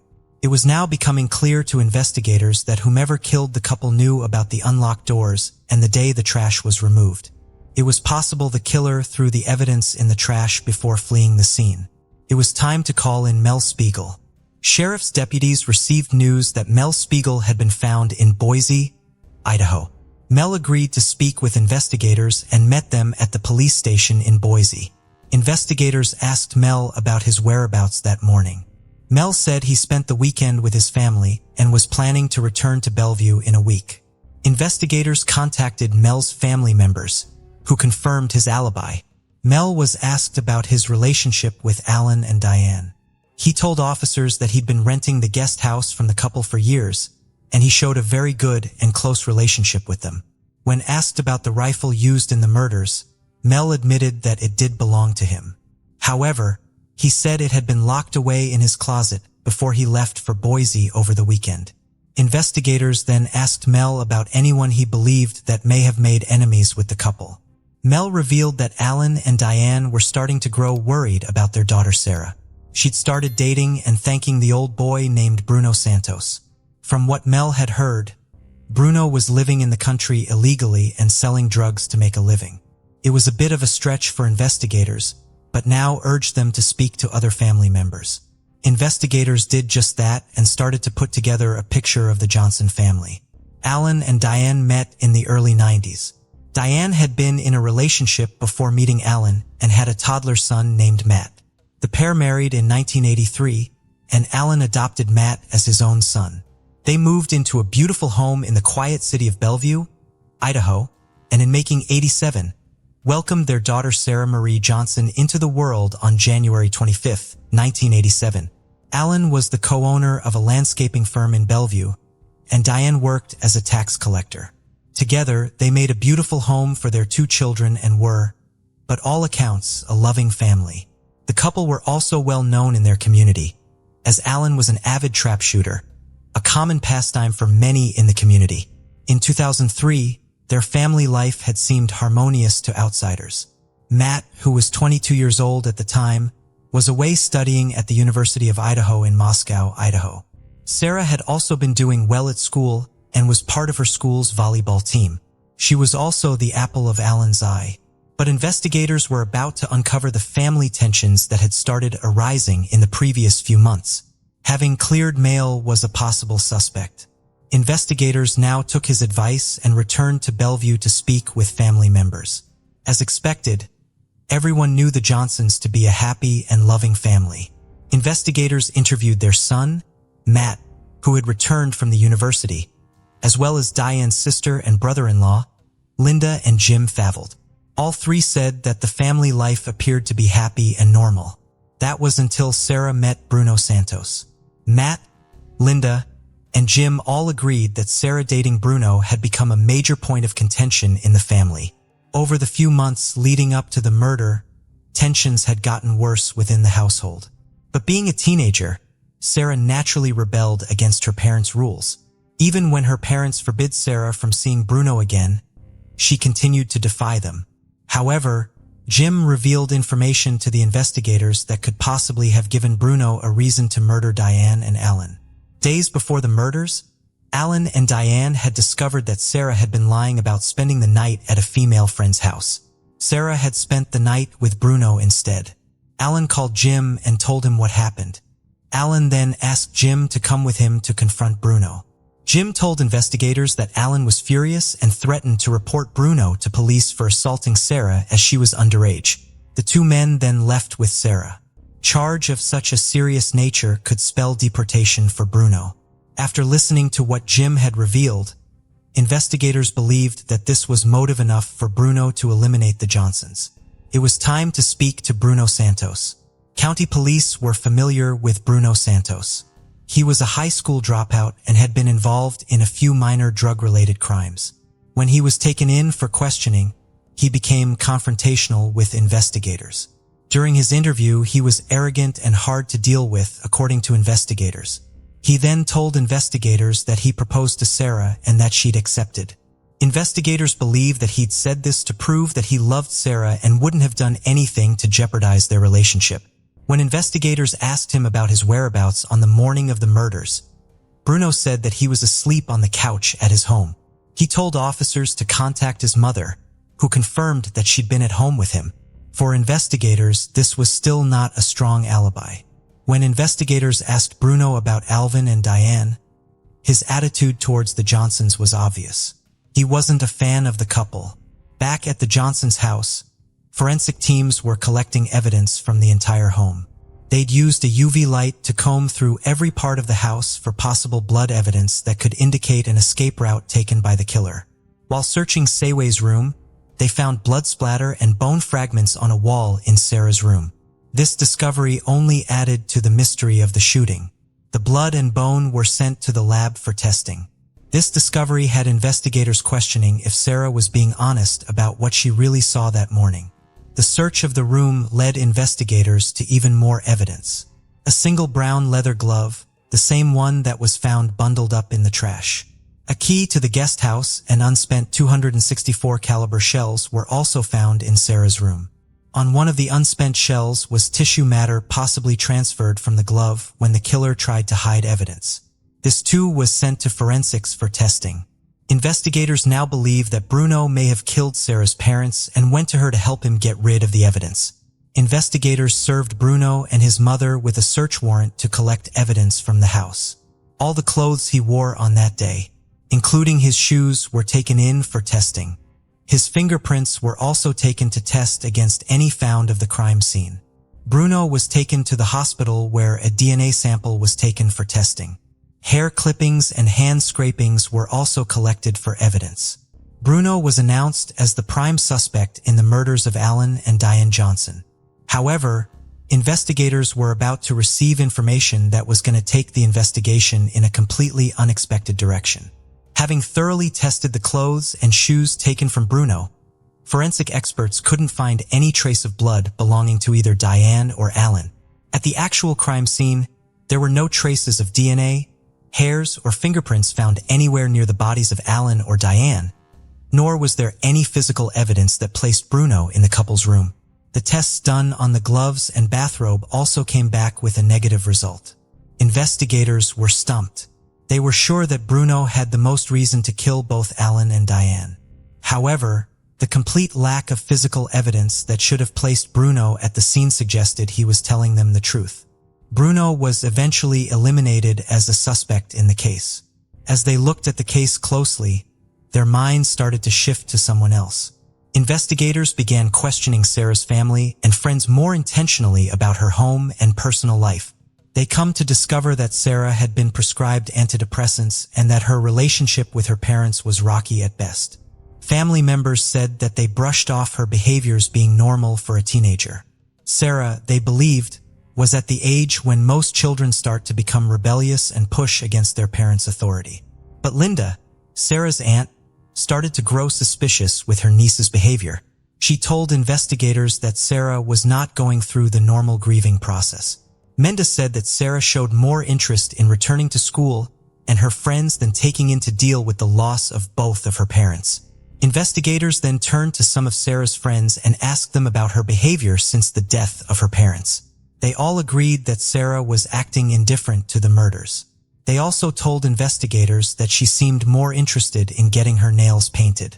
The one thing that stood out for them, though, was Sarah being more concerned for Bruno since his arrest. It was odd to them that Sarah was concerned rather than angry with her parents' alleged killer. Investigators didn't want to believe where their thoughts were taking them, as it was too horrible to imagine. But they had no choice except to look into Sarah as a possible suspect. The Johnsons' home was still an active crime scene, and now investigators were treating Sarah's room as a second area of interest. Investigators of the scene were now questioning how the blood splatter had reached that far. A gun expert was called to the house to take a closer look at the spatter pattern. After analyzing the direction from Alan and Diane's room to Sarah's, the gun expert concluded that both bedroom doors were open at the time of the shooting. Investigators had also called plumbers to the scene after clogging was reported in one of the bathroom toilets. The source of the clog appeared to be a shower cap. Investigators decided to interview Linda, Matt, and Mel Spiegel regarding some of the evidence they discovered. Matt and Linda both identified the pink bathrobe as belonging to Sarah. Mill confirmed that Sarah had a key to the guest house and often helped him clean up the place. He also told investigators that Sarah was aware of the gun that was kept in the closet. Investigators now needed to be able to link Sarah to all the evidence. But that was going to prove difficult, as eyewitnesses on the morning of the murders said that Sarah didn't have any traces of blood on her when she ran to a neighbor's house begging for help. This was also confirmed by forensics experts, who used luminol to test for any blood splatter on Sarah's clothes and found nothing at all. Investigators issued a warrant to confiscate and test the clothes Sarah had been wearing in the morning. Meanwhile, investigators wanted to speak to Sarah again and see if her story had changed since they'd last spoke to her. Investigators once again called Sarah in for an interview.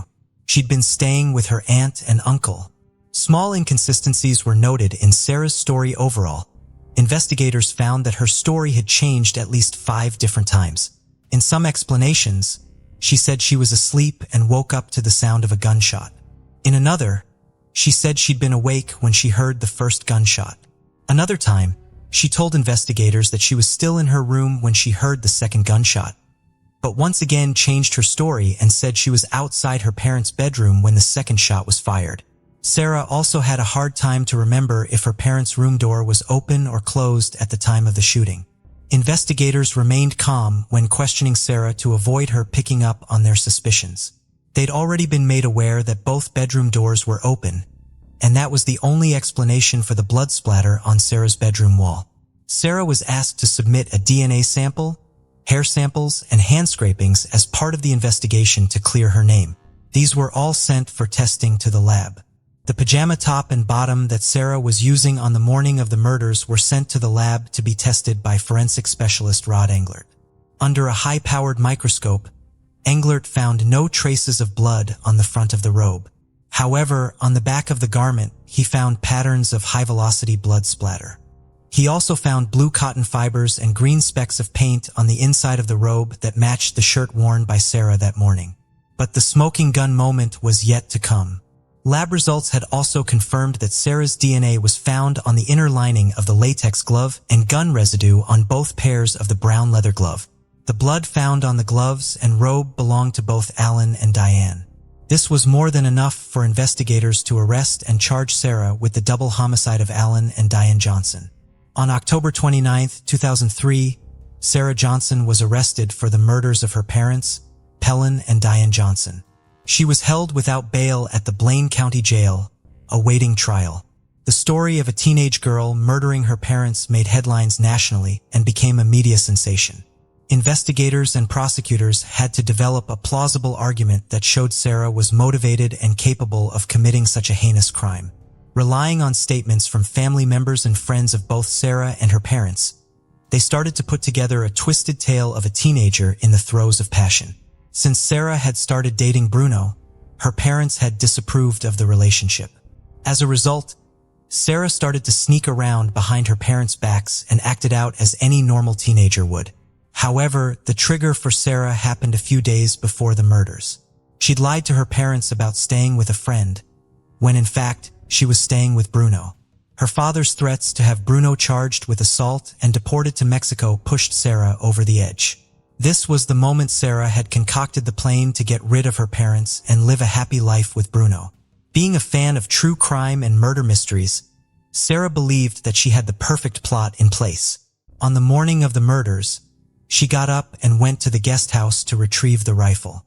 She then put on latex gloves, leather gloves, a shower cap to avoid blood splatter on her hair, and her bathrobe backwards to avoid any blood touching her clothes.